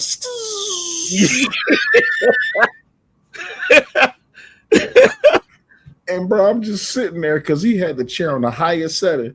And this dude had to be about 500-600 pounds. Bro, he was sitting in that chair and I could hear the spring go keek, keek, keek, keek. I said, bro, that chair about to break. And he was sitting there, and you know how it's very coincidentally how the universe works, because it wait until everything gets perfectly quiet. That man was sitting upright with his elbows on the desk. What's in 0.2 seconds, his feet was in the air, and that chair was on the wall. He stood back up. He was like, y'all can go ahead and laugh. I had to go to the hospital to get oxygen. I couldn't stop laughing. Like, it's funny when other people fall, but when my dumb ass fall, I'll be looking around like, did nobody see that though, right? But that day when Ross stepped over me, I swear I wanted to trip that woman. I started to grab her fucking foot like, come here, motherfucker. Get your ass on the floor too. I still, bro, I can still feel the pain in my shin when I tripped over that damn bin, bro. When I tripped over that bin, bro, that shit it felt like I was falling in slow motion. Because I was trying to catch myself and shit. Yeah. And I used the bridge of my foot to try to hook the damn the damn bin to slow down my fall and shit. Yeah. But the worst thing about that shit, bro, I swear to God, I thought I had fucked up my eyesight, bro. I didn't even realize, like, I had my glasses on, and when I hit the floor, the lens popped out of it, but I forgot I had my glasses on. So when I went to sit up, one of my eyes was blurry. I said, what the fuck? I said, bruh, ain't no way I tripped and fucked up my eyesight. I was like, oh shit, I got my glasses on. Bro, if that's what falling is like, I don't never want to go through shit ever again. No, but here's the other stupid shit that happened. I'm on camera. Here's the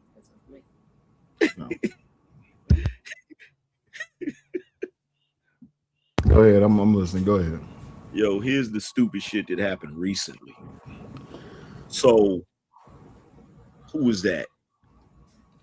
Drip. I think it was Drip. Was it Drip? Yeah, Drip was live, right? Mm.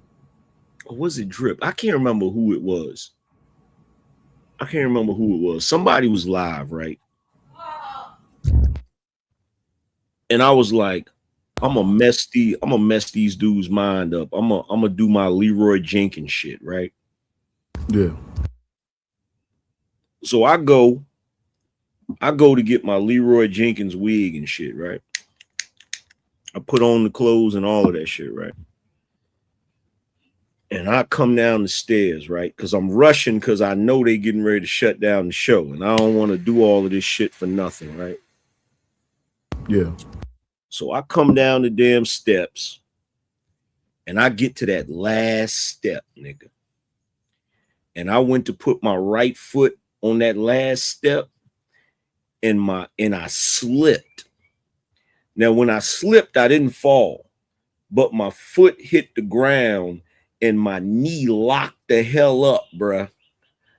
I was like, oh my God, I've never felt a pain like that before, bruh.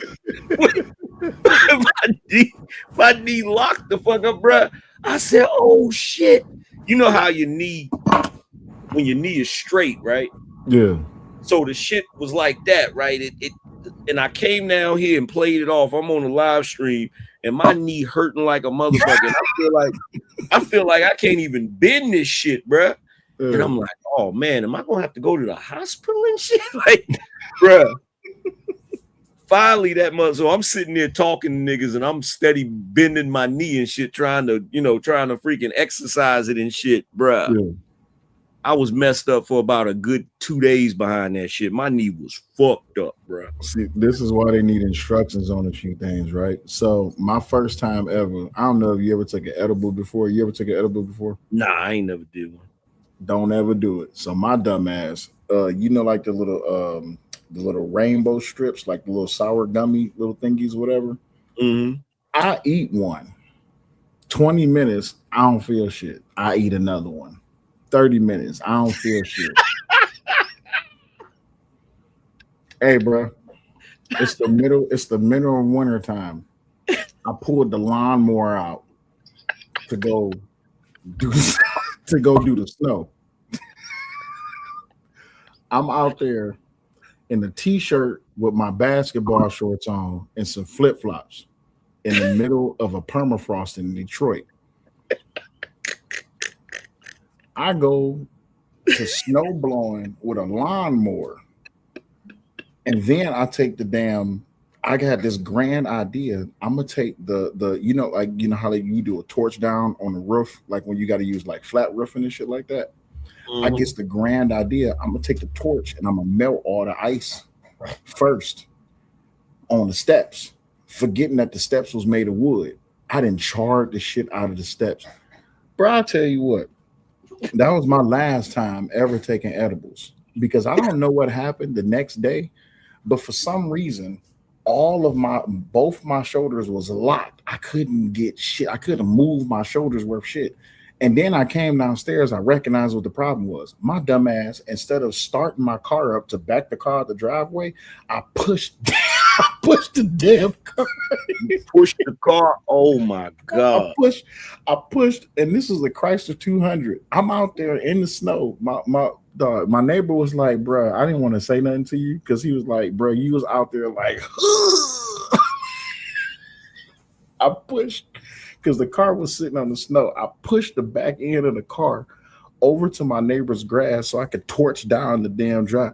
I realized that day I can't take another edible. I be seeing these little memes and shit on like all over the internet. And niggas be like, yeah, this edible ain't shit. Next thing you know, he carrying the motherfucking shopping cart.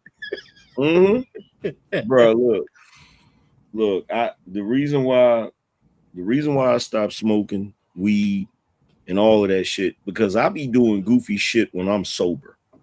I'm talking about goofy ass shit that I should know better, right? Like, so it's been getting warm, right? And so when I be out here, they got the, you know how you got the big mosquitoes, but you got the really little ones that you can barely see. Yeah. So when I'm out here, I have one of these, right? Oh yeah, love them things. Yeah, and I just have it sitting there, and it be lighting them up, right? So once it started getting warm and the mosquitoes was out here, this is the old one, right? It had been out here and shit, and I started charging it, and I'm sitting out here with it, and it's not working. I don't hear no mosquitoes popping and shit, right? So I do like this, right? Boy, you was high. I do like this, and I'm like, man, this shit ain't working. I said, this shit is cooked, right? So I said, I gotta order a new one, right? So I ordered the new one, which is this one. I turn it on, right? Yeah. And I said, I still didn't hear no mosquitoes frying, right? So what the hell is going on, right? Now keep in mind, the other one, I've tapped it before and nothing happened. So in my mind, my goofy ass thinking that the charge in it must be too light for a human, and it's just doing that to the bugs and shit, right? So I'm like, so I turned this one on. I said, let me make sure it works. And I'm tapping it, because usually when I tap it, it won't do anything to me, but it'll spark. It'll zap a little bit, right? So I'm tapping it and it's not zapping. I'm like, don't tell me I bought a defective one, right? So I take my hands and I do like this to it, like that, right? Grab the motherfucker. Shock the shit out of my ass. When I say that motherfucker, bro, that motherfucker shocked. That damn jolt went all the way up my arm. Oh shit! And look, it's one of them things where you do some dumb shit and you look around to see if anybody saw you. Anybody looking? Yeah. I said, what kind of Wile E. Coyote shit is I'm on out here? Listen, that's that moment when you finally realize you're like, yeah, I don't need to get high. I don't need to get drunk. I don't need to get high. Because if I'm doing stupid shit like this, imagine what you would have done if you was high as hell. You'd be like, yeah, let me see how long I could take the shot. Next thing you know, your dumb ass is sitting on the floor stuck like this. Bruh. That damn shit hit me, bruh. And look, it's not, I've felt the charge of some electricity before. It's been a while. It's been a while, but I felt it before, right? But bruh, I was like, damn, that shit, when that shit hit me, I said, oh, okay, so that dispels that myth. It will shock the hell out of a human. Absolutely. Absolutely. Well, I got to get these kids up and get them ready for school, so I'll holler at you, AM. Yeah, I'm about to get up out of here too. Peace out, bro. Harwin's ass is still, he knocked out. He probably asleep. I'm about to call Trey and let him know to shut this down. Word. All right, be done. All right. Peace.